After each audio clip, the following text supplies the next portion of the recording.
This is the February 1992 Project Gutenberg release of Paradise Lost by John Milton, the oldest text known to Project Gutenberg, ca. 1964 to 1965. If you know of any older ones, please let us know. Introduction. 1 page. This text was originally created in 1964 to 1965 according to Drive Joseph Rabin of Queen's College, NY, to whom it is attributed by Project Gutenberg. We had heard of this text for years, but it was not until 1991 that we actually managed to track it down to a specific location, and then it took months to convince people to let us have a copy, then more months for them actually to do the copying and get it to us, then another month to convert to something we could massage with our favorite 486 in DOS. After that, it was only a matter of days to get it into this shape you will see below. The original was, of course, in CAPS only, and so were all the other texts of the 60s and early 70s. Don't let anyone fool you into thinking any text with both upper and lower case is unoriginal. All those original Project Gutenberg texts were also in uppercase and were translated or rewritten many times to get them into their current condition. They have been worked on by many people throughout the world. In the course of our searches for Professor Rabin and his text, we were never able to determine where copies were or which of a variety of editions he may have used as a source. We did get a little information here and there, but even after we received a copy of the text, we were unwilling to release it without first determining that it was in fact public domain and finding Rabin to verify this and get his permission.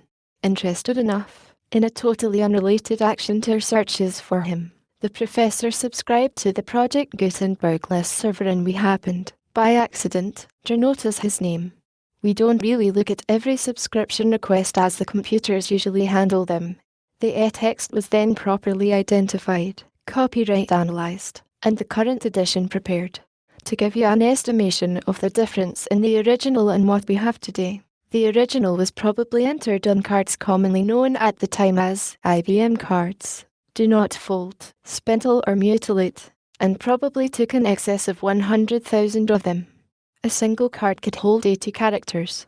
Hence 80 characters is an accepted standard for so many computer margins, and the entire original edition we received in all caps was over 800,000 chars in length, including line enumeration, symbols for caps and the punctuation marks, etc. Since they were not available keyboard characters at the time, probably the keyboards operated at baud rates of around 113, meaning the typists had to type slowly for the keyboard to keep up. This is the second version of Paradise Lost released by Project Gutenberg. The first was released as our October 1991 text, Paradise Lost, Book of Man's First Disobedience, and the fruit of the forbidden tree whose mortal taste brought death into the world, and all our woe, with loss of Eden, till one greater man restore us, and regain the blissful seat, sing, heavenly muse, that, on the secret top of Oreb, or of Sinai, didst inspire that shepherd who first taught the chosen seed in the beginning how the heavens and earth rose out of chaos. Or, if Sion hill delight thee more, and Silo's brook that flowed fast by the oracle of God, I thence invoke thy aid to my adventurous song, that with no middle flight intends to soar above Ionian mount, while it pursues things unattempted yet in prose or rhyme. And chiefly thou, O Spirit, that dost prefer before all temples upright heart and pure, instruct me, for thou knowest, thou from the first ways present, and, with mighty wings outspread, dove-like satst brooding on the vast abyss, and madst it pregnant, what in me is dark illumine, what is low raise and support, that, to the height of this great argument, I may assert eternal providence, and justify the ways of God to men. Say first, for heaven hides nothing from thy view, nor the deep tract of hell. Say first what cause moved our grandparents, in that happy state, favoured of heaven so highly, to fall off from their Creator, and transgress his will for one restraint, lords of the world besides, who first seduced them to that foul revolt, infernal serpent, he it was whose guile, stirred up with envy and revenge, deceived the mother of mankind, what time his pride had cast him out from heaven, with all his host of rebel angels, by whose aid, aspiring to set himself in glory above his peers, he trusted to have equalled the Most High, if he opposed, and with ambitious aim against the throne and monarchy of God, raised in peace war in heaven and battle proud, with vain attempt. Him the almighty power hurled headlong flaming from ethereal sky, with hideous ruin and combustion, down to bottomless perdition, there to dwell in adamantine chains and penal fire, who durst defy omnipotent to arms.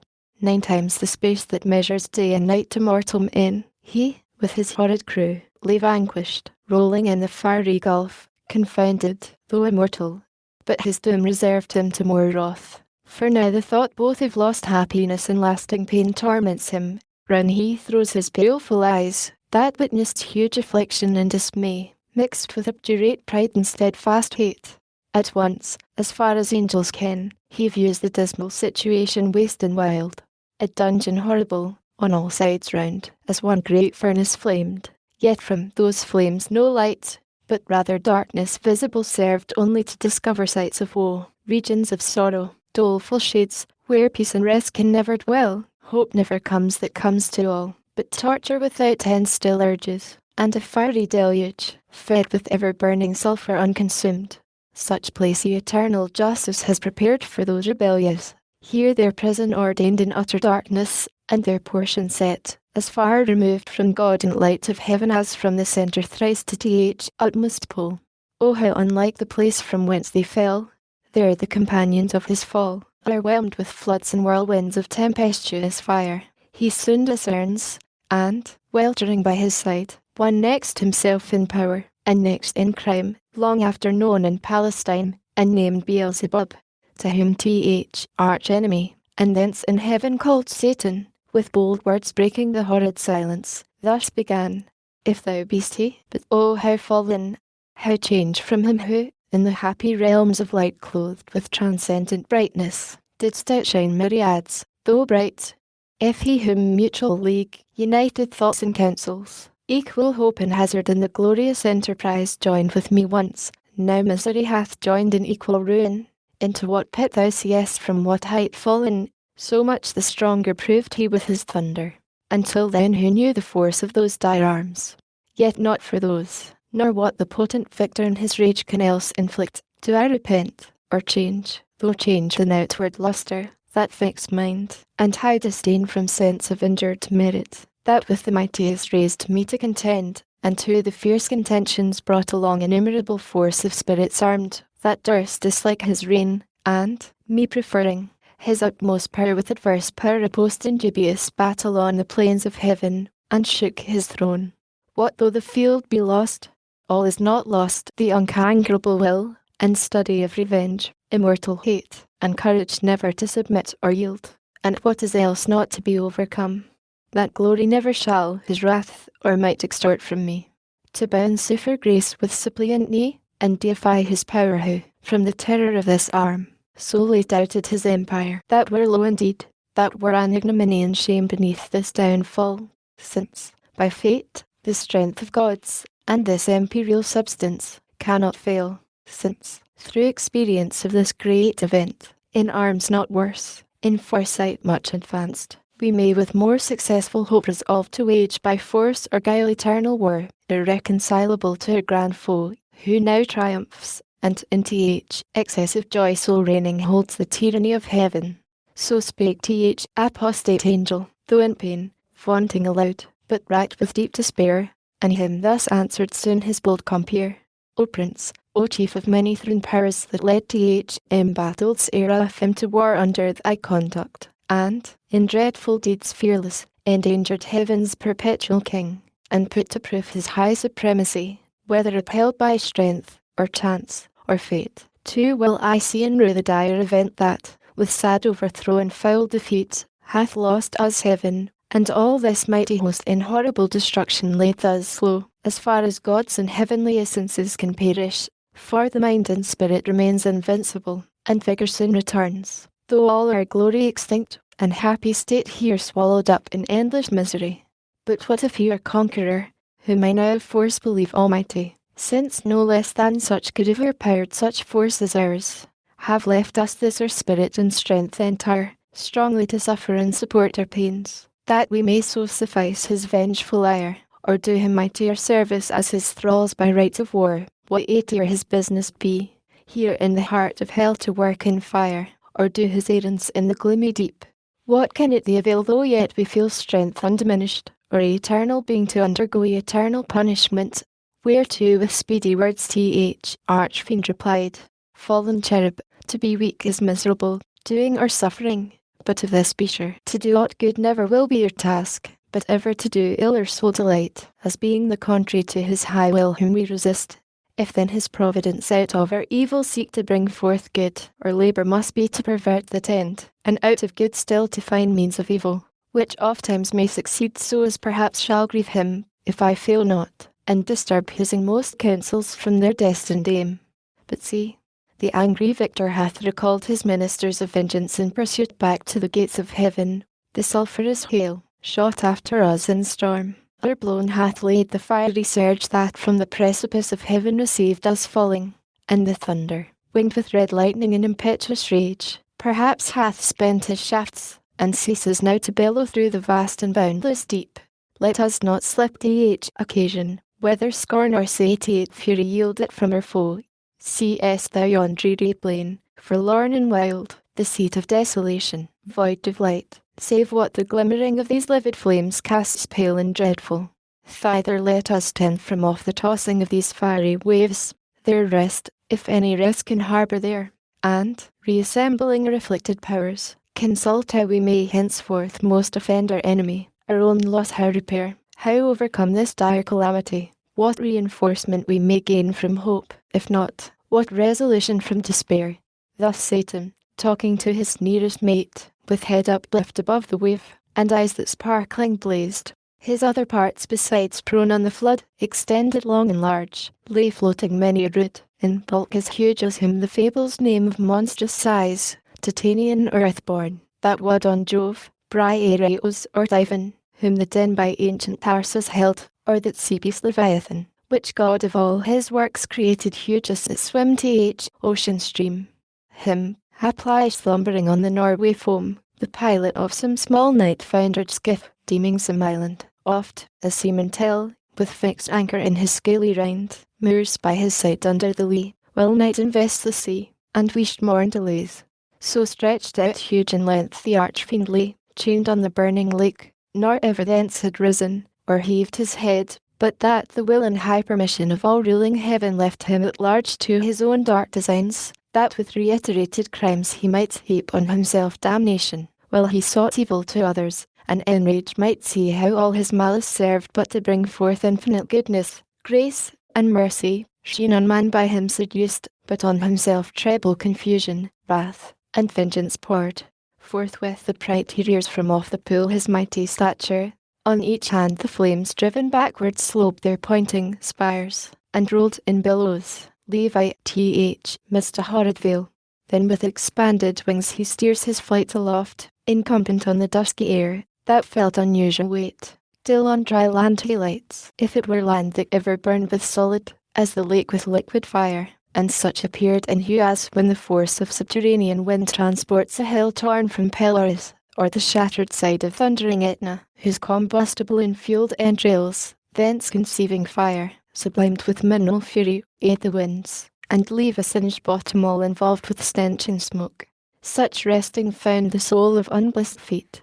Him followed his next mate, both glorying to have scaped the Stygian flood as gods, and by their own recovered strength, not by the sufferance of supernal power. Is this the region, this the soil, the claim, said then the lost archangel, this the seat that we must change for heaven, this mournful gloom for that celestial light? Be it so, since he who now is sovereign can dispose and bid what shall be right. Farthest from him is best whom reason hath equalled, force hath made supreme above his equals. Farewell, happy fields, where joy for ever dwells. Hail, horrors! Hail, infernal world! And thou, profoundest hell, receive thy new possessor, one who brings a mind not to be changed by place or time. The mind is its own place, and in itself can make a heaven of hell, a hell of heaven. What matter where, if I be still the same, and what I should be, all but less than he whom thunder hath made greater? Here at least we shall be free. Almighty hath not built here for his envy, will not drive us hence. Here we may reign secure, and, in my choice, to reign is worth ambition, though in hell, better to reign in hell than serve in heaven. But wherefore let we then our faithful friends, associates and co-partners of our loss, lie thus astonished on oblivious pool, and call them not to share with us their part in this unhappy mansion, or once more with rallied arms to try what may be yet regained in heaven, or what more lost in hell. So Satan spake, and him Beelzebub thus answered, leader of those armies bright which, but omnipotent, none could have foiled. If once they hear that voice, their liveliest pledge of hope in fears and dangers, heard so often worst extremes, and on the perilous edge of battle, when it raged, in all assaults their surest signal, they will soon resume new courage and revive, though now they lie grovelling and prostrate on yon lake of fire, as we erewhile, astounded and amazed. No wonder, fallen such a pernicious height. He scarce had ceased when the superior fiend was moving toward the shore, his ponderous shield, ethereal temper, massy, large, and round, behind him cast. The broad circumference hung on his shoulders like the moon, whose orb through optic glass the Tuscan artist views at evening, from the top of Fesole, or in Val d'Arno, to discreet new lands, rivers, or mountains, in her spotty globe. His spur, to equal which the tallest pine hewn on Norwegian hills, to be the mass of some great emerald, were but a want he walked with, to support uneasy steps over the burning marl, not like those steps on heaven's azure, and the torrid climb smote on him sore besides, vaulted with fire.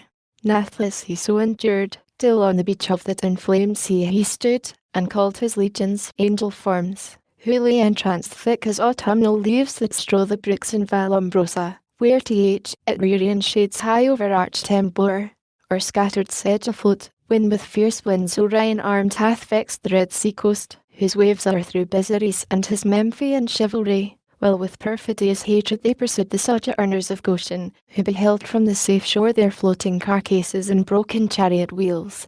So thick bestrewn, abject and lost, lay these, covering the flood, under amazement of their hideous change. He called so loud that all the hollow deep of hell resounded.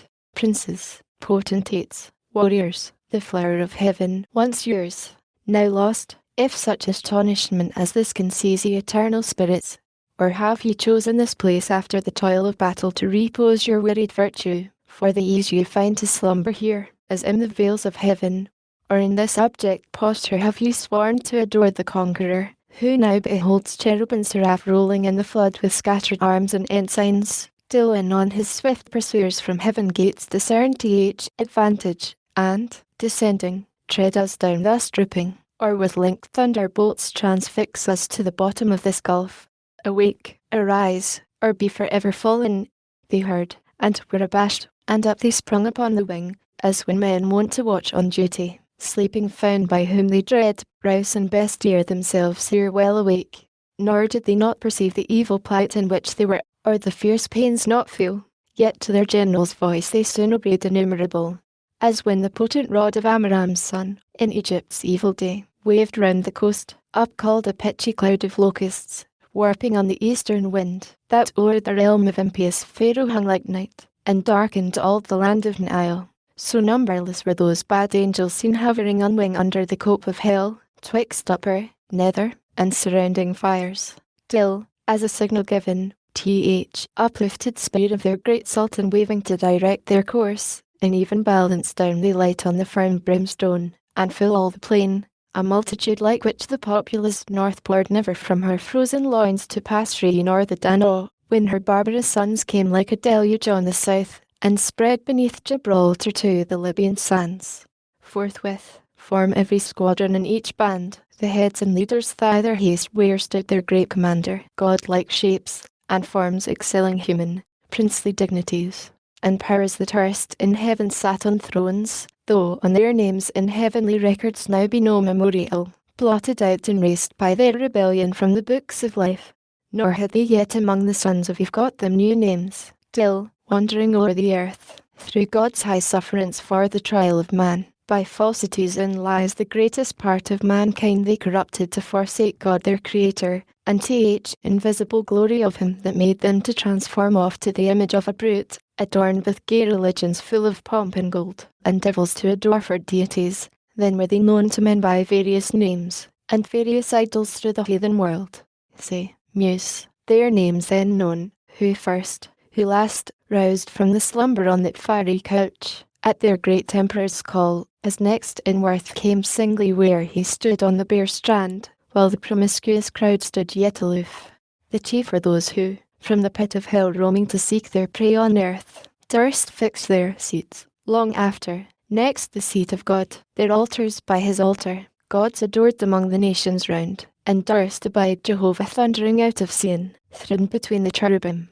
Yea, often placed within his sanctuary itself their shrines, abominations, and with cursed things his holy rites and solemn feasts profaned, and with their darkness durst affront his light.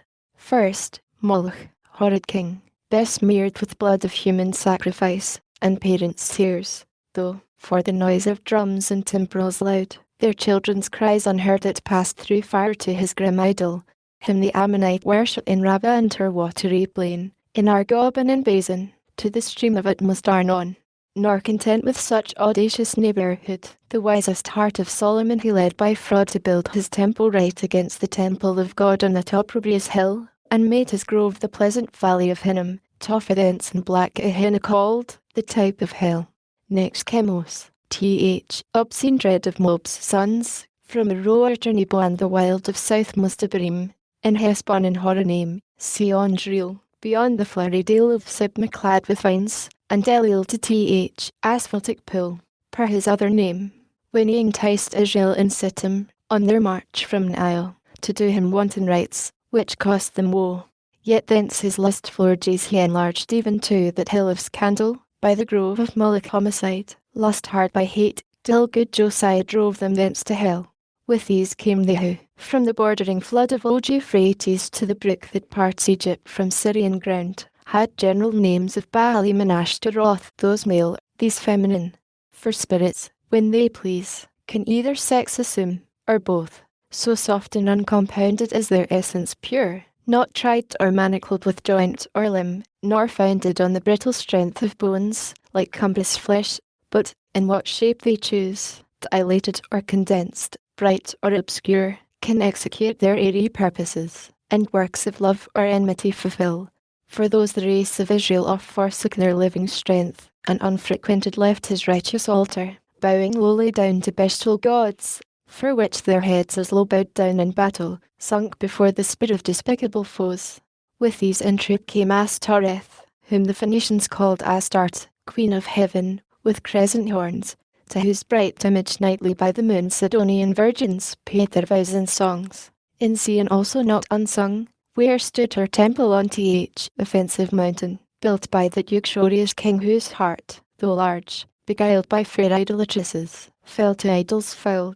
Thamuz came next behind, whose annual wound in Lebanon allured the Syrian damsels to lament his fate in Amaristides all a summer's day, while smooth Adonis from his native rock ran purple to the sea, supposed with blood of Thamuz yearly wounded. The love tale infected Sin's daughters with like heat, whose wanton passions in the sacred porch Ezekiel saw, when, by the vision led, his eye surveyed the dark idolatries of alienated Judah. Next came one who mourned in earnest, when the captive ark maimed his brute image, head and hands lopped off, in his own temple, on the Grunsel edge, where he fell flat and shamed his worshippers. Dagon his name, sea monster, upward man and downward fish, yet had his temple high-reared in Azotus, dreaded through the coast of Palestine, in Gath and Ascalon, and Akron in Gaza's frontier bounds. Him followed Rimmon, whose delightful seat was fair Damascus, on the fertile banks of Abana and Pharphar, lucid streams. He also against the house of God was bold, the leper once who lost, and gained a king, as, his sottish conqueror, whom he drew God's altar to disparage and displace for one of Syrian mode, weary and to burn his odious offerings, and adore the gods whom he had vanquished. After these appeared a crew who, under names of old renown, Osiris, Isis, Oruz, and their train, with monstrous shapes and sorceries abused fanatic Egypt and her priests to seek their wandering gods disguised in brutish forms rather than human. Nor did Israel escape the infection, when their borrowed gold composed the calf in Oreb, And the rebel king doubled it sin in Bethel and in Dan, likening his maker to the grazed ox Jehovah. In one night, when he passed from Egypt marching, equalled with one stroke both her firstborn and all her bleating gods. Belial came last, than whom a spirit more lewd fell not from heaven, or more gross to love vice for itself. To him no temple stood or altar smoked, yet who more oft than he in temples and at altars, when the priest turns atheist, is the Delhi's sons, who filled with lust and violence the house of God. In courts and palaces he also reigns, and in luxurious cities, where the noise of right ascends above their loftiest towers, and injury and outrage. And, when night darkens the streets, then wander forth the sons of Belial, flown with insolence and wine. Witness the streets of Sodom, and that night in Gibeah, when the hospitable door exposed a matron, to avoid worse rape. These were the prime in order and in might. The rest were long to tell. Though far renowned Ionian gods of Javan's issue held gods, yet confessed later than heaven and earth, their boasted parents. Titan, heaven's firstborn, with his enormous brood, and birthright seized by younger Saturn. He from mightier Jove, his own and his son, like measure found, so Jove usurping reigned. These, first in Crete and Ida, thence on the snowy top of cold Olympus ruled the middle air, their highest heaven, or on the Delphian cliff, or in Dodona, and through all the bounds of Doric land, or who with Saturn old fled over Adria to Hesperian fields, and o'er the Celtic roamed the utmost isles. All these and more came flocking, but with looks downcast and damp, yet such wherein appeared obscure some glimpse of joy to have found their chief not in despair, to have found themselves not lost in loss itself, which on his countenance cast like doubtful hue. But he, his wonted pride soon recollecting, with high words, that bore semblance of worth, not substance, gently raised their fainting courage, and dispelled their fears. Then straight commands that, at the warlike sound of trumpets loud and clarions, be upreared his mighty standard. That proud honour claimed Azazel as his right, a cherub tall, who forthwith from the glittering staff unfurled imperial ensign, which, full high advanced, shone like a meteor streaming to the wind, with gems and golden lustre rich emblazed, seraphic arms and trophies, all the while sonorous metal-blowing martial sounds, at which the universal host upsent a shout that tore hell's concave, and beyond frighted the reign of chaos in old night. All in a moment through the gloom were seen 10,000 banners rise into the air, with orient colours waving. With them rose a forest huge of spears, and thronging helms appeared, and serried shields in thick array of depth immeasurable. And on they move in perfect phalanx to the Dorian mid of flutes and soft recorders, such as raised to height of noblest temper heroes old arming to battle, and instead of rage deliberate valour breathed, firm, and unmoved with dread of death to flight or foul retreat, nor wanting power to mitigate and swage with solemn touches troubled thoughts, and chase anguish and doubt and fear and sorrow and pain from mortal or immortal minds.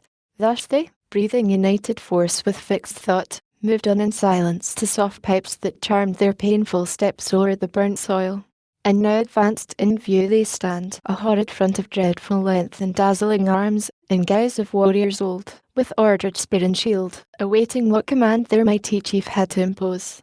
He through the armed files arts his experienced eye, and soon traversed the whole battalion views their order due, their visages and stature as of gods, their number last he sums. And now his heart distends with pride, and, hardening in his strength, glories, for never, since created man, met such embodied force as, named with ease, could merit more than that small infantry wad on by cranes, though all the giant brood of Phlegra with heroic race were joined that fought at Thebes and Ilium, on each side mixed with auxiliar gods. And what resounds in fable or romance of Arthur's son, bedjared with British and Armoric knights, and all who since, baptized or infidel, jousted in Aspremont, or Montalban, Damasco, or Morocco, or Trebizond, or whom Biserta sent from Afric's shore when Charlemagne with all his peerage fell by Fontarabia. Thus far these beyond comparative mortal prowess, yet observed their dread commander. He, above the rest in shape and gesture proudly eminent, stood like a tower. His form had yet not lost all her original brightness, nor appeared less than archangel ruined, and excessive glory obscured, as when the sun new risen looks through the horizontal misty air shorn of his beams, or, from behind the moon, in dim eclipse, disastrous twilight sheds on half the nations, and with fear of change perplexes monarchs. Dark and so, yet shone above the multi-age archangel, but his face deep scars of thunder had entrenched, and care sat on his faded cheek, but under brows of dauntless courage, and considerate pride waiting revenge. Cruel his eye, but cast signs of remorse and passion, to behold the fellows of his crime, the followers rather, far other once beheld in bliss, condemned for ever now to have their lot in pain. Millions of spirits for his fault amerced of heaven, and from eternal splendours flung for his revolt. Yet faithful how they stood, their glory withered, as, when heaven's fire hath scathed the forest oaks or mountain pines, with singed top their stately growth, though bare, stands on the blasted heath. He now prepared to speak, wearied their doubled ranks they bend from wing to wing, and half enclothes him round with all his peers. Attention held them mute. Thrice he essayed, and thrice, in spite of scorn, tears, such as angels weep, burst forth. At last words interwove with sighs found out their way. O myriads of immortal spirits, O powers matchless, but with TH Almighty. And that strife was not inglorious, though TH event was dire, as this place testifies, and this dire change, hateful to utter. But what power of mind, foreseeing or presaging, from the depth of knowledge past or present, could have feared how such united force of gods, how such as stood like these, could ever know repulse? For who can yet believe, though after her loss, that all these puissant legions, whose exile hath emptied heaven, shall fail to reascend, self-raised, and repossess their native seat? For me, be witness all the host of heaven, if counsels different, or danger shunned by me, have lost their hopes. But he who reigns monarch in heaven till then, as one secure sat on his throne, upheld by old repute, consent or custom, and his regal state put forth at full, but still his strength concealed, which tempted or attempt, and wrought our fall. Henceforth his might we know, and know our own, so as not either to provoke, or dread new war provoked, or better part remains to work in close design, by fraud or guile. What force effected not, that he no less at length from us may find, who overcomes by force hath overcome but half his foe. Space may produce new worlds, weary of so rife there went of fame in heaven that he ere long intended to create, and therein plant a generation whom his choice regard should favour equal to the sons of heaven. Thither, if but to pry, shall be perhaps our first eruption, thither, or elsewhere, for this infernal pit shall never hold celestial spirits in bondage, nor th abyss long under darkness cover. But these thoughts full counsel must mature. Peace is despaired, for who can think submission? War, then, war open or understood, must be resolved. He spake, and, to confirm his words, out flew millions of flaming swords, drawn from the thighs of mighty cherubim. The sudden blaze far round illumined hell. Highly they raged against the highest, and fierce with grasped arms clashed on their sounding shields the din of war, hurling defiance toward the vault of heaven. There stood a hill not far, whose grisly top belched fire and rolling smoke. The rest entire shone with a glossy scarf, undoubted sign that in his womb was hid metallic ore, the work of sulphur. Thither, winged with speed, a numerous brigade hastened, as when bands of pioneers, with spade and pickaxe armed, fore are on the royal camp, to trench a field, or cast a rampart. Mammon led them on, Mammon, the least erected spirit that fell from heaven, for even in heaven his looks and thoughts were always downward bent, admiring more the riches of heaven's pavement, trodden gold, than aught divine or holy else enjoyed in vision beatific. By him first men also, and by his suggestion taught, ransacked the centre, and with impious hands rifled the bowels of their mother earth for treasures better hid. Soon had his crew opened into the hill a spacious wound, and digged out ribs of gold. Let none admire that riches grow in hell, that soil may best deserve the precious boon. And here let those who boast in mortal things, and wondering tell of Babel, and the works of Memphian kings, learn how their greatest monuments of fame and strength, and art, are easily outdone by spirits reprobate, and in an hour what in an age they, with incessant oil and hands innumerable, scarce perform. Now on the plain, in many cells prepared, that underneath had veins of liquid fire sluiced from the lake. A second multitude with wondrous art founded the massy ore, severing each kind, and scummed the bullion dross. A third lasoon had formed within the ground a various mould, and from the boiling cells by strange conveyance filled each hollow nook, as in an organ, from one blast of wind, to many a row of pipes the sound board breathes. Anon out of the earth the fabric huge rose like an exhalation, with the sound of dulcet symphonies and voices sweet, built like a temple, where pilasters round were set, and Doric pillars overlaid with golden architrave, nor did there one cornice or frieze, with bossy sculptures graven, the roof was fretted gold. Not Babylon nor great Alcairo such magnificence equalled in all their glories, to enshrine Belus or Serapis their gods, or seat their kings, when Egypt with Assyria strove in wealth and luxury. Ascending piles stood fixed her stately height, and straight the doors, opening their brazen folds, discover, wide within, her ample spaces o'er the smooth and level pavement. From the arched roof, pendant by subtle magic, many a row of starry lamps and blazing cressets, fed with naphtha and asphaltus, yielded light as from a sky. The hasty multitude admiring entered, and the work some praise, and some the architect. His hand was known in heaven by many a towered structure high, where angels held their residence, and sat as princes, whom the supreme king exalted to such power, and gave to rule, each in his hierarchy, the orders bright.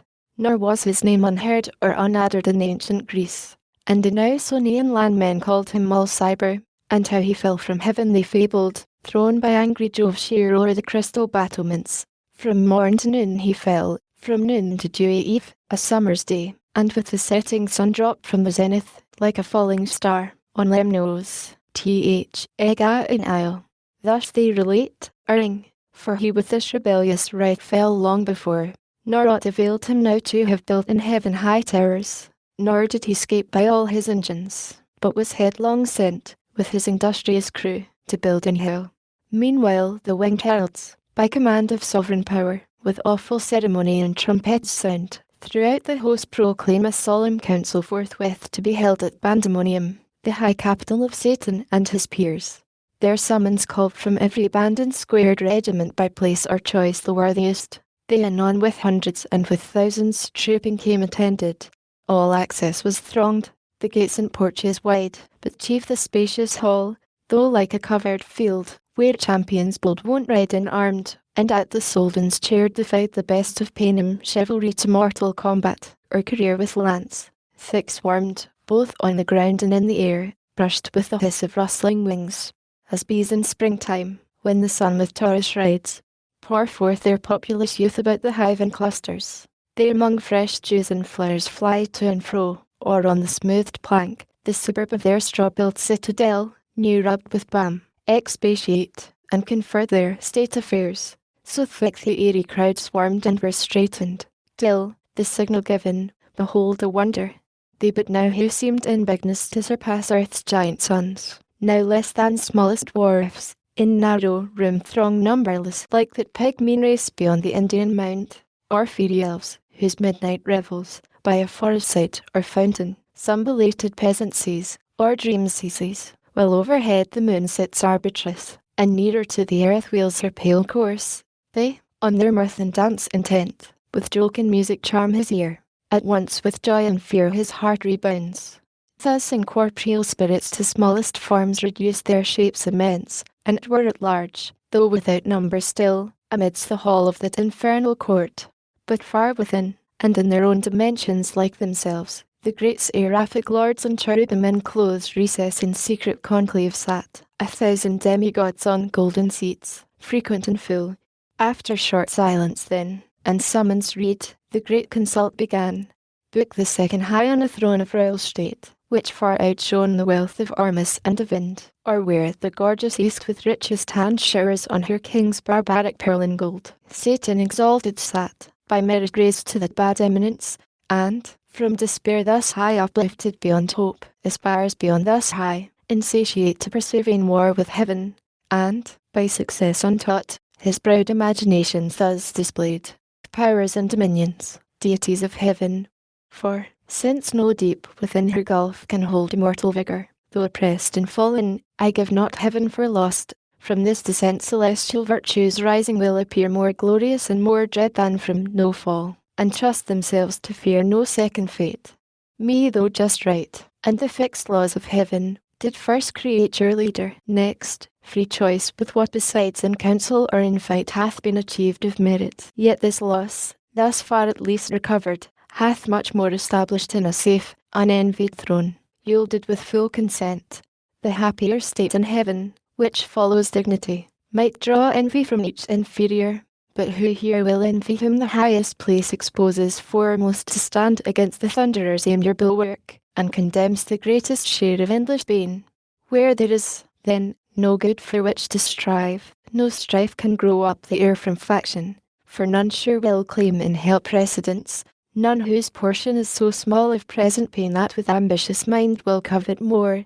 With this advantage, then, to union, and firm faith, and firm accord, more than can be in heaven, we now return to claim our just inheritance of old, surer to prosper than prosperity could have assured us, and by what best way, whether of open war or covert guile, we now debate. Who can advise me speak? He ceased, and next him Wulch, Sceptre King, stood up, the strongest and the fiercest spirit that fought in heaven, now fiercer by despair. His trust was with Th, eternal to be deemed equal in strength, and rather than be less scared not to be at all. With the care lost went all his fear, of God, or hell, or worse, he recked not, and these words they after spake. My sentence is for open war. Of wiles, more unexpert, I boast not, them let those contrive who need, or when they need, not now. For, while they sit contriving, shall the rest, millions that stand in arms, and longing wait the signal to ascend, sit lingering here, heaven's fugitives, and for their dwelling place accept this dark opprobrious den of shame, the prison of his tyranny who reigns by our delay.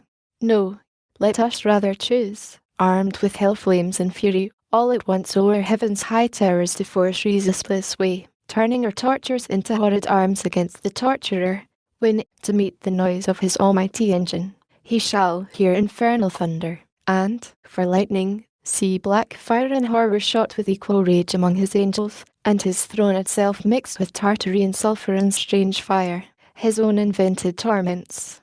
But perhaps the way seems difficult, and steep to scale with a pride wing against a higher foe. Let such bethink them, if the sleepy drench of that forgetful lake bend him not still, that in our proper motion we ascend up to our native seat. Descent and fall to us is adverse. Who but felt of late, when the fierce foe hung on our broken rear insulting, and pursued us through the deep, with what compulsion and laborious flight we sunk thus low. Ascent is easy, then, event is feared. Should we again provoke our stronger, some worse way his wrath may find to our destruction, if there being hell feared to be worse destroyed. What can be worse than to dwell here, driven out from bliss, condemned in this abhorred deep to utter woe, where pain of unextinguishable fire must exercise us without hope of end the vassals of his anger, when the scourge inexorably, and the torturing hour, calls us to penance.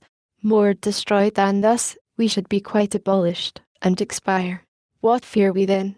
What doubt we to incense his utmost ire, which, to the height enraged, will either quite consume us, and reduce to nothing this essential, happy or far than miserable to have eternal being. Or, if our substance be indeed divine, and cannot cease to be, we are at worst on this side nothing, and by proof we feel our power sufficient to disturb his heaven, and with perpetual inroads to alarm, though inaccessible, his fatal throne, which, if not victory, is yet revenge. He ended frowning, and his look denounced desperate revenge, and battle dangerous to less than gods. On Th other side up rose Belial, in act more graceful and humane.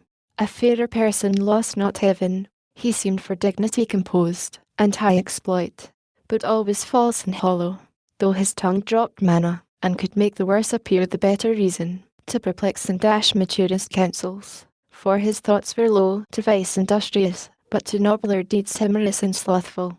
Yet he pleased the ear, and with persuasive accent thus began, I should be much for open war, O peers, as not behind in hate, if what was urged main reason to persuade immediate war did not dissuade me most, and seemed to cast ominous conjecture on the whole success.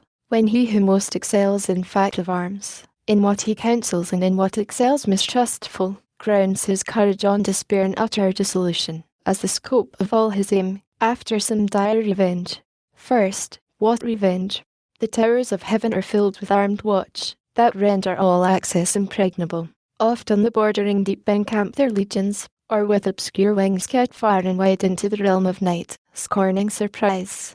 Or, could we break our way by force, and at our heels all hell should rise with blackest insurrection to confound heaven's purest light, yet our great enemy, all incorruptible, would on his throne sit unpolluted, and ethereal mould, incapable of stain, would soon expel her mischief, and purge off the baser fire, victorious. Thus repulsed, our final hope is flat despair. We must exasperate Almighty Victor to spend all his rage. And that must end us. That must be our cure, to be no more. Sad cure?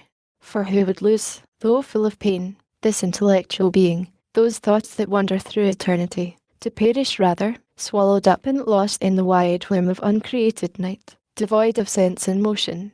And who knows, let this be good, whether our angry foe can give it, or will ever. How he can is doubtful, that he never will is sure. Will he, so wise, let loose at once his ire, bell-like through impotence or unaware, to give his enemies their wish, and end them in his anger, whom his anger saves to punish endless? Wherefore cease we, then, say they who counsel war, we are decreed, reserved, and destined to eternal woe. Whatever doing, what can we suffer more? What can we suffer worse? Is this, then, worst, thus sitting, thus consulting, thus in arms? What one we fled amain, pursued struck with heaven's afflicting thunder, and besought the deep to shelter us.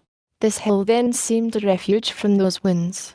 Or when we lay chained on the burning lake, that sure was worse.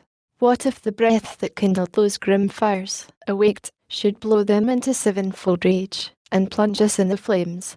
Or from above should intermitted vengeance arm again his red right hand to plague us? What if all her stores were opened, and this firmament of hell should spout her cataracts of fire, impendent horrors, threatening hideous fall one day upon our heads, while we perhaps, designing or exhorting glorious war, caught in a fiery tempest, shall be hurled, each on his rock transfixed, the sport and prey or racking whirlwinds, or forever sunk under yon boiling ocean, wrapped in chains, there to converse with everlasting groans, unrespited, unpitied, unreprieved, ages of hopeless end. This would be worse. War, therefore, open or concealed, alike my voice dissuades. For what can force or guile with him, or who deceive his mind, whose eye views all things at one view? He from heaven's height all these emotions vain sees and derides, not more almighty to resist our might than wise to frustrate all our plots and wiles. Shall we, then, lie thus vile, the race of heaven thus trampled, thus expelled, to suffer here chains and these torments? Better these than worse, by my advice, since fate inevitable subdues us, and omnipotent decree, the victor's will, to suffer, as to do, our strength is equal, nor the law unjust that so ordains. This was at first resolved, if we were wise, against so great a foe contending, and so doubtful what might fall. I laugh when those who at the spit are bold and venturous, if that fail them, shrink, and fear what yet they know must follow, to endure exile, or ignominy, or bonds, or pain, the sentence of their conqueror. This is now our doom, which if we can sustain and bear, our supreme foe in time may much remit his anger, and perhaps, thus far removed, not mind us not offending, satisfied with what is punished, whence these raging fires will slacken, if his breath stir not their flames. Our purer essence then will overcome their noxious vapour, or, inured, not feel, or, changed at length, and to the place conformed in temper and in nature, will receive familiar the fierce heat, and, void of pain, this horror will grow mild, this darkness light. Besides, what hope the never-ending flight of future days may bring? What chance, what change worth waiting, since our present lot appears for happy though but ill, for ill not worst, if we procure not to ourselves more woe. Thus Belial, with words clothed in reason's garb, counselled ignoble ease and peaceful sloth, not peace. And after him thus Mammon spake, either to disenthrone the King of Heaven we war, if war be best, or to regain our own right lust. Him to unthrone we then may hope, when everlasting fate shall yield to fickle chance, and chaos judge the strife. The former, vain to hope, argues as vain the latter. For what place can be for us within heaven's bound, unless heaven's Lord supreme we overpower? Suppose he should relent and publish grace to all, on promise made of new subjection. With what eyes could we stand in his presence humble, and receive strict laws imposed, to celebrate his throne with warbled hymns, and to his Godhead sing forced hallelujahs, while he lordly sits or envied sovereign, and his altar breathes ambrosial odours and ambrosial flowers, our servile offerings. This must be our task in heaven, this our delight. How wearisome eternity so spent in worship paid to whom we hate! Let us not then pursue, by force impossible, by leave obtained unacceptable, though in heaven, or state of splendid vassalage, but rather seek our own good from ourselves, and from our own live to ourselves, though in this vast recess, free and unaccountable, preferring hard liberty before the easy yoke of servile pomp. Our greatness will appear then most conspicuous when great things of small, useful of hurtful, prosperous of adverse, we can create, and in what place soar or thrive under evil, and work ease out of pain through labour and endurance. This deep world of darkness do we dread. How oft amidst thick clouds and dark doth heaven's all-ruling Sire choose to reside, his glory unobscured, and with the majesty of darkness round covers his throne, from whence deep thunders roar, mastering their rage, and heaven resembles hell, as here darkness cannot be his light to imitate when we please. This desert soil wants not her hidden lustre, gems and gold, nor want we skill or art from whence to raise magnificence. And what can heaven show more?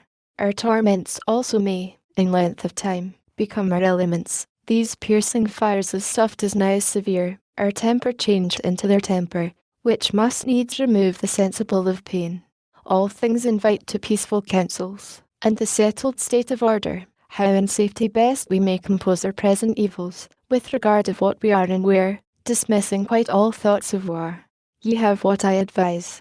He scarce had finished, when such murmur filled th assembly as when hollow rocks retain the sound of blustering winds, which all night long had roused the sea. Now with hoarse cadence lull seafaring men are watched, whose bark by chance or pinnace anchors in a craggy bay after the tempest. Such applause was heard as Mammon ended, and his sentence pleased, advising peace. For such another field they dreaded worse than hell, so much the fear of thunder and the sword of Michael wrought still within them, and no less desire to found this nether empire, which might rise, by policy and long process of time, in emulation opposite to heaven, which when Beelzebub perceived, than whom, Satan except, none higher sat, with grave aspect heroes, and in his rising seemed a pillar of state. Deep on his front engraven deliberation sat, and public care, and princely counsel in his face yet shone, majestic, though in ruin. Sage he stood with Atlantean shoulders, fit to bear the weight of mightiest monarchies. His look drew audience and attention still as night or summer's noonlight air, while thus he spake. Thrones and imperial powers, offspring of heaven, ethereal virtues, or these titles now must we renounce, and, changing style, be called princes of hell, for so the popular vote inclines, here to continue, and build up here a growing empire, doubtless, while we dream, and know not that the King of Heaven hath doomed this place or dungeon, not our safe retreat beyond his potent arm, to live exempt from heaven's high jurisdiction, in new league banded against his throne, but to remain in strictest bondage, though thus far removed, under th inevitable curb, reserved his captive multitude. For he, to be sure, in height or depth, still first and last will reign sole king, and of his kingdom lose no part by a revolt, but over hell extend his empire, and with iron sceptre rule us here, as with his golden those in heaven. What's it we then, projecting peace and war? War hath determined us and foiled with loss irreparable. Terms of peace yet none vouchsafed or sought, for what peace will be given to us enslaved, but custody severe, and stripes and arbitrary punishment inflicted. And what peace can we return, but, to power, hostility and hate, untamed reluctance, and revenge, though slow, yet ever plotting how the conqueror least may reap his conquest, and may least rejoice in doing what we most in suffering feel.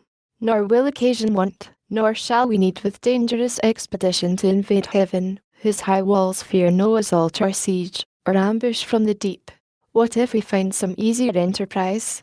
There is a place, if ancient and prophetic fame in heaven ere not, another world, the happy seat of some new race, called man, about this time to be created like to us, though less in power and excellence, but favoured more of him who rules above. So was his will pronounced among the gods, and by an oath that shook heaven's whole circumference confirmed.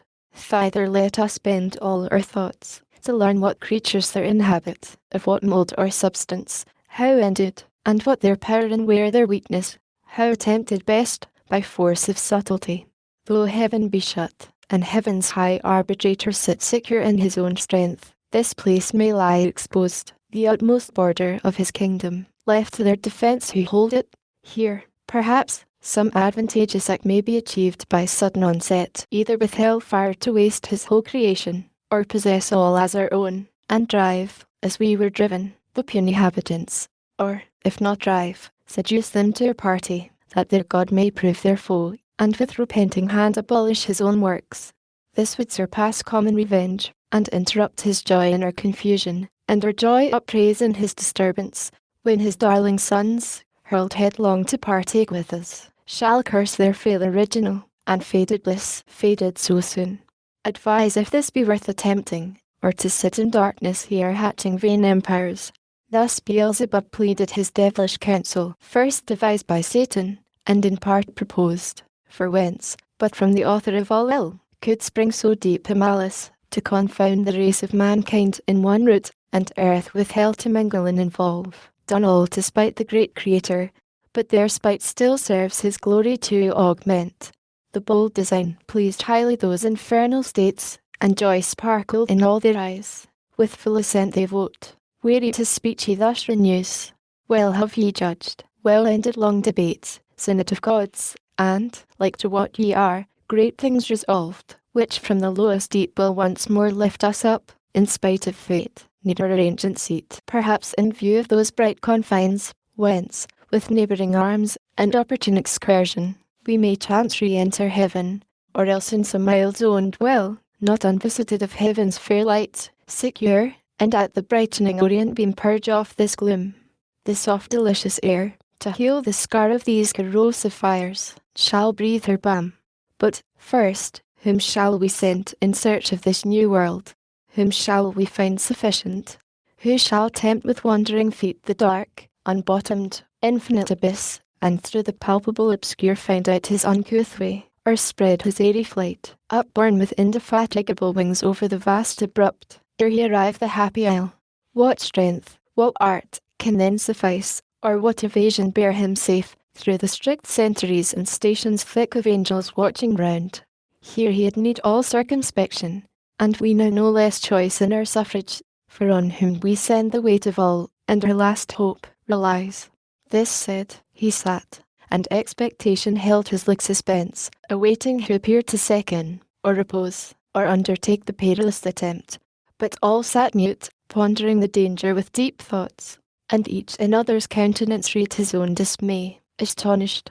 None among the choice and prime of those heaven-warring champions could be found so hardy as to proffer or accept, alone, the dreadful voyage, till, at last, Satan, whom now transcendent glory raised above his fellows, with monarchal pride conscious of highest worth, and moved thus spake. O progeny of heaven, imperial thrones, with reason hath deep silence and demur seized us, though undismayed. Long is the way and hard, that out of hell leads up to light.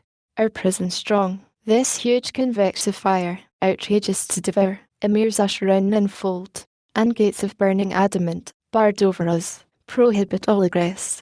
These past, if any pass, the void profound of unessential night receives him next, wide gaping, and with utter loss of being threatens him, plunged in that abortive gulf. If thence he escape, into whatever world, or unknown region, what remains him less than unknown dangers, and his hard escape? But I should still become this throne, O peers, and this imperial sovereignty, adorned with splendour, armed with power, if aught proposed and judged of public moment in the shape of difficulty or danger, could deter me from attempting. Wherefore do I assume these royalties, and not refuse to reign, refusing to accept as great a share of hazard as of honour, due alike to him who reigns, and so much to him due of hazard more as he above the rest high honoured sits. Go, therefore, mighty powers, terror of heaven, though fallen, intend at home, well here shall be our home, what best may ease the present misery, and render hell more tolerable, if there be cure or charm to respite, or deceive, or slack the pain of this ill mansion, intermit no watch against a wakeful foe, while I abroad through all the coasts of dark destruction seek deliverance for us all. This enterprise none shall partake with me.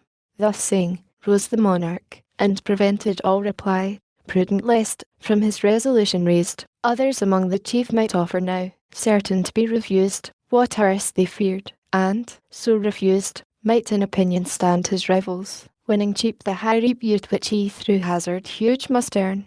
But they dreaded not more adventure than his voice forbidding, and at once with him they rose. Their rising all at once was as the sound of thunder heard remote.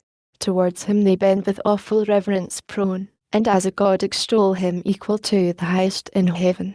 Nor failed they to express how much they praised that for the general safety he despised his own, for neither do the spirits damned lose all their virtue, lest bad men should boast their specious deeds on earth, which glory excites, or close ambition varnished o'er with zeal.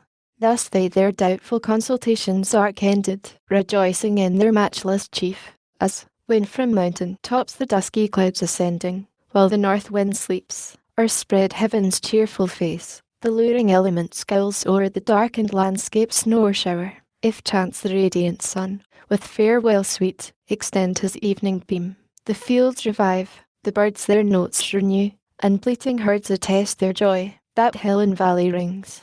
O shame to men! Devil with devil damned firm concord holds.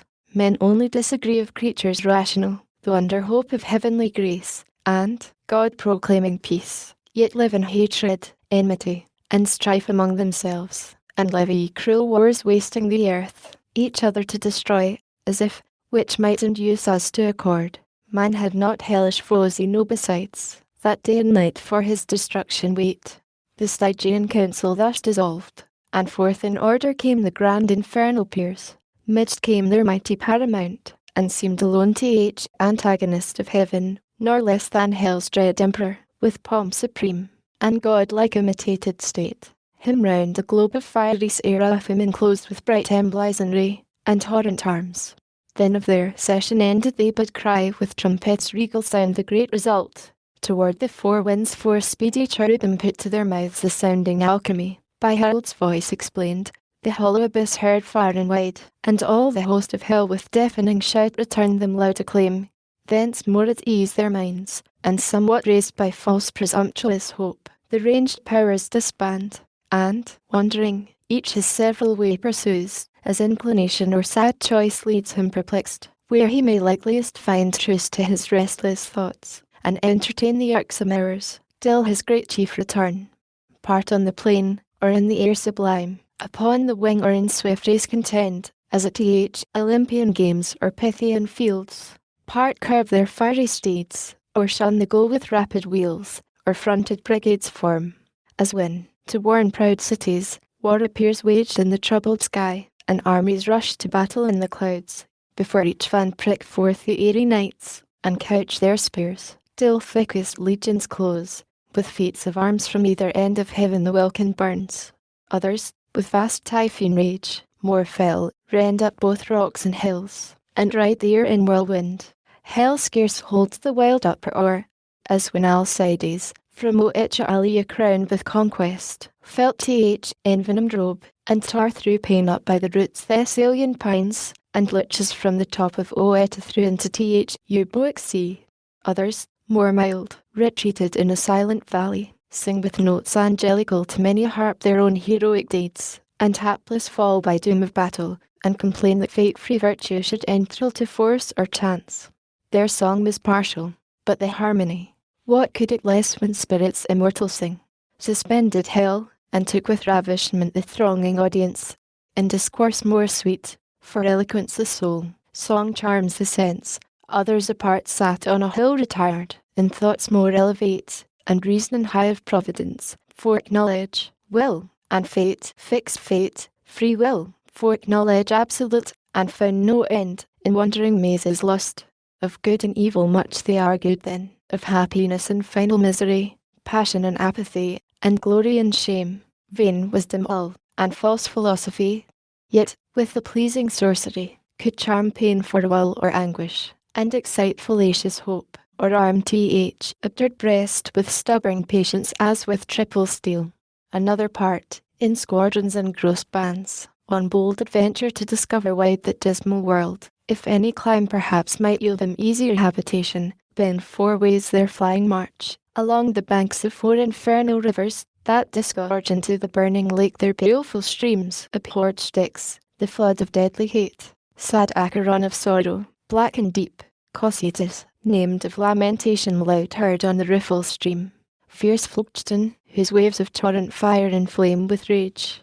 Far off from these, a slow and silent stream, led the river of oblivion, rolls her watery labyrinth, weary of who drinks forthwith his former state and being forgets both joy and grief, pleasure and pain. Beyond this flood a frozen continent lies dark and wild, beat with perpetual storms of whirlwind and dire hail, which on firm land thaws not, but gathers heap, and ruined seams of ancient pile. All else deep snow and ice, a gulf profound as that Serbonian bog betwixt Damiata and Mount Cassius old, where armies whole have sunk, the parking air burns for art, and cold performs effective fire. Thither, by harpy-footed furies hailed, at certain revolutions all the damned are brought, and feel by turns the bitter change of fierce extremes by change more fierce, from beds of raging fire to starve in ice their soft ethereal warmth, and there to pine immovable, in fixed, and frozen round periods of time, thence hurried back to fire. They ferry over this Lethean sound both to and fro, their sorrow to augment, and vision struggle, as they pass, to reach the tempting stream, with one small drop to losing sweet forgetfulness all pain and woe, all in one moment, and so near the brink, but fate withstands, and, to oppose attempt, Medusa with Gorgonian terror guards the ford, and of itself the water flies all taste of living white, as once it fled the lip of Tantalus. Thus roving on in confused march forlorn, adventurous bands, with shuddering horror pale, and eyes aghast, viewed first their lamentable lot, and found no rest. Through many a dark and dreary vale they passed, and many a region dolorous, o'er many a frozen, many a fiery Alp, rocks, caves, lakes, fens, bogs, dens, and shades of death, a universe of death, which God by curse created evil, for evil only good, where all life dies, death lives, and nature breeds, perverse, all monstrous, all prodigious things, abominable, unutterable, and worse than fables yet have feigned or fear conceived, gorgons, and hydras, and timorous dire. Meanwhile the adversary of God and man, Satan, with thoughts inflamed of highest design, puts on swift wings, and toward the gates of hell explores his solitary flight. Sometimes he scours the right-hand coast, sometimes the left, now shaves with level wing the deep, then soars up to the fiery concave towering high, as when far off at sea a fleet discreet hangs in the clouds, by equinoctial winds close sailing from Bengala, or the isles of Ternate and Tidor, whence merchants bring their spicy drugs. They on the trading flood, through the wide Ethiopian to the Cape, ply stemming nightly toward the pole. So seemed far off the flying fiend. At last appear hell-bounds, high-reaching to the horrid roof, and thrice threefold the gates. 3 folds were brass, 3 iron, 3 of adamantine rock, impenetrable, impaled with circling fire, yet unconsumed. Before the gates there sat on either side a formidable shape. The one seemed woman to the waist, and fair, but ended foul in many a scaly fold, voluminous and vast, a serpent armed with mortal sting. About her middle round a cry of hellhounds never ceasing barked with white Cerberean mouths full loud, and drung a hideous peal, yet, when they list, would creep, if aught disturbed their noise, into her womb, and kennel there, yet there still barked and howled within unseen.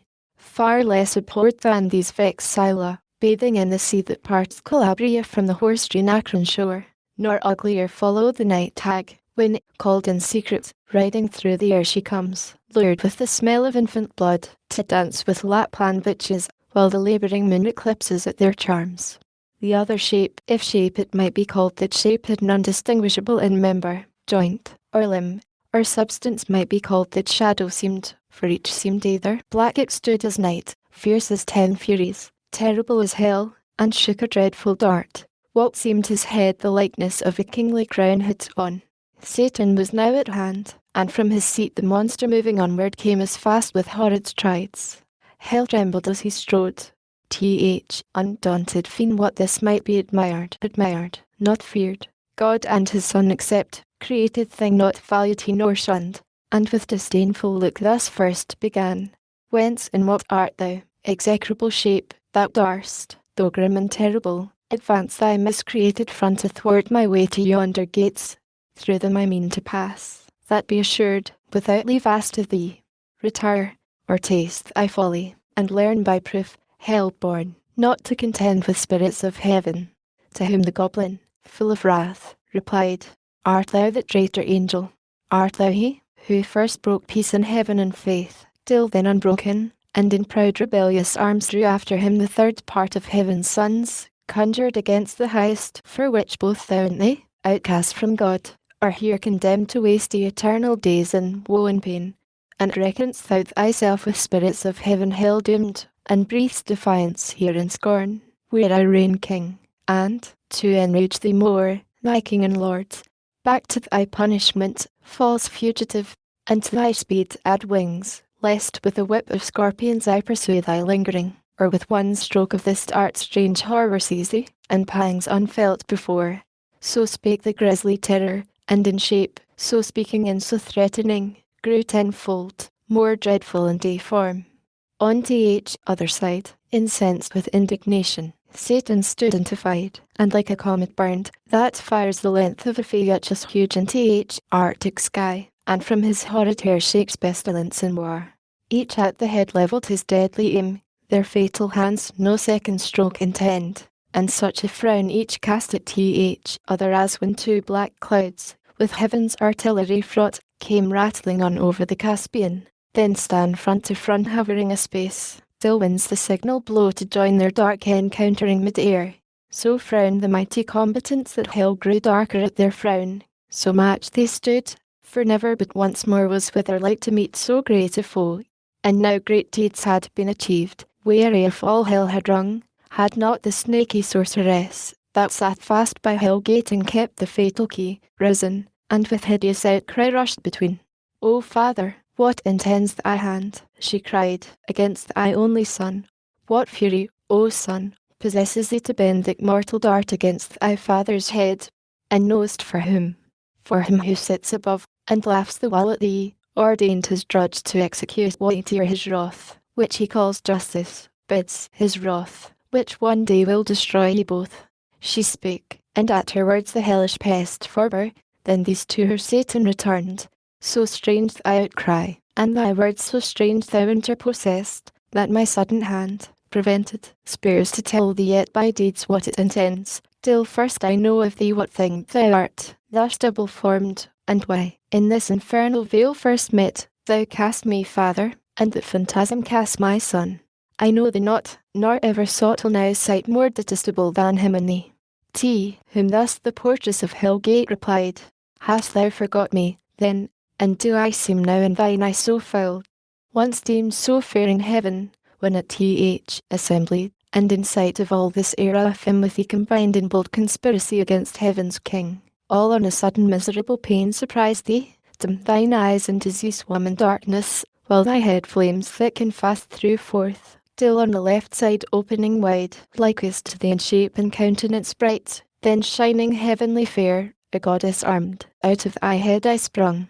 Amazement seized all th host of heaven, back they recoiled afraid at first, and called me sin, and for a sign portentous held me, but, familiar grown, I pleased, and with attractive graces won the most averse thee chiefly, full of thyself in me thy perfect image viewing, becomest enamoured, and such joy thou took'st with me in secret that my whim conceived a growing burden.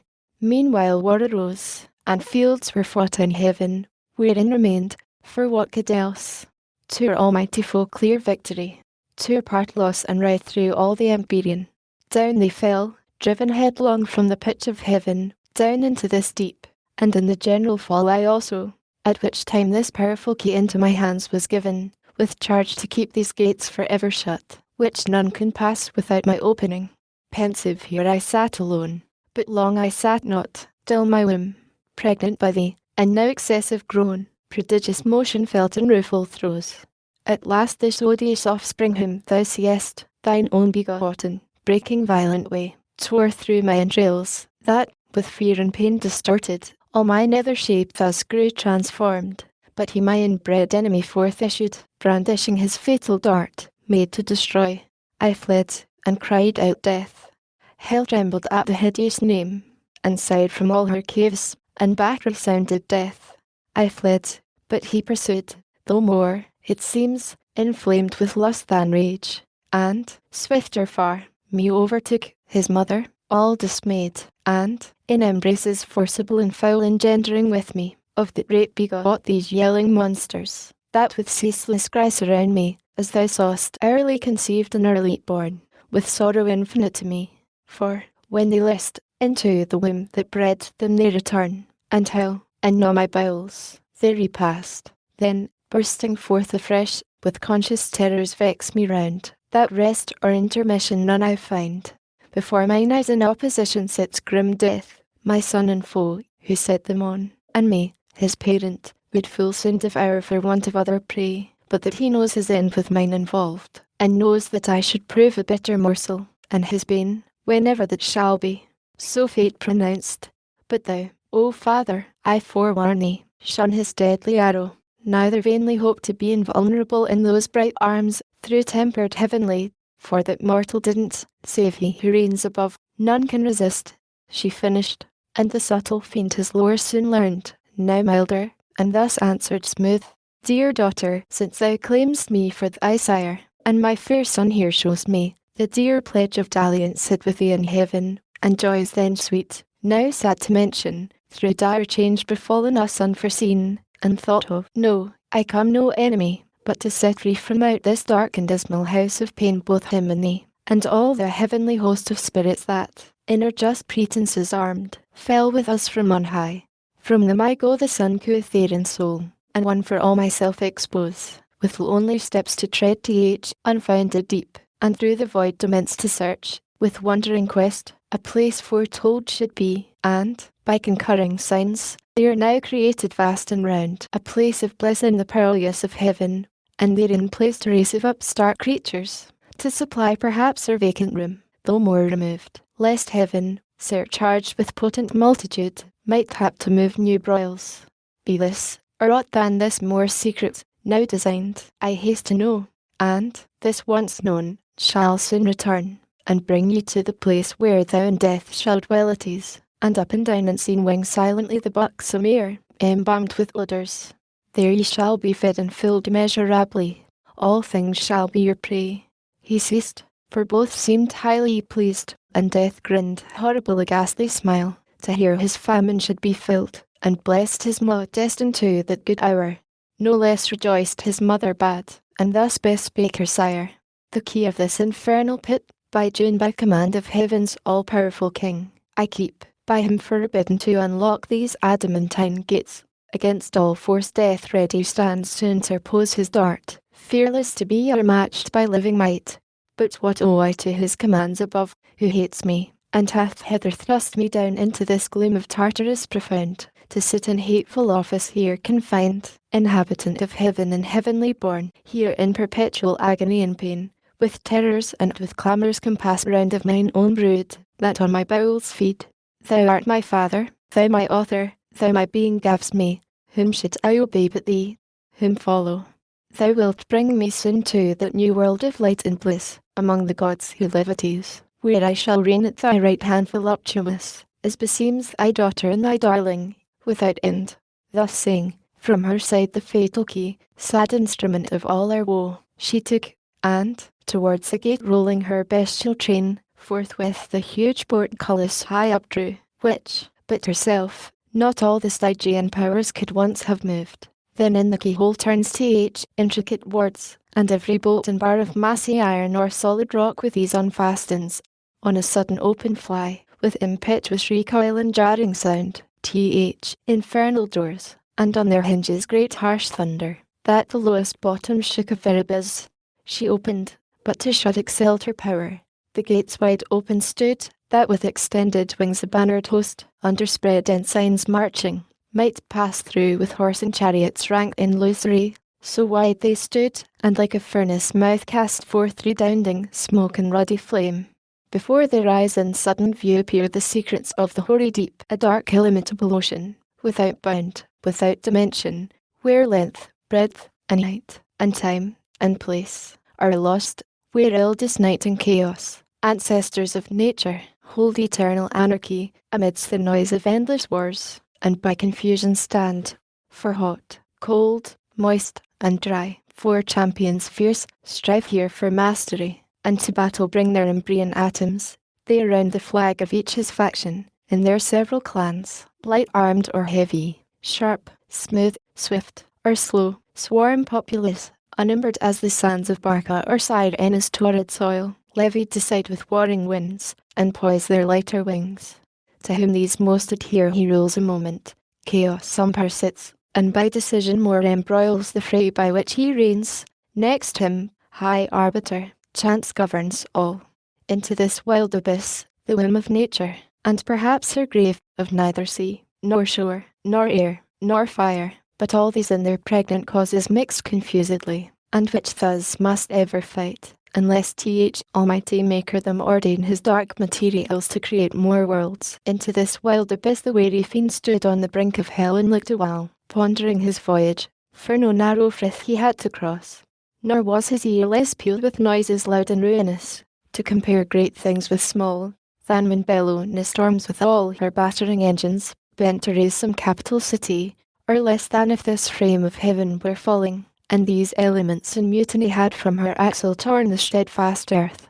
At last his sail broad vans he spread for flight, and, in the surging smoke uplifted, spurns the ground. Thence many league, as in a cloudy chair, ascending rides audacious, but, that seat soon failing, meets a vast vacuity. All unawares, fluttering his pennon's vein, plumb down he drops 10,000 fathom deep, and to this ere down had been falling, had not, by ill chance, the strong rebuff of some tumultuous cloud, instinct with fire and knitter, hurried him as many miles aloft. That fury stayed, quenched in a boggy Syrtis, neither sea, nor good dry land, nigh foundered, on he fares, dreading the crude consistence, half on foot, half flying, but it hoves him now both oar and sail, as when the griffin through the wilderness with winged course, o'er hill or moory dale, pursues the airy Maspian, who by stealth had from his wakeful custody purloined the guarded gold. So eagerly the fiend o'er bog or steep, through strait, rough, dense, or rare, with head, hands, wings, or feet, pursues his way, and swims, or sinks, or wades, or creeps, or flies. At length a universal hubbub wild of stunning sounds, and voices all confused, borne through the hollow dark, assaults his ear with loudest vehemence. Thither he plies undaunted, to meet their whatever power or spirit of the nethermost abyss might in that noise reside, of whom to ask which way the nearest coast of darkness lies bordering on light, when straight behold the throne of chaos, and his dark pavilion spread wide on the wasteful deep. With him enthroned sat sable-vested night, eldest of things, the consort of his reign, and by them stood Orcus and Aids, and the dreaded name of Demogorgon, rumour next, and chance, and tumult, and confusion, all embroiled, and discord with 1,000 various mouths. Whom Satan, turning boldly, thus, ye powers and spirits of this nethermost abyss, chaos and ancient night, I come no spy with purpose to explore or to disturb the secrets of your realm, but, by constraint wandering this irksome desert, as my way lies through your spacious empire up to light, alone and without guide, have lost, I seek, what readiest path leads where your gloomy bounds confine with heaven, or, if some other place, from your dominion one, ethereal king possesses lately, thither to arrive I travel this profound. Direct my course, directed, no mean recompense it brings to your behoof. If I that regent lost, all usurpation thence expelled, reduced to her original darkness in your sway, which is my present journey, and once more erect the standard there of ancient night. Yours BTH, advantage all, mine the revenge. Thus Satan, and him thus the anarch-old, with faltering speech envisaging composed, answered, I know thee, stranger, who thou art, that mighty leading angel, who of late made head against heaven's king, though overthrown. I saw and heard, for such a numerous host fled not in silence through the frighted deep, with ruin upon ruin, right on right, confusion worse confounded, and heaven gates poured out by millions her victorious bands, pursuing. I upon my frontiers here keep residence, if all I can will serve that little which is left so to defend, encroached on still through intestine broils weakening the sceptre of all night. First, hell, your dungeon, stretching far and wide beneath, now lately heaven and earth, another world hung o'er my realm, linked in a golden chain too that side heaven from whence your legions fell. If that way be your walk, you have not far, so much the nearer danger. Go, and speed, havoc, and spoil, and ruin, are my gain. He ceased, and Satan stayed not to reply, but, glad that now his sea should find a shore, with fresh alacrity and force renewed springs upward, like a pyramid of fire, into the wild expanse, and through the shock of fighting elements, on all sides round environed, wends his way, harder beset and more endangered than when Argo passed through Bosporus betwixt the justling rocks, or when Ulysses on the larboard shunned Charybdis, and by otherworld pool steered. So he with difficulty and labour hard moved on, with difficulty and labour he, but he once passed, soon after, when man fell, strange alteration, sin and death main, following his track, such was the will of heaven, paved after him a broad and beaten way over the dark abyss, whose boiling gulf tamely endured a bridge of wondrous length, from hell continued, reaching utmost orb of this frail world, by which the spirits perverse with easy intercourse pass to and fro to tempt or punish mortals, except whom God and good angels guard by special grace. But now at last the sacred influence of light appears, and from the walls of heaven shoots far into the bosom of dim night a glimmering dawn. Here nature first begins her farthest verge, and chaos to retire, as from her outmost works, a broken foe, with tumult less and with less hostile din, that Satan with less toil, and now with ease, wafts on the calmer wave by Jubilee's light, and, like a weather-beaten vessel, holds gladly the port, though shrouds and tackle torn, or in the emptier waste, resembling air, weighs his spread wings, at leisure to behold far off imperial heaven, extended wide in circuit, undetermined square or round, with opal towers and battlements adorned of living sapphire, once his native seat. And, fast by, hanging in a golden chain, this pendant world, in bigness as a star of smallest magnitude closed by the moon. Thither, full fraught with mischievous revenge, accursed, and in a cursed hour, he hies. Book the third hail, holy light, offspring of heaven firstborn, or of the eternal co-eternal beam may I express thee unblamed. Since God is light, and never bitten in approach light dwelt from eternity, dwelt then in the bright effluence of bright essence and create. Or hearest thou rather pure ethereal stream, whose fountain who shall tell, before the sun, before the heavens thou wert, and at the voice of God, as with a mantle, didst invest the rising world of waters dark and deep, one from the void and formless infinite. The I revisit now with bolder wing, escape the Stygian pool, though long detained in that obscure sojourn, while in my flight through utter and through middle darkness born, with other notes than to the Orphean lyre I sung of chaos and eternal night, taught by the heavenly muse to venture down the dark descent, and up to reascend, though hard and rare. The I revisit safe, and feel the ice of vital lamp, but thou revisits not these eyes, that roll in vain to find thy piercing ray, and find no dawn, so thick a drop serene hath quenched their orbs, or dim suffusion veiled, yet not the more cease I to wander, where the muses haunt, clear spring, or shady grove, or sunny hill, smit with the love of sacred song, but chiefly, Seine, and the flowery brooks beneath, that wash thy hallowed feet, and at warbling flow, nightly I visit, nor sometimes forget so were I equalled with them in renown, thy sovereign command, that man should find grace, blind Thamyris, and blind midnights, and Tiresias, and Phineas, prophets old, then feed on thoughts, that voluntary move harmonious numbers, as the wakeful bird sings darkling, and in shadiest coverts it tunes her nocturnal note. Thus with the year seasons return, but not to me returns day, or the sweet approach of even or morn, or sight of vernal bloom, or summer's rose, or flocks, or herds, or human face divine, but cloud instead, and ever-during dark surrounds me, from the cheerful ways of men cut off, and for the book of knowledge fair presented with a universal blank of nature's works to me expunged and rast, and wisdom at one entrance quite shut out.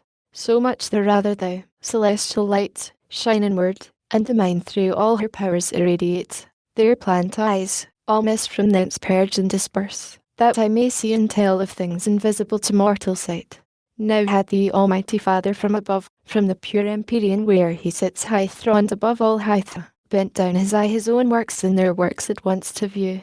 About him all the sanctities of heaven stood thick as stars, and from his sight received beatitude past utterance. On his right the radiant image of his glory sat, his only Son. On earth he first beheld our two first parents, yet the only two of mankind in the happy garden plat reaping immortal fruits of joy and love, uninterrupted joy, unrivaled love, in blissful solitude. He then surveyed hell and the gulf between, and Satan there coasting the wall of heaven on this side night in the dun air sublime, and ready now to stoop with wearied wings, and willing feet, on the bare outside of this world, that seemed firm land embosomed, without firmament, uncertain which, in ocean or in air, him God beholding from his prospect high, wherein past, present, future, he beholds. Thus to his only Son foreseeing spake, only begotten Son, seest thou what rage transports our adversary, whom no bounds prescribe, no bars of hell, nor all the chains heaped on him there, nor yet the main abyss wide interrupt, can hold. So bent he seems on desperate revenge, that shall redound upon his own rebellious head. And now, through all restrained brooklands, he wings his way not far off heaven, in the precincts of light, directly towards the new created world, and man there plagued, with purpose to see if him by force he can destroy, or, worse, by some false guile pervert, and shall pervert, for man will hearken to his glozing lies, and easily transgress the sole command, sole pledge of his obedience, so will fall he and his faithless progeny, whose fault, whose but his own. Ingrate, he had of me all he could have, I made him just and right, sufficient to have stood, though free to fall. Such I created all the ethereal powers and spirits, both them who stood, and them who failed. Freely they stood who stood, and fell who fell. Not free, what proof could they have given sincere of true allegiance, constant faith, or love, where only what they needs must have appeared, not what they would? What praise could they receive? What pleasure I from such obedience paid, when will in reason also is choice, useless and vain, a freedom both despoiled, made passive both, had served necessity, not me. They therefore, as to right belonged, so were created, nor can justly accuse their maker, or their making, or their fate, as if predestination overruled their will disposed by absolute decree or high foreknowledge they themselves decreed their own revolt, not I. If I foreknowledge had no influence on their fault, which had no less proved certain unforeknown. So without least impulse or shadow of fate, or aught by me immutably foreseen, they trespass, authors to themselves in all both what they judge, and what they choose. For so I formed them free, and free they must remain, till they enthrall themselves. I else must change their nature, and revoke the high decree unchangeable, eternal, which ordained their freedom. They themselves ordained their fall. The first sort by their own suggestion fell, self-tempted, self-depraved. Man falls, deceived by the other first. Man therefore shall find grace, the other none. In mercy and justice both, through heaven and earth, so shall my glory excel, but mercy, first and last, shall brightest shine. Thus while God spake, ambrosial fragrance filled all heaven, and in the blessed Spirit's select sense of new joy ineffable diffused. Beyond compare the Son of God was seen most glorious, in him all his Father shone substantially expressed, and in his face divine compassion visibly appeared, love without end, and without measure grace, which uttering, thus he to his Father spake, O Father, gracious was that word which clothed thy sovereign command, that man should find grace, for which both heaven and earth shall high extol thy praises, with the innumerable sound of hymns and sacred songs, wherewith thy throne encompassed shall resound the ever-blessed. For should man finally be lost, should man, thy creature late so loved, thy youngest son, fall circumvented thus by fraud, though joined with his own folly. That be from thee far, that far be from thee, Father, who art judge of all things made, and judgest only right. Or shall the adversary thus obtain his end, and frustrate thine? Shall he fulfill his malice, and thy goodness bring to naught, or proud return, though to his heavier doom, yet with revenge accomplished, and to hell draw after him the whole race of mankind, by him corrupted? Or wilt thou thyself abolish thy creation, and unmake for him what for thy glory thou hast made? So should thy goodness and thy greatness both be questioned and blasphemed without defence. To whom the great Creator thus replied, O Son, in whom my soul hath chief delight, Son of my bosom, Son who art alone, my word, my wisdom, and effectual might, all hast thou spoken as my thoughts are, all as my eternal purpose hath decreed.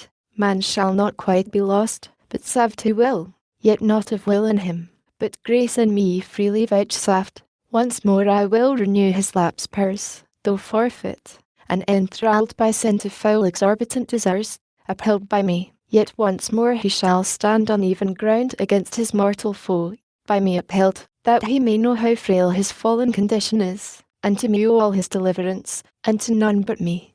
Some I have chosen of peculiar grace, elect above the rest, so is my will, the rest shall hear me call, and oft be warned their sinful state, and to appease betimes the insensitiety, well offered grace invites, for I will clear their senses dark, what may suffice, and soften stony hearts to pray, repent, and bring obedience due.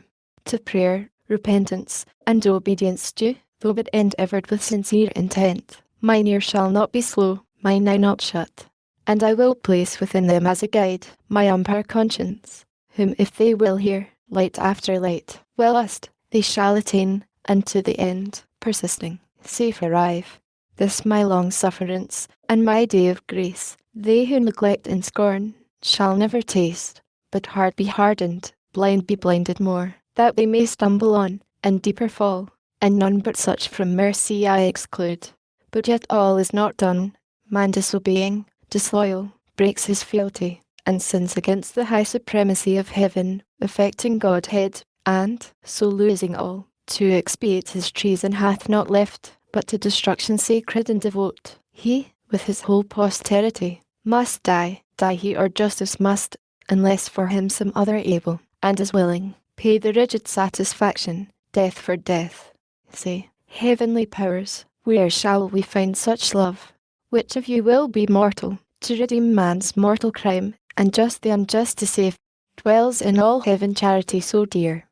He asked, but all the heavenly choir stood mute, and silence was in heaven. On man's behalf patron or intercessor none appeared, much less that durst upon his own head draw the deadly forfeiture, and ransom set. And now without redemption all mankind must have been lost, adjudged to death and hell by doom severe, had not the Son of God, in whom the fullness dwells of love divine, his dearest mediation thus renewed. Father, thy word is past, man shall find grace, and shall grace not find means, that finds her way, the speediest of thy winged messengers, to visit all thy creatures, and to all comes unprevented, unimplored, unsought. Happy for man, so coming, he her aid can never seek, once dead in sins and lust, atonement for himself, or offering meet, indebted and undone, hath none to bring. Behold me then, me for him, life for life I offer, on me let thine anger fall. Account me man, I for his sake will leave thy bosom, and this glory next to thee freely put off, and for him lastly die well pleased. On me let death wreak all his rage, under his gloomy power I shall not long lie vanquished. Thou hast given me to possess life in myself for ever, by thee I live, though now to death I yield, and am his due, all that of me can die, yet, that debt paid, thou wilt not leave me in the loathsome grave his prey, nor suffer my unspotted soul for ever with corruption there to dwell, but I shall rise victorious, and subdue my vanquisher, spoiled of his vaunted spoil. Death his death's wound shall then receive, and stoop inglorious, of his mortal sting disarmed, I through the ample air in triumph I shall lead hell captive maugre hell, and show the powers of darkness bound. Thou, at the sight pleased, out of heaven shalt look down and smile, will, by thee raised, I ruin all my foes. Death last, and with his carcase glut the grave, then, with the multitude of my redeemed, shall enter heaven, long absent, and return, Father, to see thy face, wherein no cloud of anger shall remain, but peace assured and reconcilement. Wrath shall be no more thenceforth, but in thy presence joy entire. His words here ended, but his meek aspect silent yet spake, and breathed immortal love to mortal men, above which only shone filial obedience. As a sacrifice glad to be offered, he attends the will of his great Father. Admiration seized all heaven, what this might mean, and whither tend, wondering. But soon Th Almighty thus replied, O thou in heaven and earth the only peace found out for mankind under wrath, O thou my sole complacence. Well thou knowest how dear to me are all my works, nor man the least, though last created, that for him I spare thee from my bosom and right hand, to save, by losing thee awhile, the whole race lost.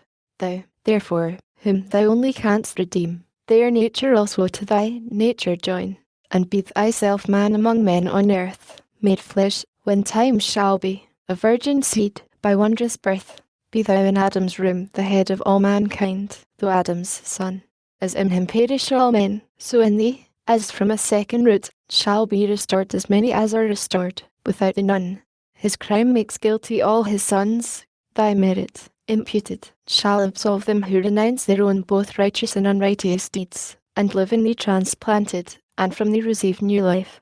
So man, as is most just, shall satisfy for man, be judged and die, and dying rise, and rising with him raise his brethren, ransomed with his own dear life. So heavenly love shall outdo hellish hate, giving to death, and dying to redeem, so dearly to redeem what hellish hate so easily destroyed, and still destroys in those who, when they may, accept not grace. Nor shalt thou, by descending to assume man's nature, lessen or degrade thine own, because thou hast, though throned in highest bliss equal to God, and equally enjoying God-like fruition, quitted all, to save the world from utter loss, and hast been found by merit more than birthright Son of God, found worthiest to be so by being good, far more than great or high, because in thee love hath abounded more than glory abounds. Therefore thy humiliation shall exalt with thee thy manhood also to this throne. Here shalt thou sit incarnate, here shalt reign both God and man, Son both of God and man, anointed universal King. All power I give thee, reign for ever, and assume thy merits. Under thee, as head supreme, thrones, princedoms, powers, dominions, I reduce. All knees to thee shall bow, of them that bide in heaven, or earth, or under earth in hell. When thou, attended gloriously from heaven, shalt in the sky appear, and from thee send the summoning archangels to proclaim thy dread tribunal. Forthwith from all winds, the living, and forthwith the sighted dead of all past ages, to the general doom shall hasten. Such a peal shall rouse their sleep. Then, all thy saints assembled, thou shalt judge bad men and angels. They, arraigned, shall sink beneath thy sentence. Hell, her numbers full, thenceforth shall be for ever shut. Meanwhile the world shall burn, and from her ashes spring new heaven and earth, wherein the just shall dwell, and, after all their tribulations long, see golden days, fruitful of golden deeds, with joy and peace triumphing, and fair truth. Then thou thy regal sceptre shalt lay by, for regal sceptre then no more shall need. God shall be all in all. But, all ye gods, adore him, who to compass all this dies. Adore the Son, and honour him as me. No sooner had the Almighty ceased, but all the multitude of angels, with a shout loud as from numbers without number, sweet as from blessed voices, uttering joy, heaven rung with jubilee, and loud hosannas filled the eternal regions. Lowly reverent towards either throne they bow, and to the ground with solemn adoration down they cast their crowns and wove with amaranth and gold. Immortal amaranth, a flower which once in paradise, fast by the tree of life, began to bloom, but soon for man's offence to heaven removed. Where first it grew, there grows, and flowers aloft shading the fount of life, and where the river of bliss through midst of heaven rolls o'er Elysian flowers her amber stream. With these that never fade the spirits elect bind their resplendent locks and reed with beams, now in loose garlands thick thrown off the bright pavement, that like a sea of jasper shone, empurpled with celestial roses smiled. Then, crowned again, their golden harps they took, harps ever tuned, that glittering by their side like quivers hung, and with preamble suite of charming symphony they introduce their sacred song, and wake in raptures high. No voice exempt, no voice but will could join melodious part, such concord is in heaven. The Father, first they sung omnipotent, immutable, immortal, infinite, eternal King, the author of all being, fountain of light, thyself invisible amidst the glorious brightness where thou sittst throned inaccessible, but when thou shaddest the full blaze of thy beams, and, through a cloud drawn round about thee like a radiant shrine, dark with excessive bright thy skirts appear, yet dazzle heaven, that brightest seraphim approach not, but with both wings veil their eyes.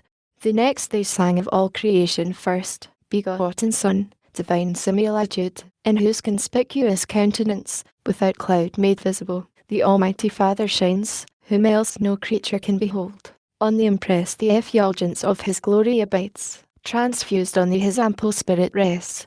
He heaven of heavens and all the powers therein by thee created, and by thee threw down the aspiring dominations. Thou that day thy father's dreadful thunder didst not spare, nor stop thy flaming chariot wheels, that shook heaven's everlasting frame, while o'er the next thou drovest of warring angels to our aid.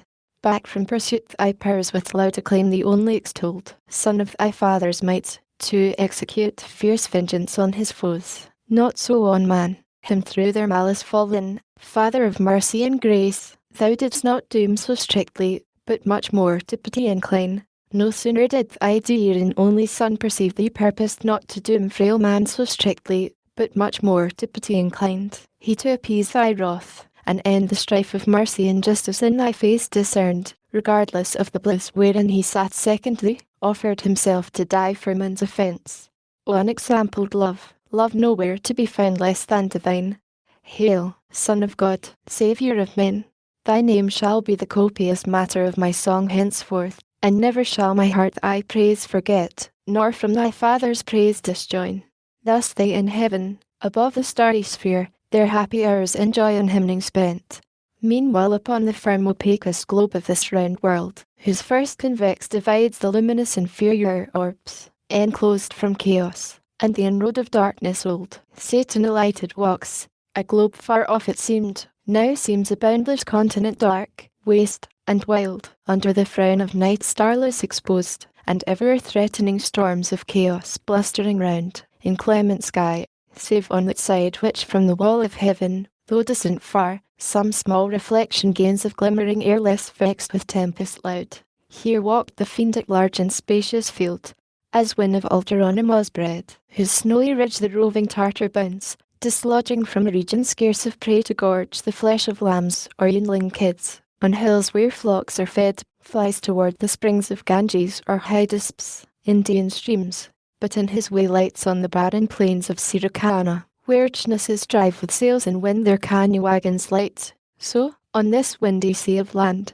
the fiend walked up and down alone, bent on his prey, alone. For other creature in this place, living or lifeless, to be found was none yet, but store hereafter from the earth up hither like aerial vapours flew of all things transitory and vain, when sin with vanity had filled the works of men, both all things vain, and all who in vain things build their fond hopes of glory or lasting fame, or happiness in this or the other life, all who have their reward on earth, the fruits of painful superstition and blind zeal, not seeking but the praise of men, here find fit retribution, empty as their deeds. All the unaccomplished works of nature's hand, abortive, monstrous, or unkindly mixed, dissolved on earth, fleet hither, and in vain, till final dissolution, wander here, not in the neighbouring moon as some have dreamed, those argent fields more likely habitants, translated saints, or middle spirits hold betwixt the angelical and humankind.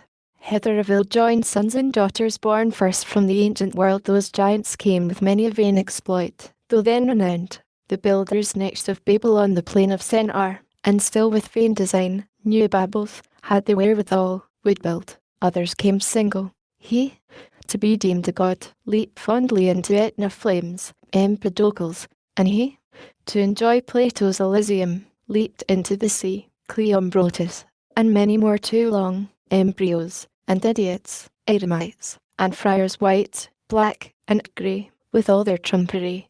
Here pilgrims roam, that strayed so far to seek in Golgotha him dead, who lives in heaven, and they, who to be sure of paradise, dying, put on the weeds of Dominic, or in Francis can think to pass disguised. They pass the planet 7, and pass the fixed, and the crystalline sphere whose balance weighs the trepidation talked, and that first moved. And now St. Peter at heaven's wicket seems to wait them with his geese, and now at foot of heaven's ascent they lift their feet, when lo a violent cross-wind from either coast blows them transverse, 10,000 leagues around to the devious air. Then might ye see cowls, hoods, and habits, with their wearers, tossed and fluttered into rags, then the leeks, beads, indulgences, dispenses, pardons, bulls, the sport of winds. All these, upward aloft, fly o'er the backside of the world far off into a limbo large and broad, since called the paradise of fools, to few unknown long after, now unpeopled and untread. All this dark globe the fiend found as he passed, and long he wandered, till at last a gleam of dawning light turned thitherward in haste his travelled steps. Far distant he descries ascending by degrees magnificent up to the wall of heaven, a structure high, at top weary of, but far more rich, appeared the work as of a kingly palace gate, with frontispiece of diamond and gold embellished, thick with sparkling orient gems the portal shone, inimitable on earth by model, or by shading pencil, drawn. These stairs were such as Mary and Jacob saw angels ascending and descending, bands of guardians bright, when he from Esau fled to Padan Aram, in the field of Luth dreaming by night under the open sky and waking cried, "This is the gate of heaven." Each stair mysteriously was meant, nor stood there always, but drawn up to a heaven sometimes viewless, and underneath a bright sea flowed of jasper, or of liquid pearl, wherein who after came from earth, failing arrived wafted by angels, or flew o'er the lake wrapped in a chariot drawn by fiery steeds. The stairs were then let down, whether to dare the fiend by easy ascent, or aggravate his sad exclusion from the doors of bliss, direct against which opened from beneath, just o'er the blissful seat of paradise, a passage down to the earth, a passage wide, wider by far than that of after times over Mount Sion, and, though that were large, over the promised land to God so dear, by which, to visit off those happy tribes, on high behests his angels to and fro passed frequent, and his eye with choice regard from Panis, the fount of Jordan's flood, to Beersaba, where the Holy Land borders on Egypt and the Arabian shore. So wide the opening seemed, where bounds were set to darkness, such as bound the ocean wave. Satan from hence, now on a lower stair, that scaled by steps of gold to heaven gate, looks down with wonder at the sudden view of all this world at once, as when a scout, through dark and desert ways with peril gone all night, at last by break of cheerful dawn obtains the brow of some high climbing hill, which to his eye discovers unaware the goodly prospect of some foreign land first seen, or some renowned metropolis with glistering spires and pinnacles adorned, which now the rising sun gilds with his beams. Such wonder seized, though after heaven seen, the spirit malign, but much more envy seized, at sight of all this world beheld so fair. Round he surveys, and it well might, where he stood so high above the circling canopy of night's extended shade, from eastern point of Libra to the fleecy star that bears Andromeda far off Atlantic seas beyond the horizon. Then from pole to pole he views in breadth, and without longer pause downright into the world's first region throws his flight precipitant, and wins with ease through the pure marble air his oblique way amongst innumerable stars, that shone stars distant, but nigh hand seemed other worlds, or other worlds they seemed, or happy isles, like those Hesperian gardens famed of old, fortunate fields, and groves, and flower vales, thrice happy isles, but who dwelt happy there he stayed not to inquire. Above them all the golden sun, in splendour likest heaven, allured his eye, thither his course he bends through the calm firmament, but up or down, by centre, or eccentric, hard to tell, or longitude, where the great luminary aloof the vulgar constellations thick, that from his lordly eye keep distance due, dispenses light from far. They, as they move their starry dance in numbers that compute days, months, and years, towards his all-cheering lamp turn swift their various motions, or are turned by his magnetic beam, that gently warms the universe, and to each inward part with gentle penetration, though unseen, shoots invisible virtue even to the deep, so wondrously was set his station bright. there lands the fiend, a spot like which perhaps astronomer in the sun's lucent orb through his glazed optic tube yet never saw. The place he found beyond expression bright, compared with aught on earth, metal or stone, not all parts like, but all alike informed with radiant light, as glowing iron with fire.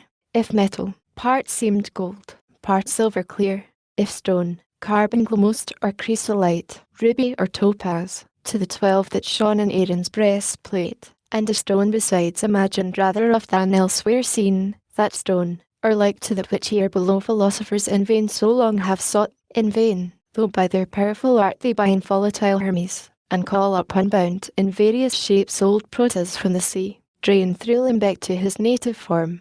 What wonder then if fields and regions here breathe forth elixir pure, and rivers run potable gold, when with one virtuous touch the arch-gemic sun, so far from us remote, produces, with terrestrial humour mixed, here in the dark so many precious things of colour glorious, and effect so rare. Here matter new to gaze the devil met undazzled, far and wide his eye commands, for sight no obstacle found here, nor shade, but all sunshine, as when his beams at noon culminate from the equator, as they now shot upward still direct, whence nowhere round shadow from body opaque can fall, and the air, nowhere so clear, sharpened his visual ray to objects distant far, whereby he soon saw within ken a glorious angel stand, the same whom John saw also in the sun. His back was turned, but not his brightness hid, of beaming sunny rays a golden tiara circled his head, nor less his locks behind illustrious on his shoulders fledged with wings lay waving round. On some great charge employed he seemed, or fixed in cogitation deep. Glad was the spirit impure, as now in hope to find who might direct his wandering flight to paradise, the happy seat of man, his journey's end and her beginning woe. But first he casts to change his proper shape, which else might work him danger or delay. And now a stripling cherub he appears, not of the prime, yet such as in his face youth smiled celestial, and to every limb suitable grace diffused, so well he feigned, under a coronet his flowing hair in curls on either cheek played, wings he wore of many a coloured plume, sprinkled with gold, his habit fit for speed succinct, and held before his decent steps a silver wand. He drew not nigh unheard, the angel bright, ere he drew nigh, his radiant visage turned, admonished by his ear, and straight was known the archangel Uriel, one of the 7 who in God's presence, nearest to his throne, stand ready at command, and are his eyes that run through all the heavens, or down to the earth bear his swift errands over moist and dry, o'er sea and land. Him Satan thus accosts, Uriel, for thou of those 7 spirits that stand in sight of God's high throne, gloriously bright, the first art wont his great authentic will interpreter through highest heaven to bring, where all his sons I embassy attend, and here art likeliest by supreme decree like honour to obtain, and as his eye to visit oft this new creation round, unspeakable desire to see, and know all these his wondrous works, but chiefly man, his chief delight and favour, him for whom all these his works so wondrous he ordained, hath brought me from the choirs of cherubim alone thus wondering.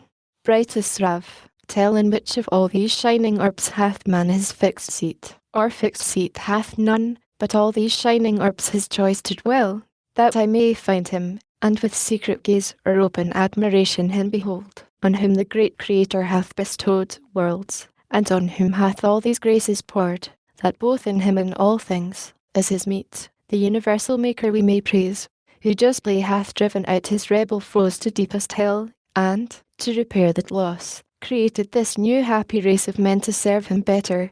Wise are all his ways.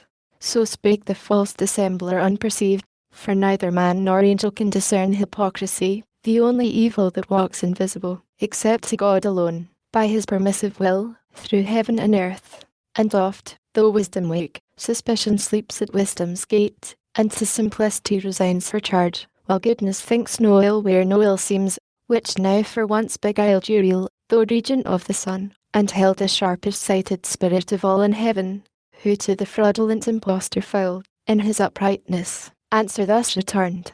Fair angel, thy desire, which tends to know the works of God, thereby to glorify the great work master, leads to no excess that reaches blame, but rather merits praise the more it seems excess, that led thee hither from thy imperial mansion thus alone, to witness with thine eyes what some perhaps, contented with report, here only in heaven. For wonderful indeed are all his works, pleasant to know, and worthiest to be all had in remembrance always with delight. But what created mind can comprehend their number, or the wisdom infinite that brought them forth, but hid their causes deep?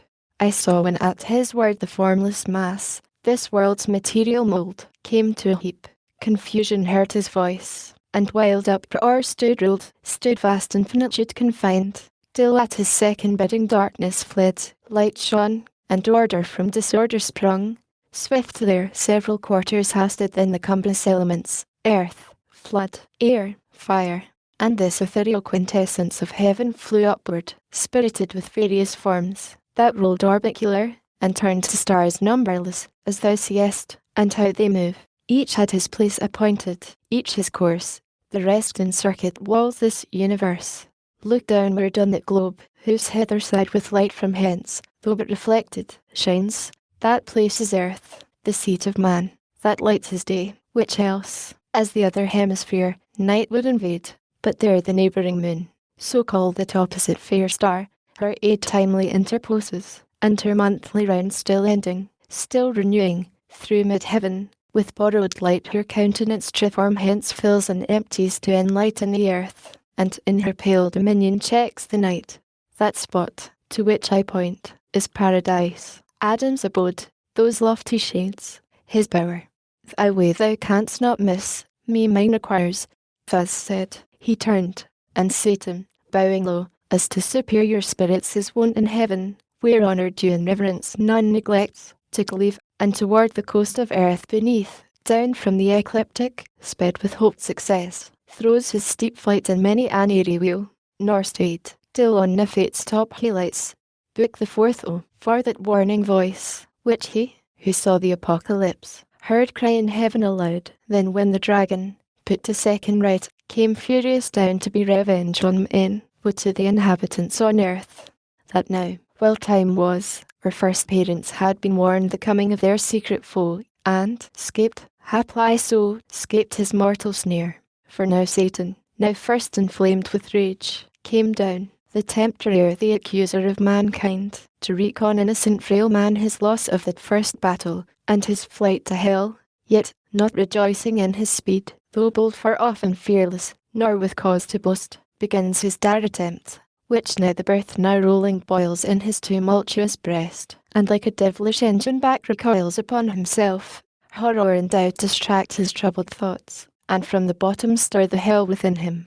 For within him hell he brings, and round about him, nor from hell one step, no more than from himself, can fly by change of place. Now conscience wakes despair, that slumbered, wakes the bitter memory of what he was, what is, and what must be worse. Of worse deeds worse sufferings must ensue. Sometimes towards Eden, which now in his view lay pleasant, his grieved look he fixes sad. Sometimes towards heaven, and the full blazing sun, which now sat high in his meridian tower. Then, much evolving, thus in sighs began. O thou, that, with surpassing glory crowned, lookest from thy sole dominion like the god of this new world, at whose sight all the stars hide their diminished heads, to thee I call, but with no friendly voice, and add thy name, of sun, to tell thee how I hate thy beams, that bring to my remembrance from what state I fell, how glorious once above thy sphere, till pride and worse ambition threw me down warring in heaven against heaven's matchless king. Ah, wherefore? He deserved no such return from me, whom he created what I was in that bright eminence, and with his good upbraided none, nor was his service hard. What could be less than to afford him praise, the easiest recompense, and pay him thanks, how due? Yet all his good proved ill in me, and dropped but malice, lifted up so high I stood in subjection, and thought one step high would set me highest, and in a moment quit the debt immense of endless gratitude, so burdensome still paying, still too forgetful what from him I still received, and understood not that ungrateful mind by owing owes not, but still pays, at once indebted and discharged. What burden then had his powerful destiny ordained me some inferior angel, I had stood then happy, no unbounded hope had raised ambition. Yet why not some other power as great might have aspired, and me, though mean, drawn to his part, but other powers as great fell not, but stand unshaken, from within or from without, to all temptations armed. Hadst thou the same free will and power to stand, thou hadst, whom hast thou then or what to accuse? But heaven's free love dealt equally to all. Be then his love accursed, since love or hate, to me alike, it deals eternal woe. Nay, cursed be thou, since against his I will choose freely what it now so justly rues. Me miserable, which way shall I fly infinite wrath, and infinite despair? Which way I fly is hell, myself am hell, and, in the lowest deep, a lower deep still threatening to devour me opens wide, to which the hell I suffer seems a heaven. Oh, then, at last relent. Is there no place left for repentance, none for pardon left? None left but by submission, and the word disdain forbids me, and my dread of shame among the spirits beneath, whom I seduced with other promises and other vaunts than to submit, boasting I could subdue the omnipotent. Amy, they little know how dearly I abide that boast so vain, under what torments inwardly I groan, while they adore me on the throne of hell. With diadem and sceptre high advanced, the lower still I fall, only supreme in misery. Such joy ambition finds. But say I could repent, and could obtain, by act of grace, my former state. How soon would I recall high thoughts, how soon unsay what feigned submission swore. Ease would recant vows made in pain, as violent and void. For never can true reconcilement grow, where wounds of deadly hate have pierced so deep, which would but lead me to a worse relapse and heavier fall. So should I purchase dear short intermission bought with double smart. This knows my punisher, therefore as far from granting he, as I from begging, peace. All hope excluded thus, behold, instead of us outcast, exiled, his new delight, mankind created, and for him this world. So farewell, hope, and with hope farewell, fear, farewell, remorse. All good to me is lost, evil, be thou my good. By thee at least divided emperor with heaven's king I hold, by thee, and more than half perhaps will reign, as man ere long, and this new world shall know. Thus while he spake, each passion dimmed his face thrice changed with pale ire, envy, and despair, which marred his borrowed visage, and betrayed him counterfeit, if any eye beheld. For heavenly minds from such distempers fouler ever clear, wary if he soon aware, each perturbation smoothed with outward calm, artificer fraud, and was the first that practised falsehood under saintly show, deep malice to conceal, couched with revenge, yet not enough had practised to deceive your real once warned, whose eye pursued him down the way he went, and on the Assyrian mount saw him disfigured, more than could befall spirit of happy sort. His gestures fierce he marked in mad demeanour, then alone, as he supposed, all unobserved, unseen. So on he fares, and to the border comes of Eden, where delicious paradise, now nearer, crowns with her enclosure green, as with a rural mound, the champion head of a steep wilderness, whose hairy sides with thicket overgrown, grotesque and wild, access denied, and overhead upgrew insuperable height of loftiest shade, cedar, and pine, and fir, and branching palm, a sylvan scene, and, as the ranks ascend, shade above shade, a woody theatre of statiest view. Yet higher than their tops the verdurous wall of paradise upsprung, which to our general sire gave prospect large into his nether empire neighbouring round. And higher than the wall a circling row of goodliest trees, loaden with fairest fruit, blossoms and fruits at once of golden hue, appeared, with gay enamelled colours mixed, on which the sun more glad impressed his beams than in fair evening cloud, or humid bough, when God hath showered the earth. So lovely seemed it landskip, and if pure now purer air meets his approach, and to the heart inspires vernal delight and joy, able to drive all sadness but despair, now gentle gales, fanning their odoriferous wings, dispense native perfumes, and whisper whence they stole those balmy spoils. As when to them who fail beyond the Cape of Hope, and now past Mozambique, off at sea northeast winds blow sabine odours from the spicy shore of Arabia the blessed. With such delay well pleased they slack their course, and many a league cheered with the grateful smell old ocean smiles. So entertain those odorous sweets the fiend, who came their bane, though with them better pleased than Asmodus with the fishy fume that drove him, though enamoured, from the spouse of Tobit's son, and with a vengeance sent from Media post to Egypt, there fast bound. Now to the ascent of that steep savage hill Satan had journeyed on, pensive and slow, but further we found none, so thick entwined, as one continued brake, the undergrowth of shrubs and tangling bushes had perplexed all path of man or beast that passed that way.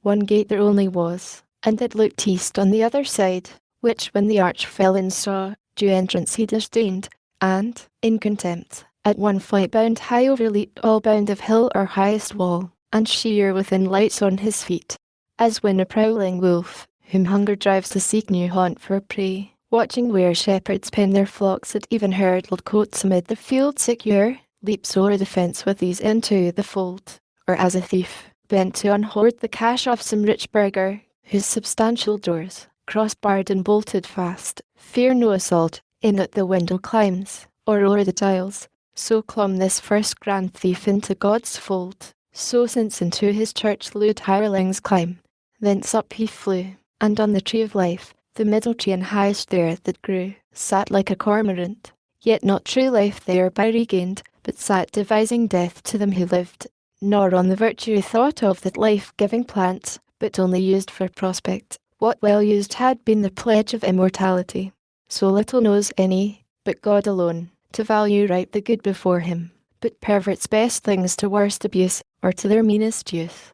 Beneath him with new wonder now he views, to all delight of human sense exposed, in narrow room, nature's whole wealth, yea more, a heaven on earth. For blissful paradise of God the garden was, by him in the east of Eden planted.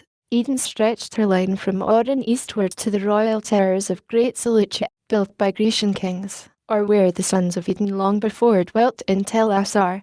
In this pleasant soil his far more pleasant garden God ordained. Out of the fertile ground he caused to grow all trees of noblest kind for sight, smell, taste, and all amid them stood the tree of life, high eminent, blooming ambrosial fruit of vegetable gold. And next to life, or death, the tree of knowledge, grew fast by knowledge of good bought dear by knowing ill. Southward through Eden went to river large, nor changed his course, but through the shaggy hill passed underneathing ill-fed, for God had thrown that mountain as his garden mould high raised upon the rapid current, which, through veins of porous earth with kindly thirst updrawn, rose a fresh fountain, and with many rill watered the garden.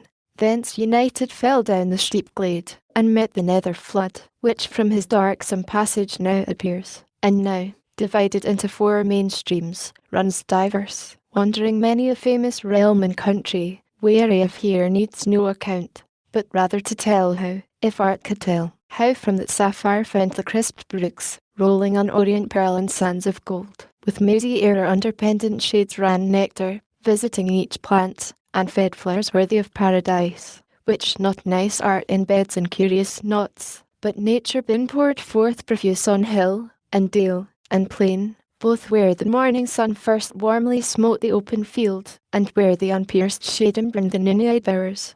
Thus was this place a happy rural seat of various view. Groves whose rich trees wept odorous gums and balm, others whose fruit, burnished with golden rind, hung amiable, Hesperian fables true, if true, here only, and of delicious taste, betwixt them lawns, or level downs, and flocks grazing the tender herb, where interpost, or palmy hillock, or the flowery lap of some Ariguous valley spread her store, flowers of all hue, and without thorn the rose. Another side, umbrageous grots and caves of cool recess, o'er which the mantling vine lays forth her purple grape, and gently creeps luxuriant. Meanwhile murmuring waters fall down the slope hills, dispersed, or in a lake, that to the fringed bank with myrtle crowned her crystal mirror holds, unite their streams. The birds there quadruply, ears, vernal ears, breathing the smell of field and grove, at e'en the trembling leaves, while universal Pan, night with the graces and the hours in dance, led on the eternal spring.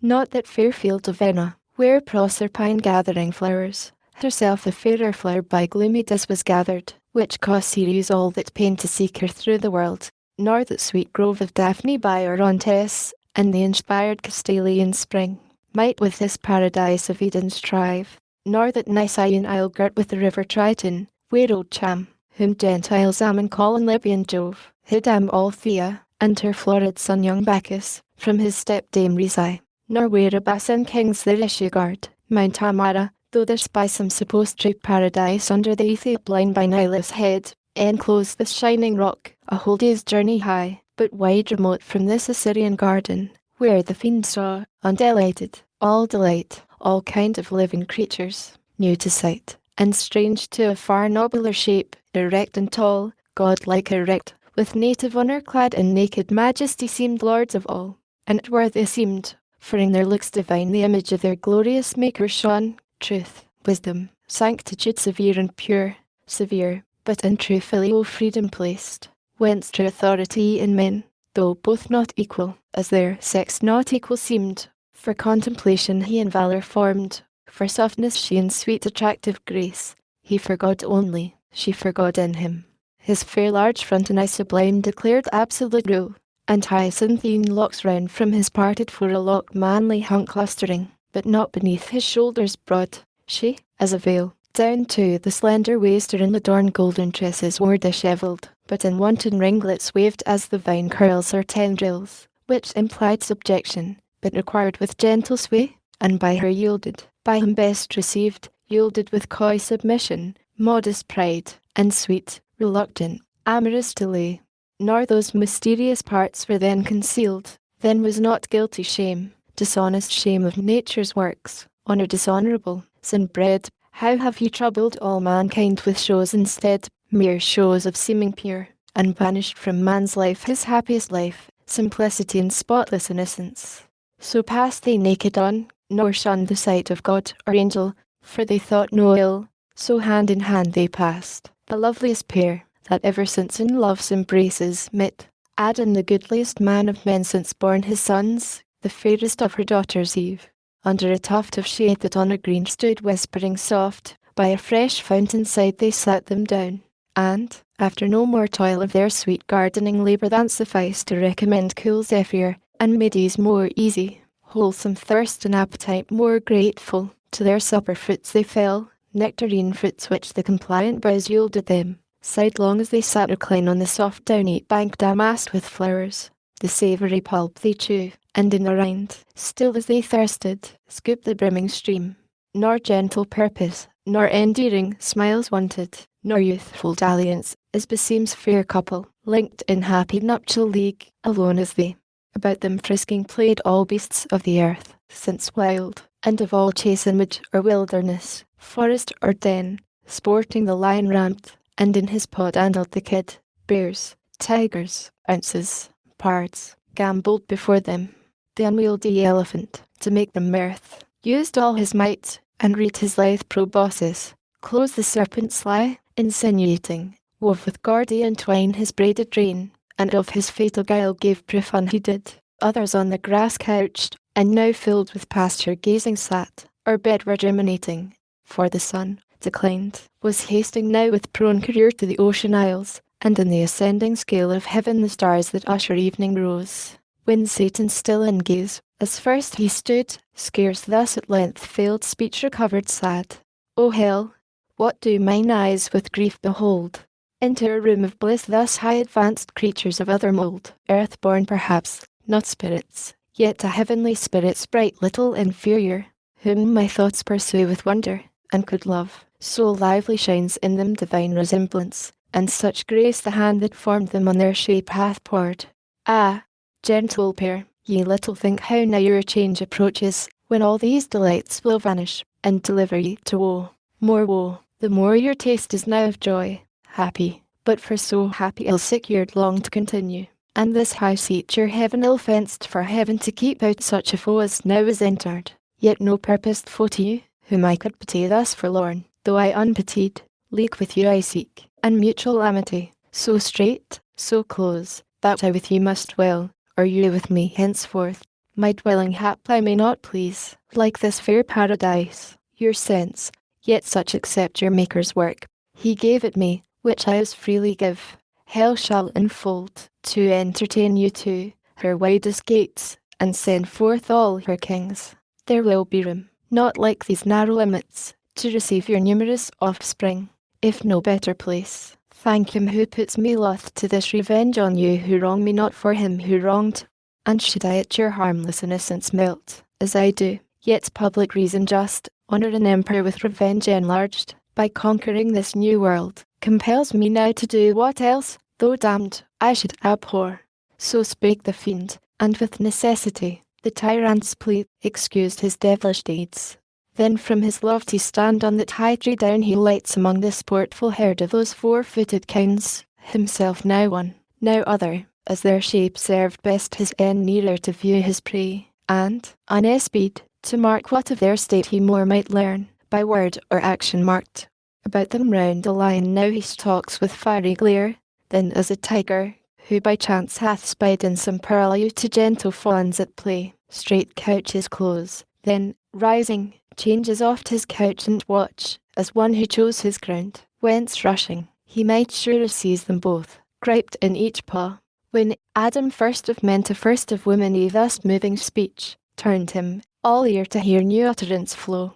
Sole partner, and sole part, of all these joys, dearer thyself than all, needs must the power that made us, and for us this ample world, be infinitely good, and of his good as liberal and free as infinite, that raised us from the dust, and placed us here in all this happiness, who at his hand have nothing merited, nor can perform what weary if he hath need, he who requires from us no other service than to keep this one, this easy charge, of all the trees in paradise that bear delicious fruit so various, not to taste that only tree of knowledge, planted by the tree of life, so near grows death to life. What ere death is, some dreadful thing no doubt, for well thou knowest God hath pronounced it death to taste the tree, the only sign of our obedience left, among so many signs of power and rule conferred upon us, and dominion given over all other creatures that possess earth, air, and sea.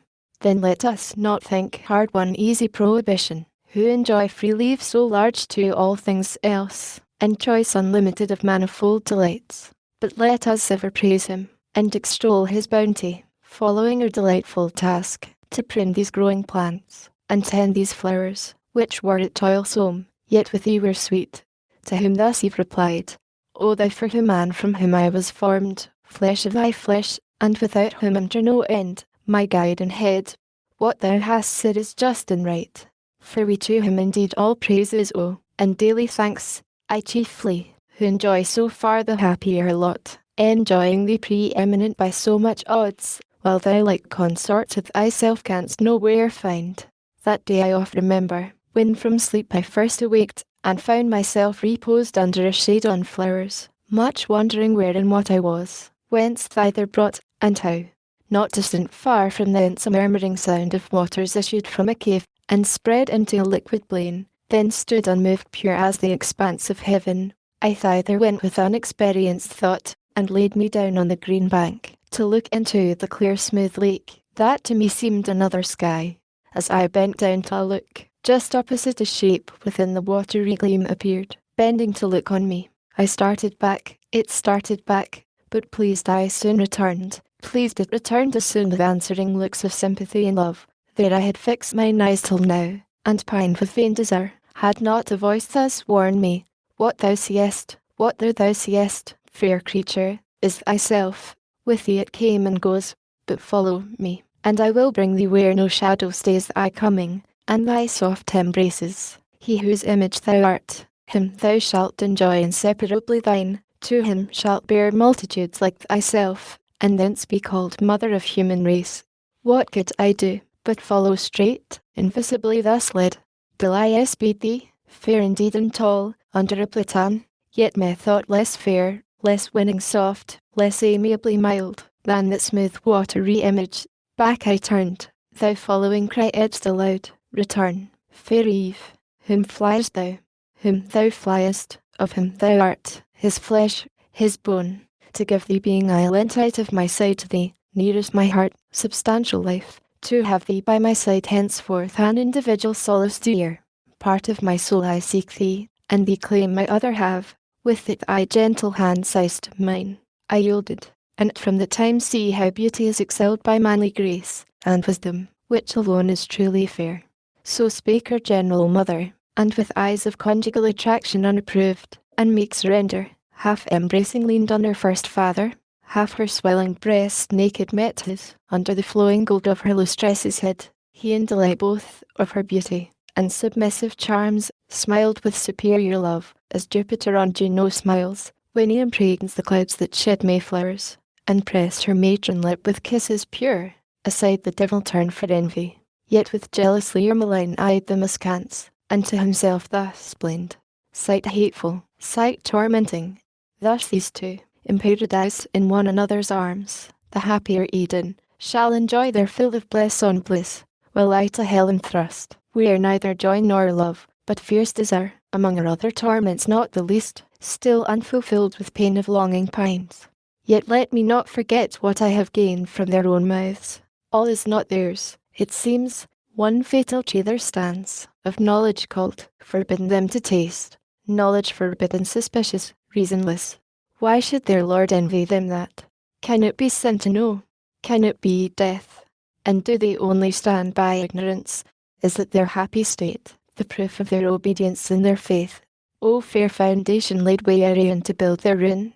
Hence I will excite their minds with more desire to know, and to reject envious commands, invented with design to keep them low, whom knowledge might exalt equal with gods, aspiring to be such. They taste and die. What likelier can ensue? But first with narrow search I must walk round this garden, and no corner leave unspeed.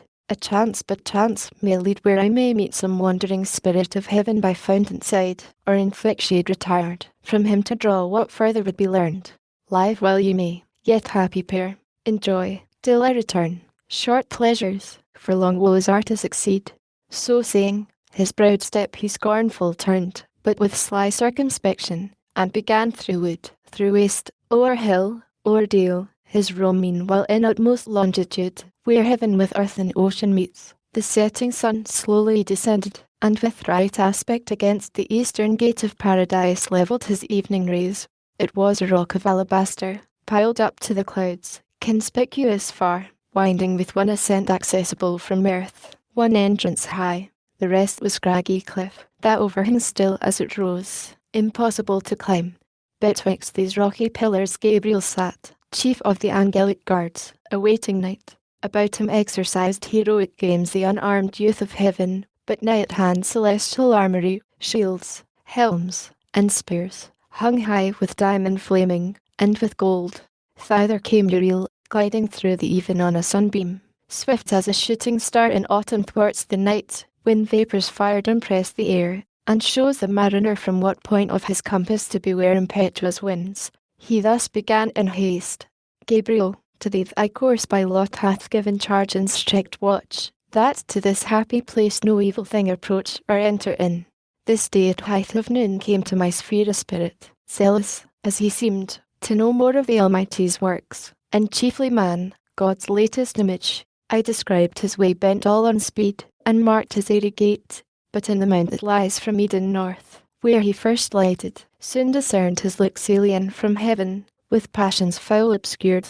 Mine I pursued him still, but under shade lost sight of him. One of the banished crew, I fear, hath ventured from the deep, to raise new troubles. Him thy care must be to find. To whom the winged warrior thus returned. Uriel, no wonder if thy perfect sight, amid the sun's bright circle where thou sitt'st, see far and wide. In at this gate none pass the vigilance here placed, but such as come well known from heaven.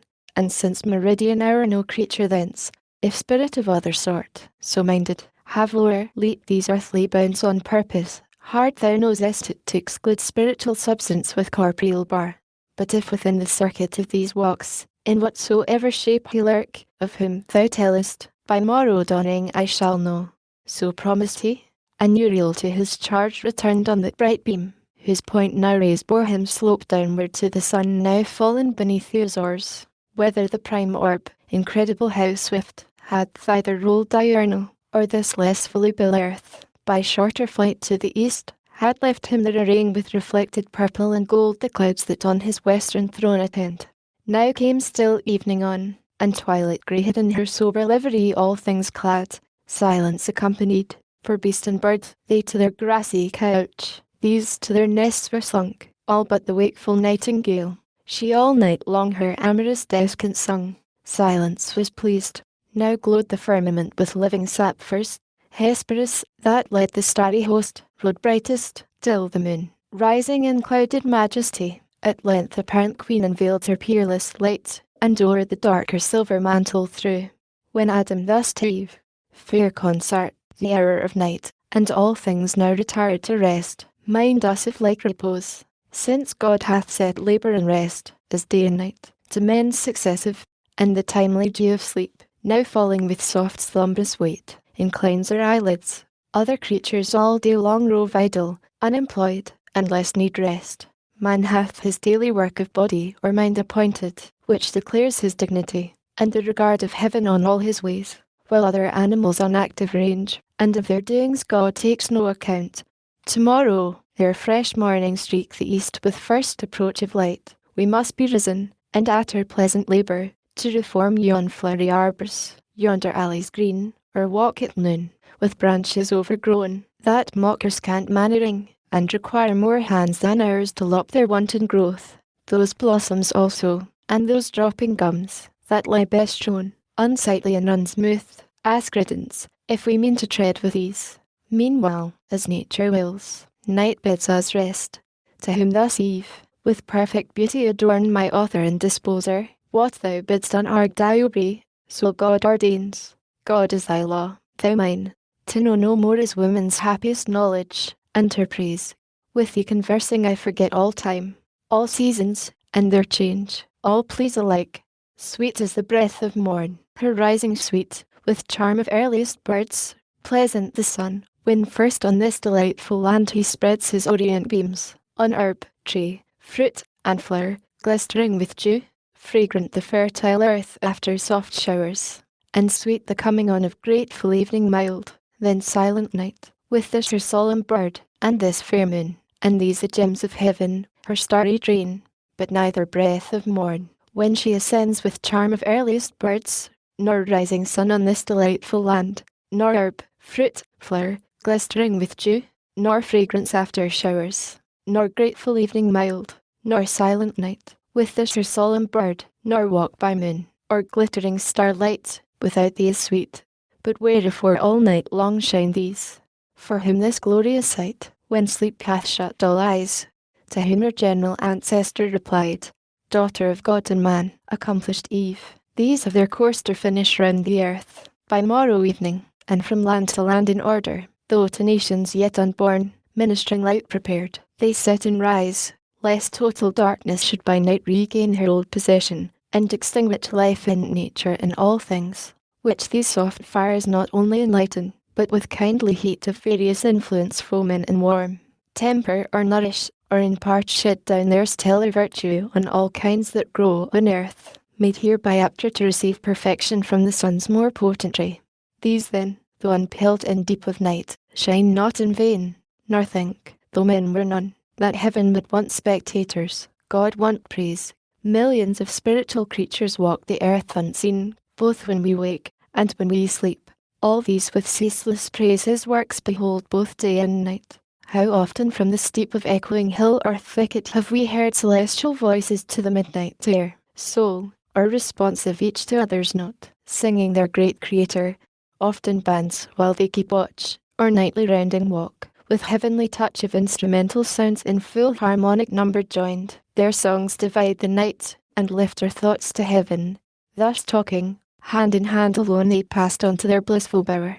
It was a place chosen by the sovereign planter, when he framed all things to man's delightful use. The roof of thickest covert was enwoven shade laurel and myrtle, and what higher grew of firm and fragrant leaf. On either side acanthus, and each odorous bushy shrub, fenced up the verdant wall. Each beauteous flower, iris all hues, roses, and jessamine, reared high their flourished heads between, and dropped mosaic, underfoot the violet, crocus, and hyacinth, with rich inlay broidered the ground, more coloured than with stone of costliest emblem. Other creature here, bird, beast, insect, or worm, durst enter none, such was the law of man. Inferior bower more sacred and sequestered, though but feigned, Pan or Sylvanus never slept, nor nymph nor faun is haunted. Here, enclosed recess, with flowers, garlands, and sweet-smelling herbs, espoused Eve decked first her nuptial bed, and heavenly choirs the hymn sung. What day the genial angel to her sire brought her in naked beauty more adorned, more lovely, than Pandora, whom the gods endowed with all their gifts, and oh, to like and sad event, when to the unwiser son of Japhet brought by Hermes, she ensnared mankind with her fair looks, to be avenged on him who had stole Jove's authentic fire.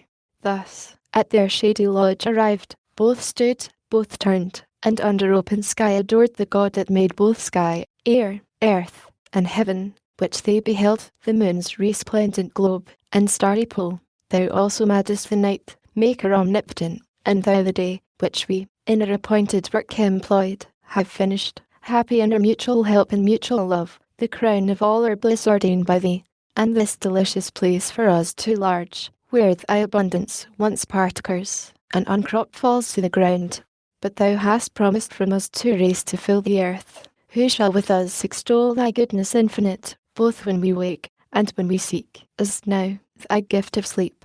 This said unanimous, and other rites observing none, but adoration pure which God likes best, into their inmost bower handed they went, and eased the putting off these troublesome disguises which we wear, straight side by side were laid, nor turned, I ween, Adam from his fair spouse, nor Eve the rites mysterious of connubial love refused, whatever hypocrites austerely talk of purity, and place, and innocence, defaming as impure what God declares pure, and commands to some, leaves free to all. Our Maker bids increase, who bids abstain but our destroyer, foe to God and man. Hail, wedded love, mysterious law, true source of human offspring, sole propriety and paradise of all things common else. By the adulterous lust was driven from men among the bestial herds to range. By thee founded in reason, loyal, just, and pure, our relations dear, and all the charities of father, son, and brother, first were known. Far be it, that I should write this in or blame, or think thee unbefitting holiest place, perpetual fountain of domestic sweets, whose bed is undefiled and chaste pronounced, present, or past, as saints and patriarchs used.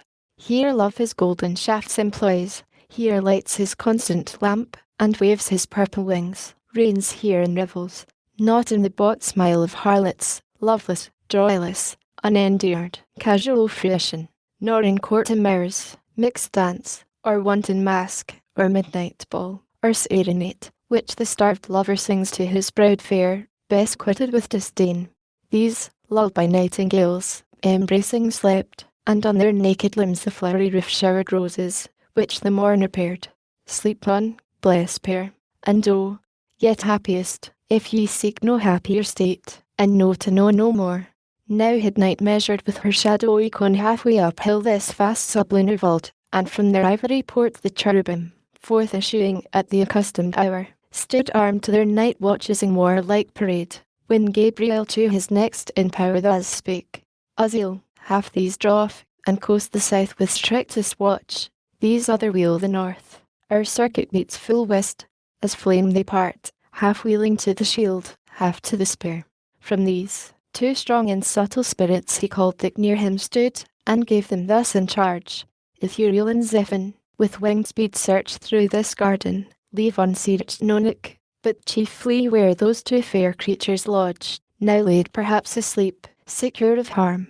This evening from the sun's decline arrived, who tells of some infernal spirit seen hitherward bent, who could have thought, escape the bars of hell, on errand bad no doubt, such, where ye find, seize fast, and hither bring. So saying, on he led his radiant files, dazzling the moon. These two they were direct in search of whom they sought, him that they found squat like a toad, close at the ear of Eve, essaying by his devilish art to reach the organs of her fancy, and with them forge illusions, as he list, phantasms and dreams, or if, inspiring venom, he might taint the animal spirits, that from pure blood arise like gentle breaths from rivers pure, thence raise at least distempered, discontented thoughts, vain hopes, vain aims, inordinate desires, blown up with high conceits engendering pride.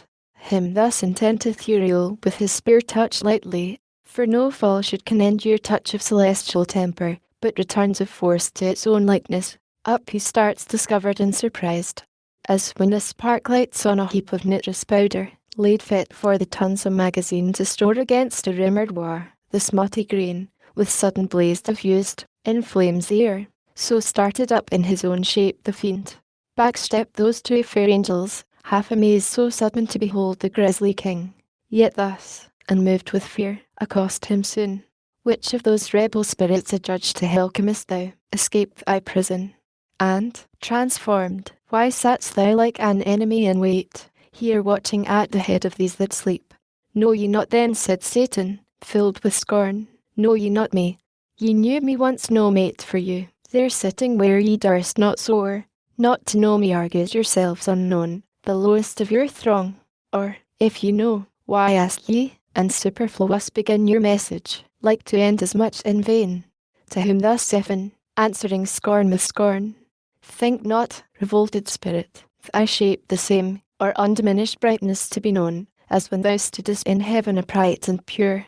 That glory then, when thou no more wast good, departed from thee, and thou resemblest now thy sin in place of doom obscure and foul. But come, for thou, be sure, shalt give account to him who sent us, whose charge is to keep this place inviolable, and these from harm. So spake the cherub, and his grave rebuke, severe in youthful beauty, added grace invincible. Abashed the devil stood, and felt how awful goodness is, and saw virtue in her shape how lovely. Saw, and pined his loss, but chiefly to find here observed his lustre visibly impaired, yet seemed undaunted. If I must contend, said he, best with the best, the sender, not the sent, or all at once, more glory will be won, or less be lost. Thy fear, said Zephan bold, will save us trial what least can dissingle against the wicked, and thence weak. The fiend replied not, overcome with rage, but, like a proud steed reined, went haughty on, champing his iron curb. To strive or fly he held it vain. Awe from above had quelled his heart, naught else dismayed. Now drew they nigh the western point, where those who have round in guards just met, and closing stood in squadron joined, awaiting next command. To whom their chief, Gabriel, from the front thus called aloud, O friends, I hear the tread of nimble feet hasting this way, and now by a glimpse discerneth Uriel and Zephan through the shade, and with them comes a third of regal port, but faded splendour one, who by his gait and fierce demeanour seems the prince of hell, not likely to part hence without contest. Stand firm, for in his look defiance lurks. He scarce had ended, when those two approached, and brief related whom they brought, where found, how busied, in what form and posture couched. To whom with stern regard thus Gabriel spake, Why hast thou, Satan, broke the bounds prescribed thy transgressions, and disturbed the charge of others, who approve not to transgress by thy example, but have power and right to question thy bold entrance on this place, employed, it seems, to violate sleep, and those whose dwelling God hath planted here in bliss. To whom thus Satan with contemptuous brow, Gabriel, thou hadst in heaven the esteem of wise, and such I held thee? But this question asked puts me in doubt. Lives there who loves his bane, who would not, finding way, break loose from hell, though thither doomed? Thou wilt thyself, no doubt, and boldly venture to whatever place farthest from pain, where thou mightst hope to change torment with ease, and soonest recompense dole with delight, which in this place I sought. To thee no reason, who knowest only good, but evil hast not tried, and wilt object his will who bounds us. Let him surer bar his iron gates, if he intends or stay in the dark durance. Thus much what was asked, the rest is true. They found me where they say, but that implies not violence or harm. Thus he in scorn, the warlike angel moved, disdainfully half smiling, thus replied, O loss of one in heaven to judge of wise since Satan fell, whom folly overthrew, and now returns him from his prison, scaped, gravely in doubt whether to hold him wise or not, who ask what boldness brought him hither unlicensed from his bounds in hell prescribed.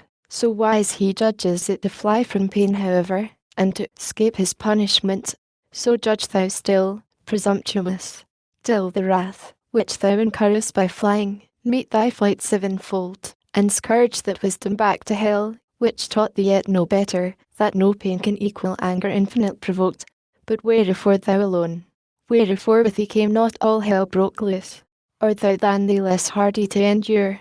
Courageous chief, the first in flight from pain, hadst thou alleged to thy deserted host this cause of flight, thou surely hadst not come sole fugitive. To which the fiend thus answered, frowning stern, Not that I less endure, or shrink from pain, insulting angel. Well thou knowest I stood thy fiercest, when in battle I aid the blasting volley thunder made all speed, and seconded I else not dreaded spare. But still thy words at random, as before, argued thy inexperience what behoves from hard assays and ill successes past a faithful leader, not to hazard all through ways of danger by himself untried. I, therefore, I alone first undertook to wing the desolate abyss, and spy this new created world, weary if in hell fame is not silent, here in hope to find better abode, and my afflicted powers to settle here on earth, or in mid-air, though for possession put to try once more what thou and thy gay legions aid against, whose easier business were to serve their Lord high up in heaven, with songs to him his throne, and practice distances to cringe, not fight, to whom the warrior angel soon replied, to say and straight unsay, pretending first wise the fly pain, professing next the spy, argues no leader but a liar traced, Satan, and couldst thou faithful add, O name, O sacred name of faithfulness profaned, faithful to whom? To thy rebellious crew, army of fiends, fit body to fit head. Was this your discipline and faith engaged, your military obedience, to dissolve allegiance to the acknowledged power supreme? And thou, sly hypocrite, who now wilt seem patron of liberty, who more than thou once fawned, and cringed, and servilely adored heaven's awful monarch, wherefore, but in hope to dispossess him, and thyself to reign. But mark what I added thee now, avaunt, fly neither whence thou fledst. If from this hour within these hallowed limits thou appear, back to the infernal pit I drag thee chained, and seal thee so, as henceforth not to scorn the facile gates of hell too slightly barred. So threatened he, but Satan to no threats gave heed, but waxing more enraged replied, Then when I am thy captive talk of chains, proud limitary cherub, but here then far heavier load thyself expect to feel from my prevailing arm, though heaven's king rides on thy wings, and thou with thy compeers, us to the yoke, driest his triumphant meals in progress through the road of heaven's star-paved. While thus he spake, the angelic squadron bright turned fiery red, sharpening in mooned horns their phalanx, and began to hem him round with ported spears, as thick as when a field of cereals ripe for harvest waving bends her bearded grove of ears. Which way the wind sways them, the careful ploughman doubting stands, left on the threshing floor his hopeless sheaves prove chaff. On the other side, Satan, alarmed, collecting all his might, dilated stood, like Tenerife or Atlas, unremoved. His stature reached the sky, and on his crest sat horror plumed, nor wanted in his grasp what seemed both spear and shield. Now dreadful deeds might have ensued, nor only paradise in this commotion, but the starry cope of heaven perhaps, or all the elements at least had gone to rack, disturbed and torn with violence of this conflict, had not soon the Eternal, to prevent such horrid fray, hung forth in heaven his golden scales, yet seen betwixt Astrea and the Scorpion's sign, wherein all things created first he weighed, the pendulous round earth with balance air and counterpoise, now ponders all events, battles and realms.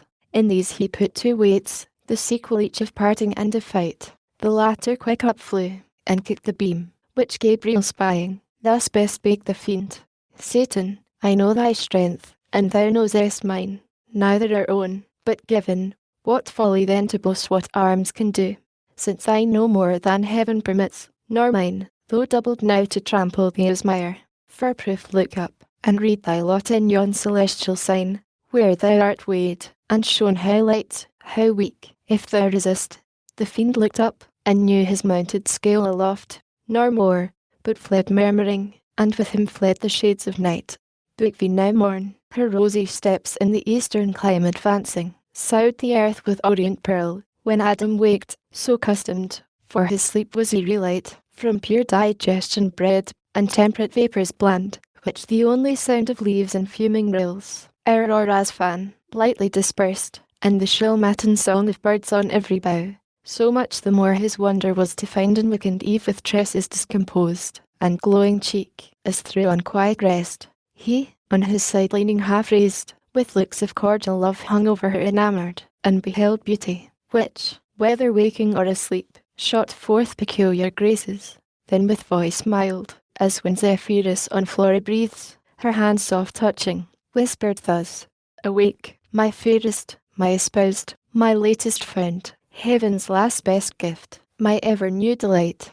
Awake, the morning shines, and the fresh field calls us. We lose the prime, to mark how spring or tender plants, how blows the citron grove, what drops the myrrh, and what the balmy reed, how nature paints her colours, how the bee sits on the bloom extracting liquid sweet.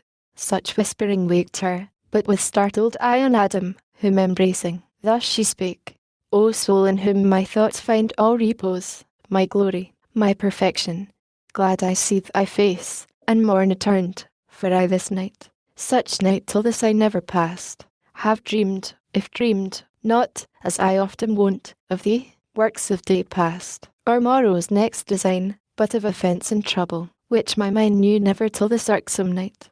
Methought, close at mine ear one called me forth to walk with gentle voice. I thought it thine, it said, why sleepest thou, Eve? Now is the pleasant time, the cool, the silent, save where silence yields to the night warbling bird, that now awake tunes sweetest his love-laboured song. Now reigns full-orbed the moon, and with more pleasing light shadowy sets off the face of things. In vain, if none regard, heaven wakes with all his eyes, whom to behold but thee, nature's desire, in whose sight all things joy, with ravishment attracted by thy beauty still to gaze. I rose as at thy call, but found thee not. To find thee I directed then my walk, and on, methought, alone I passed through ways that brought me on a sudden to the tree of interdicted knowledge. Fair it seemed, much fairer to my fancy than by day, and, as I wondering looked, beside it stood one shaped and winged like one of those from heaven by us oft seen. His dewy locks distilled ambrosia. On that tree he also gazed, and, O fair plant, said he, with fruit surcharged, deigns none to ease thy load, and taste thy sweet, nor God, nor man, is knowledge so despised, or envy, or what reserve forbids to taste. Forbid who will, none shall from me withhold longer thy offered good. Why else said here? This said, he paused not, but with venturous arm he plucked, he tasted. Me damp horror chilled at such bold words vouched with a deed so bold, but he thus, overjoyed, O fruit divine, sweet of thyself, but much more sweet thus cropped, forbidden here, it seems, is only fit for gods, yet able to make gods of men, and why not gods of men, since good, the more communicated, more abundant grows, the author not impaired, but honoured more. Here, happy creature, fairer angelic Eve, partake thou also, happy though thou art, happier thou mayest be, worthier canst not be. Taste this, and be henceforth among the gods thyself a goddess, not to earth confined, but sometimes in the air, as we sometimes ascend to heaven, by merit thine, and see what life the gods live there, and such live thou. So saying, he drew nigh, and to me held, even to my mouth, of that same fruit held part which he had plucked. The pleasant savoury smell so quickened appetite, that I, methought, could not but taste. Forthwith up to the clouds with him I flew, and underneath beheld the earth outstretched immense, a prospect wide and various, wondering at my flight and change to this high exaltation. Suddenly my guide was gone, and I, methought, sunk down, and fell asleep. But oh, how glad I waked to find this but a dream. Thus Eve her night related, and thus Adam answered sad. Best image of myself, and dearer have, the trouble of thy thoughts this night and sleep affects me equally, nor can I like this uncouth dream, of evil sprung, I fear, yet evil whence, in thee can harbour none, created pure. But know that in the soul are many lesser faculties, that serve reason as chief. Among these fancy next her office holds. Of all external things which the five watchful senses represent, she forms imaginations, airy shapes, which reason, joining or disjoining, frames all what we affirm or what deny, and call our knowledge or opinion, then retires into her private cell, when nature rests. Oft in her absence mimic fancy wakes to imitate her, but, misjoining shapes, wild work produces oft, and most in dreams, ill-matching words and deeds long past or late. Some such resemblances, methinks, I find over last evening's talk, in this thy dream, but with additions strange, yet be not sad. Evil into the mind of God or man may come and go, so unreproved, and leave no spot or blame behind, which gives me hope that what in sleep thou didst abhor to dream, waking thou never will consent to do. Be not disheartened then, nor cloud those looks, that wont to be more cheerful and serene, than one fair morning first smiles on the world. And let us to our fresh employments rise among the groves, the fountains, and the flowers that open now their choicest blossomed smells, reserved from night, and kept for thee in store. So cheered he his fair spouse, and she was cheered, but silently a gentle tear let fall from either eye, and wiped them with her hair. Two other precious drops that ready stood, each in their crystal sluice, here they fell kissed, as the gracious signs of sweet remorse and pious awe, that fear to have offended. So all was cleared, and to the field they haste. But first, from under shady arbour's roof soon as they forth were come to open sight of dayspring, and the sun, scarce uprisen, with wheels yet hovering o'er the ocean brim, shot parallel to the earth his dewy ray, discovering in wide landscape all the east of paradise and Eden's happy plains. Lowly they bowed adoring, and began their orisons, each morning duly paid in various style. For neither various style nor holy rapture wanted they to praise their Maker, in fit strains pronounced, or sung unmeditated. Such prompt eloquence flowed from their lips, in prose or numerous verse, more tuneable than needed lute or harp to add more sweetness. And they thus began, These are thy glorious works, Parent of good, Almighty.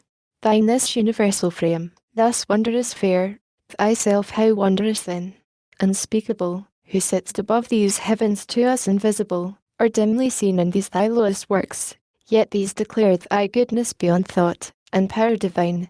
Speak, ye who best can tell, ye sons of light, angels, for ye behold him, and with songs and choral symphonies, day without night, circle his throne rejoicing. Ye in heaven on earth join all ye creatures to extol him first, him last, him midst, and without end. Fairest of stars, last in the train of night, if better thou belong not to the dawn, sure pledge of day, that crownest the smiling morn with thy bright circlet, praise him in thy sphere, while day arises, that sweet hour of prime. Thou son of this great world, both eye and soul, acknowledge him thy greater, sound his praise in thy eternal course, both when thou climbest, and when high noon hast gained, and when thou fallest. Moon, that now meetest the orient sun, now fliest, with the fixed stars, fixed in their orb that flies, and ye 5 other wandering fires, that move in mystic dance not without song, resound his praise, who out of darkness called up light. Air, and ye elements, the eldest birth of nature's womb, that in quaternion run perpetual circle, multiform, and mix and nourish all things, let your ceaseless change vary to our great Maker still new praise. Ye mists and exhalations, that now rise from hill or steaming lake, dusky or grey, till the sun paint your fleecy skirts with gold, in honour to the world's great author rise, whether to deck with clouds the uncoloured sky, or wet the thirsty earth with falling showers, rising or falling still advance his praise. His praise, ye winds, that from 4 quarters blow, breathe soft or loud, and wave your tops, ye pines, with every plant, in sign of worship wave. Fountains, and ye that warble, as ye flow, melodious murmurs, warbling tune his praise. Join voices, all ye living souls, ye birds, that singing up to heaven gate ascend, bear on your wings and in your notes his praise. Ye that in waters glide, and ye that walk the earth, and stately tread, or lowly creep, witness if I be silent, morn or even, to hill or valley, fountain or fresh shade, made vocal by my song, and taught his praise. Hail, universal Lord, be bounteous still to give us only good, and if the night have gathered aught of evil, or concealed, disperse it, as now light dispels the dark. So prayed the innocent, and to their thoughts firm peace recovered soon, and wanted calm. On to their morning's rural work they haste, among sweet dews and flowers, where any row of fruit trees over woody reached too far their pampered boughs, and needed hands to check fruitless embraces, or they led the vine to wed her ilm. She, spoused, about him twines her marriageable arms, and with him brings her dower, the adopted clusters, to adorn his barren leaves. Them thus employed beheld with pity heaven's high king, and to him called Raphael, the sociable spirit, that deigned to travel with Tobias, and secured his marriage with the 7 times wedded maid. Raphael, said he, thou hearest what stir on earth Satan, from hell, escaped through the darksome gulf, hath raised in paradise, and how disturbed this night the human pair. how he designs in them at once to ruin all mankind.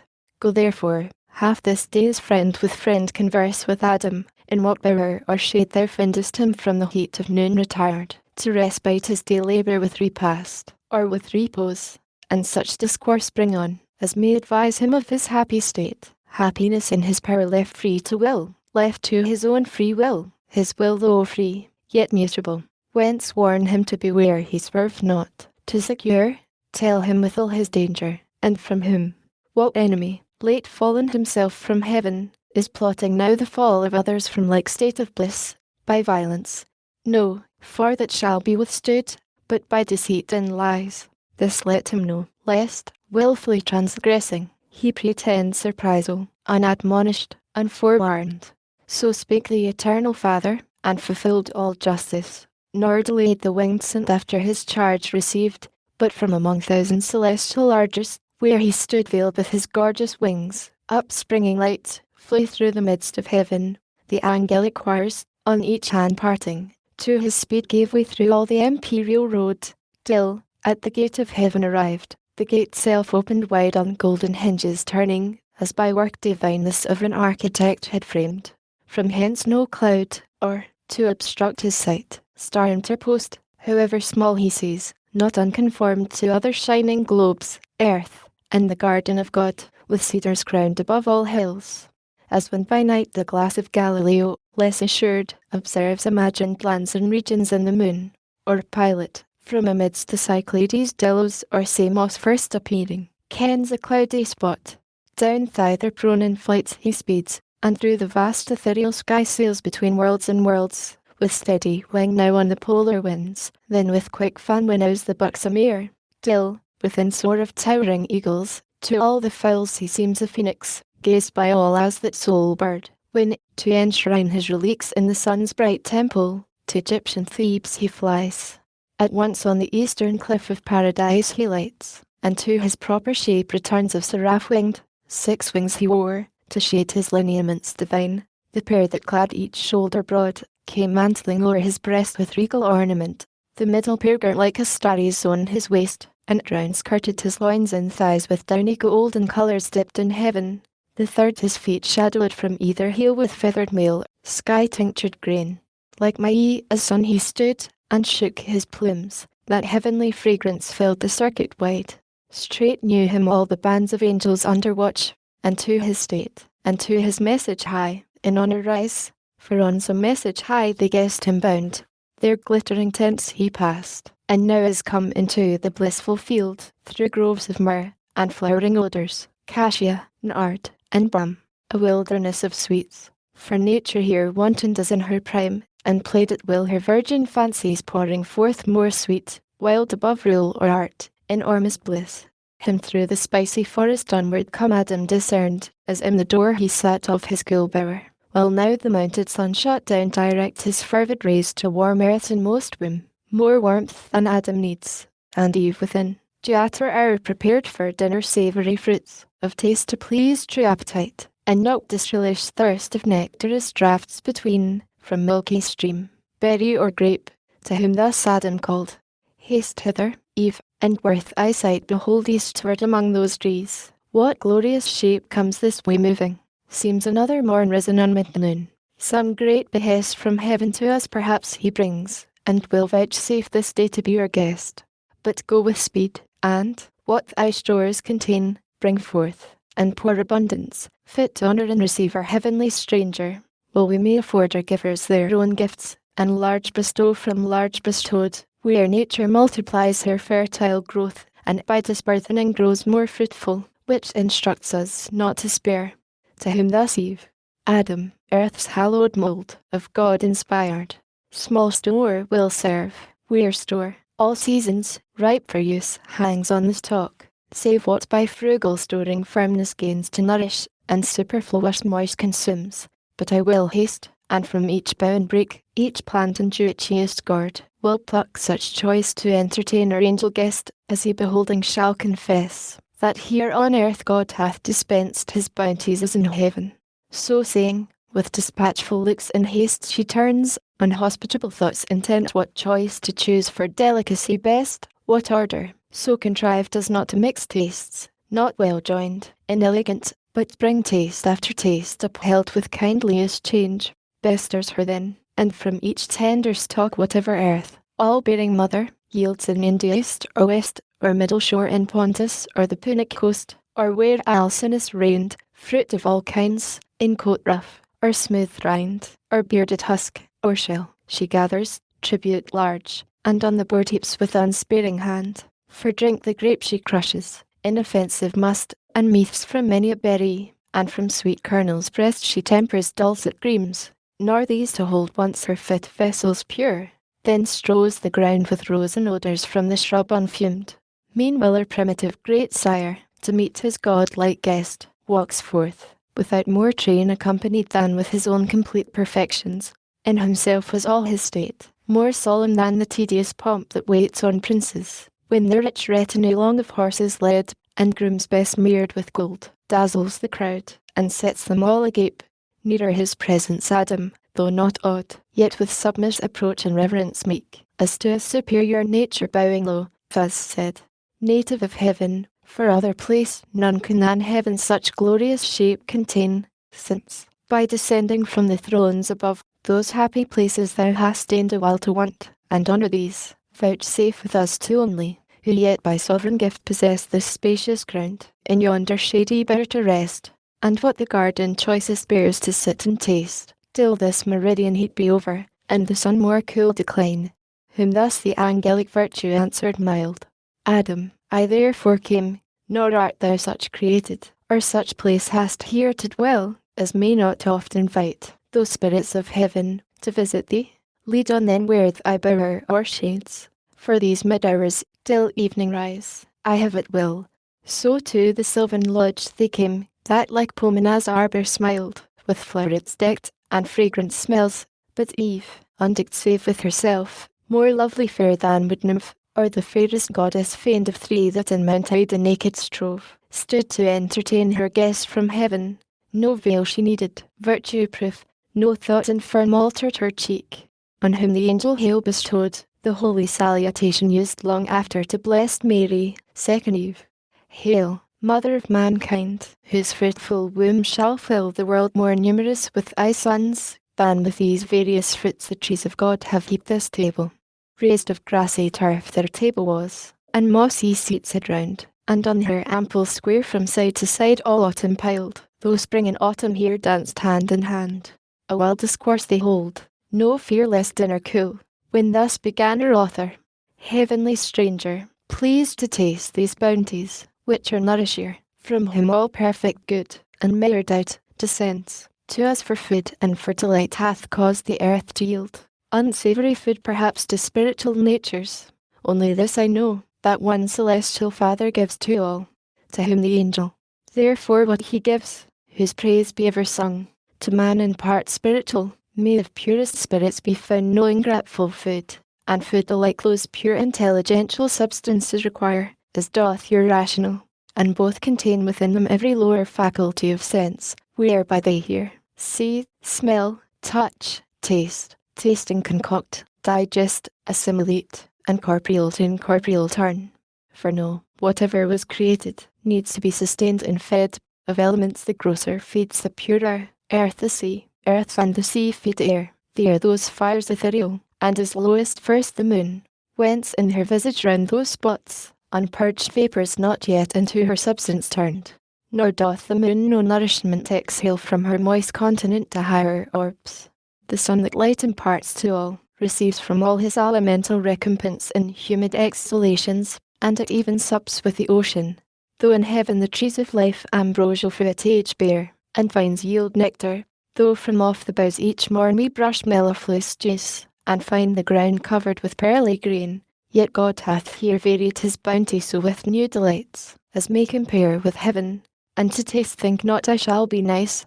So down they sat, and to their viands fell, nor seemingly the angel, nor in mist the common gloss of theologians, but with keen dispatch of real hunger, and concoctive heat to transubstantiate what redounds, transpires through spirits with these, nor wonder, if by fire of city coal the empiric alchemist can turn, or holds it possible to turn, metals of drossiest or to perfect gold, as from the mine. Meanwhile at table Eve ministered naked, and their flowing cups with pleasant liquors crowned. O innocence deserving paradise!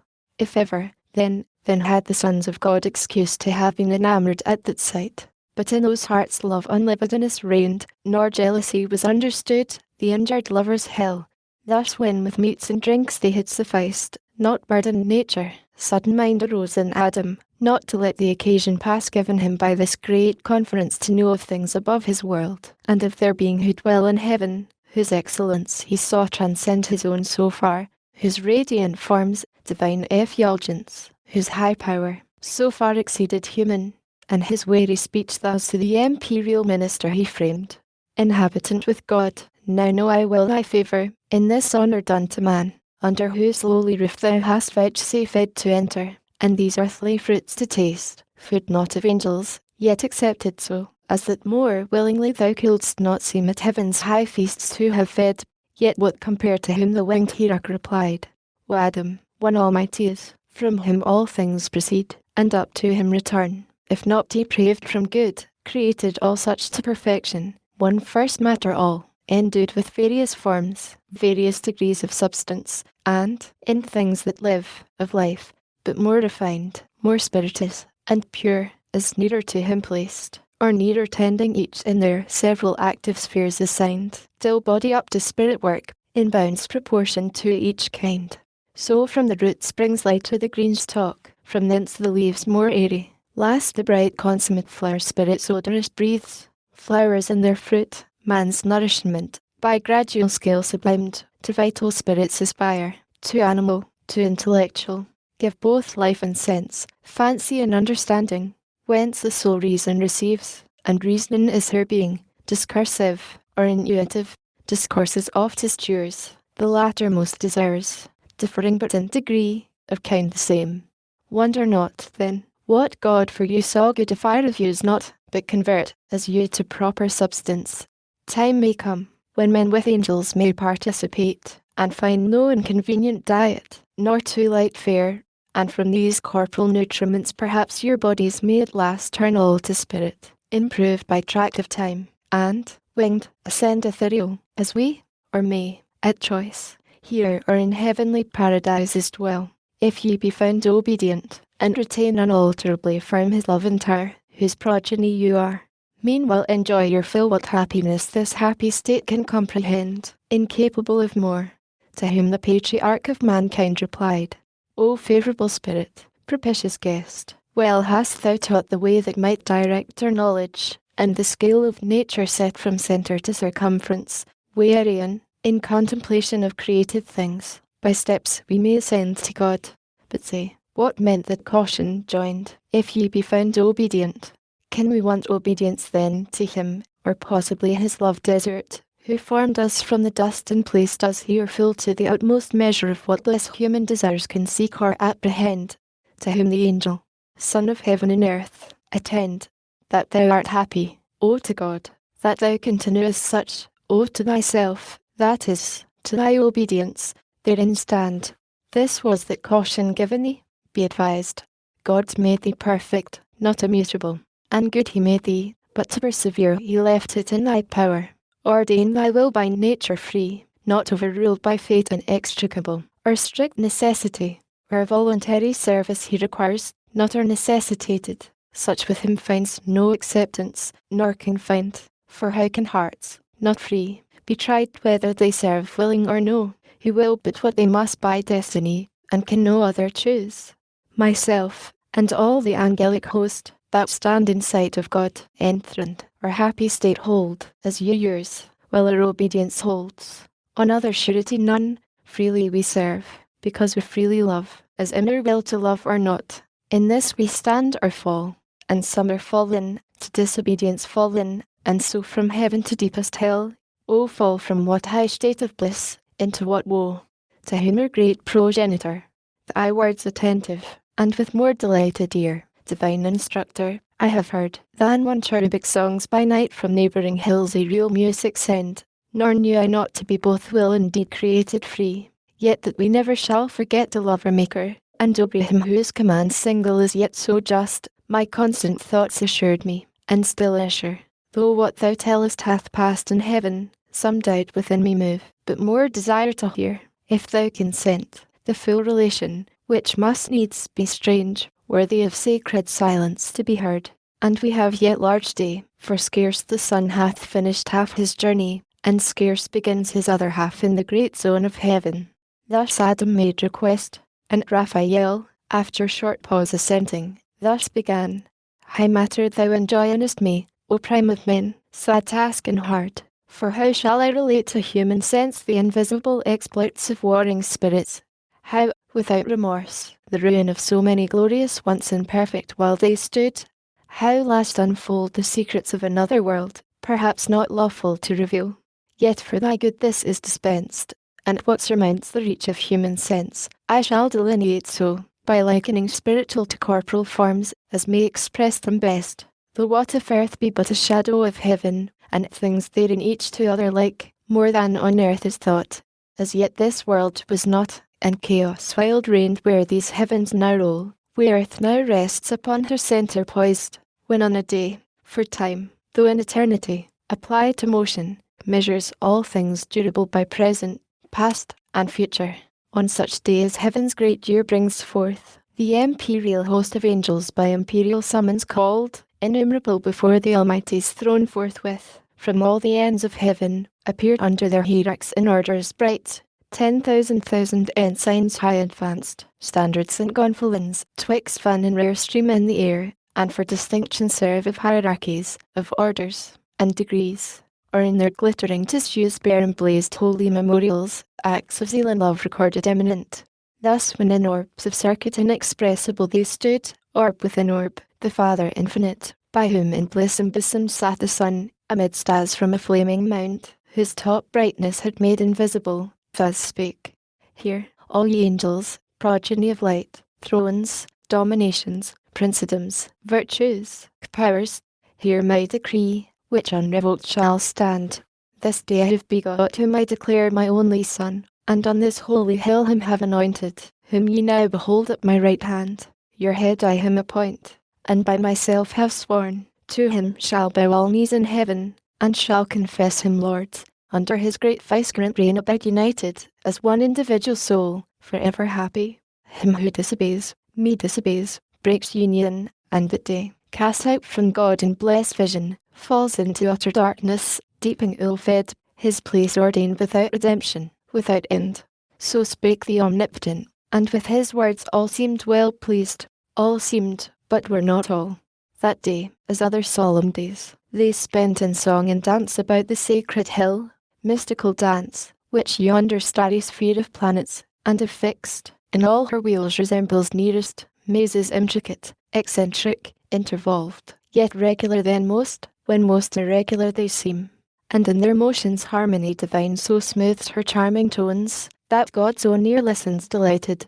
Evening now approached, for we have also our evening and our morn. We hours for change delectable, not need. Forthwith from dance to sweet repast they turned desirous. All in circles as they stood, tables are set, and on a sudden piled with angels' food, and rubied nectar flows in pearl, in diamond, and massy gold, fruit of delicious vines, the growth of heaven.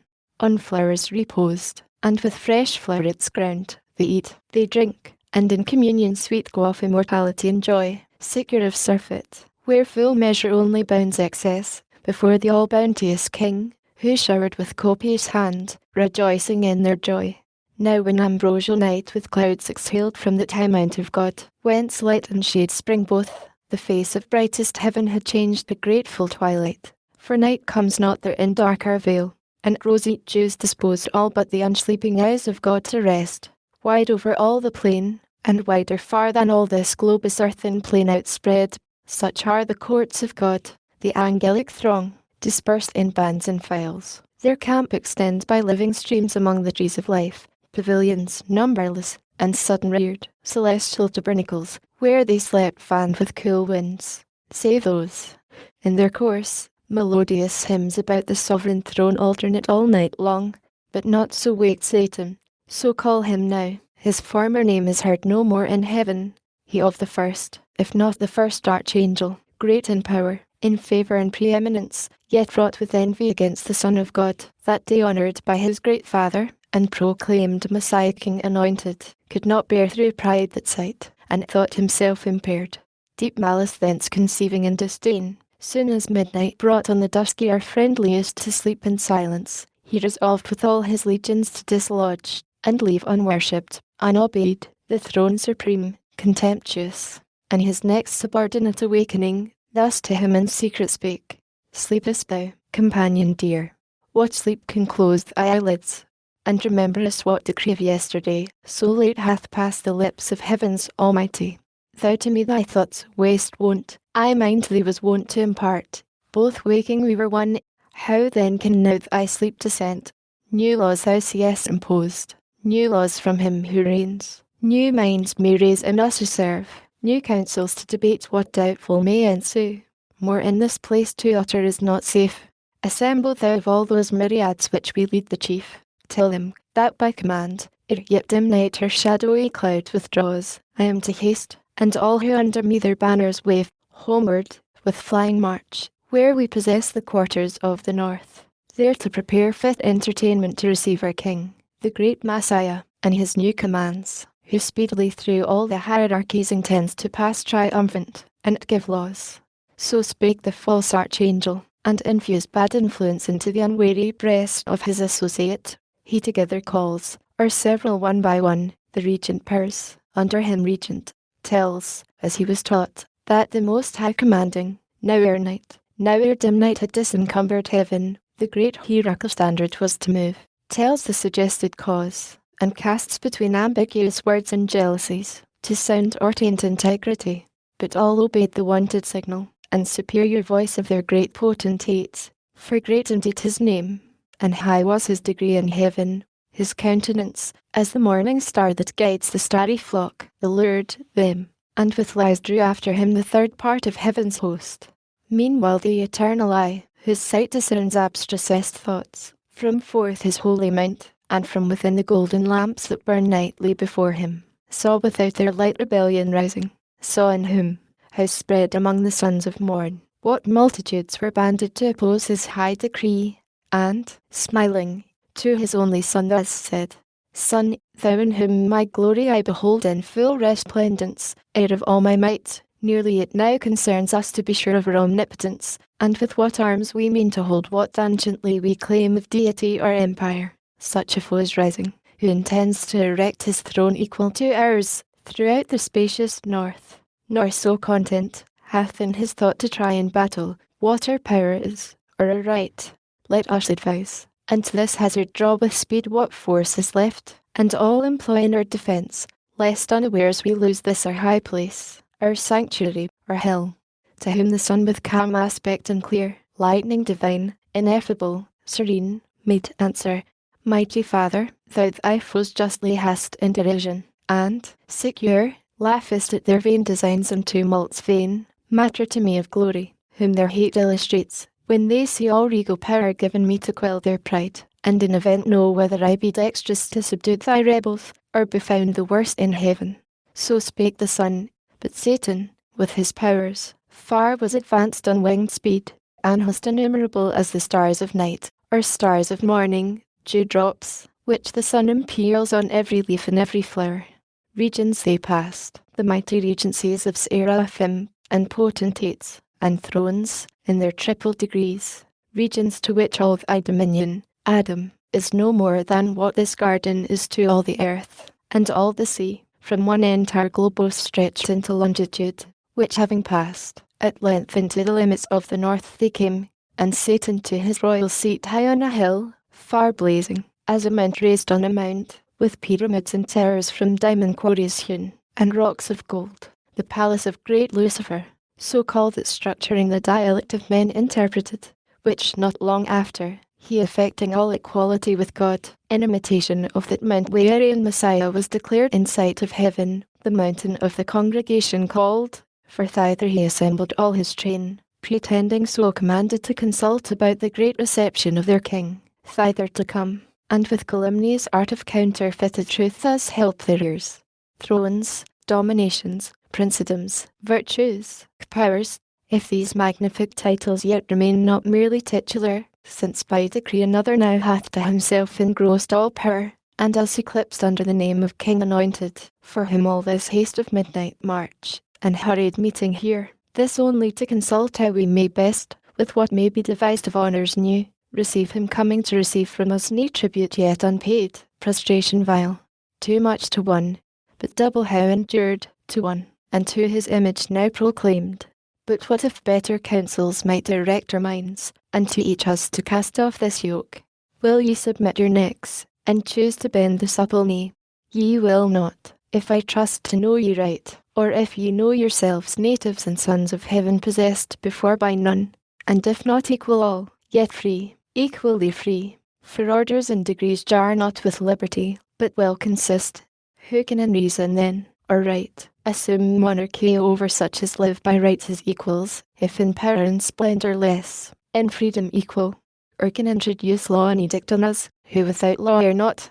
Much less for this to be our Lord, and look for adoration, to the abuse of those imperial titles, which assert our being ordained to govern, not to serve. Thus far his bold discourse without control had audience, when among this era of him Abdil, than whom none with more zeal adored the deity, and divine commands obeyed, stood up, and in a flame of zeal severe the current of his fury thus opposed. O argument blasphemous, false, and proud, words which no ear ever to hear in heaven expected, least of all from thee, ingrate, and place thyself so high above thy peers.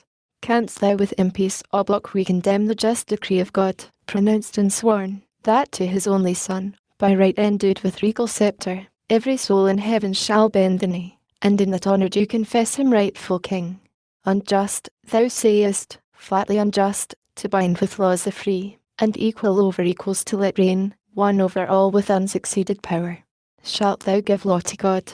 Shalt thou dispute with him the points of liberty, who made thee what thou art, and formed the powers of heaven such as he pleased, and circumscribed their being?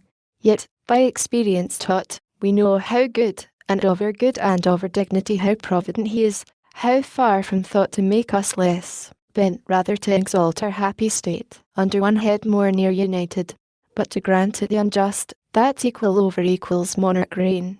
Thyself, though great and glorious, dost thou count, or all angelic nature joined in one, equal to him begotten Son, by whom, as by his word, the mighty Father made all things, even thee, and all the spirits of heaven by him created in their bright degrees, crowned them with glory, and to their glory named thrones, dominations, princedoms, virtues, powers, essential powers, nor by his reign obscured, but more illustrious made. Since he the head one of our number thus reduced becomes, his laws are laws. All honour to him done returns our own. Cease then this impious rage, and tempt not these, but hasten to appease the incensed Father, and the incensed Son, while pardon may be found in time besought. So spake the fervent angel, but his zeal none seconded, as out of season judged, or singular and rash. Weary rejoiced the apostate, and, more haughty, thus replied, that we were formed then sayest thou, and the work of secondary hands, by task transferred from Father to his Son. Strange point and new, doctrine which we would know whence learned, who saw when this creation was. Rememberest thou thy making, while the Maker gave thee being?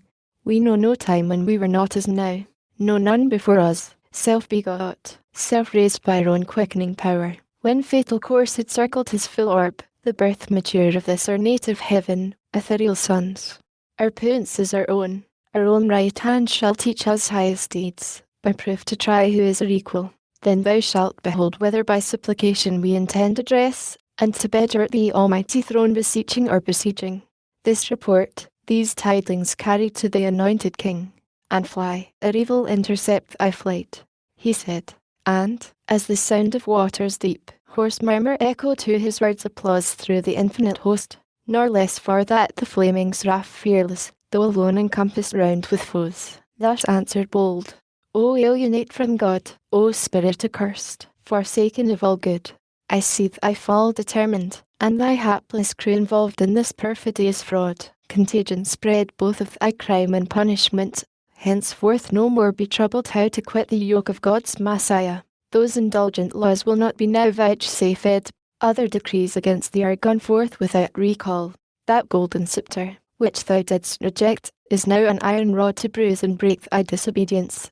Well thou didst advise, yet not for thy advice or threats I fly these wicked tents devoted, lest the wrath impendent, raging into sudden flame, distinguish not, for soon expect to feel his thunder on thy head, devouring fire. Then who created thee lamenting learn, when who can uncreate thee thou shalt know.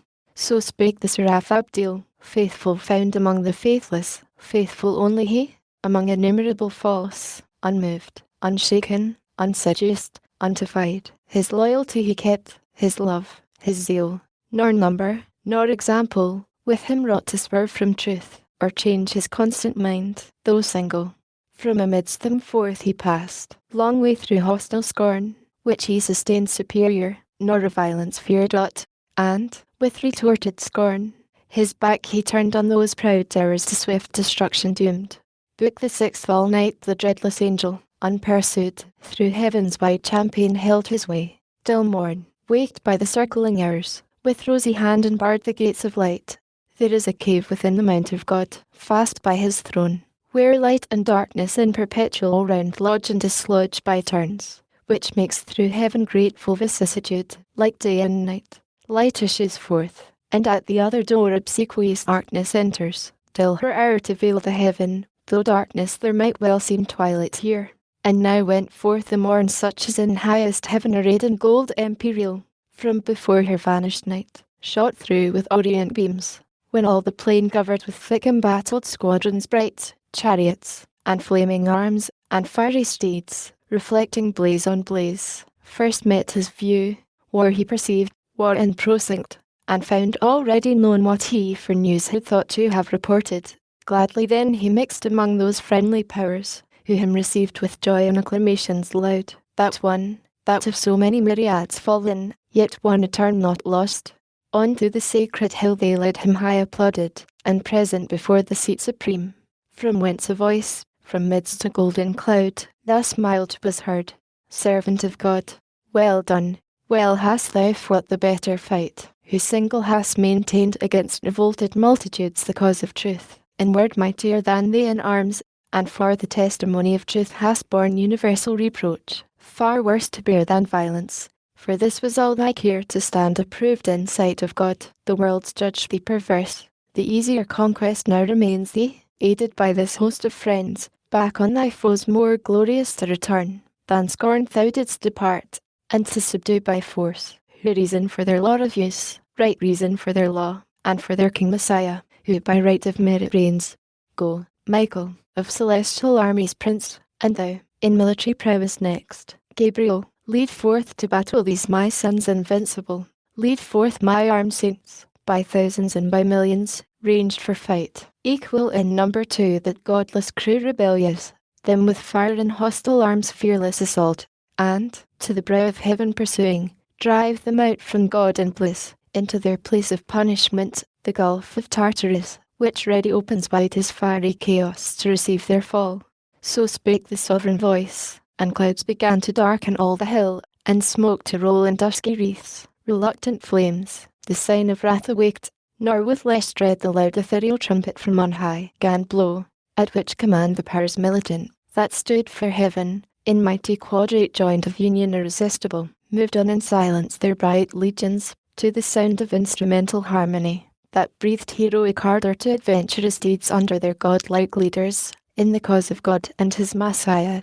On they move indolubly firm, nor obvious hill, nor straightening vale, nor wood, nor stream, divides their perfect ranks. For high above the ground their march was, and the passive air upper their nimble tread, as when the total kind of birds, in orderly array on wing, came summoned over Eden to receive their names of thee. So over many a tract of heaven they marched, and many a province wide, tenfold the length of this terrene.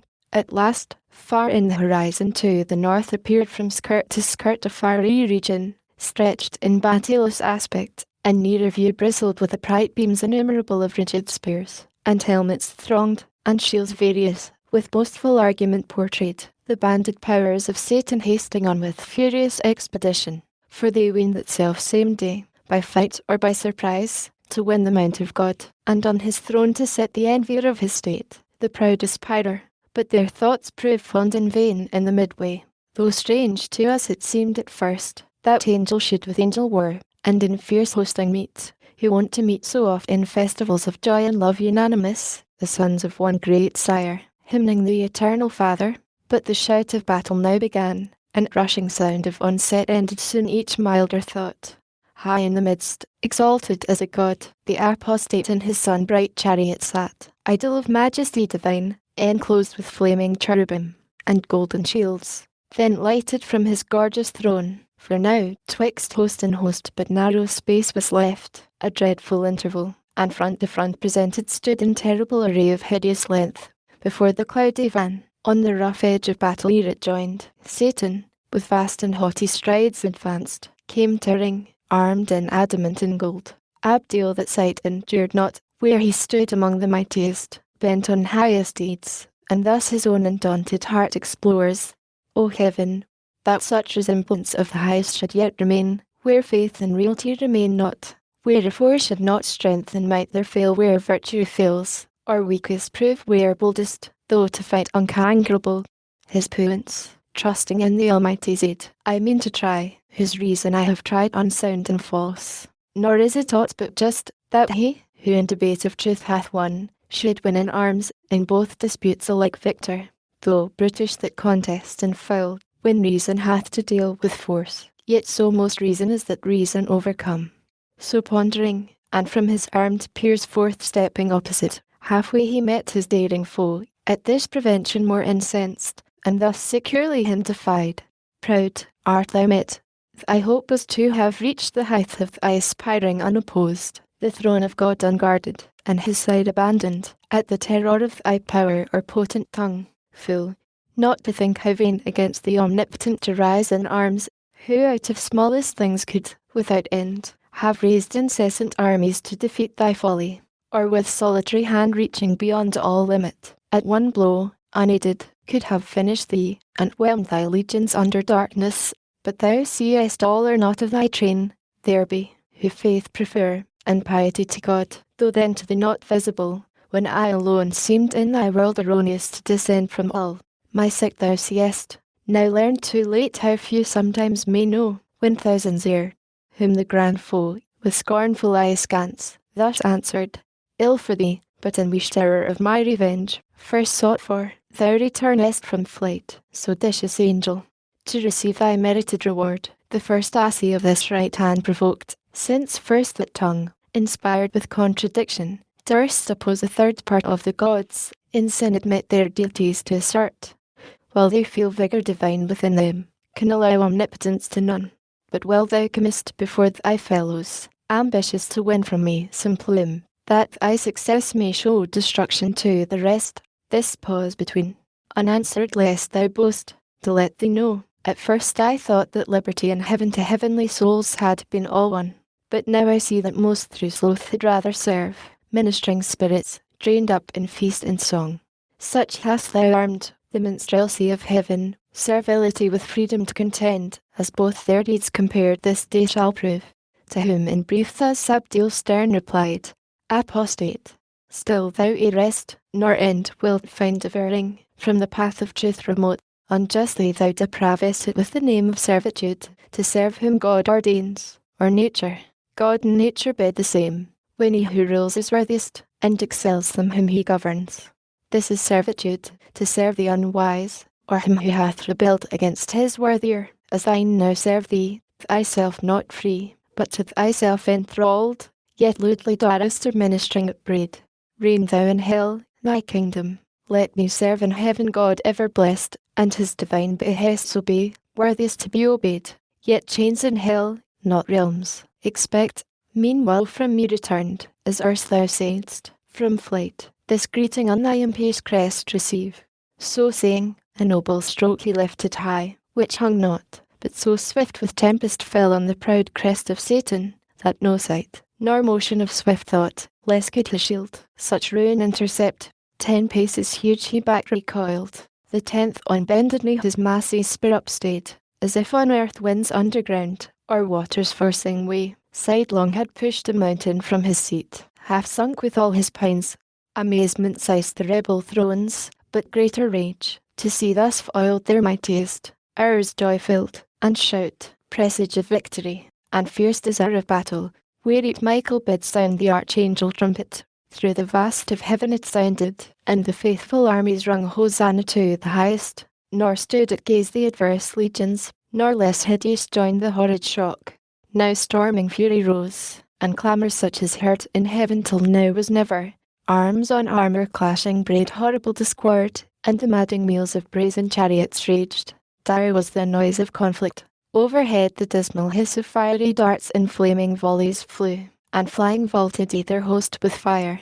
So under fiery cope together rushed both battles main, with ruinous assault and inextinguishable rage. All heaven resounded, and had earth been in, all earth had to hear centre shook. What wonder, when millions of fierce encountering angels fought on either side, the least of whom could wield these elements, and arm him with the force of all their regions, how much more of power army against army numberless to raise dreadful combustion warring, and disturb, though not destroy, their happy native seat. Had not the eternal King omnipotent, from his stronghold of heaven, high overruled and limited their might, though numbered such as each divided legion might have seemed a numerous host, in strength each armed hand a legion, led in fight, yet leader seemed each warrior single as in chief, expert when to advance, or stand, or turn the sway of battle, open win, and when to close the ridges of grim war. No thought of flight, none of retreat, no unbecoming deed that argued fear. Each on himself relied, as only in his arm the moment lay of victory. Deeds of eternal fame were done, but infinite, for wide was spread the war in various, sometimes on firm ground of standing fight, then, soaring on main wing, tormented all the air. All air seemed then conflicting fire. Long time in even scale the battle hung, till Satan, who that day prodigious power had shown, and met in arms no equal, ranging through the dire attack of fighting's era of him confused, at length saw where the sword of Michael smote, and felled squadrons at once. With huge two-handed sway brandished aloft, the horrid edge came down wide wasting. Such destruction to withstand he hasted, and opposed the rocky orb of tenfold adamant, his ample shield, a vast circumference. At his approach the great archangel from his warlike toil surceased, and glad, as hoping here to end intestine war in heaven, the arch-foe subdued or captive dragged in chains, with hostile frown and visage all inflamed first thus began. Author of evil, unknown till thy revolt, unnamed in heaven, now plenteous as thou seest these acts of hateful strife, hateful to all, though heaviest by just measure on thyself, and thy adherents. How hast thou disturbed heaven's blessed peace, and into nature brought misery, uncreated till the crime of thy rebellion? How hast thou instilled thy malice into thousands, once upright and faithful, now proved false? But think not here to trouble holy rest. Heaven casts thee out from all her confines. Heaven, the seat of bliss, brooks not the works of violence and war. Hence then, and evil go with thee along, thy offspring, to the place of evil. Hell, thou and thy wicked crew, there mingle broils, ere this avenging sword begin thy doom, or some more sudden vengeance, winged from God, precipitate thee with augmented pain. So spake the Prince of Angels, to whom thus the adversary, nor think thou with wind of airy threats to awe him, yet with deeds thou canst not. Hast thou turned the least of these to flight, or if to fall, but that they rise unvanquished, easier to transact with me that thou shouldst hope, imperious, and with threats to chase me hence, ere not, that so shall end the strife which thou callest evil, but we still the strife of glory, which we mean to win, or turn this heaven itself into the hell thou fablest, here however to dwell free, if not to reign, meanwhile thy utmost force, and join him named Almighty to the aid. I fly not, but have sought thee far and nigh. They ended parle, and both are dressed for fight unspeakable, for who, though with the tongue of angels, can relate, or to what things liken on earth conspicuous, that may lift human imagination to such height of godlike power? For like as gods they seemed, stood they or moved, in stature, motion, arms, fit to decide the emperor of great heaven, now waved their fiery swords, and in the air made horrid circles. Two broad suns their shields blazed opposite, while expectation stood in horror, from each hand with speed retired, Where was thickest fight, the angelic throng, and left large field, unsafe within the wind of such commotion, such as, to set forth great things by small, if nature's concord broke, among the constellations war were sprung, to planets, rushing from aspect malign of fiercest opposition, in mid-sky combat, and their jarring spheres confound. Together both with next to almighty arm uplifted imminent, one stroke they aimed at might determine, and not need repeat, as not of power at once, nor odds appeared in might or swift prevention, but the sword of Michael from the armoury of God was given him tempered so, that neither keen nor solid might resist that edge. It met the sword of Satan, with steep force to smite descending, and in half cut sheer, nor stayed, but with swift wheel reverse, deep entering, shared all his right side. Then Satan first knew pain, and writhed him to and fro convolved. So sore the grating sword with discontinuous wound passed through him. But the ethereal substance closed, not long divisible, and from the gaseous stream of nectarous humour issuing flowed sanguine, such as celestial spirits may bleed, and all his armour stained, erewhile so bright. Forthwith on all sides to his aid was run by angels many and strong, who interposed defence, while others bore him on their shields back to his chariot, where it stood retired from off the files of war. There they him laid gnashing for anguish, and despite, and shame, to find himself not matchless, and his pride humbled by such rebuke, so far beneath his confidence to equal God in power. Yet soon he healed, for spirits that live throughout vital in every part, not as frail man in entrails, heart of head, liver or reins, cannot but by annihilating die, nor in their liquid texture mortal wound receive, no more than can the fluid air. All heart they live, all head, all eye, all ear, all intellect, all sense, and, as they please, they limn themselves, and colour, shape, or size assume, as likes them best, condense or rare.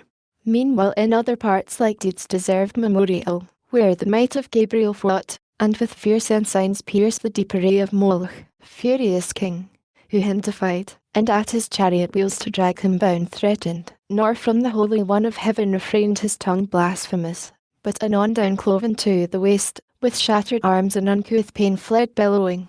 On each wing Uriel, and Raphael, his vaunting foe, though huge, and in a rock of diamond armed, vanquished Adramelech, and Asmada, to potent thrones, that to be less than gods disdained, but meaner thoughts learned in their flight, mangled with ghastly wounds through plate and mail.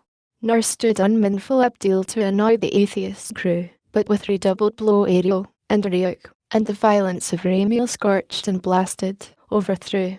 I might relate of thousands, and their names eternize here on earth, but those elect angels, contented with their fame in heaven, seek not the praise of men, the other sort, in might though wondrous and in acts of war, nor of renown less eager, yet by doom cancelled from heaven in sacred memory, nameless in dark oblivion let them dwell. For strength from truth divided, and from just, illaudable, not merits but dispraise and ignominy. Yet to glory aspires vainglorious, and through infamy seeks fame, therefore eternal silence be their doom. And now, their mightiest quelled, the battle swerved, with many an inroad gored, deformed rout entered, and foul disorder, all the ground with shivered armour strown, and on a heap chariot and charioteer lay overturned, and fiery foaming steeds. What stood, recoiled or readied, through the faint satanic host defensive scarce, or with pale fear surprised, then first with fear surprised, and sense of pain, fled ignominious, to such evil brought by sin of disobedience, till the terror not liable to fear, or flight, or pain. Far otherwise the inviolable saints, in cubic phalanx firm, advanced entire, invulnerable, impenetrably armed. Such high advantages their innocence gave them above their foes, not to have sinned, not to have disobeyed. In fight they stood unwearied, unobnoxious to be pained by wound, though from their place by violence moved. Now night her course began, and, over heaven-inducing darkness, grateful truce imposed, and silence on the odious din of war. Under her cloudy covert both retired, victor and vanquished. On the foughten field Michael and his angels prevalent encamping, placed in guard their watches round, cherubic waving fires. On the other part, Satan with his rebellious disappeared, far in the dark dislodged, and, void of rest, his potentates to council called by night, and in the midst thus undismayed began. O now in danger tried, now known in arms not to be overpowered, companions dear, found worthy not of liberty alone, to mean pretence, but what we more affect, honour, dominion, glory, and renown, who have sustained one day in doubtful fight, and if one day, why not eternal days? What heaven's Lord had powerfulest to send against us from about his throne, and judged sufficient to subdue us to his will, but proves not so? Then fallible, it seems, of future we may deem him, though till now omniscient thought. True is, less firmly armed, some disadvantage we endured in pain, till now not known, but, known, as soon condemned. Since now we find this our imperial form incapable of mortal injury, imperishable, and, though pierced with wound, soon closing, and by native vigour healed. Of evil then so small as easy think the remedy, perhaps more valid arms, weapons more violent, when next we meet, may serve to better us, and worse our foes, or equal what between us made the odds, in nature none. If other hidden cause left them superior, while we can preserve unhurt our minds, and understanding sound, due search and consultation will disclose. He sat, and in the assembly next up stood Nisroch, of principalities the prime, as one he stood escaped from cruel fight, sore toiled, his riven arms to havoc hewn, and cloudy in aspect thus answering spake, deliverer from new lords, leader to free enjoyment of our right as gods, yet hard for gods, and to unequal work we find, against unequal arms to fight in pain, against unpained, impassive, from which evil ruin must needs ensue. For what avails valour or strength, though matchless, quelled with pain which all subdues, and makes remiss the hands of mightiest? Sense of pleasure we may well spare out of life perhaps, and not repine, but live content, which is the calmest life. But pain is perfect misery, the worst of evils, and, excessive, overturns all patience. He, who therefore can invent with what more forcible we may offend our yet unwounded enemies, or arm ourselves with like defence, to me deserves no less than for deliverance what we owe. Whereto with look composed Satan replied, Not uninvented that, which thou right believest so main to our success, I bring. Which of us who beholds the bright surface of this Cytherea's mould wherein we stand, this continent of spacious heaven, adorned with plants, fruit, flower ambrosial, gems, and gold, whose eye so superficially surveys these things, as not to mind from whence they grow deep underground, materials arc and crude, of spiritus and fiery spume, still touched with heaven's ray, and tempered, they shoot forth so beauteous, opening to the ambient light. These in their dark nativity the deep shall yield us, pregnant with infernal flame, which, into hollow engines, long and round, thick rammed, at the other bore with touch of fire dilated and infuriate, shall send forth from far, with thundering noise, among our foes such implements of mischief, as shall dash to pieces, and o'erwhelm whatever stands adverse, that they shall fear we have disarmed the thunderer of his only dreaded bolt. Nor long shall be our labour, yet ere done, effect shall end our wish. Meanwhile revive, abandon fear, to strength and counsel joined think nothing hard, much less to be despaired. He ended, and his words their drooping cheer enlightened, and their languished hope revived. The invention all admired, and each, how he to be the inventor missed, so easy it seemed once found, which yet unfound most would have thought impossible. Yet, haply, of thy race in future days, if malice should abound, some one intent on mischief, or inspired with devilish machination, might devise like instrument to plague the sons of men for sin, on war and mutual slaughter bent. Forthwith from council to the work they flew. None arguing stood, innumerable hands were ready. In a moment up they turned wide the celestial soil, and saw beneath the originals of nature in their crude conception, sulphurous and nitrous foam they found. They mingled, and, with subtle art, concocted in a dust that they reduced to blackest grain, and into store conveyed. Part hidden veins digged up, nor hath this earth entrails unlike, of mineral and stone, whereafter found their engines in their balls of missive ruin. Part incentive reed provide, pernicious with one touch to fire. So all your days spring, under conscious night, secretly finished, and in order set, with silent circumspection, unespied. Now on fair morn orient in heaven appeared, uprose the victor angels, and to arms the matin trumpet sung. In arms they stood of golden panoply, refulgent host, soon banded. Others from the dawning hills look round, and scouts each coast let arms scour, each quarter to descry the distant foe, where lodged, or whither fled, or if for fight, in motion or in halt. Him soon they met under spread ensigns moving now, in slow but firm battalion, back with speediest sails afill, of cherubim the swiftest wing, came flying, and in mid-air aloud thus cried, Arm, warriors, arm for fight. The foe at hand, whom fled we thought, will save us long pursuit this day. Fear not his flight, so thick a cloud he comes, and settled in his face I see sad resolution. And secure, let each his adamantine coat gird well, and each fit well his helm, gripe fast his orbed shield, borne even or high, for this day will pour down, if I conjecture aught, no drizzling shower, but rattling storm of arrows barbed with fire. So warned he them, aware themselves, and soon in order, quit of all impediment, instant without disturb they took alarm, and onward moved embattled, when behold, not distant far with heavy pace the foe approaching gross and huge, in hollow cube draining his devilish enginery, impaled on every side with shadowing squadrons deep, to hide the fraud. At interview both stood awhile, but suddenly at head appeared Satan, and thus was heard commanding aloud, Vanguard, to right and left the front unfold, that all may see who hate us, how we seek peace and composure, and with open breast stand ready to receive them, if they like our overture, and turn not back perverse, but that I doubt. However witness, heaven, witness thou anon, while we discharge freely your part, ye, who pointed stand as you have in charge, and briefly touch what we propound, and loud that all may hear.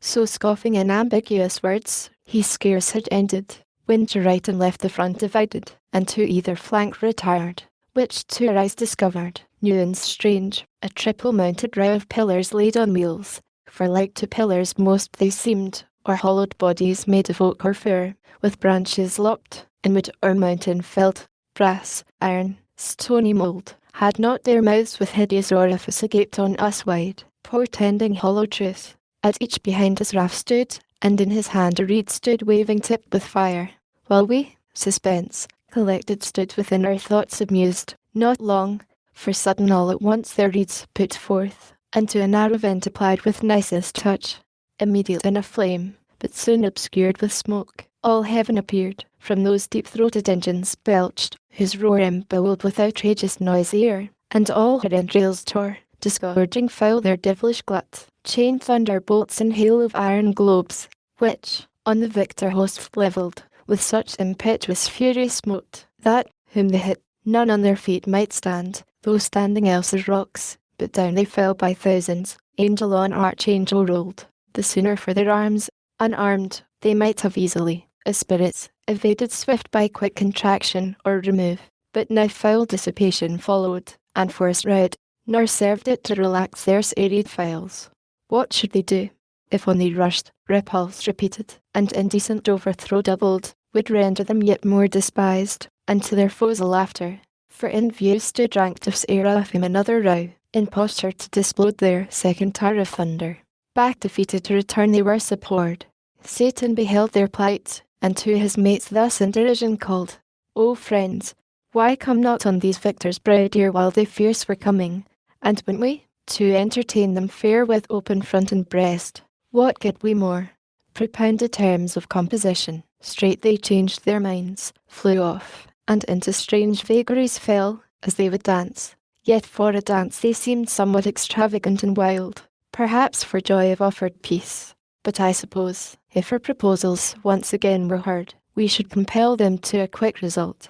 To whom thus Belial, in like games a mood, Leader, the terms we sent were terms of weight, of hard contents, and full of force urged home, such as we might perceive amused them all, and stumbled many, who receives them right, had need from head to foot well understand, not understood, this gift they have besides, they show us when our foes walk not upright. So they among themselves in pleasant vein stood scoffing, heightened in their thoughts beyond all doubt of victory.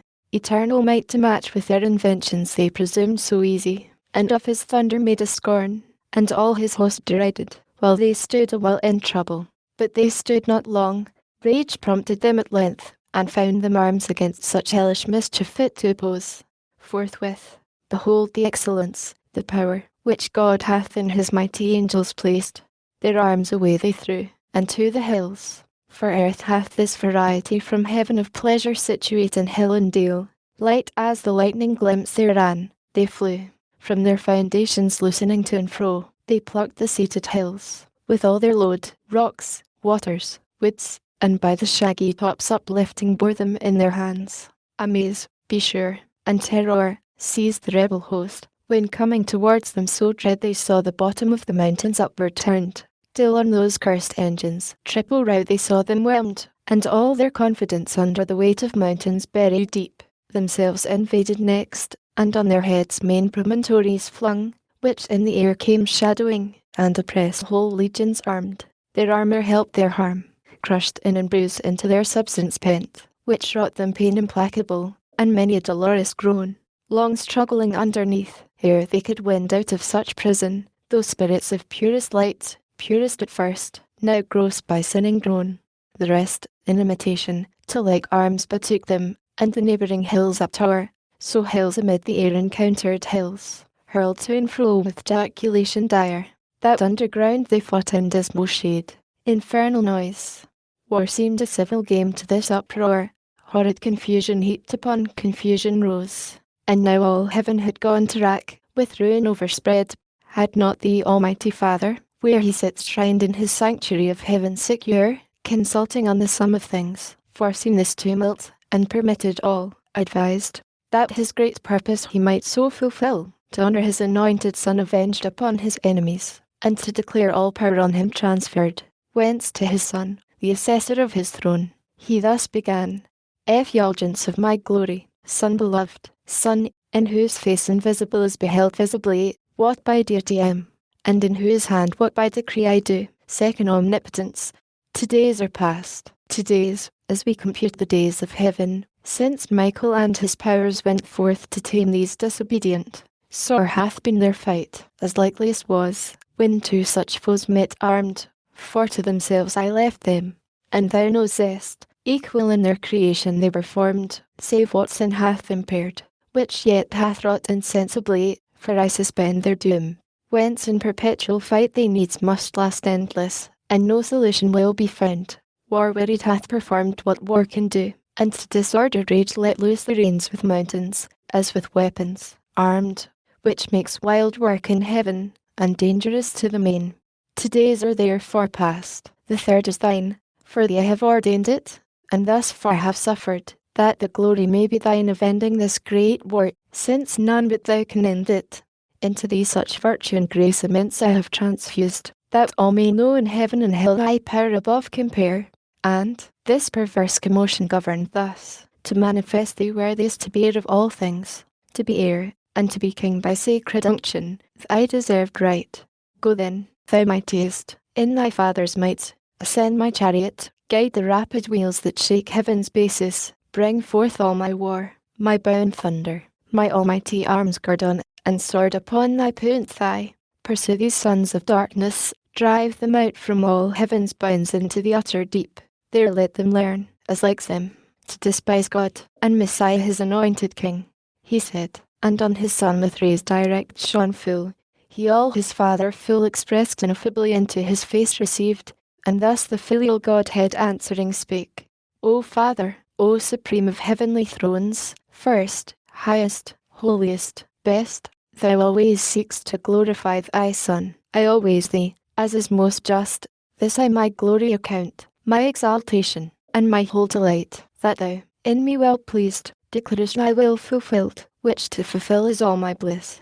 Sceptre and power, thy giving, I assume, and gladly yours shall resign, when in the end thou shalt be all in all, and I in thee for ever, and in me all whom thou lovest, but whom thou hatest, I hate, and can put on thy terrors, as I put thy mildness on, image of thee in all things, and shall soon, armed with thy might, rid heaven of these rebelled, to their prepared low mansion driven down, to chains of darkness, and the undying worm, that from thy just obedience could revolt, whom to obey is happiness entire.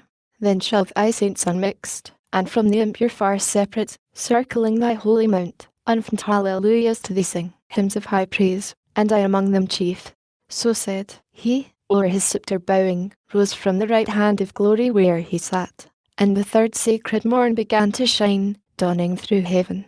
Forth rushed with whirlwind sound the chariots of paternal deity, flashing thick flames, wheel within wheel undrawn, at self-instinct with spirit, but convoyed by 4 cherubic shapes, 4 faces each had wondrous, as with stars, their bodies all in wings were set with eyes the wheels of beryl, and careering fires between.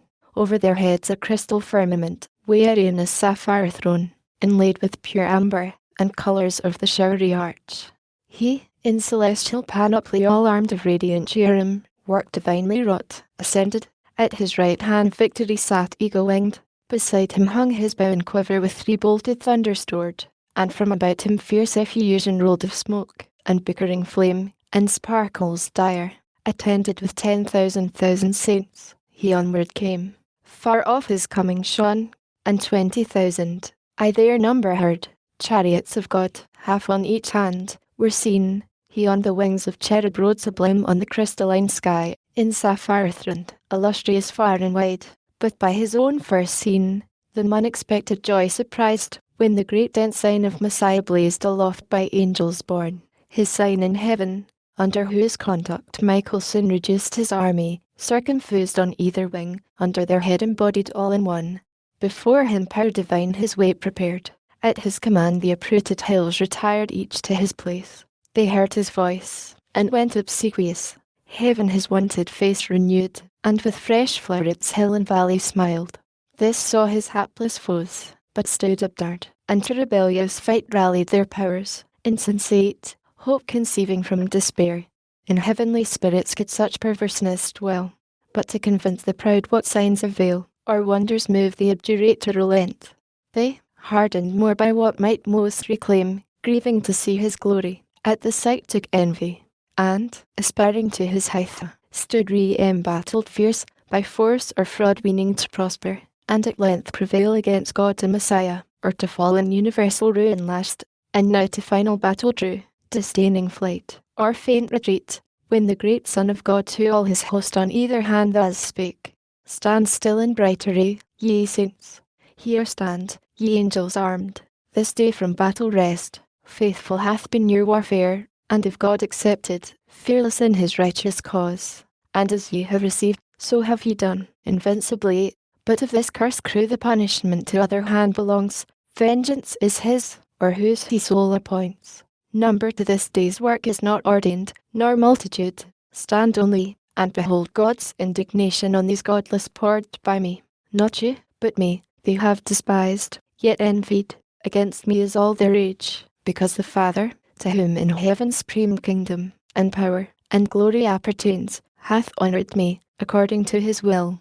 Therefore to me their doom he hath assigned, that they may have their wish, to try with me in battle which the stronger proves. They all, or I alone against them, since by strength they measure all, of other excellence not emulous, nor care who them excels, nor other strife with them do I vouchsafe. So spake the Son, and into terror changed his countenance too severe to be beheld, and full of wrath bent on his enemies. At once the four spread out their starry wings with dreadful shade contiguous, and the orbs of his fierce chariot rolled, as with the sound of torrent floods, or of a numerous host. He on his impatient foes right onward drove, gloomy as night. Under his burning wheels the steadfast empyrean shook throughout, all but the throne itself of God. Full soon among them he arrived, in his right hand grasping 10,000 thunders, which he sent before him, such as in their souls infixed plagues. They, astonished, all resistance lost, all courage, down their idle weapons dropped, o'er shields, and helmed heads he rode of thrones in mighty seraphim prostrate, that wished the mountains now might be again thrown on them, as a shelter from his ire. Nor less on either side tempestuous fell his arrows, from the fourfold visaged four distinct with eyes, and from the living wheels distinct alike with multitude of eyes. One spirit in them ruled, and every eye glared lightning, and shot forth pernicious fire among the accursed, that withered all their strength, and of their wonted vigour left them drained, exhausted, spiritless, afflicted, fallen. Yet half his strength he put not forth, but checked his thunder in mid-volley. For he meant not to destroy, but root them out of heaven. The overthrown he raised, and as a herd of goats or timorous flock together thronged drove them before him thunderstruck, pursued with terrors, and with furies, to the bounds and crystal wall of heaven, which, opening wide, rolled inward, and a spacious gap disclosed into the wasteful deep. The monstrous sight struck them with horror backward, but far worse urged them behind. Headlong themselves they threw down from the verge of heaven. Eternal wrath burned after them to the bottomless pit. Hell heard the unsufferable noise. Hell saw heaven ruining from heaven, and would have fled affrighted. But strict fate had cast to deep her dark foundations, and to fast had bound. 9 days they fell, confounded chaos roared, and felt tenfold confusion in their fall through his wild anarchy, so huge a rout encumbered him with ruin. Hell at last yawning received them whole, and on them closed. Hell, their fit habitation, fraught with fire unquenchable, the house of woe and pain. Despaired in heaven rejoiced, and soon repaired her mural breach, returning whence it rolled.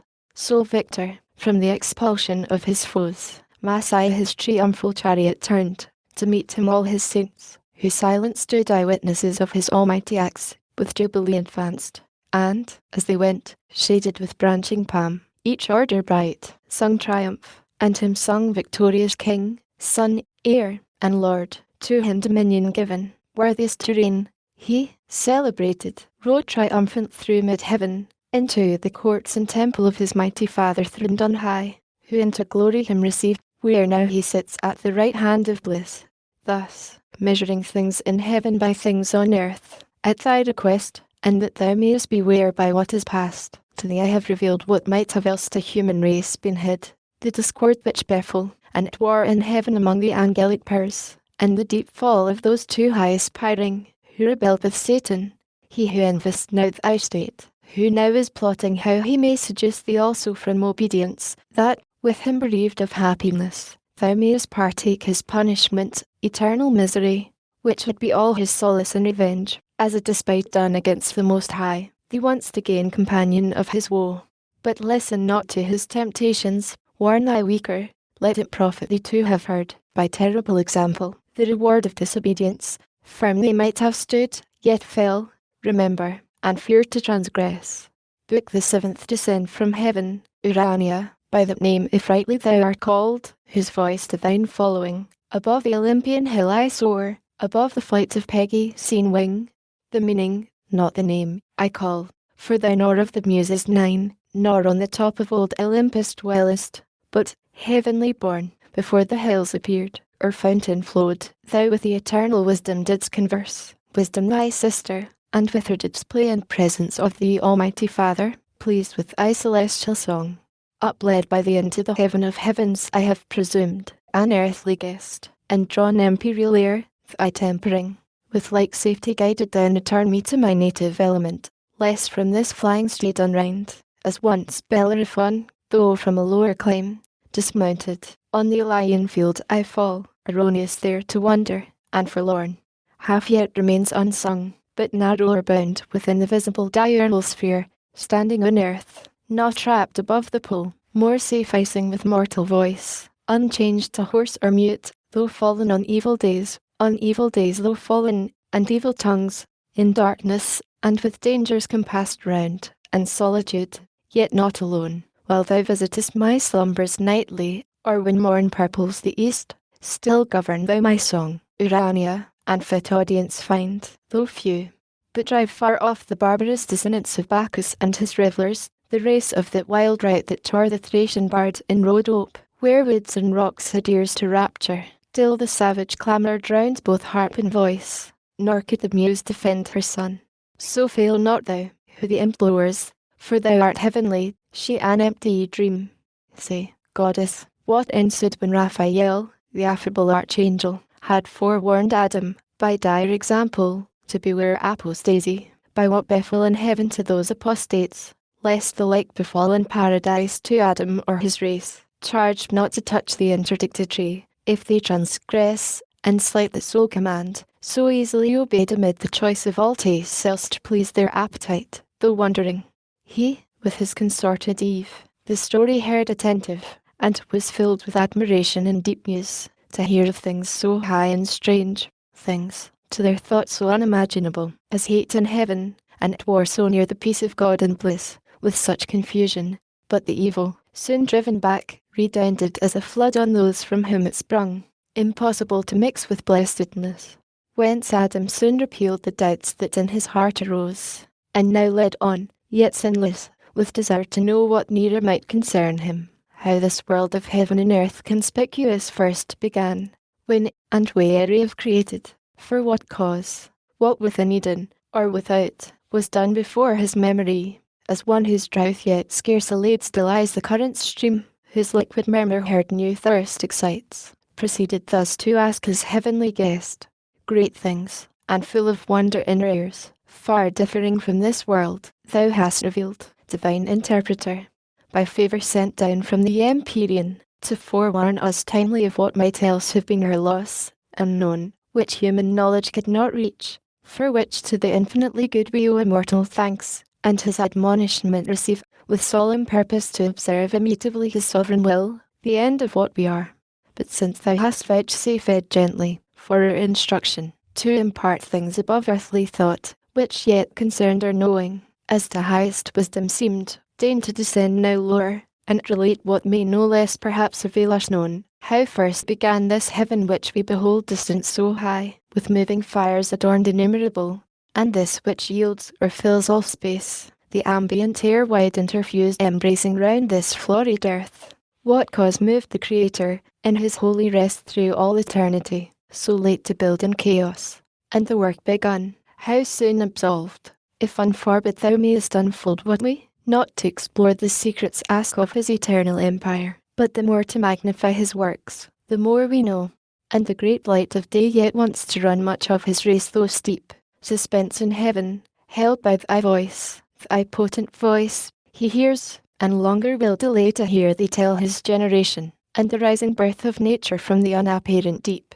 Or if the star of evening and the moon haste thy audience, night with her will bring silence, and sleep, listening to thee, will watch.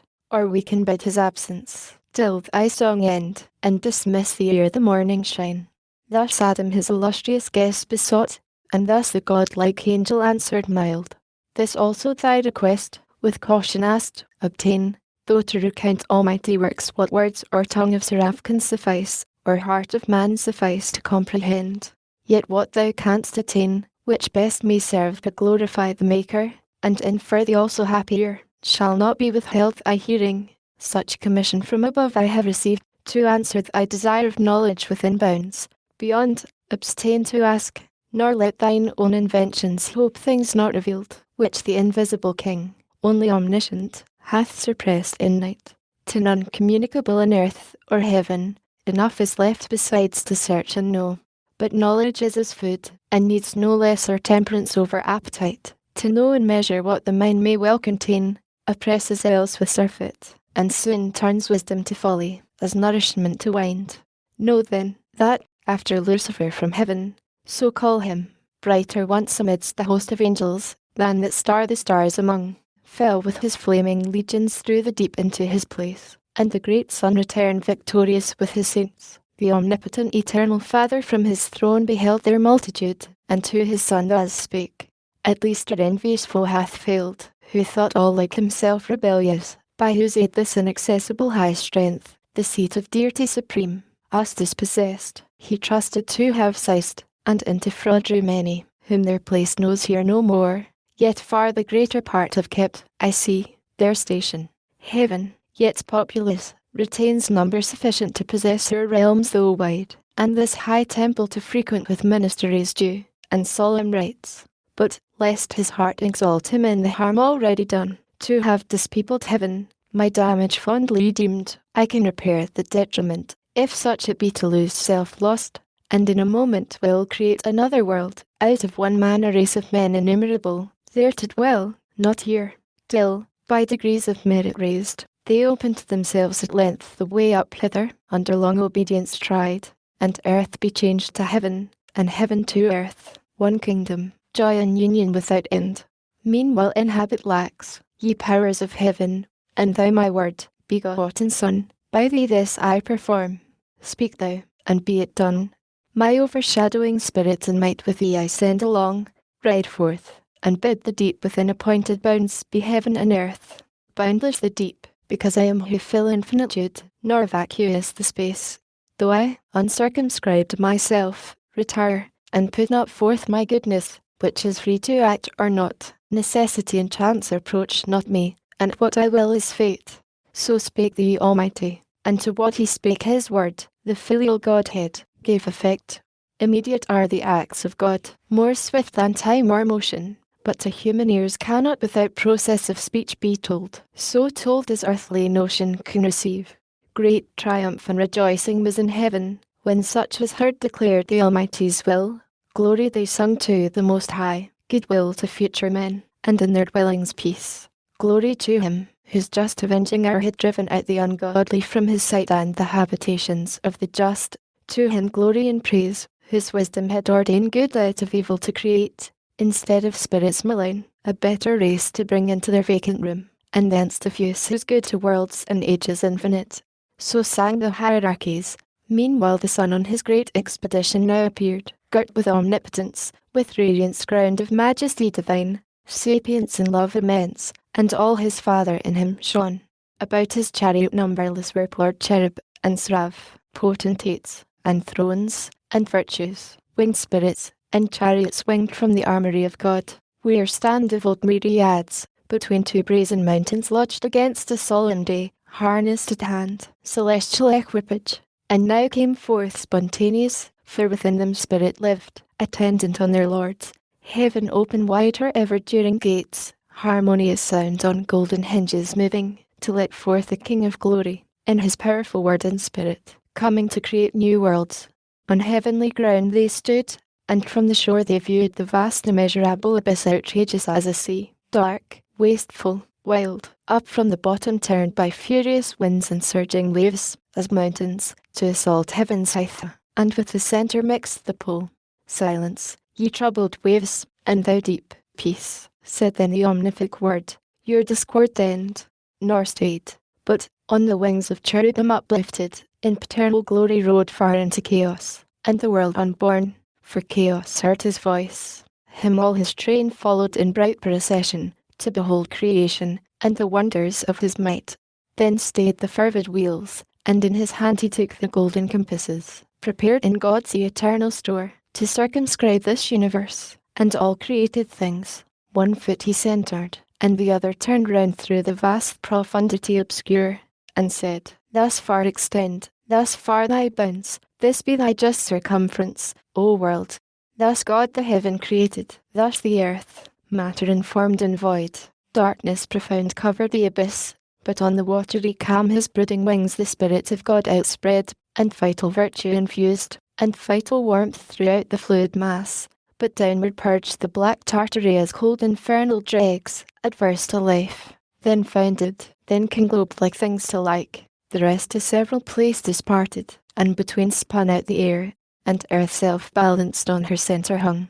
Let there be light, said God, and it forthwith light ethereal, first of things, quintessence pure, sprung from the deep, and from her native ease to journey through the airy gloom began, sphered in a radiant cloud, for yet the sun was not. She in a cloudy tabernacle sojourned ere the while. God saw the light was good, and light from darkness by the hemisphere divided, light the day, and darkness night, he named. Thus was the first day even in morn, nor passed uncelebrated, nor unsung by the celestial choirs, when orient light exhaling first from darkness they beheld, birthday of heaven and earth. With joy and shout the hollow universal orb they filled, and touched their golden harps, and hymning praised God and his works, Creator hymn they sung, both one first evening was, and when first morn. Again, God said, Let there be firmament amid the waters, and let it divide the waters from the waters. And God made the firmament, expansive liquid, pure, transparent, elemental air, diffused in circuit to the uttermost convex of this great round, partition firm and sure, the waters underneath from those above dividing, For as earth, so he the world built on circumfluous waters calm, in wide crystalline ocean, and the loud misrule of chaos far removed, lest fierce extremes contiguous might distemper the whole frame. And heaven he named the firmament, so even in morning chorus sung the second day. The earth was formed, but in the womb as yet of waters, embryon immature involved, appeared not. Over all the face of earth main ocean flowed, not idle, but, with warm prolific humour softening all her globe, fermented the great mother to conceive, satiate with genial moisture, when God said, Be gathered now ye waters under heaven into one place, and let dry land appear. Immediately the mountains huge appear emergent, and their broad bare backs upheaven to the clouds. Their tops ascend the sky, so high as heaved the two mid-hills, so low down sunk a hollow bottom, broad and deep, capacious bed of waters. Thither they hasted with glad precipitance, uprolled, as drops on dust and glipping from the dry, part rise in crystal wall, or ridge direct, for haste. Such flight the great command impressed on the swift floods, as armies at the call of trumpet, for of armies thou hast heard, troop to their standard. So the watery throng, wave rolling after wave, where way they found, if steep, with torrent rapture, if through plain, soft ebbing, nor withstood them rock or hill, but they, or underground, or circuit wide with serpent error wandering, found their way, and on the washy ooze deep channels wore, easy, ere God had bid the ground be dry, all but within those banks, where rivers now stream, and perpetual draw their humid train, the dry land, earth, and the great receptacle of congregated waters, he called seas, and saw that it was good, and said, Let the earth put forth the verdant grass, herb yielding seed, and fruit tree yielding fruit after her kind, whose seed is in herself upon the earth. He scarce had said, when the bare earth, till then disart and bare, unsightly, unadorned, brought forth the tender grass, whose verdure clad her universal face with pleasant green, then herbs of every leaf, that sudden flowered opening their various colours, and made gay her bosom, smelling sweet, and, these scarce blown, forth flourished thick the clustering vine, forth crept the swelling gourd, up stood the corny reed embattled in her field, and the humble shrub, and bush with frizzled hair implicit. Last rose, as in dance, the stately trees, and spread their branches hung with copious fruit, or gemmed their blossoms. With highwoods the hills were crowned, with tufts the valleys, and each fountain side, with borders long the rivers, that earth now seemed like to heaven, a seat where gods might dwell, or wander with delight, and love to haunt her sacred shades, though God had yet not reigned upon the earth, and man to till the ground none was, but from the earth the dewy mist went up, and it watered all the ground, and each plant of the field, which, ere it was in the earth, God made, and every herb, before it grew on the green stem, God saw that it was good, so even in morn recorded the third day. Again the Almighty spake, Let there be lights high in the expanse of heaven, to divide the day from night, and let them be for signs, for seasons, and for days, and circling years, and let them be for lights, as I ordain their office in the firmament of heaven, to give light on the earth. And it was so.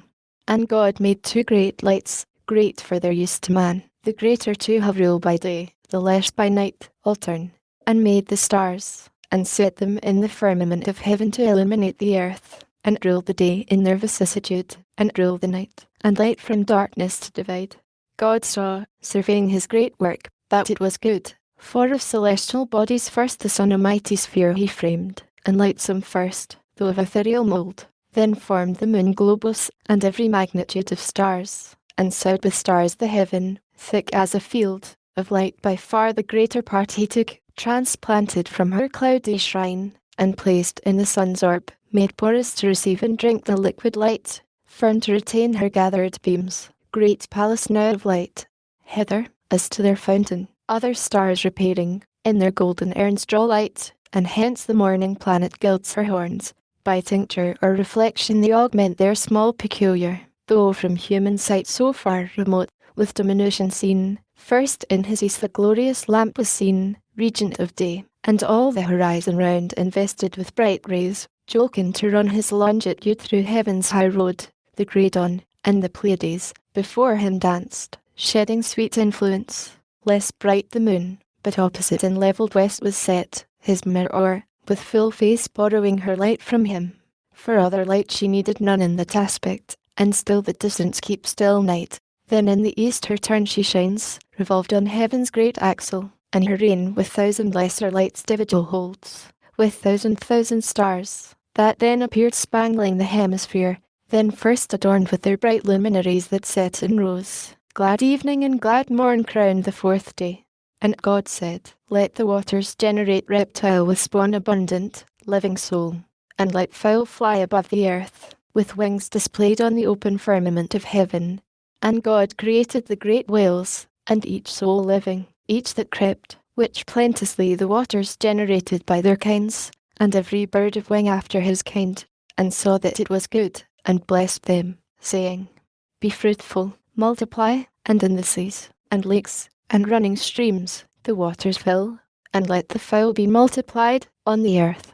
Forthwith the sounds and seas, each creek and bay, with fry innumerable swarm, and shoals of fish that with their fins, and shining scales, glide under the green wave, in skulls that oft bank the mid-sea, part single, or with mate, graze the seaweed their pasture, and through groves of coral stray, or, sporting with quick glance, show to the sun their waved coats dropped with gold, or, in their pearly shell cities, attend moist nutriment, or under rocks their food in jointed armour watch. On smooth the seal and bended dolphins play, part huge of bulk wallowing unwieldy, enormous in their gait, tempest the ocean, their leviathan, hugest of living creatures, on the deep stretched like a promontory sleeps or swims, and seems a moving land, and at his gills draws in, and at his trunk spouts out, a sea. Meanwhile the tepid caves, and fens, and shores, their Buddhas numerous hatch, from the egg that soon bursting with kindly rapture forth disclose their callow young, but feathered soon and fledged they summed their pens, and, soaring the air sublime, with clanged spies the ground, under a cloud in prospect, there the eagle and the stork on cliffs and cedar tops their eyries build, part loosely wing the region, part more wise and common, ranged in figure, wedge their way, intelligent of seasons, and set forth their airy caravan, high over seas flying, and over lands, with mutual wing easing their flight. So steers the prudent crane her annual voyage, borne on winds. The air floats as they pass, fanned with unnumbered plumes. From branch to branch the smaller birds with songs solace the woods, and spread their painted wings till even, nor then the solemn nightingale cease warbling, but all night tunned her soft lays. Others, on silver lakes and rivers, bathed their downy breast, the swan with arched neck, between her white wings mantling proudly, rouse her state with airy feet. Yet oft they quit the dank, and, rising on stiff pennons, tower the mid-aerial sky. Others on ground walked firm, the crested cock whose clarion sounds the silent hours, and the other whose gay train adorns him, coloured with the florid hue of rainbows and starry ice. The waters thus with fish replenished, and the air with fowl. Evening and morn solemnized the fifth day. The sixth, and of creation last, arose with evening harps and matin, when God said, let the earth bring forth soul living in her kind, cattle, and creeping things, and beasts of the earth, each in their kind.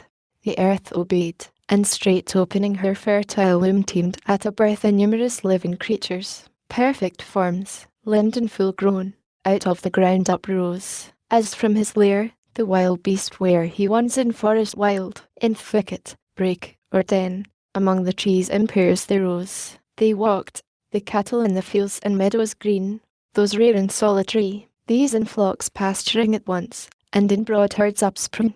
The grassy clods now calved, now half appeared the tawny lion, pawing to get free his hinder parts, then springs as broke from bonds, and rampant shakes his brindled mane, the ounce, the leopard, and the tiger, as the mole rising, the crumbled earth above them threw in hillocks.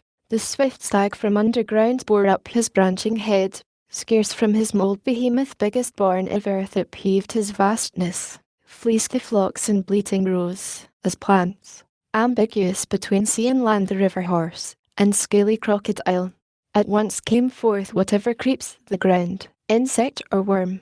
Those waved their limber fans for wings, and smallest lineaments exact in all the liveries decked of summer's pride with spots of gold and purple, azure and green. These, as a line, their long dimension drew, streaking the ground with sinuous trace, not all minims of nature, some of serpent kind, wondrous in length and corpulence, involved their snaky folds, and added wings. First crept the parsimonious emmet, provident of future, in small room large heart enclosed, pattern of just equality perhaps hereafter, joined in her popular tribes of commonalty. Swarming next appeared the female bee, that feeds her husband drone deliciously, and builds her waxen cells with honey stored. The rest are numberless, and thou their natures no zest, and gavest them names, needless to be repeated. Nor unknown the serpent, subtlest beast of all the field, of huge extent sometimes, with brazen eyes and hairy mane terrific, though to thee not noxious, but obedient at thy call. Now heaven in all her glory shone, and ruled her motions, as the great first mover's hand first wheeled their course. Earth in her rich attire consummate lovely smiled. Air, water, earth, by fowl, fish, beast, was flown, was swum, was walked, frequent, and of the sixth day yet remained. There wanted yet the master work, the end of all yet done, a creature, not prone and brute as other creatures, but endued with sanctity of reason, might erect his stature, and upright with front serene govern the rest, self-knowing, and from thence magnanimous to correspond with heaven, but grateful to acknowledge whence his good descends, thither with heart, and voice, and eyes directed in devotion, to adore and worship God supreme, who made him chief of all his works. Therefore the omnipotent eternal Father, for where is not he present, thus to his Son audibly spake, Let us make now man in our image, man in our similitude, and let them rule over the fish and fowl of sea and air, beast of the field, and over all the earth, and every creeping thing that creeps the ground. This said, he formed thee, Adam, thee, O man, dust of the ground, and in thy nostrils breathed the breath of life. In his own image he created thee, in the image of God express, and thou becomest a living soul. Male he created thee, but thy consort female, for race. Then blessed mankind, and said, Be fruitful, multiply, and fill the earth. Subdue it, and throughout dominion hold over fish of the sea, and fowl of the air, and every living thing that moves on the earth. Wherever thus created, for no place is yet distinct by name. Thence, as thou knowest, he brought thee into this delicious grove, this garden, planted with the trees of God, delectable both to behold and taste, and freely all their pleasant fruit for food gave thee. All sorts are here that all the earth yields, variety without end, but of the tree, which, tasted, works knowledge of good and evil, thou mayest not. In the day thou eatest, thou deest. Death is the penalty imposed. Beware, and govern well thy appetite, lest it surprise thee, and her black attendant death. Here finished he, and all that he had made viewed, and behold all was entirely good. So even in morn accomplished the sixth day, yet not till the Creator from his work desisting, though unwearied, up returned, up to the heaven of heavens, his high abode, thence to behold this new created world, the addition of his empire, how it showed in prospect from his throne, how good, how fair, answering his great idea. Up he rode followed with acclamation, and the sound symphonies of 10,000 harps, that tune angelic harmonies. The earth, the air resounded, thou rememberest, for thou heardst, the heavens and all the constellations rung, the planets in their station listening stood, while the bright pomp ascended jubilant. Open, ye everlasting gates, they sung, open, ye heavens, your living doors, let in the great Creator from his work return magnificent, his 6 days' work, a world, open, and henceforth oft, for God will deign to visit oft the dwellings of just men, delighted, and with frequent intercourse thither will send his winged messengers on errands of supernal grace. So sung the glorious train ascending, he through heaven, that opened wide her blazing portals, led to God's eternal house direct the way. A broad and ample road, whose dust is golden pavement stars, as stars to thee appear, seen in the galaxy, that Milky Way, which nightly, as a circling zone, thou seest powdered with stars.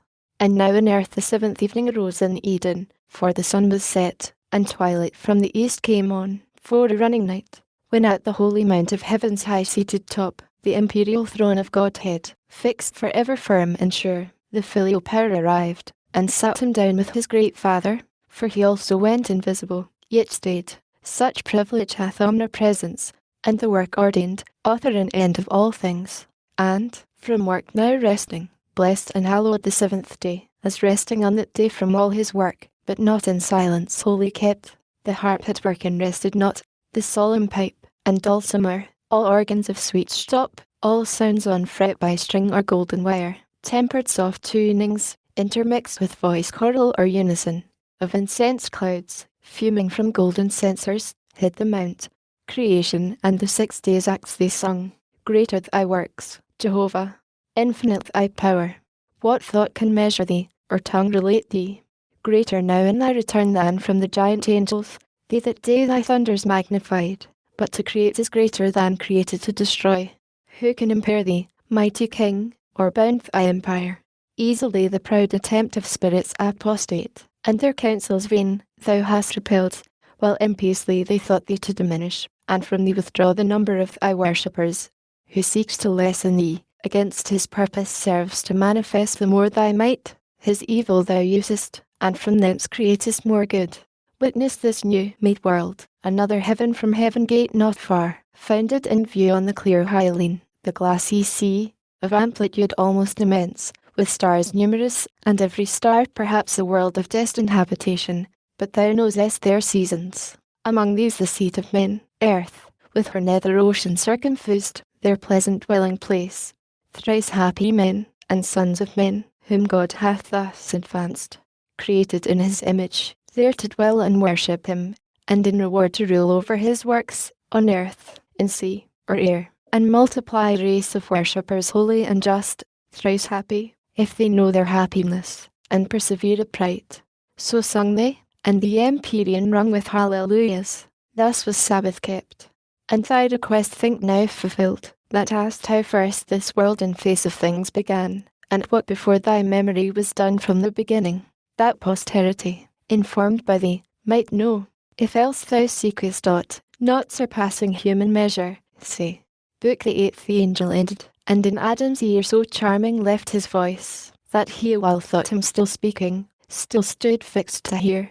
Then, as new waked, thus gratefully replied, what thanks sufficient, or what recompense equal, have I to render thee, divine historian, who thus largely hast allayed the thirst I had of knowledge, and vouchsafed this friendly condescension to relate things, else by me unsearchable, now heard with wonder, but delight, and, as is due, with glory attributed to the high Creator, something yet of doubt remains, which only thy solution can resolve.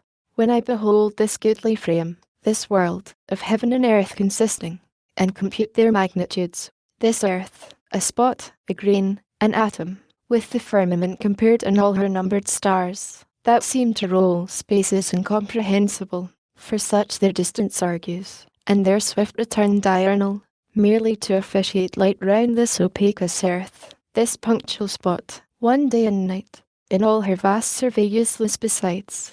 Reasoning I oft admire, how nature-wise and frugal could commit such disproportions, with superfluous hands so many nobler bodies to create, greater so manifold, to this one use, for aught appears, and on their orbs impose such restless revolution day by day repeated, while the sedentary earth, that better might with far less compass move, served by more noble than herself, attains her end without least motion, and receives, as tribute, such a sumless journey brought of incorporeal speed, her warmth and light, speed, to describe whose swiftness number fails. So spake her sire, and by his countenance seemed entering on studious thoughts abstruse, which Eve perceiving, where she sat retired in sight, with lowliness majestic from her seat, and grace that one who sought to wish her stay, rose, and went forth among her fruits and flowers, to visit how they prospered, bud and bloom, her nursery. They at her coming sprung, and, touched by her fair attendance, gladlier grew. Yet when she not with such discourse delighted, or not capable her ear of what was high, such pleasure she reserved, Adam relating, she so lauded just, her husband their relater she preferred before the angel, and of him to ask chose rather. He, she knew, would intermix grateful digressions, and solve high dispute with conjugal caresses. From his lip not words alone pleased her. Oh, when meet now such pairs, in love and mutual honour joined, with goddess-like demeanour forth she went, not unattended, for on her, as queen, a pomp of winning graces waited still, and from about her shot darts of desire into all eyes, to wish her still in sight. And Raphael now, to Adam's doubt proposed, benevolent and facile thus replied, to ask or search, I blame thee not, for heaven is as the book of God before thee set, wherein to read his wondrous works, and learn his seasons, hours, or days, or months, or years. This to attain, whether heaven move or earth, imports not, if thou reckon right, the rest from man or angel the great architect did wisely to conceal, and not divulge his secrets to be scanned by them who ought rather admire. Or, if they list to try conjecture, he his fabric of the heavens hath left to their disputes, perhaps to move his laughter at their quaint opinions wide hereafter, when they come to model heaven and calculate the stars, how they will wield the mighty frame, how built, and beiled, contrive to save appearances, how guard the sphere with centric and eccentric scribbled o'er, cycle and epicycle, orb and orb. Already by thy reasoning this I guess, who art to lead thy offspring, and suppossess that bodies bright and greater should not serve the less not bright, nor heaven such journeys run, earth sitting still, when she alone receives the benefit. Consider first, that great or bright infers not excellence, the earth though, in comparison of heaven, so small, nor glistering, may of solid good contain more plenty than the sun that barren shines, whose virtue on itself works no effect, but in the fruitful earth, there first received, his beams, unactive else, their vigour find. Yet not to earth are those bright luminaries officious, but to thee, earth's habitant. And for the heaven's wide circuit, let it speak the Maker's high magnificence, who built so spacious, and his lines stretched out so far, that man may know he dwells not in his own, an edifice too large for him to fill, lodged in a small partition, and the rest ordained for uses to his Lord best known. The swiftness of those circles attribute, though numberless, to his omnipotence, that to corporeal substances could add speed almost spiritual. Me thou thinkest not slow, who since the morning are set out from heaven where God resides, and ere midday arrived in Eden, distance inexpressible by numbers that have name.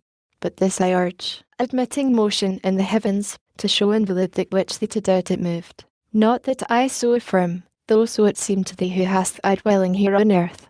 God, to remove his ways from human sense, placed heaven from earth so far, that earthly sight, if it presume, might dare in things too high, and no advantage gain. What if the sun be centre to the world, and other stars, by his attractive virtue in their own incited, dance about him various rounds, their wandering course now high, now low, then hid, progressive, retrograde, or standing still, in sixth thou seest, and what if seventh to these the planet Earth, so steadfast though she seem, insensibly three different motions move, which else to several spheres thou must ascribe, moved contrary with word obliquities, or save the sun his labour, and that swift nocturnal and diurnal roam supposed, invisible else above all stars, the wheel of day and night, which needs not thy belief, if earth, industrious of herself, fetch day travelling east, and with her part of verse from the sun's beam meet night, her other part still luminous by his ray. What if that light, sent from her through the wide transpicuous air, to the terrestrial moon be as a star, enlightening her by day, as she by night this earth? Reciprocal, if land be there, fields and inhabitants, her spots thou seest as clouds, and clouds may rain, and rain produce fruits in her softened soil for some to eat allotted there, and other suns perhaps, with their attendant moons, thou wilt descry, communicating male and female light, which two great sexes animate the world, stored in each orb perhaps with some that live, for such vast room in nature and possessed by living soul, disart and desolate, only to shine, yet scarce to contribute each orb a glimpse of light, conveyed so far down to this habitable, which returns light back to them, is obvious to dispute. But whether thus these things, or whether not, but whether the sun, predominant in heaven, rise on the earth, or earth rise on the sun, he from the east his flaming road begin, or she from west her silent course advance, with inoffensive pace that spinning sleeps on her soft axle, while she paces even, and bears thee soft with the smooth hair along. Solicit not thy thoughts with matters hid, leave them to God above, him serve, and fear, of other creatures, as him pleases best, wherever placed, let him dispose. Joy thou in what he gives to thee, this paradise and thy fair Eve, Heaven is for thee too high to know what passes there. Be lowly wise, think only what concerns thee, and thy being. Dream not of other worlds, what creatures there live, in what state, condition, or degree. Contented that thus far hath been revealed not of earth only, but of highest heaven. To whom thus Adam, cleared of doubt, replied, How fully hast thou satisfied me, pure intelligence of heaven, angel serene, and, freed from intricacies, taught to live the easiest way, nor with perplexing thoughts to interrupt the sweet of life, from which God hath bid well far off all anxious cares, and not molest us, unless we ourselves seek them with wandering thoughts, and notions vain. But apt the mind or fancy is to rove unchecked, and of her roving is no end, till warned, or by experience taught, she learn, that, not to know at large of things remote from use, obscure and subtle, but, to know that which before us lies in daily life, is the prime wisdom. What is more, is fume, or emptiness, or fond impertinence, and renders us, in things that most concern, unpractised, unprepared, and still to seek. Therefore from this high pitch let us descend a lower flight, and speak of things at hand useful, whence, haply, mention may arise of something not unseasonable to ask, by sufferance, and thy wonted favour, deigned. Thee I have heard relating what was done or my remembrance, now, hear me relate my story, which perhaps thou hast not heard, and day is not yet spent. Till then thou seest how subtly to detain thee I devise, inviting thee to hear while I relate, fond, were it not in hope of thy reply, for, while I sit with thee, I seem in heaven, and sweeter thy discourses to my ear than fruits of palm tree pleasantest to thirst and hunger both, from labour, at the hour of sweet repast. They satiate, and soon fill, though pleasant, but thy words, with grace divine imbued, bring to their sweetness no satiety. To whom thus Raphael answered heavenly meek, Nor are thy lips ungraceful, sire of men, nor tongue ineloquent, for God on thee abundantly his gifts hath also poured inward and outward both, his image fair, speaking, or mute, all comeliness and grace attends thee, and each word, each motion, forms. Nor less think we in heaven of thee on earth than of our fellow servant, and inquire gladly into the ways of God with man. For God, we see, hath honoured thee, and set on man his equal love. Say therefore on, for I that day was absent, as Bethel, bound on a voyage uncouth and obscure, far on excursion toward the gates of hell, squared in full legion. Such command we had, to see that none thence issued forth a spy, or enemy, while God was in his work, lest he, incensed at such eruption bold, destruction with creation might have mixed. Not that they durst without his leave attempt, but as he sent upon his high behests for state, as sovereign king, and to inure prompt obedience. Fast we found, fast shut, the dismal gates, and barricadoed strong, but long ere approaching heard within noise, other than the sound of dance or song, torment, and loud lament, and furious rage. Glad we returned up to the coasts of light here Sabbath evening, so we had in charge. But thy relation now, for I attend, pleased with thy words no less than thou with mine. So spake the godlike power, and thus our sire.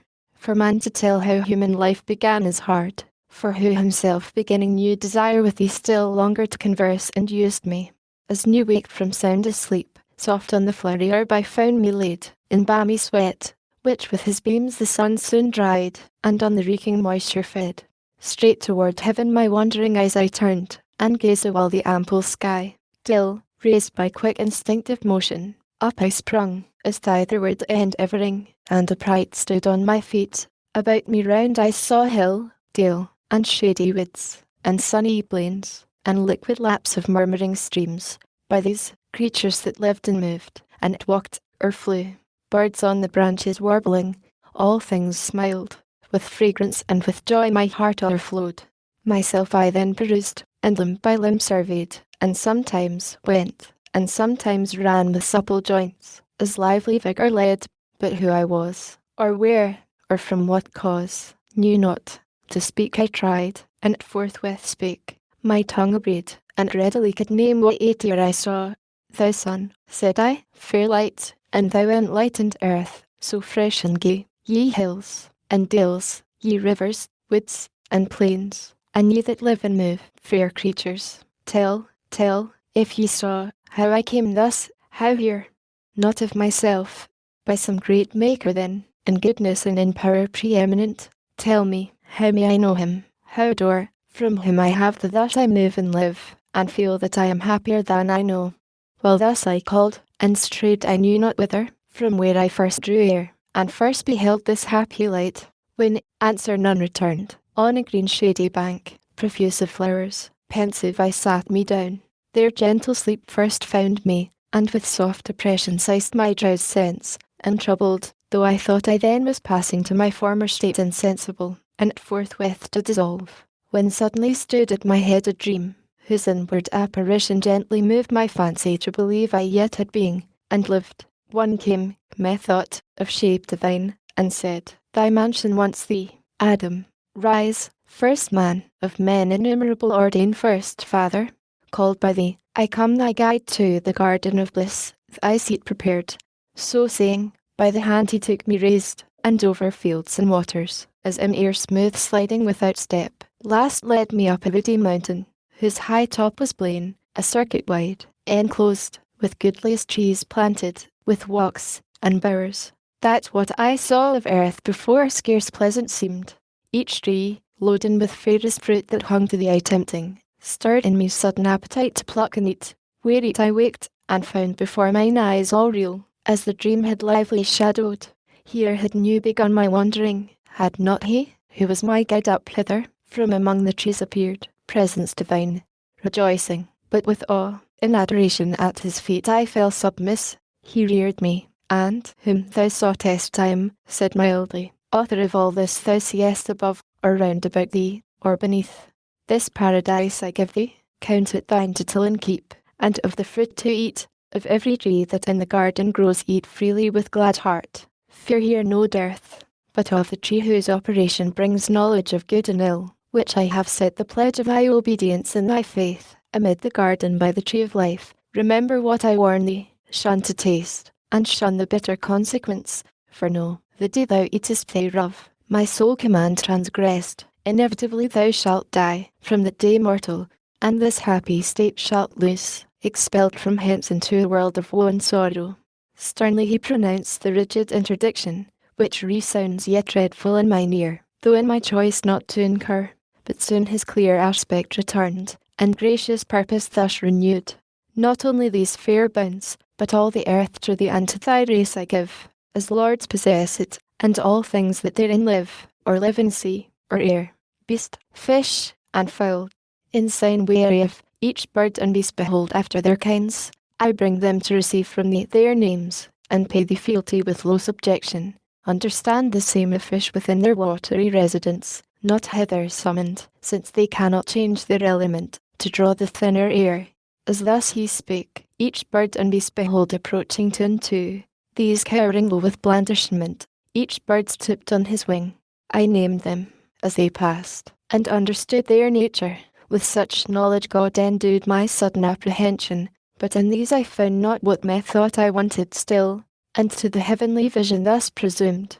O, by what name? For thou above all these, above mankind, or aught than mankind higher, surpassest far my naming. How may I adore thee, author of this universe, and all this good to man, for whose well-being so amply, and with hands so liberal, thou hast provided all things. But with me I see not who partakes. In solitude what happiness, who can enjoy alone, or, all enjoying, what contentment find? Thus I presumptuous, and the vision bright, as with a smile more brightened, thus replied, What callest thou solitude? Is not the earth with various living creatures, and the air replenished, and all these at thy command to come and play before thee? Knowest thou not their language and their ways? They also know, and reason not contemptibly, with these fine pastime, and bear rule. Thy realm is large. So spake the universal Lord, and seemed so ordering. I, with leave of speech implored, and humble deprecation, thus replied, Let not my words offend thee, heavenly power, my Maker, be propitious while I speak. Hast thou not made me here thy substitute, and these inferior far beneath me set? Among unequals what society consort, what harmony, or true delight, which must be mutual, in proportion due given and received, But, in disparity the one intense, the other still remiss, cannot well suit with either, but soon prove tedious alike. Of fellowship I speak such as I seek, fit to participate all rational delight, wherein the brood cannot be human consort. They rejoice each with their kind, lion with lioness. So fitly them in pairs thou hast combined. Much less can bird with beast, or fish with fowl so well converse, nor with the ox the ape. Worse then can man with beast, and least of all. Whereto the Almighty answered, not displeased, a nice and subtle happiness, I see, thou to thyself prepossessed, in the choice of thy associates, Adam, and wilt taste no pleasure, though in pleasure, solitary. What thinkest thou then of me, and this my state? Seem I to thee sufficiently possessed of happiness, or not, whom alone from all eternity, for none I know second to me or like, equal much less. How have I then with whom to hold converse, save with the creatures which I made, and those to me inferior, infinite descents beneath what other creatures are to thee? He ceased. I lowly answered, to attain the height and depth of thy eternal ways all human thoughts come short, supreme of things. Thou in thyself art perfect, and in thee is no deficience found. Not so is man, but in degree, the cause of his desire by conversation with his like to help or solace his defects. No need that thou shouldst propagate, already infinite, and through all numbers absolute, though one, but man by number is to manifest his single imperfection, and beget like of his like, his image multiplied, in unity defective, which requires collateral love, and duress amity. Thou in thy secrecy although alone, best with thyself accompanied, seekest not social communication, yet, so pleased, canst raise thy creature to what height thou wilt of union or communion, deified, I, by conversing, cannot either erect from prone, nor in their ways complacence find. Thus I emboldened spake, and freedom used permissive, and acceptance found, which gained this answer from the gracious voice divine. Thus far to try thee, Adam, I was pleased, and find thee knowing, not of beasts alone, which thou hast rightly named, but of thyself, expressing well the spirit within thee free, my image, not imparted to the brute, whose fellowship therefore unmeet for the good reason was thou freely shouldst dislike, and be so minded still. I, ere thou spakest, knew it not good for man to be alone, and no such company as then thou sawest intended thee, for trial only brought, to see how thou couldest judge of fit and meet. What next I bring shall please thee, be assured, thy likeness, thy fit help, thy other self, I wish exactly to thy heart's desire. He ended, or I heard no more, for now my earthly by his heavenly overpowered, which it had long stood under, strained to the height in that celestial colloquy sublime, as with an object that excels the sense dazzled and spent, sunk down, and sought repair of sleep, which instantly fell on me, called by nature as innate, and closed mine eyes. Mine eyes he closed, but open left the cell of fancy, my internal sight, by which, abstract as in a trance, methought I saw, though sleeping, where I lay, and saw the shape still glorious before whom awake I stood, who stooping opened my left side, and took from thence a rib, with cordial spirits warm, and life blood streaming fresh. Wide was the wound, but suddenly with flesh filled up and healed. The rib he formed and fashioned with his hands. Under his forming hands a creature grew, man-like, but different sex, so lovely fair, that what seemed fair in all the world, seemed now mean, or in her summed up, in her contained and in her looks, which from the time infused sweetness into my heart, unfelt before, and into all things from her air inspired the spirit of love and amorous delight. She disappeared, and left me dark. I waked to find her, or for ever to deplore her loss, and other pleasures all obture. When out of hope, behold her, not far off, such as I saw her in my dream, adorned with what all earth or heaven could bestow to make her amiable. On she came, led by her heavenly Maker, though unseen, and guided by his voice, nor uninformed of nuptial sanctity, and marriage rites. Grace was in all her steps, heaven in her eye, in every gesture dignity and love. I, overjoyed, could not forbear aloud. This turn hath made amends. Thou hast fulfilled thy words, Creator bounteous and benign, giver of all things fair. But fairest this of all thy gifts, nor enviest. I now see bone of my bone, flesh of my flesh, myself before me. Woman is her name. of man extracted. For this cause he shall forego father and mother, and to his wife adhere, and they shall be one flesh, one heart, one soul. She heard me thus, and though divinely brought, yet innocence, and virgin modesty, her virtue, and the conscience of her worth, that would be wooed, and not unsought be won, not obvious, not obtrusive, but retired, the more desirable, or, to say all, nature herself, though pure of sinful thought, wrought in her so, that, seeing me, she turned, I followed her, she what was honour knew, and with obsequious majesty approved my pleaded reason. To the nuptial bower I led her blushing like the morn. All heaven, and happy constellations, on the terror shed their selectest influence. The earth gave sign of gratulation, and each hill, joyous the birds, fresh gales on gentle airs whispered it to the woods, and from their wings flung odours from the spicy shrub, disporting, till the amorous bird of night sung spousal, and bid haste the evening star on his hilltop, to light the bridal lamp. Thus have I told thee all my state, and brought my story to the sum of earthly bliss, which I enjoy, and must confess to find in all things else delight indeed, but such as, used or not, works in the mind no change, nor vehement desire. These delicacies I mean of taste, sight, smell, herbs, fruits, and flowers, walks, and the melody of birds, but here far otherwise. Transported I behold, transported touch. Here passion first I felt, commotion strange, in all enjoyments else superior and unmoved. Here only weak against the charm of beauty's powerful glance. Or nature failed in me, and left some part not proof enough such object to sustain, or, from my sight subducting, took perhaps more than enough. At least on her bestowed too much of ornament, in outward show elaborate, of inward less exact. For will I understand in the prime end of nature her the inferior, in the mind and inward faculties, which most excel, in outward also her resembling less his image who made both, and less expressing the character of that dominion given o'er other creatures. Yet when I approach her loveliness, so absolute she seems and in herself complete, so well to know her own, that what she wills to do or say, seems wisest, virtuousest, discreetest, best. All higher knowledge in her presence falls degraded, wisdom in discourse with her loses discountenanced, and like folly shows authority and reason on her weight, as one intended first, not after made occasionally, and, to consummate all, greatness of mind and nobleness their seat build in her loveliest, and create an awe about her, as a guard angelic placed, to whom the angel with contracted brow, accuse not nature, she hath done her part, do thou but thine, and be not diffident of wisdom. She deserts thee not, if thou dismiss not her, when most thou needest her nigh, by attributing overmuch to things less excellent, as thou thyself perceivest.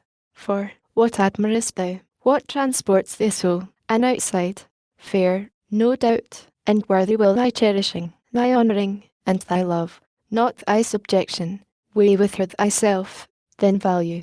Oft times nothing profits more than self-esteem, grounded on just and right well managed. Of that skill the more thou knowest, the more she will acknowledge thee her head, and to reality yield all her shows.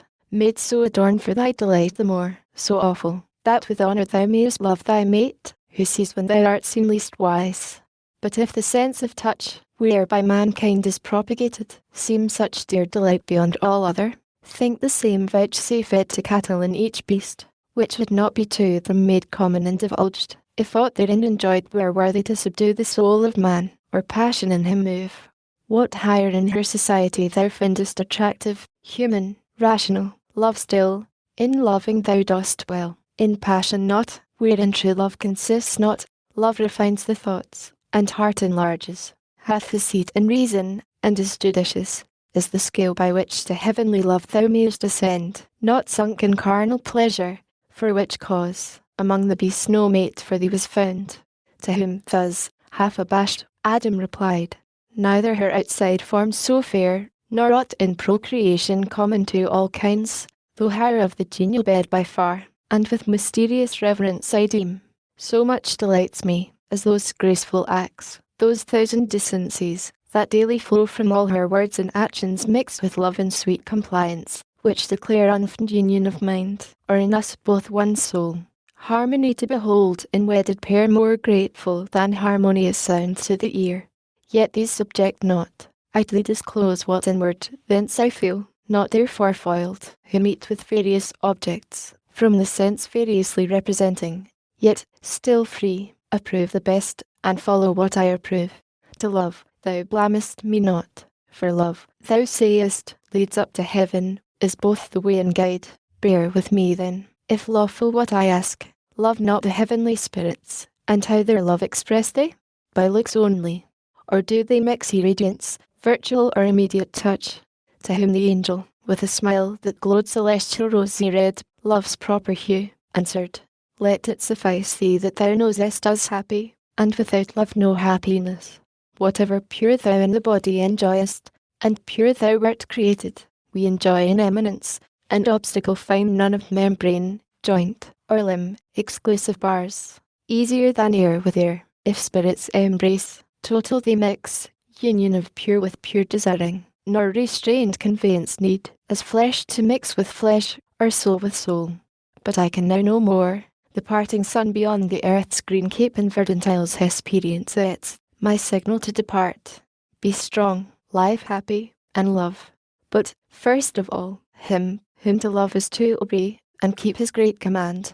Take heed lest passion sway thy judgment to do aught, which else free will would not admit. Thine, and of all thy sons, the weal or woe in thee is placed. Beware, I in thy persevering shall rejoice, and all the blessed, stand fast. To stand or fall freeing thine own arbitrament it lies. Perfect within, no outward aid require, and all temptation to transgress repel.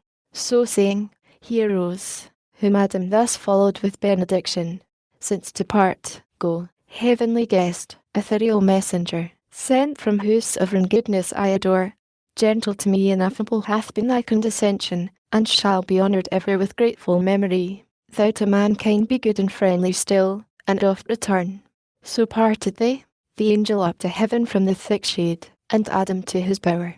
Book the 9th. No more of talk where God or angel guest with man, as with his friend, familiar rust, to sit indulgent, and with him partake rural repast, permitting him the while venial discourse unblamed.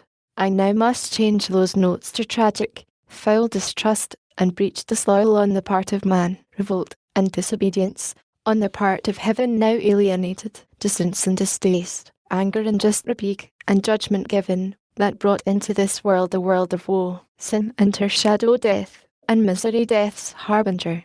Sad task, yet argument not less but more heroic than the wrath of stern Achilles on his foe pursued thrice fugitive about Troy wall, or rage of Turnus for Lavinia dispossessed, or Neptune's ire, or Juno's, that so long perplexed the Greek, and Cytherea's son. If answerable still I can obtain of my celestial patroness, who deigns her nightly visitation unimplored, and dictates to me slumbering, or inspires easy my unpremeditated verse. Since first this subject for heroic song plead me long choosing, and beginning late, not sedulous by nature to indite wars, hitherto the only argument heroic deemed chief mastery to dissect with long and tedious havoc fabled knights and battles feigned, the better fortitude of patience in heroic martyrdom unsung, or to describe races and games, or tilting furniture, emblazoned shields, impresses quaint, caparisons and steeds, bases and tinsel trappings, gorgeous knights at joust and tournament, then martial feasts served up in hall with sewers and essentials, the skill of artifice or office mean, not that which justly gives heroic name to person, or to poem. Me, of these nor skilled nor studious, high argument remains, sufficient of itself to raise that name, unless an age too late, or cold climate, or years, damp my intended wing depressed, and much they may, if all be mine, not ours, who brings it nightly to my ear. The sun was sunk, and after him the star of Hesperus, whose office is to bring twilight upon the earth, short arbiter, twixt day and night, and now from end to end night's hemisphere had veiled the horizon round, when Satan, who late fled before the threats of Gabriel out of Eden, now improved in meditated fraud and malice, bent on man's destruction, maugre what might hap of heavier on himself, fearless returned by night he fled, and at midnight returned from compassing the earth, cautious of day, since Uriel, regent of the sun, discreet his entrance, and forewarned the cherubim that kept their watch. Thence full of anguish driven, the space of 7 continued nights he rode with darkness. Thrice the equinoctial line he circled, 4 times crossed the car of night from pole to pole, traversing each collar. On the 8th returned, and, on the coast of verse from entrance or cherubic watch, by stealth found unsuspected way. There was a place, now not, though sin, not time, first wrought the change, where Tigris, at the foot of paradise, into a gulf shot underground, till apart rose up a fountain by the tree of life, and with the river sunk, and with it rose Satan, involved in rising mist, then sought where to lie hid. Sea he had searched, and land, from Eden over Pontus and the pool Myrtis, up beyond the river Ob, downward as far Antarctic, and in length, west from Orontes to the ocean barred at Arian, thence to the land where flows Ganges and Indus. Thus the orb he roamed with narrow search, and with inspection deep considered every creature, which of all most opportune might serve his wiles, and found the serpent subtlest beast of all the field. Him after long debate, irresolute of thoughts revolved, his final sentence chose fit vessel, fittest nymph of fraud, in whom to enter, and his dark suggestions hide from sharpest sight. For, in the wily snake whatever slates, none with suspicious mark, as from his wit and native subtlety proceeding, which, in other beasts observed, doubt might beget of diabolic power active within, beyond the sense of brute. Thus he resolved, but first from inward grief his bursting passion into plaints thus poured, more justly, seat worthier of gods, as built with second thoughts, reforming what was old. O earth, how like to heaven, if not preferred for what God, after better, worse would build. Terrestrial heaven, danced round by other heavens that shine, yet bear their bright officious lamps, light above light, for thee alone, as seems, in the concentring all their precious beams of sacred influence. As God in heaven is centre, yet extends to all, so thou, centring, receivest from all those orbs, in thee, not in themselves, all their known virtue appears productive in herb, plant, and nobler birth of creatures animate with gradual life of growth, sense, reason, all summed up in man. With what delight could I have walked thee round, if I could joy in aught, sweet interchange of hill, and valley, rivers, woods, and plains, now land, now sea and shores with forests crowned, rocks, dens, and caves. But I in none of these find place or refuge, and the more I see pleasures about me, so much more I feel torment within me, as from the hateful siege of contraries. All good to me becomes bane, and in heaven much worse would be my state. But neither here seek I, no nor in heaven to dwell, unless by mastering heaven's supreme, nor hope to be myself less miserable by what I seek, but others to make such as I, though thereby worse to me redound. For only in destroying I find ease to my relentless thoughts, and, him destroyed, or one to what may work his utter loss, for whom all this was made, all this will soon follow, as to him linked in weal or woe. In woe then, that destruction wide may range, to me shall be the glory soul among the infernal powers, in one day to have marred what he, Almighty styled, 6 nights and days continued making, and who knows how long before had been contriving, though perhaps not longer than since I, in one night, freed from servitude and glorious well nigh half the angelic name, and thinner left the throng of his adorers. He, to be avenged, and to repair his numbers thus impaired, whether such virtues spent of old now failed more angels to create, if they at least are his created, or, despite us more, determined to advance into a room a creature formed of earth, and him endow, exalted from so base original, with heavenly spoils, or spoils. What he decreed, he effected. Man he made, and for him built magnificent this world, and earth his seat. Him Lord pronounced, and, O indignity, subjected to his service angel wings, and flaming ministers to watch and tend their earthly charge. Of these the vigilance I dread, and, delude, thus wrapped in mist of midnight vapour glide obscure, and pray in every bush and brake, where hap may find the serpent sleeping, in whose mazy folds to hide me, and the dark intent I bring. O foul descent, that I, who erst contended with gods to sit the highest, am now constrained into a beast, and, mixed with bestial slime, this essence to incarnate and imbrute, that to the height of deity aspired. But what will not ambition and revenge descend to? Who aspires, Must down as low as high he soared, obnoxious, first or last, to bassest things. Revenge, at first though sweet, bitter ere long, back on itself recoils. Let it, I reck not, so it light well aimed, since higher I fall short, on him who next provokes my envy. This new favourite of heaven, this man of clay, son of despite, whom, us the more to spite, his maker raised from dust. Spite then with spite is best repaid.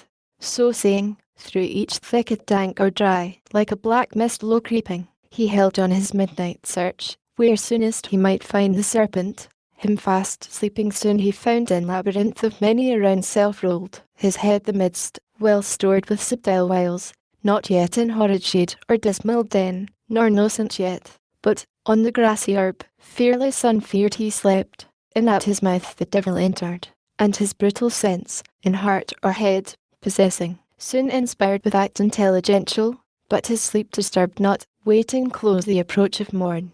Now, when a sacred light began to dawn in even on the humid flowers, that breathed their morning incense, when all things, that breathe, from the earth's great altar send up silent praise to the Creator, and his nostrils fill with grateful smell, forth came the human pair, and joined their vocal worship to the choir of creatures wanting voice.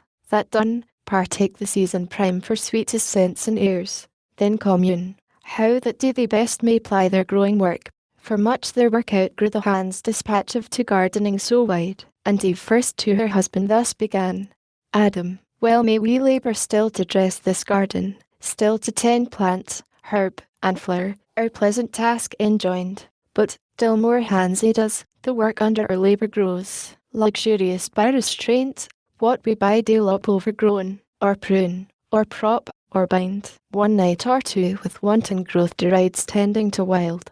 Thou therefore now advise, or bear what are my mind first thoughts present, let us divide our labours, thou, where choice leads thee, or where most needs, whether to wind the woodbine round this arbour, or direct the clasping ivy where to climb, will I, in yonder spring of roses intermixed with myrtle, find what to redress till noon. For, while so near each other thus all day our task we choose, what wonder if so near looks intervene in smiles, or object new casual discourse drawn, which intermits our day's work, brought to little, though begun early, and the hour of supper comes unearned, to whom mild and Sir Adam thus returned. So leave, associate soul, to me beyond compare above all living creatures dear. Well hast thou motioned, well thy thoughts employed, how we might best fulfil the work which your God hath assigned us, nor of me shalt pass unpraised, for nothing lovelier can be found in woman, than to study household good, and good works in her husband to promote. Yet not so strictly hath our Lord imposed labour, as to debar us when we need refreshment, whether food, or talk between, food of the mind, or the sweet intercourse of looks and smiles, for smiles from reason flow, to brute denied, and are of love the food, love, not the lowest end of human life, for not to irksome toil, but delight, he made us, and delight to reason joined. These paths and bowers doubt not but their joined hands will keep from wilderness with these, as wide as we need walk, till younger hands ere long assist us, but, if much converse perhaps this 88, to short absence I could yield, for solitude sometimes is best society, and short retirement urges sweet return. But other doubt possesses me, lest harm befall thee severed from me, for thou knowest what hath been warned us, what malicious foe envying our happiness, and of his own despairing, seeks to work us woe and shame by sly assault, and somewhere nigh at hand watches, no doubt, with greedy hope to find his wish and best advantage, us asunder, hopeless to circumvent us joined, where each to other's speedy aid might lend at need, whether his first design be to withdraw our fealty from God, or to disturb conjugal love, than which perhaps no bliss enjoyed by us excites his envy more, or this, or worse, leave not the faithful side that gave thee being, still shades thee, and protects. The wife, where danger or dishonour lurks, safest and seemliest by her husband stays, who guards her, or with her the worse endures.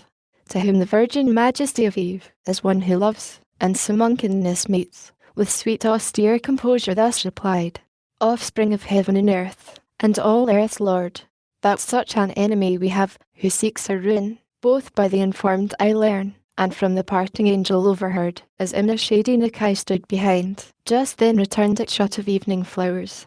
But, that thou shouldst my firmness therefore doubt to God or thee, because we have a foe may tempt it, I expected not to hear. His violence thou fearest not, being such as we, not capable of death or pain, can either not receive or can repel. His fraud is then thy fear, which plain infers thy equal fear, that my firm faith and love can by his fraud be shaken or seduced. Thoughts, which how found they harbouring thy breast, Adam, misthought of her to thee so dear. To whom with healing words Adam replied, Daughter of God and man, immortal Eve, for such thou art, from sin and blame entire, not diffident of thee do I dissuade thy absence from my sight, but to avoid the attempt itself, intended by our foe. For he who tempts, though in vain, at least asperses the tempted with dishonour foul, suppose not incorruptible of faith, not proof against temptation, thou thyself with scorn and anger wilt resent the offered wrong, though ineffectual found. Misdeem not then, if such affront I labour to avert from thee alone, which on us both at once the enemy, though bold, will hardly dare, or daring, first on me the assault shall light. Nor thou his malice and false guile condemn, subtle he needs must be, who could seduce angels, nor think superfluous others' aid. I, from the influence of thy looks, receive access in every virtue, in thy sight more wise, more watchful, stronger, if need were of outward strength, while shame, thou looking on, shame to be overcome or overreached, would utmost vigour raise, and raise unite. Why shouldst not thy like sense within thee feel when I am present, and thy trial choose with me, best witness of thy virtue tried? So spake domestic Adam in his care and matrimonial love, but Eve, who thought less attributed to her faith sincere, thus her reply with accent sweet renewed. If this be your condition, thus to dwell in narrow circuit straitened by a foe, subtle or violent, we not endued single with like defence, wherever met, how are we happy, still in fear of harm? But harm precedes not sin, only our foe, tempting, affronts us with his foul esteem of our integrity. His foul esteem sticks no dishonour on our front, but turns foul on himself. Then wherefore shunned or feared by us, who rather double honour gain from his surmise prove false, find peace within, favour from heaven, our witness, from the event. And what is faith, love, virtue, unassayed alone, without exterior help sustained? Let us not then suspect our happy state left so imperfect by the Maker wise, as not secure to single or combined. Frail is our happiness, if this be so, and Eden were no Eden, thus exposed. To whom thus Adam fervently replied, O women, best are all things as the will of God ordained them. His creating hand nothing imperfect or deficient left of all that he created, much less man, or aught that might his happy state secure from outward force. Within himself the danger lies, yet lies within his power. Against his will he can receive no harm.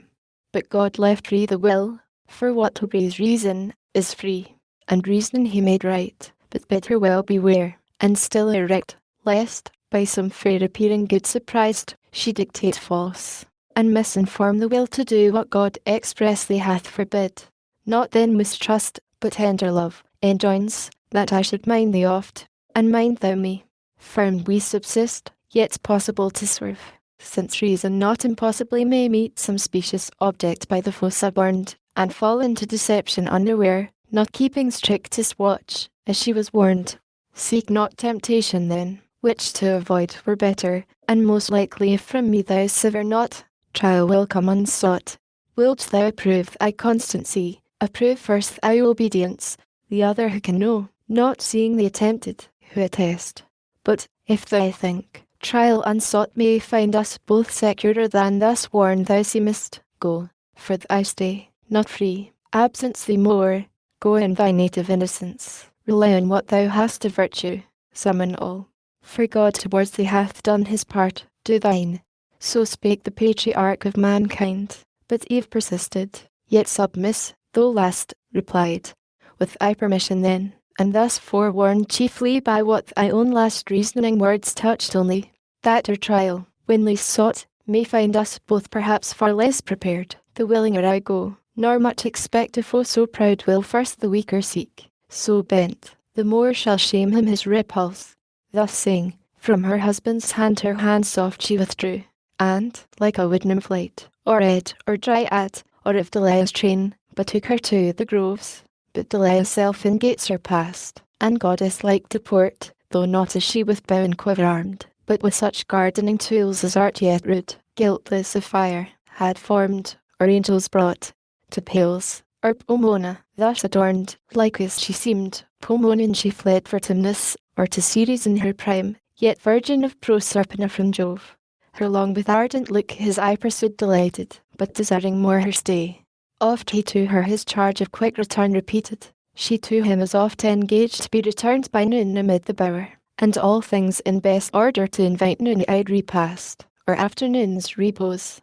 O much deceived, much failing, hapless eve of thy presumed return, event perverse, thou never from the tower in paradise foundst either sweet repast, or sound repose, such ambush, hid among sweet flowers and shades, waited with hellish rancor imminent to intercept thy way, or send thee back despoiled of innocence, of faith, of bliss. For now, and since first break of dawn, the fiend, mere serpent in appearance, forth was come, and on his quest, where likeliest he might find the only two of mankind, but in them the whole included race, his purposed prey. In bower and field he sought, where any tuft of grove or garden plopped more pleasantly, their tendance, or plantation for delight. By fountain or by shady rivulet he sought them both, but wished his hap might find Eve separate. He wished, but not with hope of what so seldom chanced, when to his wish, beyond his hope, Eve separate he spies, veiled in a cloud of fragrance, where she stood, half spied, so thick the roses blushing round about her glowed, oft stooping to support each flower of slender stalk, whose head, though gay carnation, purple, azure, or specked with gold, hung drooping unsustained. Them she upstays gently with myrtle band, mindless the while herself, though fairest unsupported flower, from her best prop so far, and storm so nigh, nearer he drew, and many a walk traversed of statiest covert, cedar, pine, or palm, then voluble and bold, now hid, now seen, among thick woven arborets, and flowers embroidered on each bank, the hand of Eve. Spot more delicious than those gardens famed or revived Adonis, or renowned Alcinous,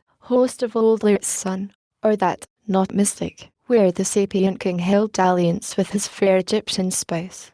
Much he the place admired, the person more, as one who long in populous city pent, where houses thick and sewers annoy the air, forth issuing on a summer's morn, to breathe among the pleasant villages and farms adjoined, from each thing met conceives delight, the smell of grain, or tedded grass, or kine, or dairy, each rural sight, each rural sound, if chance, with nymph-like step, fair virgin pass. What pleasing seemed, for her now pleases more, she most, and in her look sums all delight. Such pleasure took the serpent to behold this flowery plat, the sweet recess of Eve thus early, thus alone, her heavenly form angelic, but more soft and feminine, her graceful innocence, her every air of gesture, or least action, overawed his malice, and with rapine sweet bereaved his fierceness of the fierce intent it brought. That space the evil one abstracted stood from his own evil, and for the time remained stupidly good, of enmity disarmed, of guile, of hate, of envy, of revenge.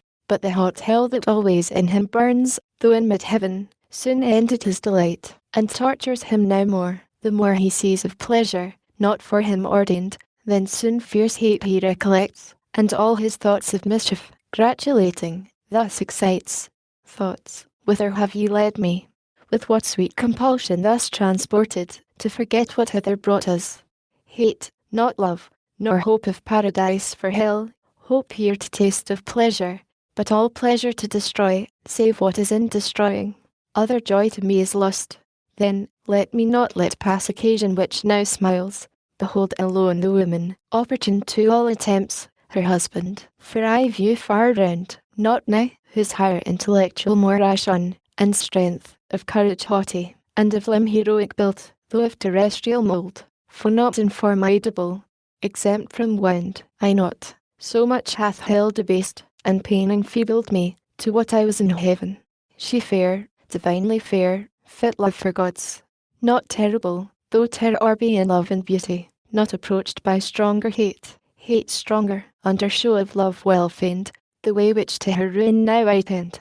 So spake the enemy of mankind, enclosed in serpent, and made bad, and toward Eve addressed his way, not with indented wave, prone on the ground, as since, but on his rear, circular base of rising folds, that towered fold above fold, a surging maze, his head crested aloft, and carbuncle his eyes, with burnished neck of verdant gold, erect amidst his circling spires, that on the grass floated redundant. Pleasing was his shape and lovely, never since of serpent kind lovelier, not those that in Illyria changed, Hermione and Cadmus, or the god in Epidaurus, nor to which transformed Ammonian Jove, or Capitoline, was seen, he with Olympias, this with her bore Scipio, the height of Rome, with tract oblique at first, as one who sought access, but feared to interrupt, sidelong he works his way, as when a ship, by skilful steersmen wrought in eye river's mouth, or foreland, where the wind veers oft, as oft so steers, and shifts her sail, so varied he, and of his tortuous strain curled many a wanton wreath in sight of Eve, to lure her eye. She, busied, heard the sound of rustling leaves, but minded not, as used to such disport before her through the field, from every beast, more duteous at her call, than at certain call the herd disguised. He, bolder now, and called before her stood, but as in gaze admiring, oft he bowed his turret crest, and sleek enamelled neck, fawning, and licked the ground wherein she trod. His gentle dumb expression turned at length the eye of Eve to mark his play. He, glad of her attention gained, with serpent tongue organic, or impulsive vocal ear, his fraudulent temptation thus began. Wonder not, sovereign mistress, if perhaps thou canst, who art sole wonder. Much less arm thou looks, the heaven of mildness, with disdain, displeased that I approach thee thus, and gaze insatiate, I thus single, nor have feared thy awful brow, more awful thus attired. Fairest resemblance of thy Maker fair, the all things living gaze on, all things thine by gift, and thy celestial beauty adore with ravishment beheld. They are best beheld, we are universally admired. But here in this enclosure wild, these beasts among beholders rude, and shallow to discern have what in thee is fair, one man except, who sees thee, and what is one? Who should be seen the goddess among gods, adored and served by angels numberless, thy daily train. So glows the tempter, and his proem tuned. Into the heart of Eve his words made way, though at the voice much marvelling. At length, not unamazed, she thus in answer spake. What may this mean? Language of man pronounced by a tongue of brute, and human sense expressed. The first, at least, of these I thought denied beasts, whom God, on their creation day, created mute to all articulate sound. The latter I demur, for in their looks much reason, and in their actions oft appears. The serpent, subtlest beast of all the field I knew, but not with human voice endued. Redouble then this miracle, and say, how camest thou speakable of mute, and how to me so friendly grown above the rest of brutal kind, that dailier insight? Say, for such wonder claims attention due. To whom the guileful tempter thus replied, Empress of this fair world, resplendent Eve, easy to me it is to tell thee all what thou commandest, and right thou shouldst be obeyed. I was at first as other beasts that graze the trodden herb, of abject thoughts and low, as was my food, nor aught but food discerned or sex, and apprehended nothing high, till, on a day roving the field, I chanced a goodly tree far distant to behold loaden with fruit of fairest colours mixed, ruddy and gold. I nearer drew to gaze, when from the boughs a savoury odour blown, grateful to appetite, more pleased my sense than smell of sweetest fennel, or the teats of ewe or goat dropping with milk at even, unsucked of lamb or kid, that tend their play. To satisfy the sharp desire I had of tasting those fair apples, I resolved not to defer. Hunger and thirst at once, powerful persuaders, quicken at the scent of the alluring fruit, urged me so keen. About the mossy trunk I wound me soon, for, high from ground, the branches would require thy utmost reach, or Adam's. Round the tree all other beasts that saw, with like desire longing and envying stood, but could not reach. Amid the tree now got, where plenty hung tempting so nigh, to pluck and eat my fill I spared not, for such pleasure till the tower, at feet or fountain, never had I found. Sated at length, ere long I might perceive strange alteration in me, to degree of reason in my inward powers, and speech wanted not long, though this shape retained. Thenceforth to speculations high or deep I turned my thoughts, and with capacious mind considered all things visible in heaven, or earth, or middle, all things fair and good, but all that fair and good in thy divine semblance, and in thy beauty's heavenly ray, united I beheld, no fair to thine equivalent or second, which compelled me thus, though importune perhaps, to come and gaze, and worship thee of right declared sovereign of creatures, universal dame. So talked the spirited sly snake, and Eve, yet more amazed, unwary thus replied, Serpent, thou overpraising leaves in doubt the virtue of that fruit, in thee first proved. But say, where grows the tree? From hence how far? For many are the trees of God that grow in paradise, and various, yet unknown to us, in such abundance lies our choice, as leaves a greater store of fruit untouched, still hanging incorruptible, till men grow up to their provision, and more hands help to disburden nature of her birth. To whom the wily adder, blithe and glad, Empress, the way is ready, and not long, beyond a row of myrtles, on a flat, fast by a fountain, one small thicket passed of blowing myrrh and balm.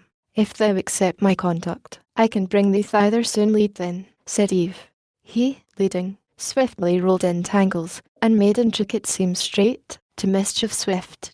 Hope elevates, and joy brightens his crest, as when a wandering fire, compact of unctuous vapour, which the night condenses, and the cold environs round, kindled through agitation to a flame, which oft, they say, some evil spirit attends, hovering and blazing with delusive light, misleads the amazed night wanderer from his way to bogs and mires, and oft through pond or pool, there swallowed up and lost, from sight or far. So glistered the dire snake, and into fraud led Eve, our credulous mother, to the tree of prohibition, root of all our woe, which when she saw, thus to her guide she spake, Serpent, we might have spared our coming hither, fruitless to me, though if it be here to excess, the credit of his virtue rest with thee, wondrous indeed, if cause of such effects, but of this tree we may not taste nor touch. God so commanded, and left it command sole daughter of his voice. The rest, we live law to ourselves. Our reason is our law. To whom the tempter guilefully replied, Indeed, hath God then said that of the fruit of all these garden trees ye shall not eat, yet lords declared of all in earth or air. To whom thus Eve, yet sinless, of the fruit of each tree in the garden we may eat, but of the fruit of this fair tree amidst the garden, God hath said, Ye shall not eat thereof, nor shall ye touch it, lest ye die. She scarce had said, though brief, when no more bold the tempter, but with show of zeal and love to man, and indignation at his wrong, new part puts on, and, as to passion moved, fluctuates disturbed, yet comely and in act raised, as of some great matter to begin, as when of old some orator renowned, in Athens or free Rome, where eloquence flourished, since mute, to some great cause addressed, stood in himself collected, while each part, motion, each act, one audience ere the tongue, sometimes in height began, as no delay of preface brooking, through his zeal of right, so standing, moving, or to height upgrown, the tempter, all impassioned, thus began, O sacred, wise, and wisdom-giving plant, mother of science, now I feel thy power within me clear, not only to discern things in their causes, but to trace the ways of highest agents, deemed however wise. Queen of this universe, do not believe those rigid threats of death. Ye shall not die. How should you? By the fruit, it gives you life to knowledge. By the tree to know. Look on me, who have touched and tasted, yet both live, and life more perfect have attained than fate meant me, by venturing higher than my lot. Shall that be shut to man, which to the beast is open? Or will God incense his ire for such a petty trespass, and not praise rather your dauntless virtue, whom the pain of death denounced, whatever thing death be, deterred not from achieving what might lead to happier life, knowledge of good and evil, of good, how just, of evil, if what is evil be real, why not known, since easier shunned. God therefore cannot hurt ye, and be just, not God, not feared then, nor obeyed. Your fear itself of death removes the fear.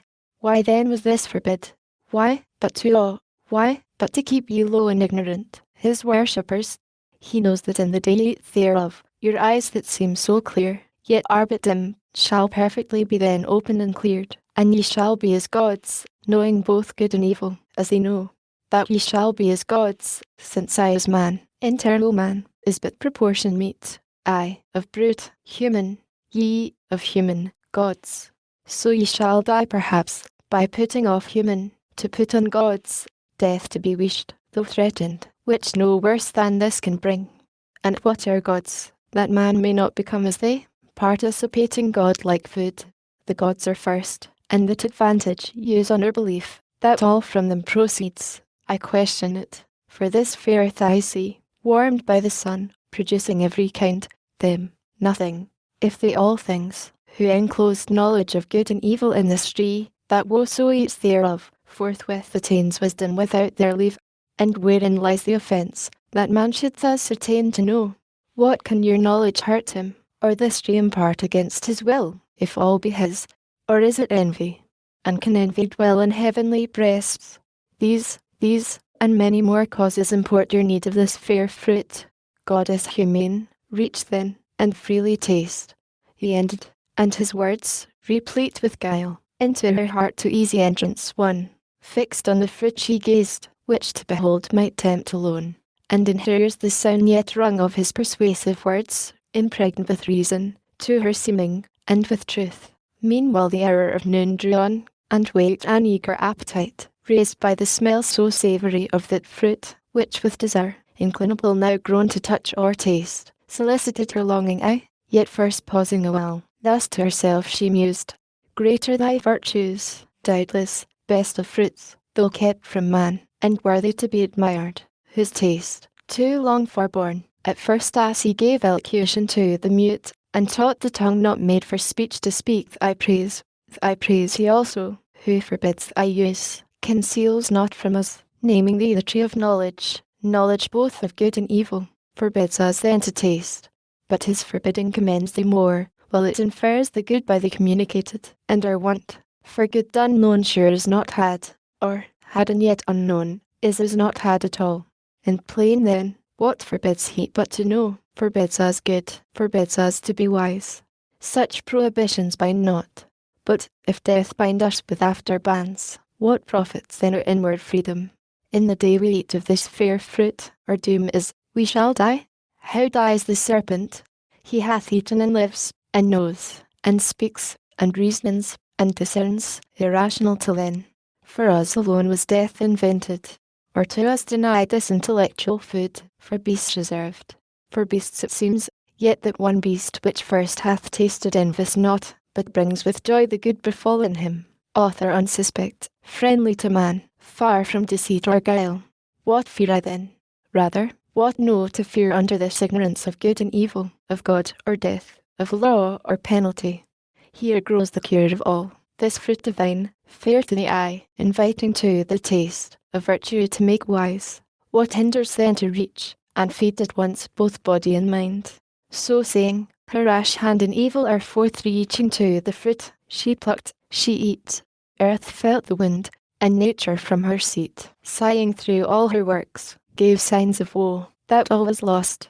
Back to the thicket slunk the guilty serpent, and it well might, for Eve, intent now wholly on her taste, not else regarded, such delight till then, as seemed, in fruit she never tasted, whether true or fancied so, through expectation high of knowledge, not was Godhead from her thought.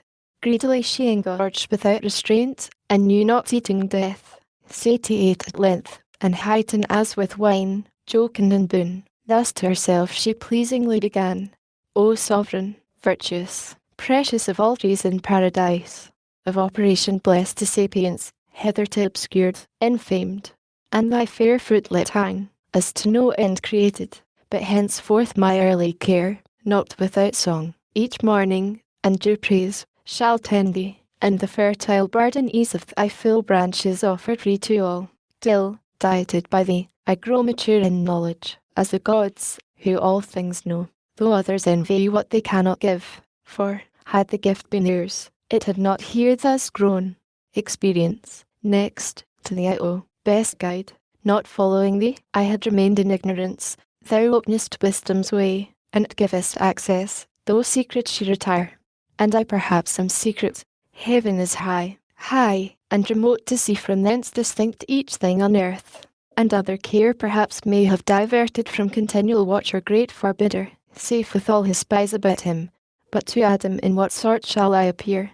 Shall I to him make known as yet my change, and give him to partake full happiness with me, or rather not, but keeps the odds of knowledge in my power without co-partner, so to add what wants in female sex, the more to draw his love, and render me more equal, and perhaps, a thing not undesirable, sometimes superior, for, inferior, who is free this may be well, but what if God have seen, and death ensue? Then I shall be no more, and Adam, wedded to another Eve, shall live with her enjoying, I extinct, a death to think. Confirmed then I resolve, Adam shall share with me in bliss or woe, so dear I love him, that with him all deaths I could endure, without him live no life. So saying, from the tree her steps she turned, but first low reverence done, as to the power that dwelt within, whose presence had infused into the plant's angel sap, derived from nectar, drink of gods. Adam the while, waiting desirous her return, had wove of choicest flowers a garland, to adorn her tresses, and her rural labours crown, as reapers oft ere wont their harvest queen. Great joy he promised to his thoughts, and new solace in her return, so long delayed, yet oft his heart, divine of something ill, misgave him. He the faltering measure felt, and forth to meet her went, the way she took that morn when first they parted. By the tree of knowledge he must pass. There he her met, scarce from the tree returning, in her hand above fairest fruit, that down he smiled, new gathered, an ambrosial smell diffused. To him she hasted, in her face excuse came prologue, and apology too prompt, which, with blunt words at will, she thus addressed. Hast thou not wondered, Adam, at my stay? Thee I have missed, and thought it long, deprived thy presence, agony of love till now not felt, nor shall be twice, for nevermore mean I to try, what rash untried I sought, the pain of absence from thy sight. But strange hath been the cause, and wonderful to hear, this tree is not, as we are told, a tree of danger tasted, nor to evil unknown opening the way, but of divine effect to open eyes, and make them gods who taste, and hath been tasted such, the serpent wise, or not restrained as we, or not obeying, hath eaten of the fruit, and is become, not dead, as we were threatened, but thenceforth endued with human voice and human sense, reasoning to admiration, and with me persuasively hath so prevailed, that I have also tasted, and have also found the effects to correspond, opener mine eyes, immersed, dilated spirits, ampler heart, and growing up to Godhead, which for thee chiefly I sought, without thee can despise. For bliss, as thou hast part, to me is bliss, tedious, unshared with thee, and odious soon. Thou therefore also taste, that equal lot may join us, equal joy, as equal love, lest, thou not tasting, different degree disjoin us, and I then too late renounce dearty for thee, when fate will not permit. Thus Eve with countenance blithe her story told, but in her cheek distemper flushing glowed. On the other side Adam, soon as he heard the fatal trespass done by Eve, amazed, astonied stood and blank, while horror chill ran through his veins, and all his joints relaxed. From his slack hand the garland wreath for Eve down dropped, and all the faded roses shed. Speechless he stood and pale, till thus at length first to himself he in weird silence spoke. O fairest of creation, last and best of all God's works, creature in whom excelled whatever can to sight or thought be formed, holy, divine, good, amiable, or sweet, how art thou lost? How on a sudden lost, defaced, deflowered, and now to death devote? Rather, how hast thou yielded to transgress the strict forbiddance, how to violate the sacred fruit forbidden? Some curse fraud of enemy hath beguiled thee, yet unknown, and me with thee hath ruined, for with thee certain my resolution is to die. How can I live without thee? How forego thy sweet converse, and love so dearly joined, to live again in these wild woods forlorn? Should God create another Eve, and I another Rutherford, yet loss of thee would never from my heart. No, no, I feel the link of nature draw me, flesh of flesh, bone of my bone thou art, and from thy state mine never shall be parted, bliss or woe. So having said, as one from sad dismay recomforted, and after thoughts disturbed submitting to what seemed remedial. Thus in calm mood his words to Eve he turned. Bold deed thou hast presumed, adventurous Eve, and peril great provoked, who thus hast dared, had it been only coveting to eye that sacred fruit, sacred to abstinence, much more to taste it under ban to touch. But past who can recall, or done undo? Not God omnipotent, nor fate, yet so perhaps thou shalt not die. Perhaps the fact is not so heinous now, for tasted fruit, profaned first by the serpent, by him first made common, and unhallowed, bitter taste, nor yet on him found deadly. Yet he lives, as thou say'st, and gains to live, as man, higher degree of life, inducement strong to us, as likely tasting to attain proportional assent, which cannot be but to be gods, or angels, demigods. Nor can I think that God, creator-wise, though threatening, will in earnest so destroy us his prime creatures, dignified so high, set over all his works, which in or fall, for us created, needs with us must fail, dependent made, so God shall and create, be frustrate, do, undo, and labour lose. Not well conceived of God, though his power creation could repeat, yet would be loth us to abolish, lest the adversary triumph, and say, fickle their state whom God most favours, who can please him long? Me first he ruined, now mankind, whom will he next? Matter of scorn, not to be given the foe. However I with thee have fixed my lot, certain to undergo like doom. If death consort with thee, death is to me as life. So forcible within my heart I feel the bond of nature draw me to my own in thee, for what thou art is mine, or state cannot be severed. We are one flesh, to lose thee were to lose myself. So Adam, and thus Eve to him replied, O glorious trial of exceeding love, illustrious evidence, example high, engaging me to emulate, but, short of thy perfection, how shall I attain, Adam, from whose dear side I boast me sprung, and gladly of our union hear thee speak, one heart, one soul in both, weary of good proof this day affords, declaring thee resolved, rather than death, or aught than death more dread, shall separate us, linked in love so dear, to undergo with me one guilt, one crime, if any be, of tasting this fair fruit, whose virtue for of good still good proceeds, direct, or by occasion, hath presented this happy trial of thy love, which else so eminently never had been known. Were it I thought death menaced would ensue this my attempt, I would sustain alone the worst, and not persuade thee, rather die deserted, than oblige thee with a fact pernicious to thy peace, chiefly assured remarkably so late of thy so true, so faithful, love unequalled. But I feel far otherwise the event, not death, but life augmented, opened eyes, new hopes, new joys, taste so divine, that what of sweet before hath touched my sense, flat seems to this, and harsh. On my experience, Adam, freely taste, and fear of death deliver to the winds.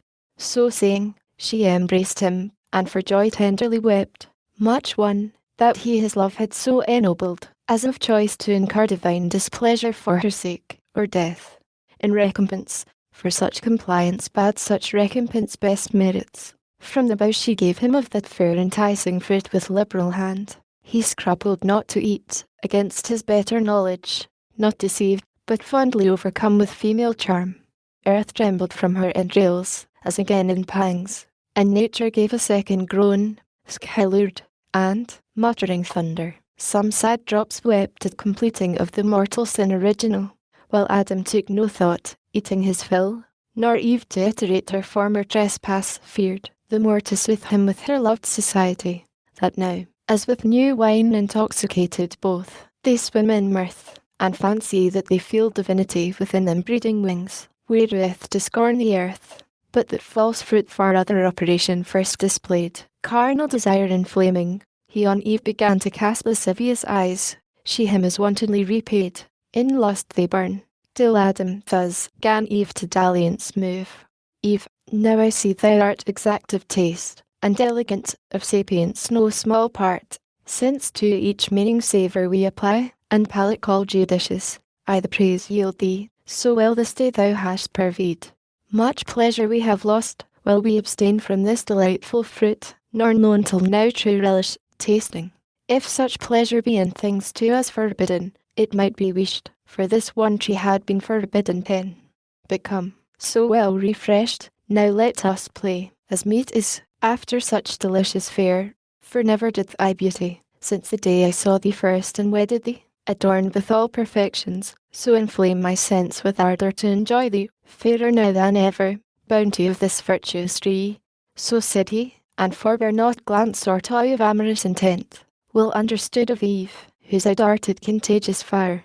Her hand he seized, and to a shady bank, thick overhead with verdant roof and board, he led her nothing loth. Flowers were the couch, pansies, and violets, and asphodel, and hyacinth, earth's freshest softest lap. There they their fill of love and love's disport took largely, of their mutual guilt the seal, the solace of their sin.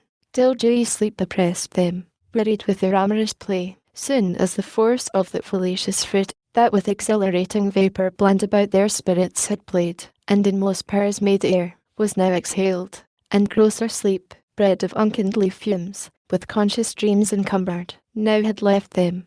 Up they rose as from unrest, and, each the other viewing, soon found their eyes how opened, and their minds how darkened. Innocence, that as a veil had shadowed them from knowing ill, was gone. Just confidence, and native righteousness, and honour, from about them, naked left to guilty shame. He covered, but his robe uncovered more. So rose the Danites strong, Herculean Samson, from the harlot lap of Philistine Delilah, and waked shorn of his strength. They destitute and bare of all their virtue, silent, and in face confounded, long they sat, as struck and mute, till Adam, though not less than Eve abashed, at length gave utterance to these words constrained. O Eve, in evil art thou didst give ear to that false worm, of whomsoever taught to counterfeit man's voice. True in her fall, false in her promised rising. Since our eyes opened we find indeed, and find we know both good and evil, good lust, and evil got, bad fruit of knowledge, if this be to know, which leaves us naked thus, of honour void, of innocence, of faith, of purity, our wonted ornaments now soiled and stained, and in our faces evident the signs of foul concupiscence. Whence evil store, even shame, the last of evils. Of the first be sure then. How shall I behold the face henceforth of God or angel, erst with joy and rapture so oft beheld? Those heavenly shapes will dazzle now this earthly with their blaze insufferably bright. Oh, might I here in solitude live savage, in some glade obscured, where highest woods, impenetrable to star or sunlight, spread their umbrage broad and brown as evening. Cover me, ye pines, ye cedars, with innumerable boughs hide me, where I may never see them more. But let us now, as in bad plight, devise what best may for the present serve to hide the parts of each from other, that seem most to shame obnoxious, and unseemliest seen. Some tree, whose broad smooth leaves together sewed, and girded under loins, may cover round those middle parts, that this newcomer, shame, there sit not, and reproach us as unclean. So counselled he, and both together went into the thickest wood. There soon they chose the fig tree, not that kind for fruit renowned, but such as at this day, to Indians known, in Malabar or Deccan spreads her arms branching so broad and long, that in the ground the bended twigs take root, and daughters grow about the mother tree, a pillared shade high overarched, and echoing walks between. Thereof the Indian herdsman, shunning heat, shelters in cool, and tends his pasturing herds at loopholes cut through thickest shade. Those leaves they gathered, broad as Amazonian targe, and, with what skill they had, together sewed, to gird their waist, vain covering, if to hide their guilt and dreaded shame. Oh, how unlike to that first naked glory! Such of late Columbus found the American, so girt with feathered cincture, naked else, and wild among the trees on isles and woody shores. Thus fenced, and, as they thought, their shame in part covered, but not at rest stories of mind, they sat them down to weep, nor only tears rained at their eyes, but high winds worse within began to arise, high passions, anger, hate, mistrust, suspicion, discord, and shook sore their inward state of mind, calm region once and full of peace, now tossed and turbulent, for understanding ruled not, and though will heard not her lore, both in subjection now to sensual appetite, who from beneath usurping over sovereign reason claimed superior sway. From thus distempered breast, Adam, estranged in look and altered style, speech intermitted thus to be renewed. Would thou hadst hearkened to my words, and stayed with me, as I besought thee, when that strange desire of wandering, this unhappy morn, I know not whence possessed thee, we had then remained still happy, not, as now, despoiled of all our good, ashamed, naked, miserable. Let none henceforth seek needless cause to approve the faith they owe. When earnestly they seek such proof, conclude, they then begin to fail. To whom, soon moved with touch of blame, thus Eve, what words have passed thy lips, Adam severe? Imputest thou that to my default, or will of wandering, as thou callest it, which who knows but might as ill have happened thou being by, or to thyself perhaps, hadst thou been there, or hear the attempt, thou couldst not have discerned fraud in the serpent, speaking as he spake, no ground of enmity between us known, why he should mean me ill, or seek to harm. Was I to have never parted from thy side, as could have grown there still a lifeless rib? Being as I am, why didst not thou, the head, command me absolutely not to go, going into such danger, as thou sayest? Too facile, then, thou didst not much gainsay, nay, didst permit, approve, and fear dismiss. Hadst thou been firm and fixed in thy dissent, neither had I transgressed, nor thou with me. To whom, then first incensed, Adam replied, Is this the love, is this the recompense of mine to thee, ingrateful Eve, expressed immutable, when thou wert lost, not I, who might have lived, enjoyed immortal bliss, yet willingly chose rather death with thee, and am I now upbraided as the cause of thy transgressing? Not enough severe, it seems, in thy restraint. What could I more? I warned thee, I admonished thee, foretold the danger, and the lurking enemy that lay in wait. Beyond this had been force, and force upon free will hath here no place. But confidence then bore thee on, secure either to meet no danger, or to find matter of glorious trial. And perhaps I also erred, in overmuch admiring what seemed in thee so perfect, that I thought no evil durst attempt thee. But I rue the error now, which has become my crime, and thou the accuser. Thus it shall befall him, to worth in woman over-trusting, lets her will rule, restraint she will not brook, and, left to herself, if evil thence ensue, she first his weak indulgence will accuse. Thus they in mutual accusation spent the fruitless hours, but neither self-condemning, and of their vain contest appeared no end. Book X meanwhile the heinous and despotful acts of Satan, done in paradise, and how he, in the serpent, had perverted Eve, her husband she, to taste the fatal fruit, was known in heaven. For what can escape the eye of God all-seeing, or deceive his heart omniscient?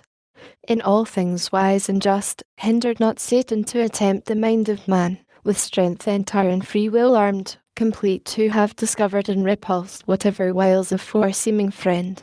For still they knew, and ought to have still remembered, the high injunction, not to taste that fruit, whoever tempted, which they not obeying, incurred what could they less, the penalty, and, manifold in sin, deserved to fall. Up into heaven from paradise in haste the angelic guards ascended, mute and sad, for man, for of his state by this they knew, much wondering how the subtle fiend had stolen entrance unseen. Soon as the unwelcome news from earth arrived at heaven gate, displeased all were who heard. Dim sadness did not spare that time celestial visages, yet, mixed with pity, violated not their bliss. About the new arrived, in multitudes the ethereal people ran, to hear and know how all befell. They towards the throne supreme, accountable, made haste, to make appear, with righteous plea, their utmost vigilance and easily approved. When the Most High Eternal Father, from his secret cloud, amidst in thunder uttered thus his voice, Assembled angels, and ye powers returned from unsuccessful charge, be not dismayed, nor troubled at these tidings from the earth, which your senseless care could not prevent, foretold so lately what would come to pass, when first this tempter crossed the gulf from hell. I told ye then he should prevail, and speed on his bad errand, man should be seduced, and flattered out of all, believing lies against his Maker, no decree of mine concurring to necessitate his fall, or touch with lightest moment of impulse his free will, to her own inclining left an even scale. But fallen he is, and now what rests, but that the mortal sentence pass on his transgression, death denounced that day, which he presumes already vain and void, because not yet inflicted, as he feared, by some immediate stroke, but soon shall find forbearance no acquittance, ere day end. Justice shall not return his bounty scorned, but whom send I to judge them? Whom but thee, vicegerent Son? To thee I have transferred all judgment, whether in heaven, or earth, or hell. Easy it may be seen that I intend mercy colleague with justice, sending thee man's friend, his mediator, his design both ransom and redeemer voluntary, and destined man himself to judge man fallen.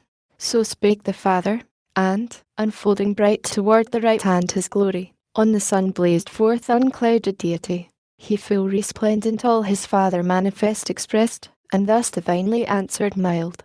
Father eternal, thine is to decree, mine, both in heaven and earth, to do thy will supreme, that thou in me, thy Son beloved, mayest ever rest well pleased. I go to judge on earth these thy transgressors, but thou knowest, whoever judged, the worst on me must light, when time shall be, for so I undertook before thee, and, not repenting, this obtain of right, that I may mitigate their doom on me derived. Yet I shall temper so justice with mercy, as may illustrate most them fully satisfied, and the appease. Attendance none shall need, nor train, where none are to behold the judgment, but the judged, those two. The third best absent is condemned, convict by flight, and rebel to all law. Conviction to the serpent none belongs. Thus saying, from his radiant seat heroes of high collateral glory, him thrones, and powers, princedoms, and dominations ministrant, accompanied to heaven gate, from whence Eden, and all the coast, in prospect lay. Down he descended straight, the speed of God's time counts not, though with swiftest minutes winged. Now was the sun in western cadence low from noon, and gentle airs, due at their hour, to fan the earth now waked, and ushering the evening cool. When he, from wrath more cool, came the mild judge, and intercessor both, to sentence man. The voice of God they heard now walking in the garden, by soft winds brought to their ears, while day declined, they heard, and from his presence hid themselves among the thickest trees, both man and wife, till God, approaching, thus to Adam called aloud, Where art thou, Adam? Wont with joy to meet my coming seen far off. I miss thee here, not pleased, thus entertained with solitude, where of ease duty erewhile appeared unsought, or come I less conspicuous, or what change absents thee, or what chance detains? Come forth. He came, and with him Eve, more loth, though first to offend, discountenanced both, and discomposed. Love was not in their looks, either to God or to each other, but apparent guilt, and shame, and perturbation, and despair, anger, and obstinacy, and hate, and guile. Whence Adam, faltering long, thus answered brief, I heard thee in the garden, and of thy voice afraid, being naked, hid myself. To whom the gracious judge without revile replied, My voice thou oft hast heard, and hast not feared, but still rejoiced. How is it now become so dreadful to thee, that thou art naked? Who hath told thee? Hast thou eaten of the tree, whereof I gave thee charge thou shouldst not eat? To whom thus Adam sore beset replied, O heaven, in evil strait this day I stand before my judge, either to undergo myself the total crime, or to accuse my other self, the partner of my life, whose failing, while her faith to me remains, I should conceal, and not expose to blame by my complaint, but strict necessity subdues me, and calamitous constraint, lest on my head both sin and punishment, however insupportable, be all devolved. Though should I hold my peace, yet thou wilt easily detect what I conceal. This woman, whom thou madest to be my help, and gavest me as thy perfect gift, so good, so fit, so acceptable, so divine, that from her hand I could suspect no ill, and what she did, whatever in itself, her doing seemed to justify the deed. She gave me of the tree, and I did eat. To whom the sovereign presence thus replied, Was she thy God, that her thou didst obey before his voice? Or was she made thy guide, superior, or but equal, that to her thou didst resign thy manhood, and the place wherein God set thee above her made of thee, and for thee, whose perfection far excelled hers in all real dignity? Adorned she was indeed, and lovely, to attract thy love, not thy subjection, and her gifts were such, as under government well seemed, unseemly to bear rule, which was thy part and person, hadst thou known thyself aright.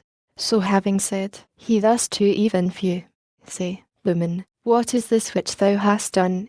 To whom sad Eve, with shame nigh overwhelmed, confessing soon, yet not before her judge bold or loquacious, thus abashed replied, The serpent me beguiled, and I did eat. Which when the Lord God heard, without delay to judgment he proceeded on the accused serpent, though brute, unable to transfer the guilt on him, who made him instrument of mischief, and polluted from the end of his creation, justly then accursed, as vitiated in nature, more to no concern not man, since he no further knew, nor altered his offence, yet God at last to Satan first in sin his doom applied, though in mysterious terms, judged as then best, and on the serpent thus his curse let fall. Because thou hast done this, thou art accursed above all cattle, each beast of the field, upon thy belly grovelling thou shalt go, and dust shalt eat all the days of thy life. Between thee and the woman I will put enmity, and between thine and her seed shall bruise thy head, thou bruise his heel. So spake this oracle, then verified when Jesus, son of Mary, second Eve, saw Satan fall, like lightning, down from heaven, prince of the air, then, rising from his grave spoiled principalities and powers, triumphed in open show, and, with ascension bright, captivity led captive through the air, the realm itself of Satan, long usurped, whom he shall tread at last under our feet, even he, who now foretold his fatal bruise, and to the woman thus his sentence turned. Thy sorrow I will greatly multiply by thy conception, children thou shalt bring in sorrow forth, and to thy husband's will thine shall submit, he over thee shall rule. On Adam last thus judgment he pronounced, because thou hast hearkened to the voice of thy wife, and eaten of the tree, concerning which I charge thee, saying, Thou shalt not eat thereof, cursed is the ground for thy sake, thou in sorrow shalt eat thereof, all the days of thy life. Thorns also and thistles it shall bring thee forth unbid, and thou shalt eat the herb of the field, in the sweat of thy face shalt thou eat bread, till thou return unto the ground. For thou out of the ground wast taken, know thy birth, for dust thou art, and shalt to dust return. So judged he man, both judge and Saviour sent, and the instant stroke of death, denounced that day, or removed far off. Then, pitying how they stood before him naked to the air, that now must suffer change, disdain not to begin thenceforth the form of servant to assume, as when he washed his servants' feet, so now, as father of his family, he clad their nakedness with skins of beasts, or slain, or as the snake with youthful coat repaid, and thought not much to clothe his enemies, nor he their outward only with the skins of beasts, but inward nakedness much more, opprobrious, with his robe of righteousness, wearing, covered from his father's sight. To him with swift ascent he up-returned, into his blissful bosom reassumed in glory, as of old. To him appeased all, though all-knowing, what had passed with man recounted, mixing intercession sweet. Meanwhile, ere thus was sent and judged on earth, within the gates of hell sat sin and death, in counter view within the gates, that now stood open wide, belching outrageous flame far into chaos, since the fiend passed through, sin opening, who thus now to death began. O son, why sit we here each other viewing idly, while Satan, our great author, thrives in other worlds, and happier seat provides for us, his offspring dear?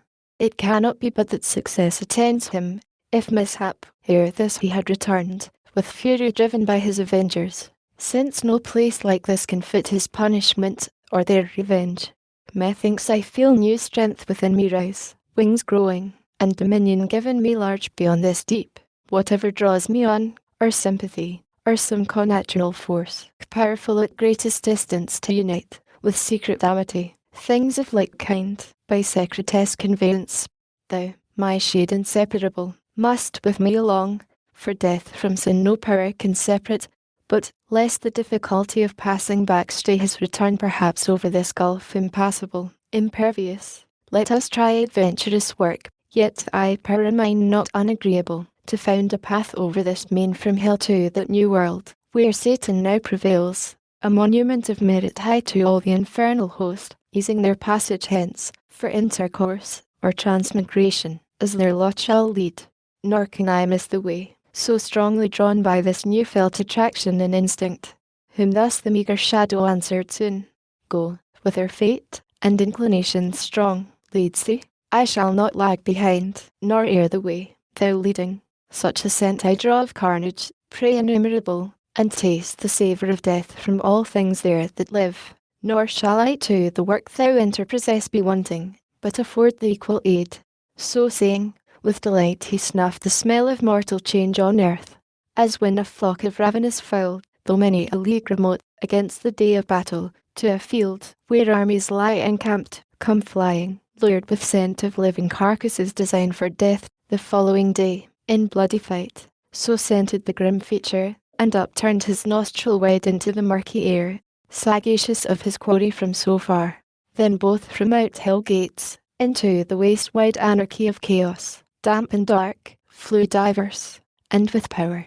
Their power was great, hovering upon the waters, what they met solid or slimy, as in raging sea tossed up and down, together crowded drove, from each side shoaling towards the mouth of hell, as when two polar winds, blowing adverse upon the Cronian sea, together drive mountains of ice, that stop the imagined way beyond pits or eastward, to the rich Cathian coast. The aggregated soil death with his mace petrific, cold and dry, as with a trident, smote, and fixed as firm as Delos, floating once, the rest his look bound with Gorgonian rigour not to move, and with asphaltic slime, broad as the gate, deep to the roots of hell the gathered beach they fastened, and the mole immense wrought on over the foaming deep high arched, a bridge of length prodigious, joining to the wall immovable of this now fenceless world, 4 foot to death, from hence a passage broad, smooth, easy, inoffensive, down to hell. So, if great things to small may be compared, Xerxes, the liberty of Greece to yoke, from Susa, his Memnonian palace high, came to the sea, and, over Hellespont bridging his way, Europe with Asia joined, and scourged with many a stroke the indignant waves.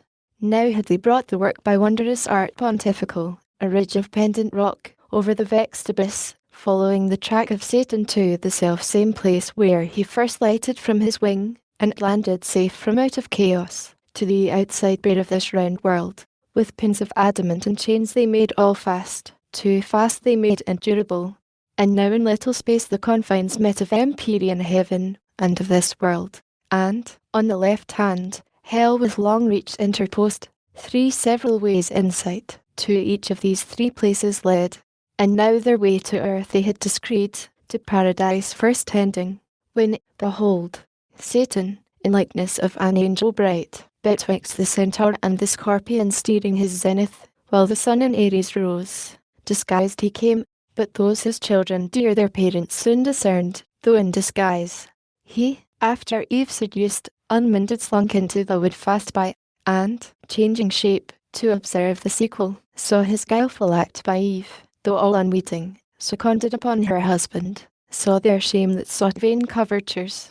But when he saw descend the Son of God to judge them, terrified he fled, not hoping to escape, but shun the present, fearing, guilty, what his wrath might suddenly inflict. That passed, returned by night, and listening where the hapless pair sat in their sad discourse, and various plaint, thence gathered his own doom, which understood not instant, but a future time. With joy and tidings fraught, to hell he now returned, and at the brink of chaos, near the foot of this new wondrous pontifice, and hope met, who to meet him came, his offspring dear. Great joy was at their meeting, and at sight of that stupendous bridge his joy increased. Long he admiring stood, till sin, his fair enchanting daughter, thus the silence broke. O parent, these are thy magnific deeds, thy trophies, which thou viewest as not thine own. Thou art their author, and prime architect, for I no sooner in my heart divined, my heart, which by a secret harmony still moves with thine, joined in connexion sweet, that thou in earth hadst prospered, which thou look'st now also evidence, but straight I felt, though distant from thee worlds between, yet felt, that I must after thee, with this thy son. Such fatal consequence unites us 3. Hell could no longer hold us in her bounds, nor this unvoyageable gulf obscure detain from following thy illustrious track. Thou hast achieved our liberty, confined within hell gates till now. Thou art empowered to fortify thus far, and doubly, with this portentous bridge, the dark abyss. Thine now is all this world. Thy virtue hath won what thy hands builded not. Thy wisdom gained with odds what war hath lost, and fully avenged earth oil in heaven. Here thou shalt monarch reign, there didst not. There let him still victor sway, as battle hath adjudged. From this new world retiring, by his own doom alienated, and henceforth monarchy with thee divide of all things, parted by the imperial bounds, his quadrature, from thy orbicular world, or try the now more dangerous to his throne. Whom thus the Prince of Darkness answered glad, Fair daughter, and thou son and grandchild both, high proof ye now have given to be the race of Satan. For I glory in the name, antagonist of heaven's almighty King, amply have merited of me, of all the infernal empire, that so near heaven's door triumphal with triumphal act have met, mine, with this glorious work, and made one realm, hell in this world, one realm, one continent of easy thoroughfare. Therefore, will I descend through darkness, on your road with ease, to my associate powers, them to acquaint with these successes, and with them rejoice. You too this way, among these numerous orbs, all yours, right down to paradise descend, there dwell, and reign in bliss, thence on the earth dominion exercise and in the air, chiefly on man, sole lord of all declared, him first make sure you thrall, and lastly kill.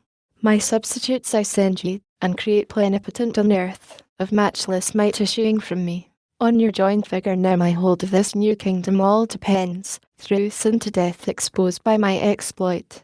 If your joint power prevail, the affairs of hell no detriment need fear, go, and be strong. So saying he dismissed them. They with speed their course through thickest constellations held, spreading their bane. The blasted stars lit one, and planets struck. Real eclipse then suffered. The other way Satan went down the causey to hell gate. On either side parted chaos overbuilt exclaimed, and with rebounding surge the bars assailed, that scorned his indignation. Through the gate, wide open and unguarded, Satan passed, and all about found desolate, for those, appointed to sit there, had left their charge, flown to the upper world. The rest were all far to the England retired, about the walls of Pandemonium, city and proud seat of Lucifer. So by illusion called of that bright star to Satan paragoned, there kept their watch the legions, while the grand in council sat, solicitous what chance might intercept their emperor sent. So he departing gave command, and they observed, as when the Tartar from his Russian foe, by a stricken, over the snowy plains, retires, or Bactrian Sophie, from the horns of Turkish crescent, leaves always beyond the realm of Aladil, in his retreat to Taurus or Caspian. So these, the late heaven-banished host, left this art utmost hell many a dark league, reduced in careful watch round their metropolis, and now expecting each hour their great adventurer, from the search of foreign worlds, he through the midst unmarked, in show plebeian angel militant of lowest order, passed, and from the door of that Plutonian hall, invisible ascended his high throne, which, under state of richest texture spread, at the upper end was placed in regal lustre.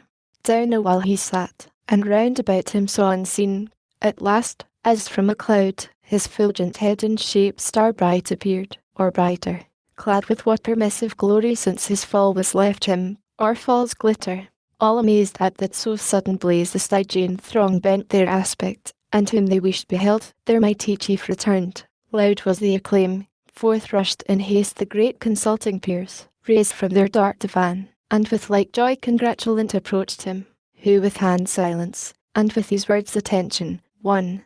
Thrones, dominations, princedoms, virtues, powers, for in possession such, not only of right, I call ye, and declare ye now, returned successful beyond hope, to lead ye forth triumphant out of this infernal pit abominable, accursed, the house of woe, and dungeon of our tyrant, now possess, as lords, a spacious world, to our native heaven little inferior, by my adventure hard with peril great achieved. Long were to tell what I have done, what suffered, with what pain voyaged unreal, vast, unbounded deep of horrible confusion, over which by sin and death a broad way now is paved, to expedite your glorious march. But I toiled out my uncouth passage, forced to ride the untractable abyss, plunged in the whim of unoriginal night and chaos wild, that, jealous of their secrets, fiercely opposed my journey strange, with clamorous uproar protesting fate supreme. Thence how I found the new created world, which fame in heaven long had foretold, a fabric wonderful of absolute perfection. Therein man placed in a paradise, by our exile made happy. Him by fraud I have seduced from his creator, and, the more to increase your wonder, with an apple, he, thereat offended, worth your laughter, hath given up both his beloved man, and all his world, to sin and death a prey, and so to us, without our hazard, labour, or alarm, to range in, and to dwell, and over man to rule, as over all he should have ruled. True is, me also he hath judged, or rather me not, but the brood serpent in whose shape man I deceived. That which to me belongs, is enmity which he will put between me and mankind. I am to bruise his heel. His seed, when is not set, shall bruise my head. A world who would not purchase with a bruise, or much more grievous pain. Ye have the account of my performance. What remains, ye gods, put up, and enter now into full bliss. So having said, awhile he stood, expecting their universal shout, and high applause, to fill his ear, when, contrary, he hears on all sides, from innumerable tongues, a dismal universal hiss, the sound of public scorn. He wondered, but not long had leisure, wondering at himself now more. His visage drawn he felt to sharpen spear, his arms clung to his ribs, his legs entwining each other, till supplanted down he fell a monstrous serpent on his belly prone, reluctant, but in vain. A greater power now ruled him, punished in the shape he sinned, according to his doom. He would have spoke, but hissed for his return with forked tongue to forked tongue. For now we're all transformed alike, to serpents all, as accessories to his bold riot. Dreadful was the din of hissing through the hall, thick swarming now with complicated monsters head and tail, scorpion, and asp, and amphisba in a dire, Saros horned, hydrus, and delopstreer, and dipsis. Not so thick swarmed once the soil bed dropped with blood of Gorgon, or the isle of Eusa, but still greatest he the midst, now dragon grown, larger than whom the sun engendered in the Pythian veil or slime, huge python, and his power no less he seemed above the rest still to retain. They all him followed, issuing forth to the open field, where all yet left of that revolted rout, heaven fallen, in station stood or just array, sublime with expectation when to see in triumph issuing forth their glorious chief. They saw, but other sight instead, a crowd of ugly serpents. Horror on them fell, and horrid sympathy. For, what they saw, they felt themselves, now changing. Down their arms, down fell both spear and shield, down these fast, and the dire hiss renewed, and the dire form catched, by contagion, like in punishment, as in their crime. Thus was the applause they meant, turned to exploding hiss, triumph to shame cast on themselves from their own mouths. There stood a grove hard by, sprung up with this their change, his will who reigns above, to aggravate their penance, laden with fair fruit, like that which grew in paradise, the bait of Eve used by the tempter. On that prospect strange their earnest eyes they fixed, imagining for one forbidden tree a multitude now risen, to work them further war shame. Yet, parched with scalding thirst and hunger fierce, though to delude them sent, could not abstain, but on they rolled in heaps, and, up the trees climbing, sat thicker than the snaky locks that curled Megaira. Greedily they plucked the fruitage fair to sight, like that which grew near that bituminous lake where Sodom flamed. This more delusive, not the touch, but taste deceived, they, fondly thinking to lay their appetite with gust, instead of fruit chewed bitter ashes, which the offended taste with spattering noise rejected. Oft they essayed, hunger and thirst constraining, drugged as oft, with hatefulest disrelish writhed their jaws, with soot and cinders filled. So oft they fell into the same illusion, not as man whom they triumphed once lapsed.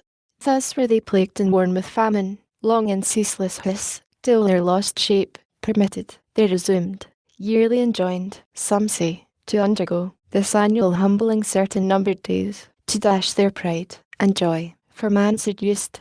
However, some tradition they dispersed among the heathen, of their purchase got, and fabled how the serpent, whom they called often, with Eurynome, the wide, encroaching Eve perhaps, had first the rule of high Olympus, thence by Saturn driven in ops, ere yet dicta in Jove was born. Meanwhile in paradise the hellish pair too soon arrived, sin, there in power before, once actual, now in body, and to dwell habitual habitant. Behind her death, close following pace for pace, not mounted yet on his pale horse, to whom sin thus began. Second of Satan sprung, all-conquering death. What thinkest thou of our empire now, though earned with travel difficult, not better far than still at hell's dark threshold to have sat watch, unnamed, unrated, and thyself have starved? Whom thus the sin-born monster answered soon, to me, who with the eternal famine pine, alike as hell, or paradise, or heaven, there best, where most with ravine I may meet, which here, though plenteous, all too little seems to stuff this maw, this fast unhide-bound core. To whom the incestuous mother thus replied, thou therefore on these herbs, and fruits, and flowers, feed first, on each beast next, and fish, and fowl, no homely morsels, and, whatever thing the scythe of time mows down, devour unspared, till I, in man residing, through the race, his thoughts, his looks, words, actions, all infect, and season him thy last and sweetest prey. This said, they both betook them several ways, both to destroy, or unimmortal make all kinds, and for destruction to mature sooner or later, which the Almighty seeing, from his transcendent seat the saints among, to those bright orders uttered thus his voice. See, with what heat these dogs of hell advance to waste and havoc yonder world, which I so fair and good created, and had still kept in that state, had not the folly of man let in these wasteful furies, who impute folly to me.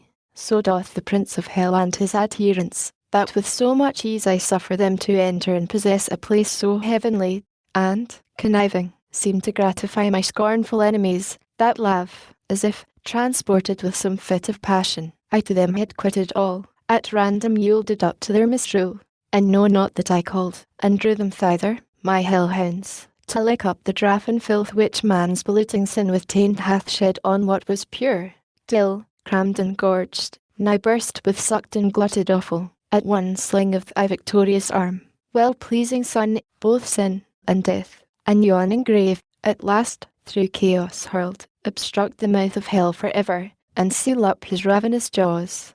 Then heaven and earth renewed shall be made pure to sanctity, that shall receive no stain. Till then, the curse pronounced on both proceeds.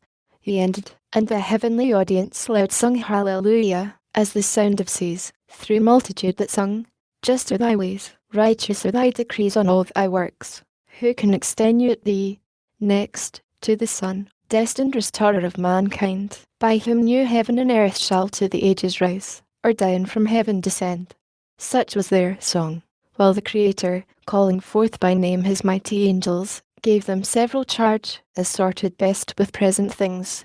The sun had first his precepts so to move, so shine, as might affect the earth with cold and heat scarce tolerable, and from the north to call decrepit winter, from the south to bring solstitial summer's heat.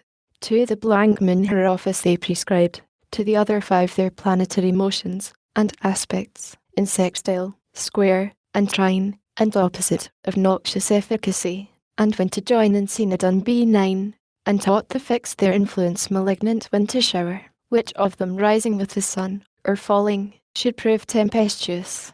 To the winds they set their corners, when with bluster to confound sea, air, and shore, the thunder went to roll with terror through the dark aerial hall. Some say, he bid his angels turn askance the poles of earth, twice 10 degrees and more, from the sun's axle.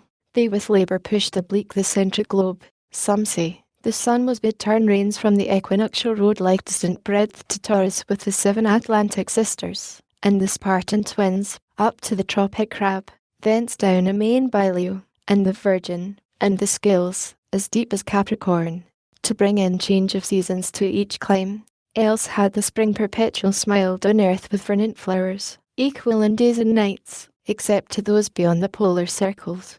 To them day had unbenighted shone, while the low sun, to recompense his distance, in their sight had rounded still the horizon, and not known or east or west, which had forbid the snow from coldest Ottoland, and south as far beneath Magellan. At that tasted fruit the sun, as from Faustine banquet, turned his course intended.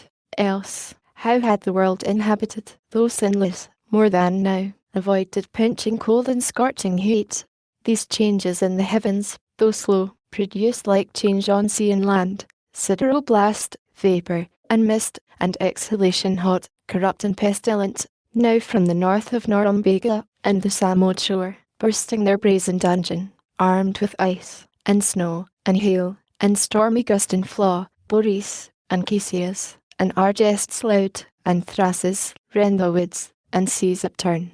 With adverse blast upturns them from the south notice, and Afer black with thunderous clouds from Selena. Thwart of these, as fierce, forth rushed the Levant and the Pnint winds, Eurus and Zephyr, with their lateral noise, Syrico and Libecchio. Thus began outrage from lifeless things. But discord first, daughter of sin, among the irrational death introduced, through fierce antipathy, beast now with beast, gan war, and fowl with fowl, and fish with fish, to graze the airball leaving, devoured each other, nor stood much in awe of man, but fled him, or, with countenance grim, glared on him passing. These were from without the growing miseries, which Adam saw already in part, though hid in gloomiest shade, to sorrow abandoned, but worse felt within, and, in a troubled sea of passion tossed, thus to disburden sought with sad complaint, O miserable of happy, is this the end of this new glorious world, and me so late the glory of the glory, who now become accursed, of blessed, hide me from the face of God, whom to behold was then my height of happiness. Yet well, if here would end the misery, I deserved it, and would bear my own deservings, but this will not serve. All that I eat or drink, or shall beget, is propagated curse. O voice, once heard delightfully, increase and multiply, now death to hear. For what can I increase, or multiply, but curses on my head? Who of all ages to succeed, but, feeling the evil on him brought by me, will curse my head? Ill-farer ancestor impure, for this we may thank Adam, but his thanks shall be the execration. So, besides mine own that bide upon me, all from me shall with a fierce reflux on me rebound, on me, as on their natural centre, light heavy, though in their place. O fleeting joys of paradise, dear bought with lasting woes! Did I request thee, Maker, from my clay to mould me man? Did I solicit thee from darkness to promote me, or here place in this delicious garden? As my will concurred not to my being, it were but right and equal to reduce me to my dust, desirous to resign and render back all I received, unable to perform thy terms too hard, by which I was to hold the good I sought not. To the loss of that sufficient penalty, why hast thou added the sense of endless woes? Inexplicable thy justice seems, yet to say truth, too late I thus contest, then should have been refused those terms whatever, when they were proposed. Thou didst accept them. Wilt thou enjoy the good, then cavil the conditions? And, though God made thee without thy leave, what if thy son proved disobedient, and reproved, retort, wherefore didst thou beget me? I sought it not. Wilt thou admit for his contempt of thee the proud excuse? Yet him not thy election, but natural necessity begot. God made thee of choice his own, and of his own to serve him. Thy reward was of his grace, thy punishment then, justly is at his will. Be it so, for I submit. His doom is fair, thou dust I am, and shall to dust return. O welcome hour whenever. Why delays his hand to execute what his decree fixed on this day? Why do I overlive? Why am I mocked with death, and lengthened out to deathless bane? How gladly would I meet mortality my sentence, and be earth insensible. How glad would lie me down as in my mother's lap. There I should rest, and sleep secure. His dreadful voice no more would thunder in my ears. No fear of worse to me, and to my offspring, would torment me with cruel expectation. Yet one doubt pursues me still, lest all I cannot die, lest the pure breath of life, the spirit of man which God inspired, cannot together perish with this corporeal clod, then, in the grave, or in some other dismal place. Who knows but I shall die a living death? O thought horrid, if true. Yet why? It was but breath of life that sinned. What dies but what had life and sin? The body properly had neither. All of me then shall die? Let this appease the doubt, since human reach no further knows. For though the Lord of all be infinite, is his wrath also? Be it, man is not so, but mortal doomed. How can he exercise wrath without end on man, whom death must end? Can he make deathless death? That were to make strange contradiction, which to God himself impossible is held, as argument of weakness, not of power. will he draw out, for her anger's sake, finite to infinite, in punished man, to satisfy his rigour, satisfied never, that were to extend his sentence beyond dust and nature's law, by which all causes else, according still to the reception of their matter, act, not to the extent of their own sphere, but say that death be not one stroke, as I supposed, bereaving sense, but endless misery from this day onward, which I feel begun both in me, and without me, and so last to perpetuity. Amy, that fear comes thundering back with dreadful revolution on my defenceless head, both death and I am found eternal, and incorporate both, nor I on my part single. In me all posterity stands cursed, fair patrimony that I must leave ye, sons. Oh, were I able to waste it all myself, and leave ye none, so disinherited, how would you bless me, now your curse? Ah, why should all mankind, for one man's fault, thus guiltless be condemned, it guiltless? But from me what can proceed, but all corrupt, both mind and will depraved not to do only, but to will the same with me? How can they then acquitted stand in sight of God? Him, after all disputes, forced I absolve, all my evasions vain, and reasonings, though through mazes, lead me still but to my own conviction. First and last on me only, as the source and spring of all corruption, all the blame lights due, so might the wrath. Fond fish, couldst thou support the burden, heavier than the earth to bear, than all the world much heavier, though divided with it bad women? Thus, what thou desirest, and what thou fearest, alike destroys all hope of refuge, and concludes thee miserable beyond all past example and future, to Satan only like both crime and doom.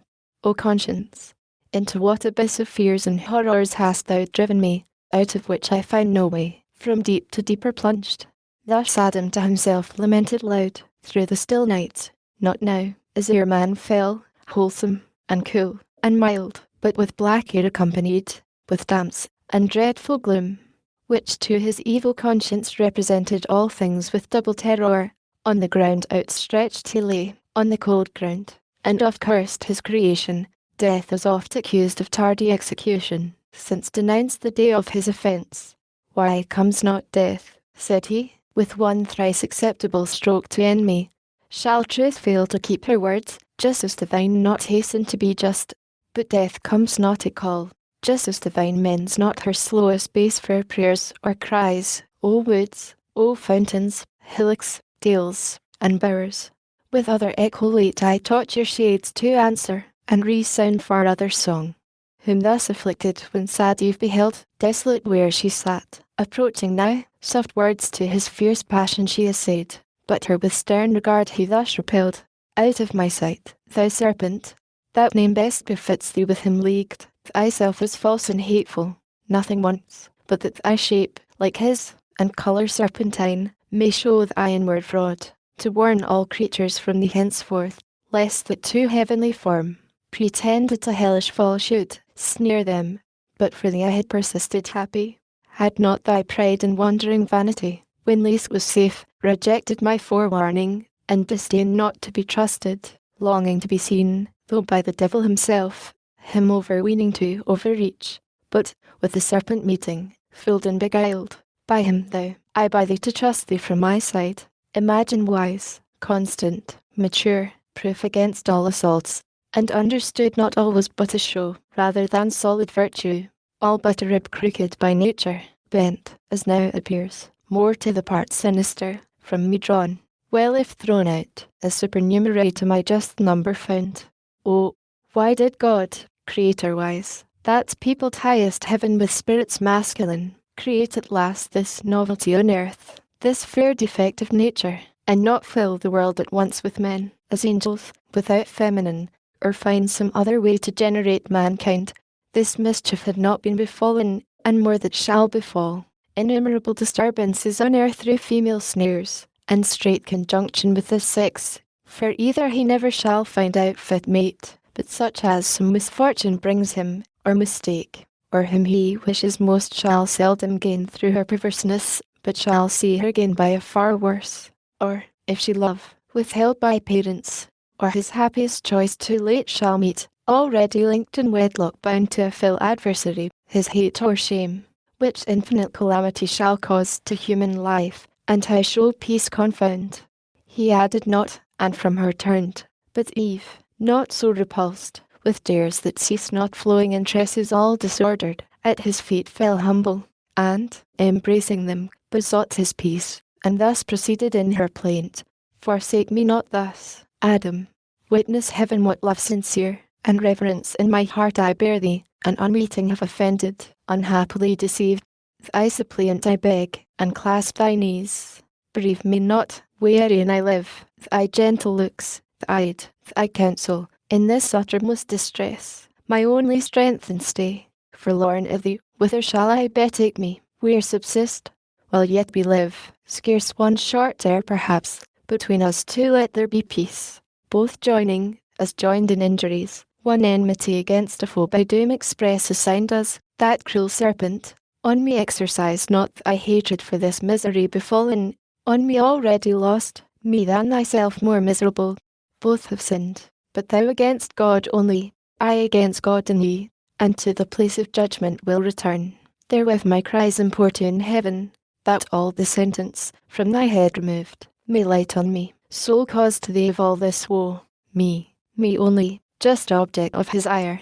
She ended weeping, and her lowly plight, immovable, till peace obtained from fault acknowledged and deplored, in Adam wrought commiseration. Soon his heart relented towards her, his life so late, and so delight, now at his feet submissive in distress. Creature so fair his reconcilement seeking, his counsel, whom she had displeased, his aid, as one disarmed, his anger all he lost, and thus with peaceful words upraised her soon. Unwary, and too desirous, as before, so now of what thou knowest not, who deservest the punishment all on thyself, alas, bear thine own first, ill able to sustain his full wrath, whose thou feelest as yet least part, and my displeasure bearest so ill. If prayers could alter high decrease, I too that place would speed before thee, and be louder heard, that on my head all might be visited, thy frailty and infirmer sex forgiven, to me committed, and by me exposed. But rise, let us no more contend, nor blame each other, blamed enough elsewhere, but strive in offices of love, how we may lighten each other's burden, in our share of woe, since this day's death denounced, if what I see, will prove no sudden, but a slow-paced evil, a long day's dying, to augment our pain, and to our seed, O hapless seed, derived, to whom thus Eve, recovering heart, replied, Adam, by sad experiment I know how little weight my words with thee can find, found so erroneous, thence by just event found so unfortunate, nevertheless, restored by thee, vile as I am, to place of new acceptance, hopeful to regain thy love, the sole contentment of my heart living or dying. From thee I will not hide what thoughts in my unquiet breast are risen, tending to some relief of our extremes, or end, though sharp and sad, yet tolerable, as in our evils, and of easier choice, if care of our descent perplex us most, which must be born to certain woe, devoured by death at last, and miserable it is to be to others cause of misery, our own begotten, and of our loins to bring into this cursed world a woeful race, that after wretched life must be at last food for so foul a monster. In thy power it lies, yet dear conception to prevent the race unblessed, to being yet unbegot. Childless thou art, childish remain, so death shall be deceived his glut, and with us too be forced to satisfy his ravenous maw. But if thou judge it hard and difficult, conversing, looking, loving, to abstain from love's due rites, nuptial embraces sweet, and with desire to languish without hope, before the present object languishing with like desire, which would be misery and torment less than none of what we dread, then, both ourselves and seed at once to free from what we fear for both, let us make short, let us seek death, or, he not found, supply with our own hands his office on ourselves. Why stand we longer shivering under fears, that show no end but death, and have the power, of many ways to die the shortest choosing, destruction with destruction to destroy. She ended here, or vehement despair broke off the rest, so much of death her thoughts had entertained, as dyed her cheeks with pale. But Adam, with such counsel nothing swayed, to better hopes his more attentive mind labouring had raised, and thus to Eve replied, Eve, thy contempt of life and pleasure seems to argue in thee something more sublime and excellent, than what thy mind contemns, but self-destruction the therefore sought, refutes that excellent thought in thee, and implies, not thy contempt, but anguish and regret for loss of life and pleasure overloved. Or if thou covet death, as utmost end of misery, so thinking to evade the penalty pronounced, doubt not but God hath wisely armed his vengeful ire, than so to be forestalled. Much more I fear lest death, so snatched, will not exempt us from the pain we are by doomed to pay. Rather, such acts of contumacy will provoke the highest to make death in us live. Then let us seek some safer resolution, which methinks I have in view, calling to mind with heat part of our sentence, that thy seed shall bruise the serpent's head, piteous amends, unless be meant, whom I conjecture, our grand foe, Satan, in the serpent, hath contrived against us this deceit. To crush his head would be revenge indeed, which will be lost by death brought on ourselves, our childless days resolved, as thou prepossessed. So our foe shall scape his punishment ordained, and we instead shall double ours upon our heads. No more be mentioned then of violence against ourselves, and wilful barrenness, that cuts us off from hope, and savours only rancour and pride, impatience and despite, reluctance against God and his just yoke laid on our necks. Remember with what mild and gracious temper he both heard and judged, without wrath or reviling. We expected immediate dissolution, which we thought was meant by death that day, when lo, to thee pains only in childbearing were foretold, and bringing forth, soon recompense with joy, fruit of thy womb. On me the curse's slope glanced on the ground, with labour I must earn my bread, what harm? Idleness had been worse. My labour will sustain me, and, lest cold or heat should injure us, his timely care hath, unbesought, provided, and his hands clothed us unworthy, pitying while he judged. How much more, if we pray him, will his ear be open, and his heart to pity incline, and teach us further by what means to shun the inclement seasons, rain, ice, hail, and snow, which now the sky, with various face, begins to show us in this mountain, while the winds blow moist and keen, shattering the graceful locks of these fair spreading trees, which bids us seek some better shroud, some better warmth to cherish our limbs benumbed, ere this diurnal star leave cold the night. How we his gathered beams reflected may with matter sear foment, or, by collision of two bodies, grind the air attrite to fire, as late the clouds justling, or pushed with winds, rude in their shock, tying the slant lightning, whose thwart flame, driven down kindles the gummy bark of fir or pine, and sends a comfortable heat from far, which might supply the sun, such fire to use, and what may else be remedy or cure to evils which our own misdeeds have wrought, he will instruct us praying, and of grace beseeching him, so as we need not fear to pass commodiously this life, sustained by him with many comforts, till we end in dust, or final rest and native home. What better can we do, than, to the place repairing where he judged us, prostrate fall before him reverent, and there confess humbly our faults, and pardon beg, with tears watering the ground, and with their sighs the air frequenting, sent from hearts contrite, in sign of sorrow unfeigned, and humiliation meek. Undoubtedly he will relent, and turn from his displeasure, in whose look serene, when angry most he seemed and most severe, what else but favour, grace, and mercy, shone? So spake our father penitent, nor ye felt less remorse. They, forthwith to the place repairing where he judged them, prostrate fell before him reverent, and both confessed humbly their faults, and pardon begged, with tears watering the ground, and with their sighs the air frequenting, sent from hearts contrite, in sign of sorrow unfeigned, and humiliation meek. Book the 11th. Thus they, in lowliest plight, repentant stood praying, for from the mercy seat above prevenient grace descending had removed the stony from their hearts, and made new flesh regenerate grow instead, that sighs now breathed unutterable, which the spirit of prayer inspired, and winged for heaven with speedier flight than loudest oratory. Yet their port not of mean suitors, nor important less seemed their petition, than when the ancient pair in fables old, less ancient yet than these, Deucalion and chaste Pyrrha, to restore the race of mankind drowned, before the shrine of mist stood devout. To heaven their prayers flew up, nor missed the way, by envious winds blown vagabond or frustrate. And they passed dimensionless through heavenly doors, then clad with incense, where the golden altar fumed, by their great intercessor, came in sight before the Father's throne. Them the glad Son presenting, thus to intercede began. See, Father, what first fruits on earth are sprung from thy implanted grace in man, these sighs and prayers, which in this golden censer mixed with incense, I thy priest before thee bring, fruits of more pleasing savour, from thy seed sown with contrition in his heart, than those which, his own hand mannering, all the trees of paradise could have produced, ere fallen from innocence.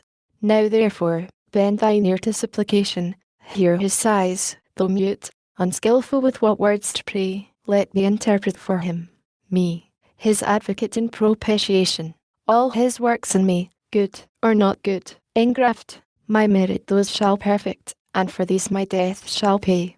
Accept me, and, in me, from these receive the smell of peace toward mankind. Let him live before thee reconciled, at least his days numbered, though sad, till death, his doom, which I to mitigate thus plead, not to reverse, to better life shall yield him, where with me all my redeemed made well in joy and bliss, made one with me, as I with thee am one, to whom the Father, without cloud, serene, all thy request for man, accepted Son, obtain, all thy request was my decree, but, longering like paradise to dwell, the law I gave to nature him forbids, those pure immortal elements, that no gross, no unharmonious mixture foul, eject him, tainted now, and purge him off, as a distemper, gross, to air as gross, and mortal food, as may dispose him best for dissolution wrought by sin, that first distempered all things, and of incorrupt corrupted.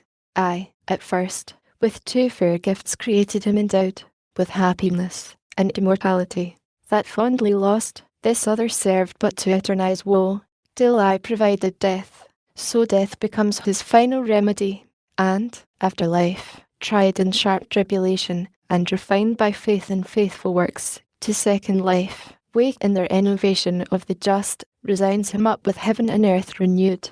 But let us call to synod all the blessed, through heaven's wide bounds, from them I will not hide my judgments, how with mankind I proceed, as how with peccant angels late they saw, and in their state, though firm, stood more confirmed. He ended, and the sun gave signal high to the bright minister that watched. He blew his trumpet, heard in our absence perhaps when God descended, and perhaps once more to sound out general doom. The angelic blast filled all the regions, from their blissful bowers of amaranthine shade, fountain or spring, by the waters of life, where'er they sat in fellowships of joy, the sons of light hasted, resorting to the summons high, and took their seats, till from his throne supreme the Almighty thus pronounced his sovereign will. O sons, like one of us man is become to know both good and evil, since his taste of the defended fruit, but let him boast his knowledge of good lust, and evil got, happier, had it sufficed him to have known good by itself, and evil not at all. He sorrows now, repents, and prays contrite, my motions in him, longer than they move, his heart I know, how variable and vain, self-left, lest therefore his now bolder hand reach also of the tree of life, and eat, and live for ever, dream at least to live for ever, to remove him I decree, and send him from the garden forth till the ground whence he was taken, fitter soil. Michael, this my behest have thou in charge, take to thee from among the cherubim thy choice of flaming warriors, lest the fiend, or in behalf of man, or to invade vacant possession, some new trouble raise. Haste thee, and from the paradise of God without remorse drive out the sinful pair, from hallowed ground the unholy, and denounce to them, and to their progeny, from thence perpetual banishment. Yet, lest they faint at the sad sentence rigorously urged, for I behold them softened, and with tears bewailing their excess, all terror hide. If patiently thy bidding they obey, dismiss them not disconsolate, reveal to Adam what shall come in future days, as I shall the enlighten, intermix my covenant in the woman's seed renewed, so send them forth, though sorrowing, yet in peace, and on the east side of the garden place, where entrance up from Eden easiest climbs, cherubic watch, and of a sword the flame wide waving, all approach far off to fright, and guard all passage to the tree of life, lest paradise a receptacle prove to spirits foul, and all my trees their prey, with whose stolen fruit man once more to delude. He ceased, and the archangelic power prepared for swift descent. With him the cohort bright of watchful cherubim. 4 faces each had, like a double Janus, all their shapes spangled with eyes more numerous than those of Argus, and more wakeful than to drowse, charmed with Arcadian pipe, the pastoral reed of Hermes, or his opiate rod. Meanwhile, to resalute the world with sacred light, looketh he awaked, and with fresh dews embalmed the earth. When Adam and first matron Eve had ended now their orisons, and found strength added from above, new hope to spring out of despair, joy, but with fear yet linked, which thus to Eve his welcome words renewed. Eve, easily my faith admit, that all the good which we enjoy from heaven descends, but that from us aught should ascend to heaven so prevalent as to concern the mind of God high blessed, or to incline his will, hard to belief may seem. Yet this will prayer or one short sigh of human breath, upborne even to the seat of God. For since I sought by prayer the offended deity to appease, kneeled, and before him humbled all my heart, methought I saw him placable and mild, bending his ear. Persuasion in me grew that I was hurt with favour, peace returned home to my breast, and to my memory his promise, that thy seed shall bruise our foe, which, then not minded in dismay, yet now assures me that the bitterness of death is past, and we shall live. Whence hail to thee, Eve rightly called, mother of all mankind, mother of all things living, since by thee man is to live, and all things live for man. To whom thus Eve with sad demeanour meek, ill worthy I such title should belong to me transgressor, for the ordained a help, became thy snare. To me reproach rather belongs, distrust, and all dispraise, but infinite in pardon was my judge, that I, who first brought death on all, am graced the source of life. Next favourable thou, who highly thus to entitle me vouchsafest, far other name deserving.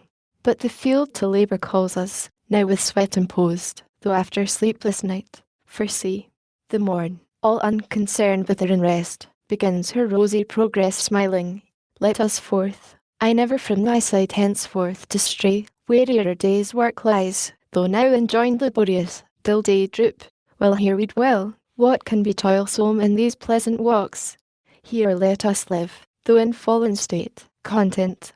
So spake, so wished much humbled Eve, but fate subscribed not. Nature first gave signs, impressed on bird, beast, air suddenly eclipsed, after short blush of morn. Nigh in her sight the bird of Jove stooped from his airy tour, 2 birds of gayest plume before him drove. Down from a hill the beast that reigns in woods, first hunter then, pursued a gentle brace, goodliest of all the forest, hart and hind, direct to the eastern gate was bent their flight.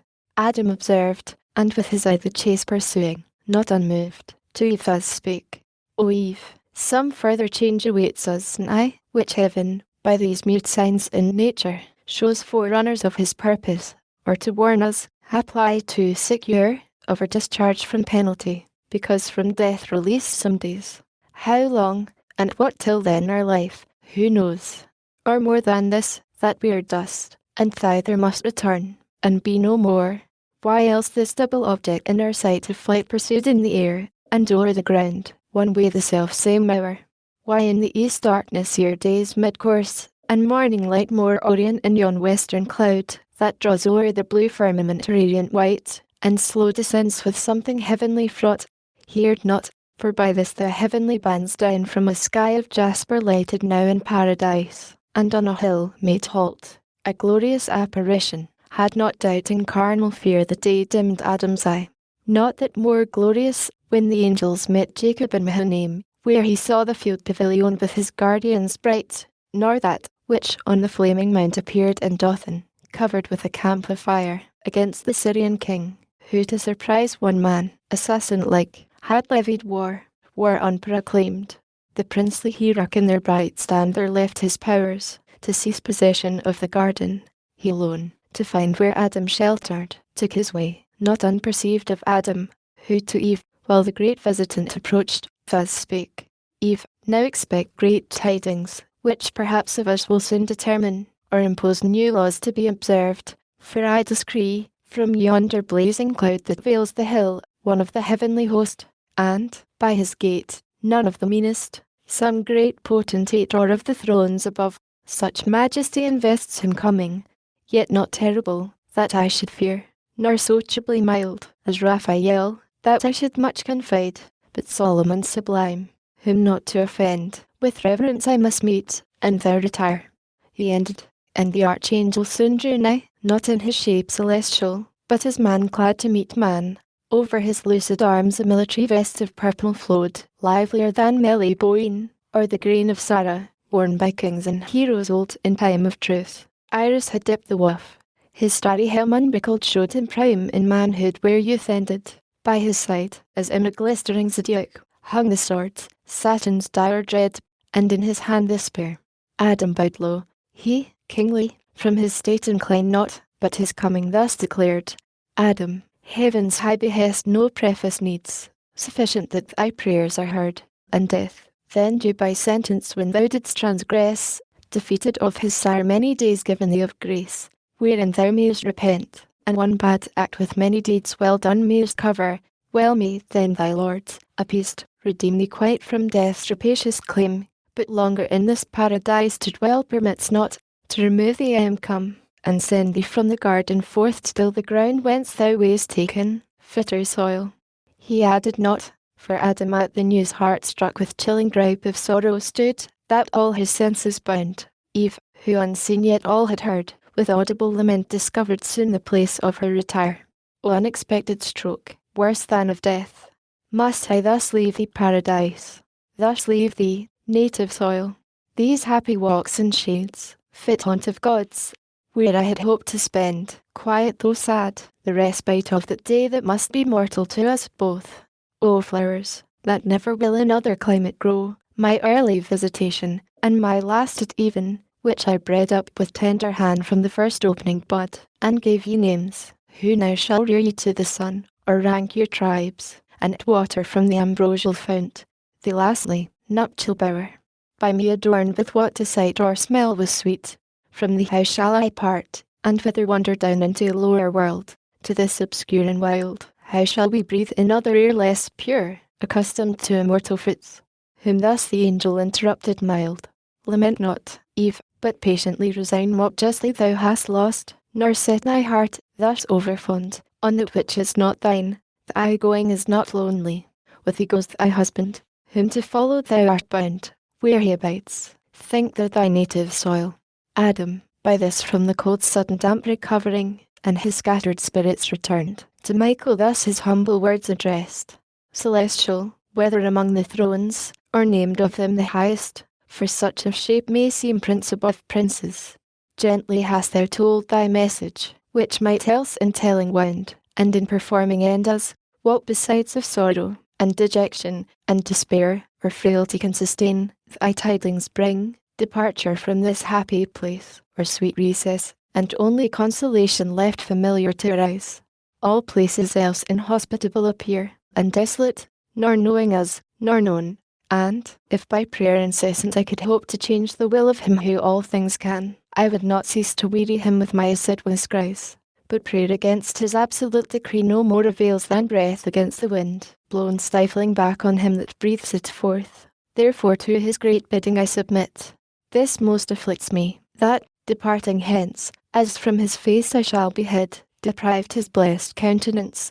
Here I could frequent with worship place by place where he vouchsafed presence divine, and to my sons relate, on this mount he appeared, under this tree stood visible. Among these pines his voice I heard, here with him at this fountain talked. So many grateful altars I would rear of grassy turf, and pile up every stone of lustre from the brook, in memory, or monument to ages, and therein offer sweet-smelling gums, and fruits, and flowers. In yonder netherworld where shall I seek his bright appearances, or footstep trace?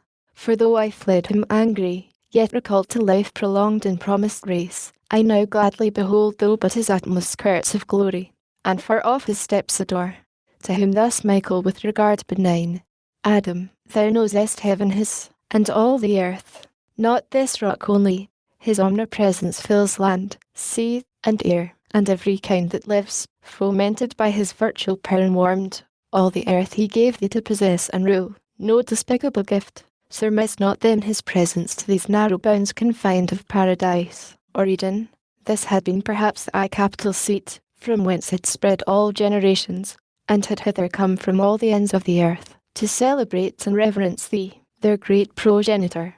But this preeminence thou hast lost, brought down to dwell on even ground now with thy sons.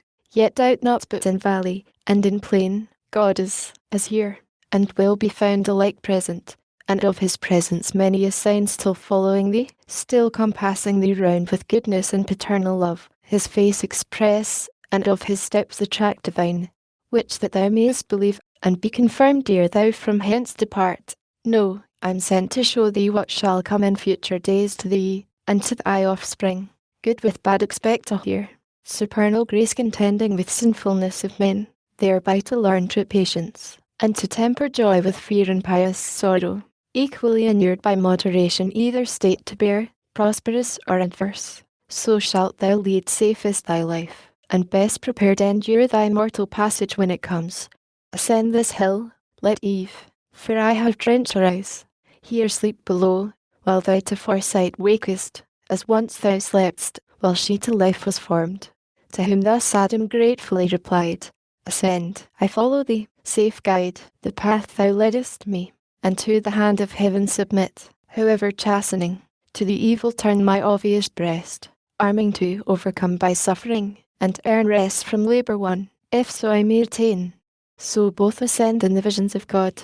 It was a hill of paradise the highest, from whose top the hemisphere of earth, in clearest ken, stretched out to the amplest reach of prospect lay.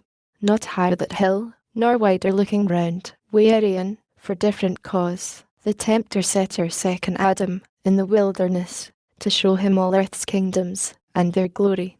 His eye might there command wherever stood city of old or modern fame, the seat of mightiest empire, from the destined walls of Cambalu, seat of Cathay and Can, and Samarkand by Oxus, Temir's throne, to Paquin of Sinan kings, and thence to Agra and Lahore of great Mughal, down to the golden Chersonese, or where the Persian Ecbatan sat, or sits in Isfahan, or where the Russian Tsar in Moscow, or the Sultan in Byzance, Turkestan born, nor could his eye not ken the Emperor of Negus to his utmost port Tarkoko, and the less maritime kings Mombasa, and Quiloa, and Melind, and Sofala, Thut Ophir, to the realm of Congo, and Angola farthest south, or thence from Niger flood to Atlas mount the kingdoms of Al Mansur, Fez and Sus, Morocco, and Algiers, and Tremezan, on Europe thence, and where Rome was to sway the world. In spirit perhaps he also saw rich Mexico, the seat of Montezuma, and Cusco in Peru, the richer seat of Atabalpa, and yet unspoiled Guyana, whose great city Gurian's sons call El Dorado. But to nobler sights Michael from Adam's eyes the film removed, which that false fruit that promised clearer sight had bred, then purged with Euphrae and rue the visual nerve, for he had much to see, and from the well of life 3 drops instilled. So deep the power of these ingredients pierced, even to the inmost seat of mental sight, that Adam, now enforced to close his eyes, sunk down, and all his spirits became entranced. But him the gentle angel by the hand soon raised, and his attention thus recalled. Adam, now ope thine eyes, and first behold the effects, which thy original crime hath wrought in some to spring from thee, who never touched the accepted tree, nor with the snake conspired, nor sinned thy sin, yet from that sin derive corruption, to bring forth more violent deeds. His eyes he opened, and beheld a field, part arable in tilth, wherein were sheaves new reaped, the other part sheepwalks and folds. Aye, the midst an altar as the landmark stood, rustic, of grassy sword. Thither anon a sweaty reaper from his tillage brought first fruits, the green ear, and the yellow sheaf, unculled, as came to hand. A shepherd next, more meek, came with the first slings of his flock, choicest and best, then, sacrificing, laid the inwards in their fat, with incense strode, on the cleft wood, and all due rites performed.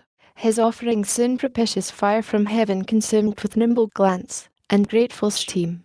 The other's not, for his was not sincere, wearied he inly raged, and, as they talked, smote him into the midriff with a stone that beat out life. He fell, and, deadly pale, groaned out his soul with gushing blood effused. Much at that sight was Adam in his heart dismayed, and thus in haste to the angel cried, O teacher, some great mischief hath befallen to that meek man, who well had sacrificed, is piety thus and pure devotion paid? To whom Michael thus, he also moved, replied, These two are brethren, Adam, and to come out of thy loins, the unjust the just hath slain, for envy that his brother's offering found from heaven acceptance, but the bloody fact will be avenged, and the other's faith, approved, was no reward, though here thou see him die, rolling in dust and gore. To which, sire, alas, both for the deed, and for the cause, but have I now seen death? Is this the way I must return to native dust?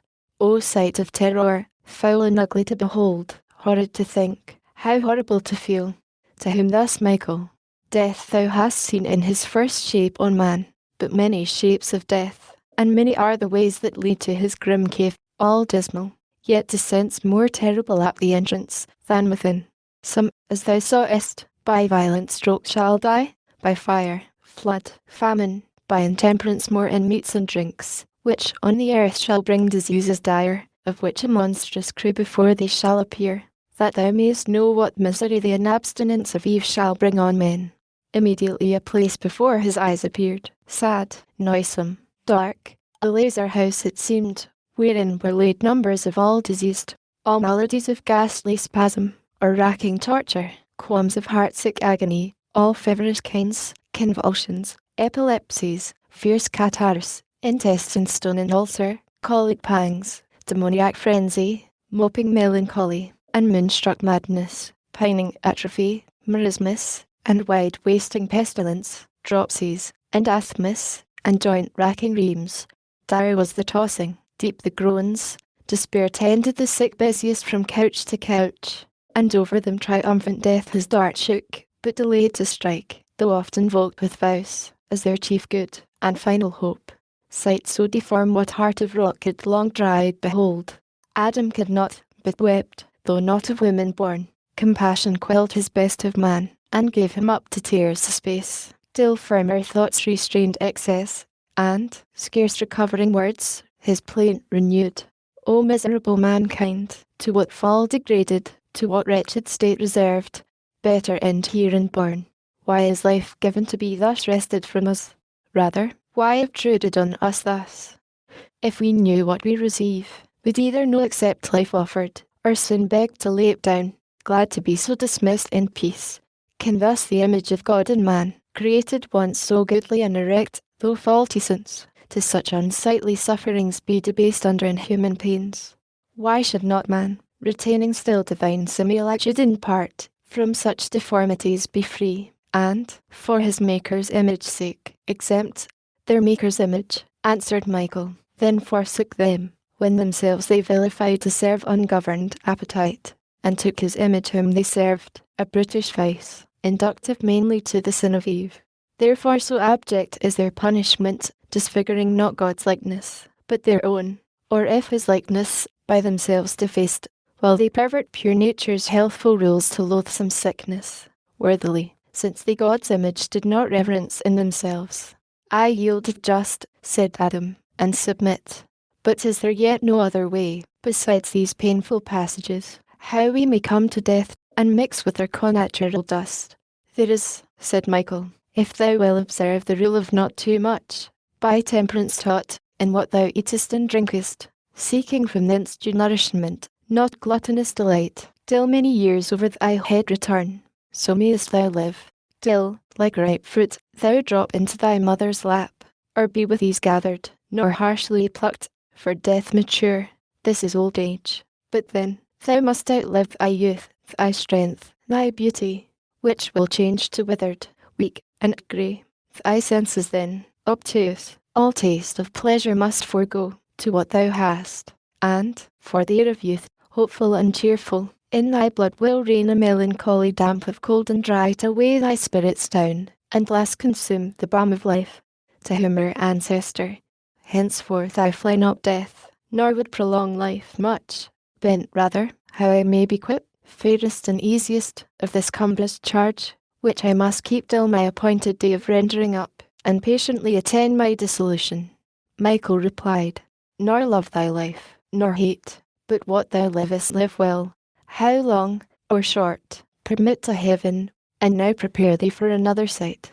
He looked, and saw a spacious plain, wherein were tents of various hue, By some were herds of cattle grazing, others, whence the sound of instruments that made melodious chime was heard, of harp and organ, and, who moved their stops and chords, was seen. His volant touch, instinct through all proportions, low and high, fled and pursued transverse the resonant fugue. In other parts stood one who, at the forge labouring, two massy clods of iron and brass had melted, whether found where casual fire had wasted woods on mountain or in vale, down to the veins of earth, thence gliding hot to some cave's mouth, or whether washed by a stream from underground, the liquid ore he drained into fit moulds prepared, from which he formed first his own tools, then, what might else be wrought fusel or graven in metal, after these, but on the hither side, a different sort from the high neighbouring hills, which was their seat, down to the plain descended. By their guise just men they seemed, and all their study bent to worship God aright, and know his works not hid, nor those things last, which might preserve freedom and peace to men. They on the plain long had not walked, when from the tents, behold, a bevy of fair women, richly gay in gems and wanton dress, to the harp they sung soft amorous ditties, and in dance came on. The men, though grave, eyed them, and let their eyes rove without rein, till, in the amorous net fast caught, they liked, and each his liking chose. And now of love they treat, till the evening star, love's harbinger, appeared. Then, all in heat they light the nuptial torch, and bid invoke Hymen. Then first to marriage rites invoked, with feast and music all the tents resound. Such happy interview, and fair event of love and youth not lost, songs, garlands, flowers, and charming symphonies, attached the heart of Adam, soon inclined to admit delight, the bent of nature, which he thus expressed.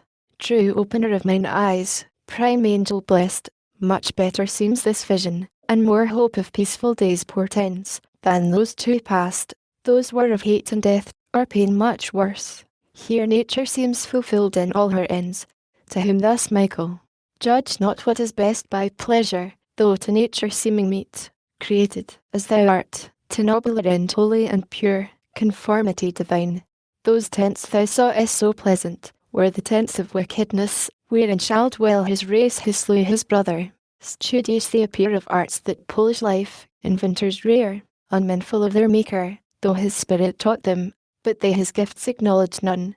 Yet they beauteous offspring shall beget, for that fair female troop thou sawest, that seemed of goddesses, so blithe, so smooth, so gay, yet empty of all good wherein consists women's domestic honour and chief praise, bred only and completed to the taste of lustful appetence, to sing, to dance, to dress, and roll the tongue, and roll the eye. To these that sober race of men, whose lives religious titled them the sons of God, shall yield up all their virtue, all their fame ignobly, to the drains and to the smiles of these fair atheists.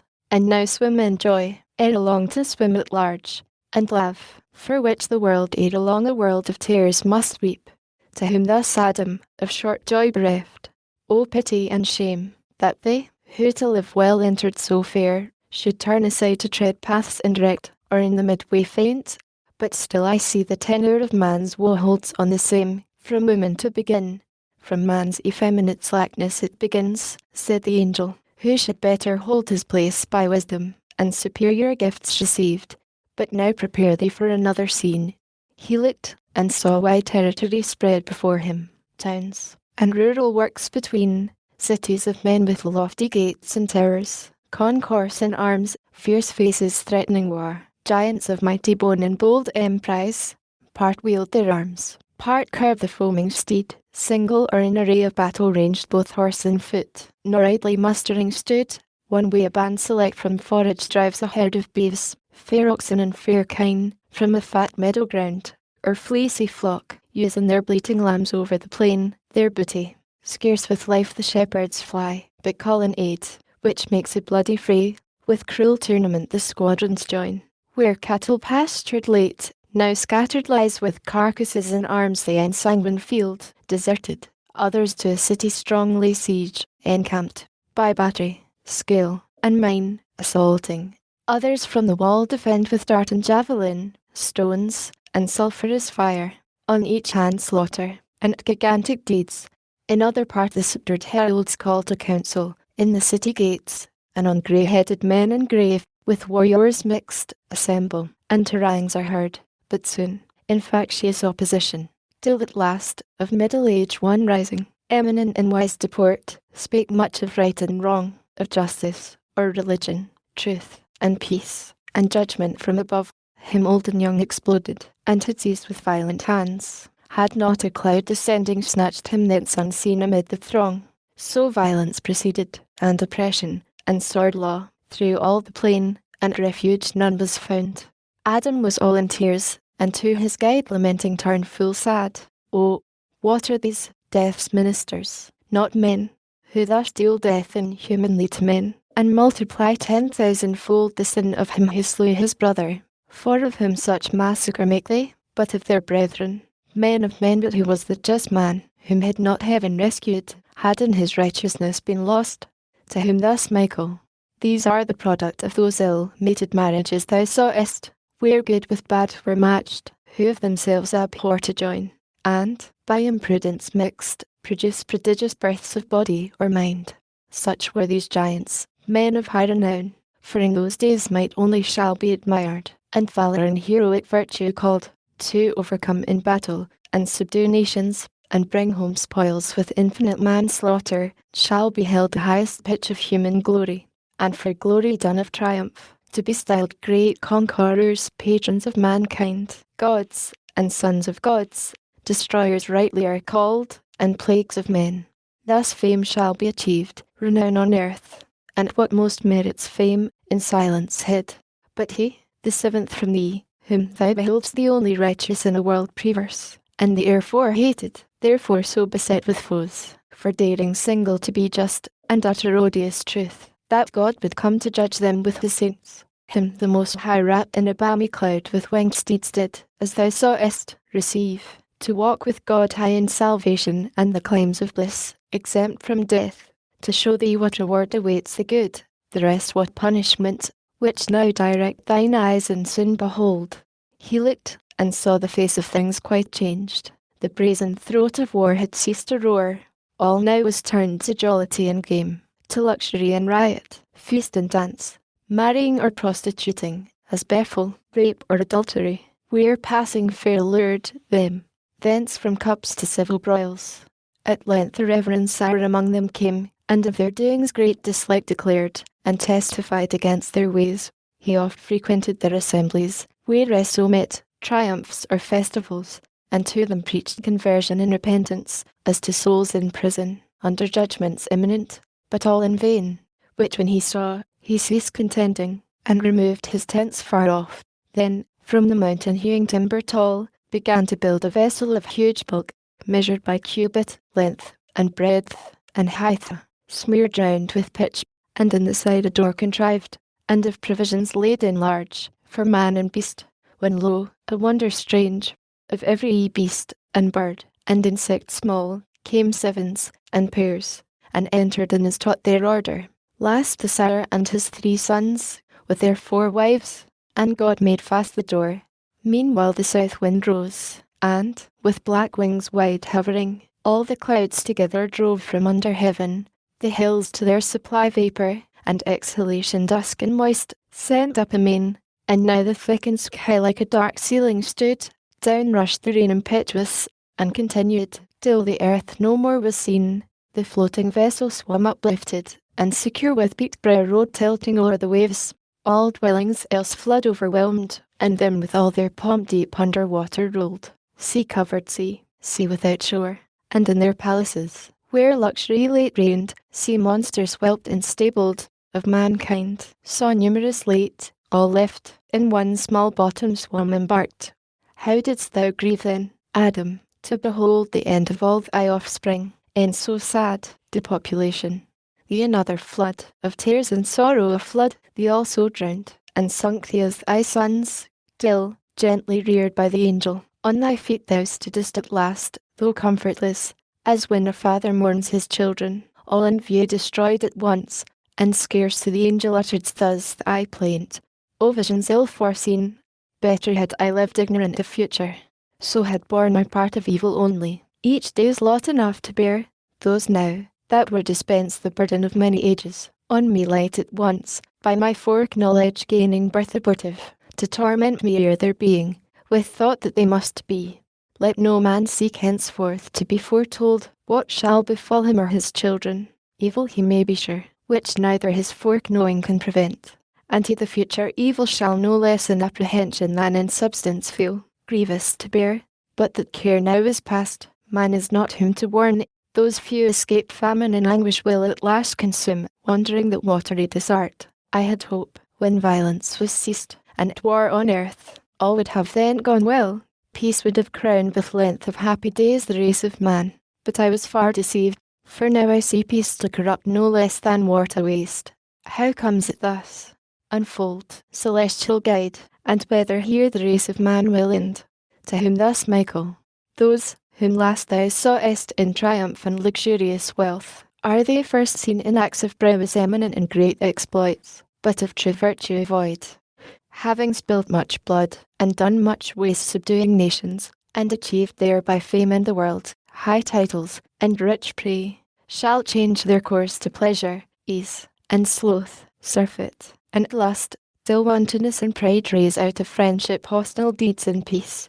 The conquered also, and enslaved by war, shall, with their freedom lost, all virtue lose in fear of God, from whom their piety feigned in sharp contest of battle found no aid against invaders. Therefore, cooled in zeal, thenceforth shall practice how to live secure, worldly or dissolute, on what their Lord shall leave them to enjoy, for the earth shall bear more than enough, that temperance may be tried, so all shall turn degenerate, all depraved, justice and temperance, truth and faith, forgot. One man except, the only son of light in a dark age, against example good, against allurement, custom, and a world offended, fearless of reproach and scorn, or violence, he of their wicked ways shall them admonish, and before them set the paths of righteousness, how much more safe and full of peace, denouncing wrath to come on their impenitence, and shall return of them derided, but of God observed the one just man alive, by his command shall build the wondrous ark, as thou beholdst, to save himself, and household, from amidst the world devote to universal wreck. No sooner he, with them of man and beast select for life, shall in the ark be lodged, and sheltered round, but all the cataracts of heaven set open on the earth shall pour rain, day and night. All fountains of the deep, broke up, shall heave the ocean to usurp beyond all bounds, till inundation rise above the highest hills. Then shall this mount of paradise by might of waves be moved out of his place, pushed by the horn flood, with all his verdure spoiled, and trees adrift, down the great river to the opening gulf, and there take root an island salt and bare, the haunt of seals, and orcs, and sea-mews clang, to teach thee that God attributes to place no sanctity, if none be thither brought by men who there frequent, or therein dwell. And now, what further shall ensue? Behold, he looked, and saw the ark hull on the flood, which now abated, for the clouds were fled, driven by a keen north wind, that, blowing dry, wrinkled the face of deluge, is decayed, and the clear sun on his white watery glass gazed hot, and of the fresh wave largely drew, as after thirst, which made their flowing shrink from standing lake to tripping ebb, that stole with soft foot towards the deep, who now had stopped his sluices, as the heaven his windows shut.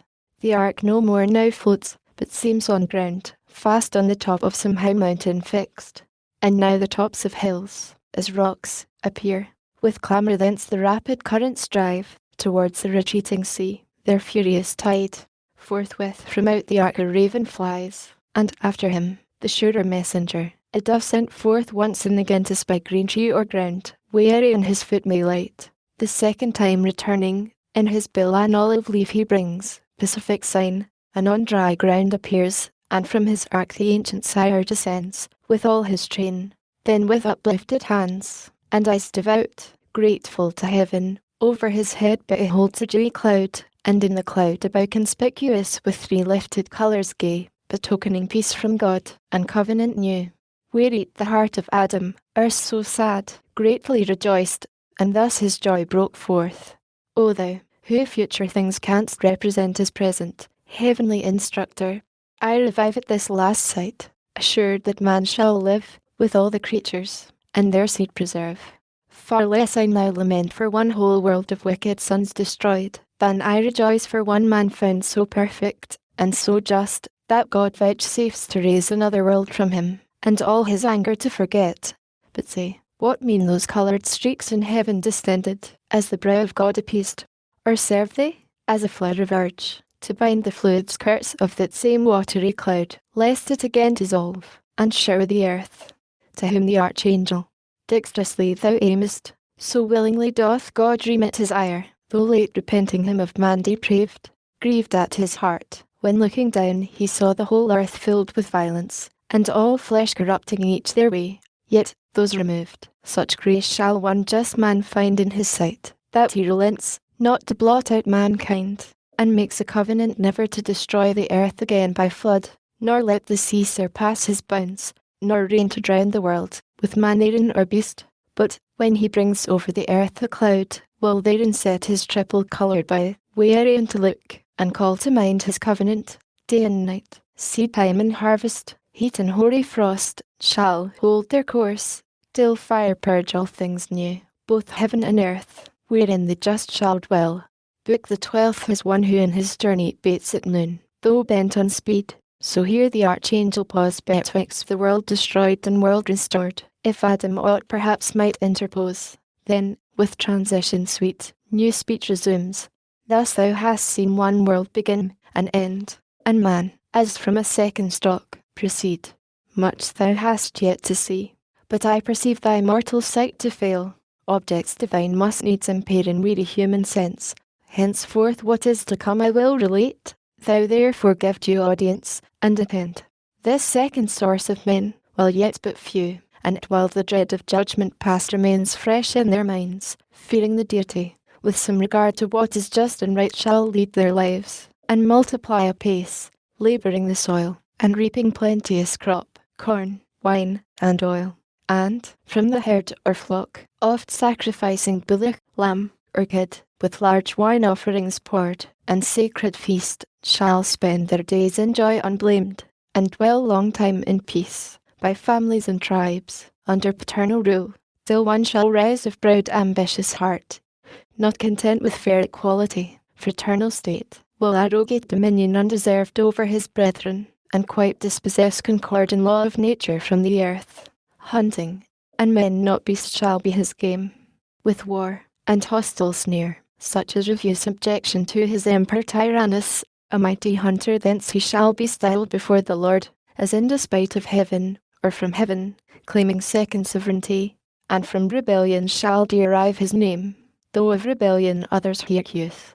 He with a crew, whom like ambition joins with him or under him to tyrannize, marching from Eden towards the west, shall find the plain, wherein a black bituminous scourge boils out from underground, the mouth of hell, of brick, and of the stuff they cast to build a city and tower, whose top may reach to heaven, and get themselves a name, lest, far dispersed in foreign lands, their memory be lost, regardless whether good or evil fame. But God, who oft descends to visit men unseen, and through their habitations walks to mark their doings, them beholding soon, comes down to see their city, ere the tower obstruct heaven towers, and in derision sets upon their tongues a various spirit, to raise quite out their native language, and, instead, to sow a jangling noise of words unknown. Forthwith a hideous gabble rises loud among the builders, each to other calls not understood, till hoarse, and all in rage, as mocked they storm. Great laughter was in heaven, and looking down, to see the hubbub strange, and hear the din. Thus was the building left ridiculous, and the work confusion named. Whereto thus Adam, fatherly displeased, O execrable son, so to aspire above his brethren, to himself assuming authority usurped, from God not given, he gave us only over beast, fish, fowl, dominion absolute, that right we hold by his donation. But man over men he made not lords, such title to himself reserving, human left from human free. But this usurper his encroachment proud stays not on man, to God his tower intends siege and defiance.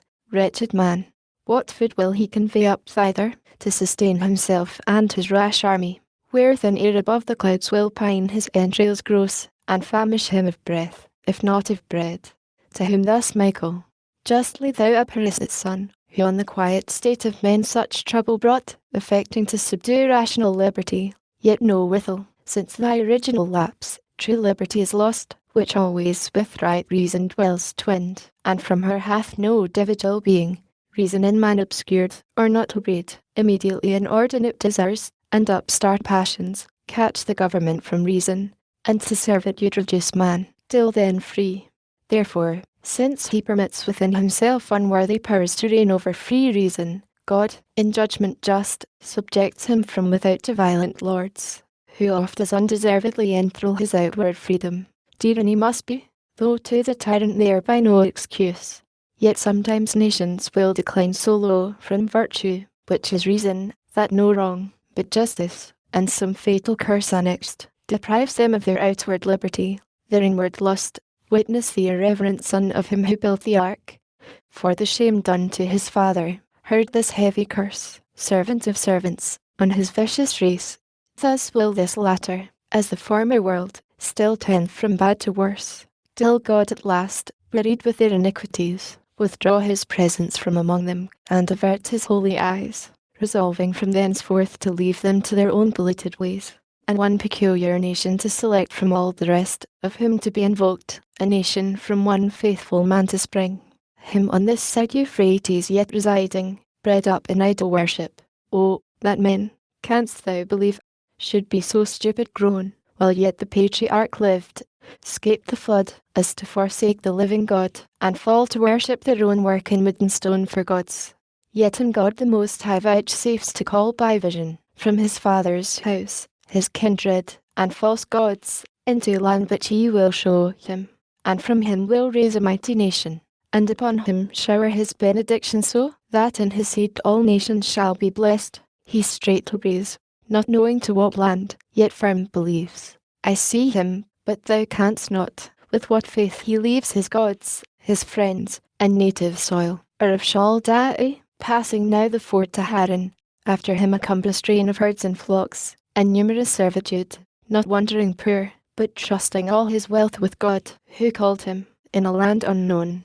Canaan he now attains. I see his tents pitched about Shechem, and the neighbouring plain of Moreh. There by promise he receives gift to his progeny of all that land, from Hamath northward to the desert south. Things by their names I call, though yet unnamed, from Hermon east to the great western sea, Mount Hermon, yonder sea. Each place behold in prospect, as I point them, on the shore Mount Carmel, here, the double-founted stream, Jordan, true limit eastward, but his son shall dwell to Senir, that long ridge of hills.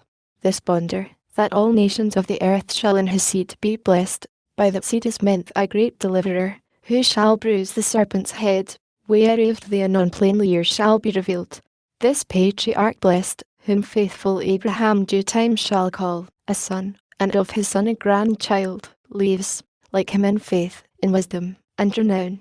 The grandchild, with 12 sons increased, departs from Canaan to a land hereafter called Egypt, divided by the river Nile sea where it flows, disgorging its 7 mouths into the sea. To sojourn in that land he comes, invited by a younger son in time of dearth, a son whose worthy deeds raise him to be the second in the realm of Pharaoh. There he dies, and leaves his race growing into a nation, and now grown suspected to a sequent king, who seeks to stop their overgrow, as inmate guests to numerous weddings of guests he makes them slaves inhospitably, and kills their infant males, still by 2 brethren. These 2 brethren call Moses and Aaron, sent from God to claim his people from enthrallment. They return, with glory and spoil, back to their promised land. But first, the lawless tyrant, who denies to know their God, or message to regard, must be compelled by signs and judgments dire. To blood unshed the rivers must be turned. Frogs, lice, and flies must all his palace fill with loathed intrusion, and fill all the land. His cattle must have rotten mud and die. Blotches and blains must all his flesh emboss, and all his people. Thunder mixed with hail, hail mixed with fire, must rend the Egyptian sky, and wheel on the earth, devouring where it rolls, what it devours not, herb, or fruit, or grain. A darksome cloud of locusts swarming down must eat, and on the ground leave nothing green. Darkness must overshadow all his bounds, palpable darkness, and blot out 3 days. Last, with one midnight stroke, all the firstborn of Egypt must lie dead.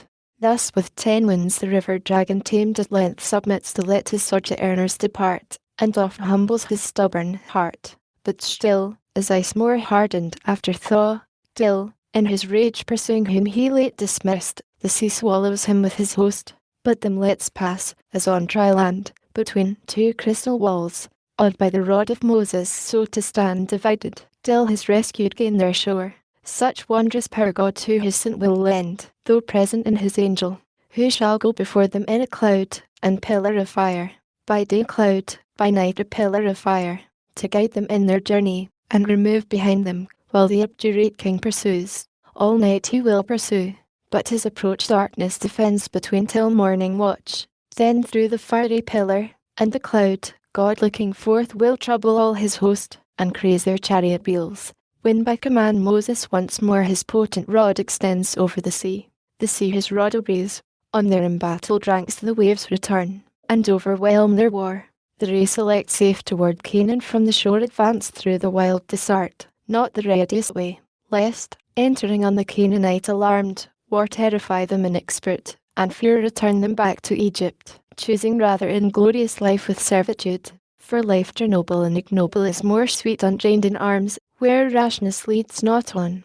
This also shall they gain by their delay in the wide wilderness. There they shall found their government, and their great senate choose through the 12 tribes, to rule by a laws ordained. God from the mount of Sinai, whose great ops shall tremble, he descending, will himself in thunder, lightning, and loud trumpets sound, ordain them laws. Part, such as appertain to civil justice.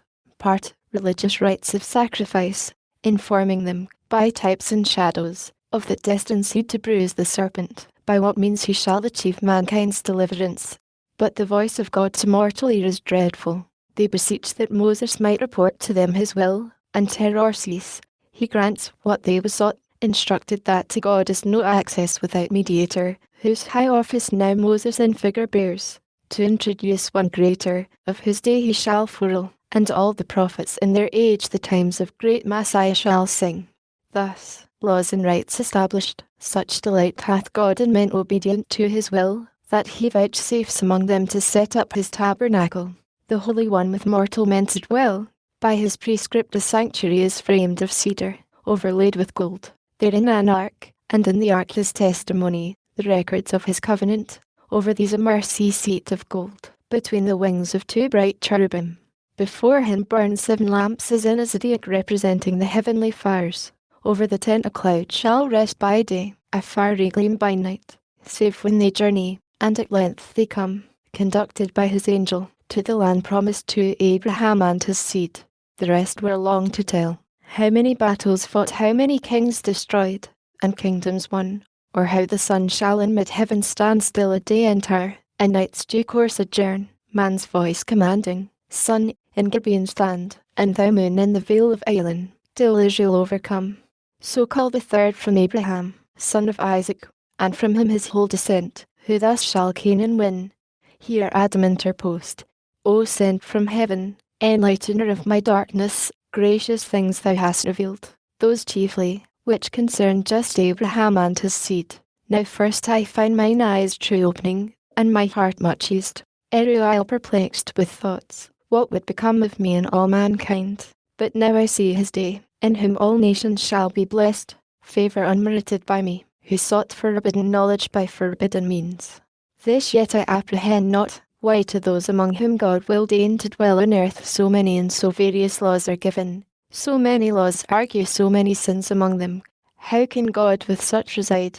To whom thus Michael, doubt not but that sin will reign among them, as of thee begot, and therefore was law given them, to evince their natural pravity, by stirring up sin against law to fight, that when they see law can discover sin, but not remove, save by those shadowy expiations weak, the blood of bulls and goats, they may conclude some blood more precious must be paid for man, just for unjust, that, in such righteousness to them by faith imputed, they may find justification towards God, and peace of conscience, which the law by ceremonies cannot appease, nor man the mortal part perform, and, not performing, cannot live. So law appears imperfect, and but given with purpose to resign them, in full time, up to a better covenant, discipline from shadowy types to truth, from flesh to spirit, from imposition of strict laws to free acceptance of large grace, from servile fear to filial, works of law to works of faith. And therefore shall not Moses, though of God highly beloved, being but the minister of law, his people into Canaan lead, but Joshua, whom the Gentiles Jesus call, his name and office bearing, who shall quell the adversary serpent, and bring back through the world's wilderness long wandered man safe to eternal paradise of rest. Meanwhile they, in their earthly Canaan placed, long time shall dwell and prosper, but when sins national interrupt their public peace, provoking God to raise them enemies, from whom as oft he saves them penitent by judges first, then under kings, of whom the second, both for piety renowned and potent deeds, a promise shall receive irrevocable, that his regal throne for ever shall endure. The like shall sing all prophecy, that of the royal stock of David, so I name this king, shall rise a son, the woman's seed they foretold to Abraham, as in whom shall trust all nations, and to kings foretold, of kings the last, for of his reign shall be no end.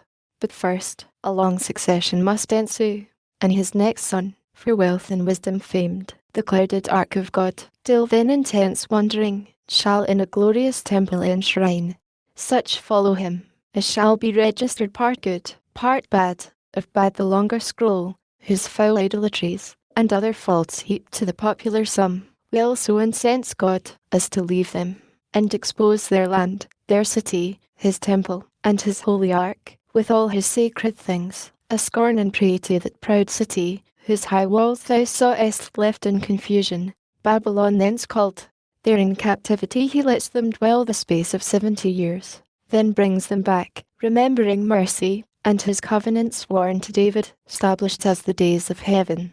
Return from Babylon by leave of kings their lords, whom God disposed, the house of God they first re-edify, and for a while in mean estate live moderate, till, grown in wealth and multitude, factious they grow, but first among the priests dissension springs, men who attend the altar, and should most endeavour peace. Their strife pollution brings upon the temple itself. At last they seize the sceptre, and regard not David's sons, then lose it to a stranger, that the true anointed King Messiah might be born bard of his right. Yet at his birth a star, unseen before in heaven, proclaims him come, and guides the eastern sages, who inquire his place, to offer incense, myrrh, and gold. His place of birth a solemn angel tells to simple shepherds, keeping watch by night, they gladly thither haste, and by a choir of squadroned angels hear his carol sung. A virgin is his mother, but his sire the power of the Most High. He shall ascend the throne hereditary, and bound his reign with earth's wide bounds, his glory with the heavens. He ceased, discerning Adam with such joy surcharged, as had like grief been dewed in tears, without the vent of words, which these he breathed. O prophet of glad tidings, finisher of utmost hope, now clear I understand what of my steadiest thoughts I've searched in vain, why your great expectation should be called the seed of woman, Virgin Mother, hail, high in the love of heaven, yet from my loins thou shalt proceed, and from thy womb the Son of God Most High. So God with man unites, needs must the serpent now his capital bruise expect with mortal pain. Say where and when their fight, what stroke shall bruise the victor's heel? To whom thus Michael, dream not of their fight, as of a duel, or the local winds of head or heel. Not therefore joins the Son manhood to Godhead, with more strength to foil thy enemy, nor so is overcome Satan, whose fall from heaven, a deadlier bruise, disabled, not to give thee thy death's wound, which he, who comes thy Saviour, shall recure, not by destroying Satan, but his works in thee, and in thy seed, nor can this be, but by fulfilling that which thou didst want, obedience to the law of God, imposed on penalty of death, and suffering death, the penalty to thy transgression due, and due to theirs which out of thine will grow. So only can high justice rest apaid. The law of God exact he shall fulfill both by obedience and by love, though love alone fulfill the law. Thy punishment he shall endure, by coming in the flesh to a reproachful life, and cursed death, proclaiming life to all who shall believe in his redemption, and that his obedience, imputed, becomes theirs by faith, his merits to save them, not their own, though legal, works. For this he shall live hated, be blasphemed, seized on by force, judged, and to death condemned, a shameful and accursed, nailed to the cross by his own nation, slain for bringing life, but to the cross he nails thy enemies, the law that is against thee, and the sins of all mankind. With him they're crucified, never to hurt them more who rightly trust in this his satisfaction. So he dies, but soon revives. Death over him no power shall long usurp. Ere the third dawning light return, the stars of morn shall see him rise out of his grave, fresh as the dawning light. Thy ransom paid, which man from death redeems, his death for man, as many as offered life neglect not, and the benefit embraced by faith not void of works. This God-like act annuls thy doom, the death thou shouldest have died, in sin for ever lost from life. This act shall bruise the head of Satan, crush his strength, defeating sin and death, his two main arms, and fix far deeper in his head their stings than temporal death shall bruise the victor's heel, or theirs whom he redeems. A death, like sleep, a gentle wafting to immortal life. Nor after resurrection shall he stay longer on earth, than certain times to appear to his disciples, men who in his life still followed him. To them shall leave in charge to teach all nations what of him they learned and his salvation. Them he shall believe, baptizing in the profluent stream, the sign of washing them from guilt of sin to life pure, and in mind prepared, if so befall, for death, like that which the Redeemer died. All nations they shall teach, for, from that day, not only to the sons of Abraham's line salvation shall be preached, but to the sons of Abraham's faith wherever through the world. So in his seed all nations shall be blessed. Then to the heaven of heavens he shall ascend with victory, triumphing through the air over his foes in thine. There shall surprise the serpent, prince of air, and drag in chains through all his realm, and their confounded leave, then enter into glory, and resume his seat at God's right hand, exalted high above all names in heaven. And thence shall come, when this world's dissolution shall be ripe, with glory and power to judge both quick and dead, to judge the unfaithful dead, but to reward his faithful, and receive them into bliss, whether in heaven or earth. For then the earth shall all be paradise, far happier place than this of Eden, and far happier days. So spake the Archangel Michael, then paused, as at the world's great period, and our sire, replete with joy and wonder, thus replied, O goodness infinite, goodness immense, that all this good of evil shall produce, and evil turn to good, more wonderful than that which by creation first brought forth light out of darkness. Full of doubt I stand, whether I should repent me now of sin by me done, and occasioned, or rejoice much more, that much more good thereof shall spring. To God more glory, more goodwill to men from God, and over wrath grace shall abound. But say, if our deliverer up to heaven must reascend, what will betide the few his faithful, left among the unfaithful herd, the enemies of truth? Who then shall guide his people, who defend? Will they not deal worse with his followers than with him they dealt? Be sure they will, said the angel, but from heaven he to his own a comforter will send, the promise of the Father, who shall dwell his Spirit within them. And the law of faith, working through love, upon their hearts shall write, to guide them in all truth, and also arm with spiritual armour, able to resist Satan's assaults, and quench his fiery darts. What man can do against them? Not afraid, though to the death, against such cruelties with inward consolations recompensed, and oft supported so as shall amaze their proudest persecutors. For the Spirit, poured first on his apostles, whom he sends to evangelize the nations, then on all baptized, shall them with wondrous gifts send ye to speak all tongues, and do all miracles, as did their Lord before them. Thus they win great numbers of each nation to receive with joy the tidings brought from heaven. At length their ministry performed, and race well run, their doctrine and their story written left. They die, but in their room, as they forewarn, wolves shall succeed for teachers, grievous wolves, who all the sacred mysteries of heaven to their own vile advantages shall turn of lucre ambition, and the truth with superstitions and traditions taint, left only in those written records pure, though not but by the Spirit understood. Then shall they seek to avail themselves of names, places, and titles, and with these to join secular power, though feigning still to act by spiritual, to themselves appropriating the Spirit of God, promised alike and given to all believers, and, from the pretense, spiritual laws by carnal power shall force on every conscience, laws which none shall find left them enrolled, or what the Spirit within shall on the heart engrave. What will they then but force the Spirit of grace itself, and bind his consort liberty? What, but unbeguiled his living temples, built by faith to stand, their own faith, not another's? For, on earth, who against faith and conscience can be heard infallible?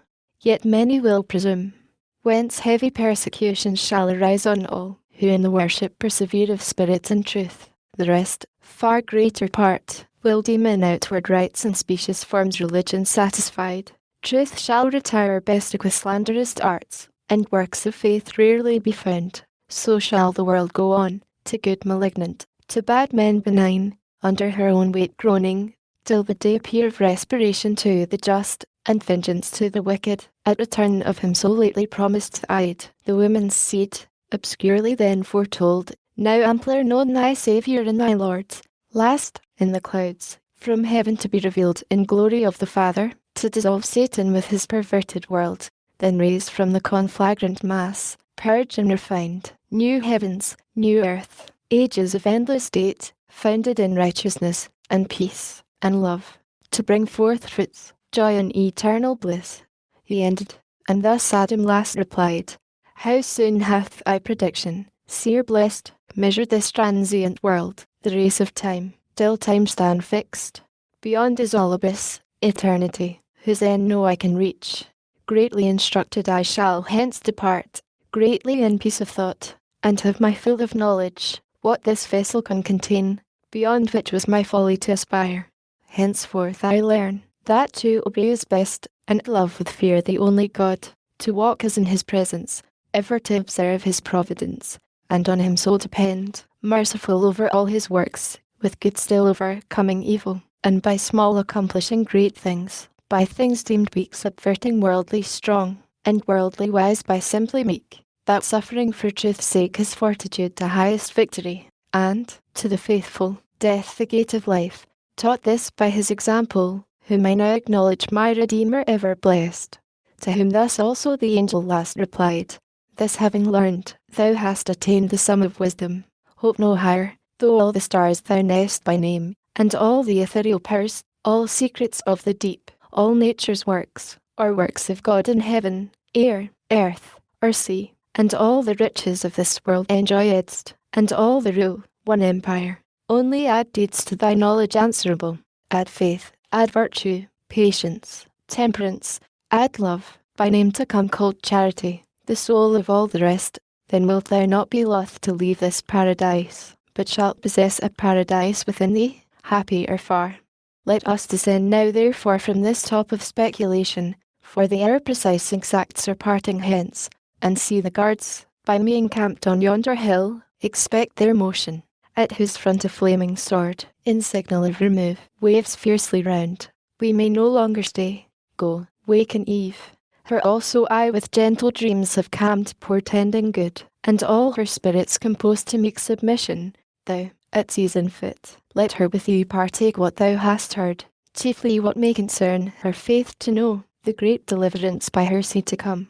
For by the woman's seed, on all mankind, that ye may live, which will be many days, both in one faith unanimous, though sad, with cause, for evils past, yet much more cheered with meditation on the happy end.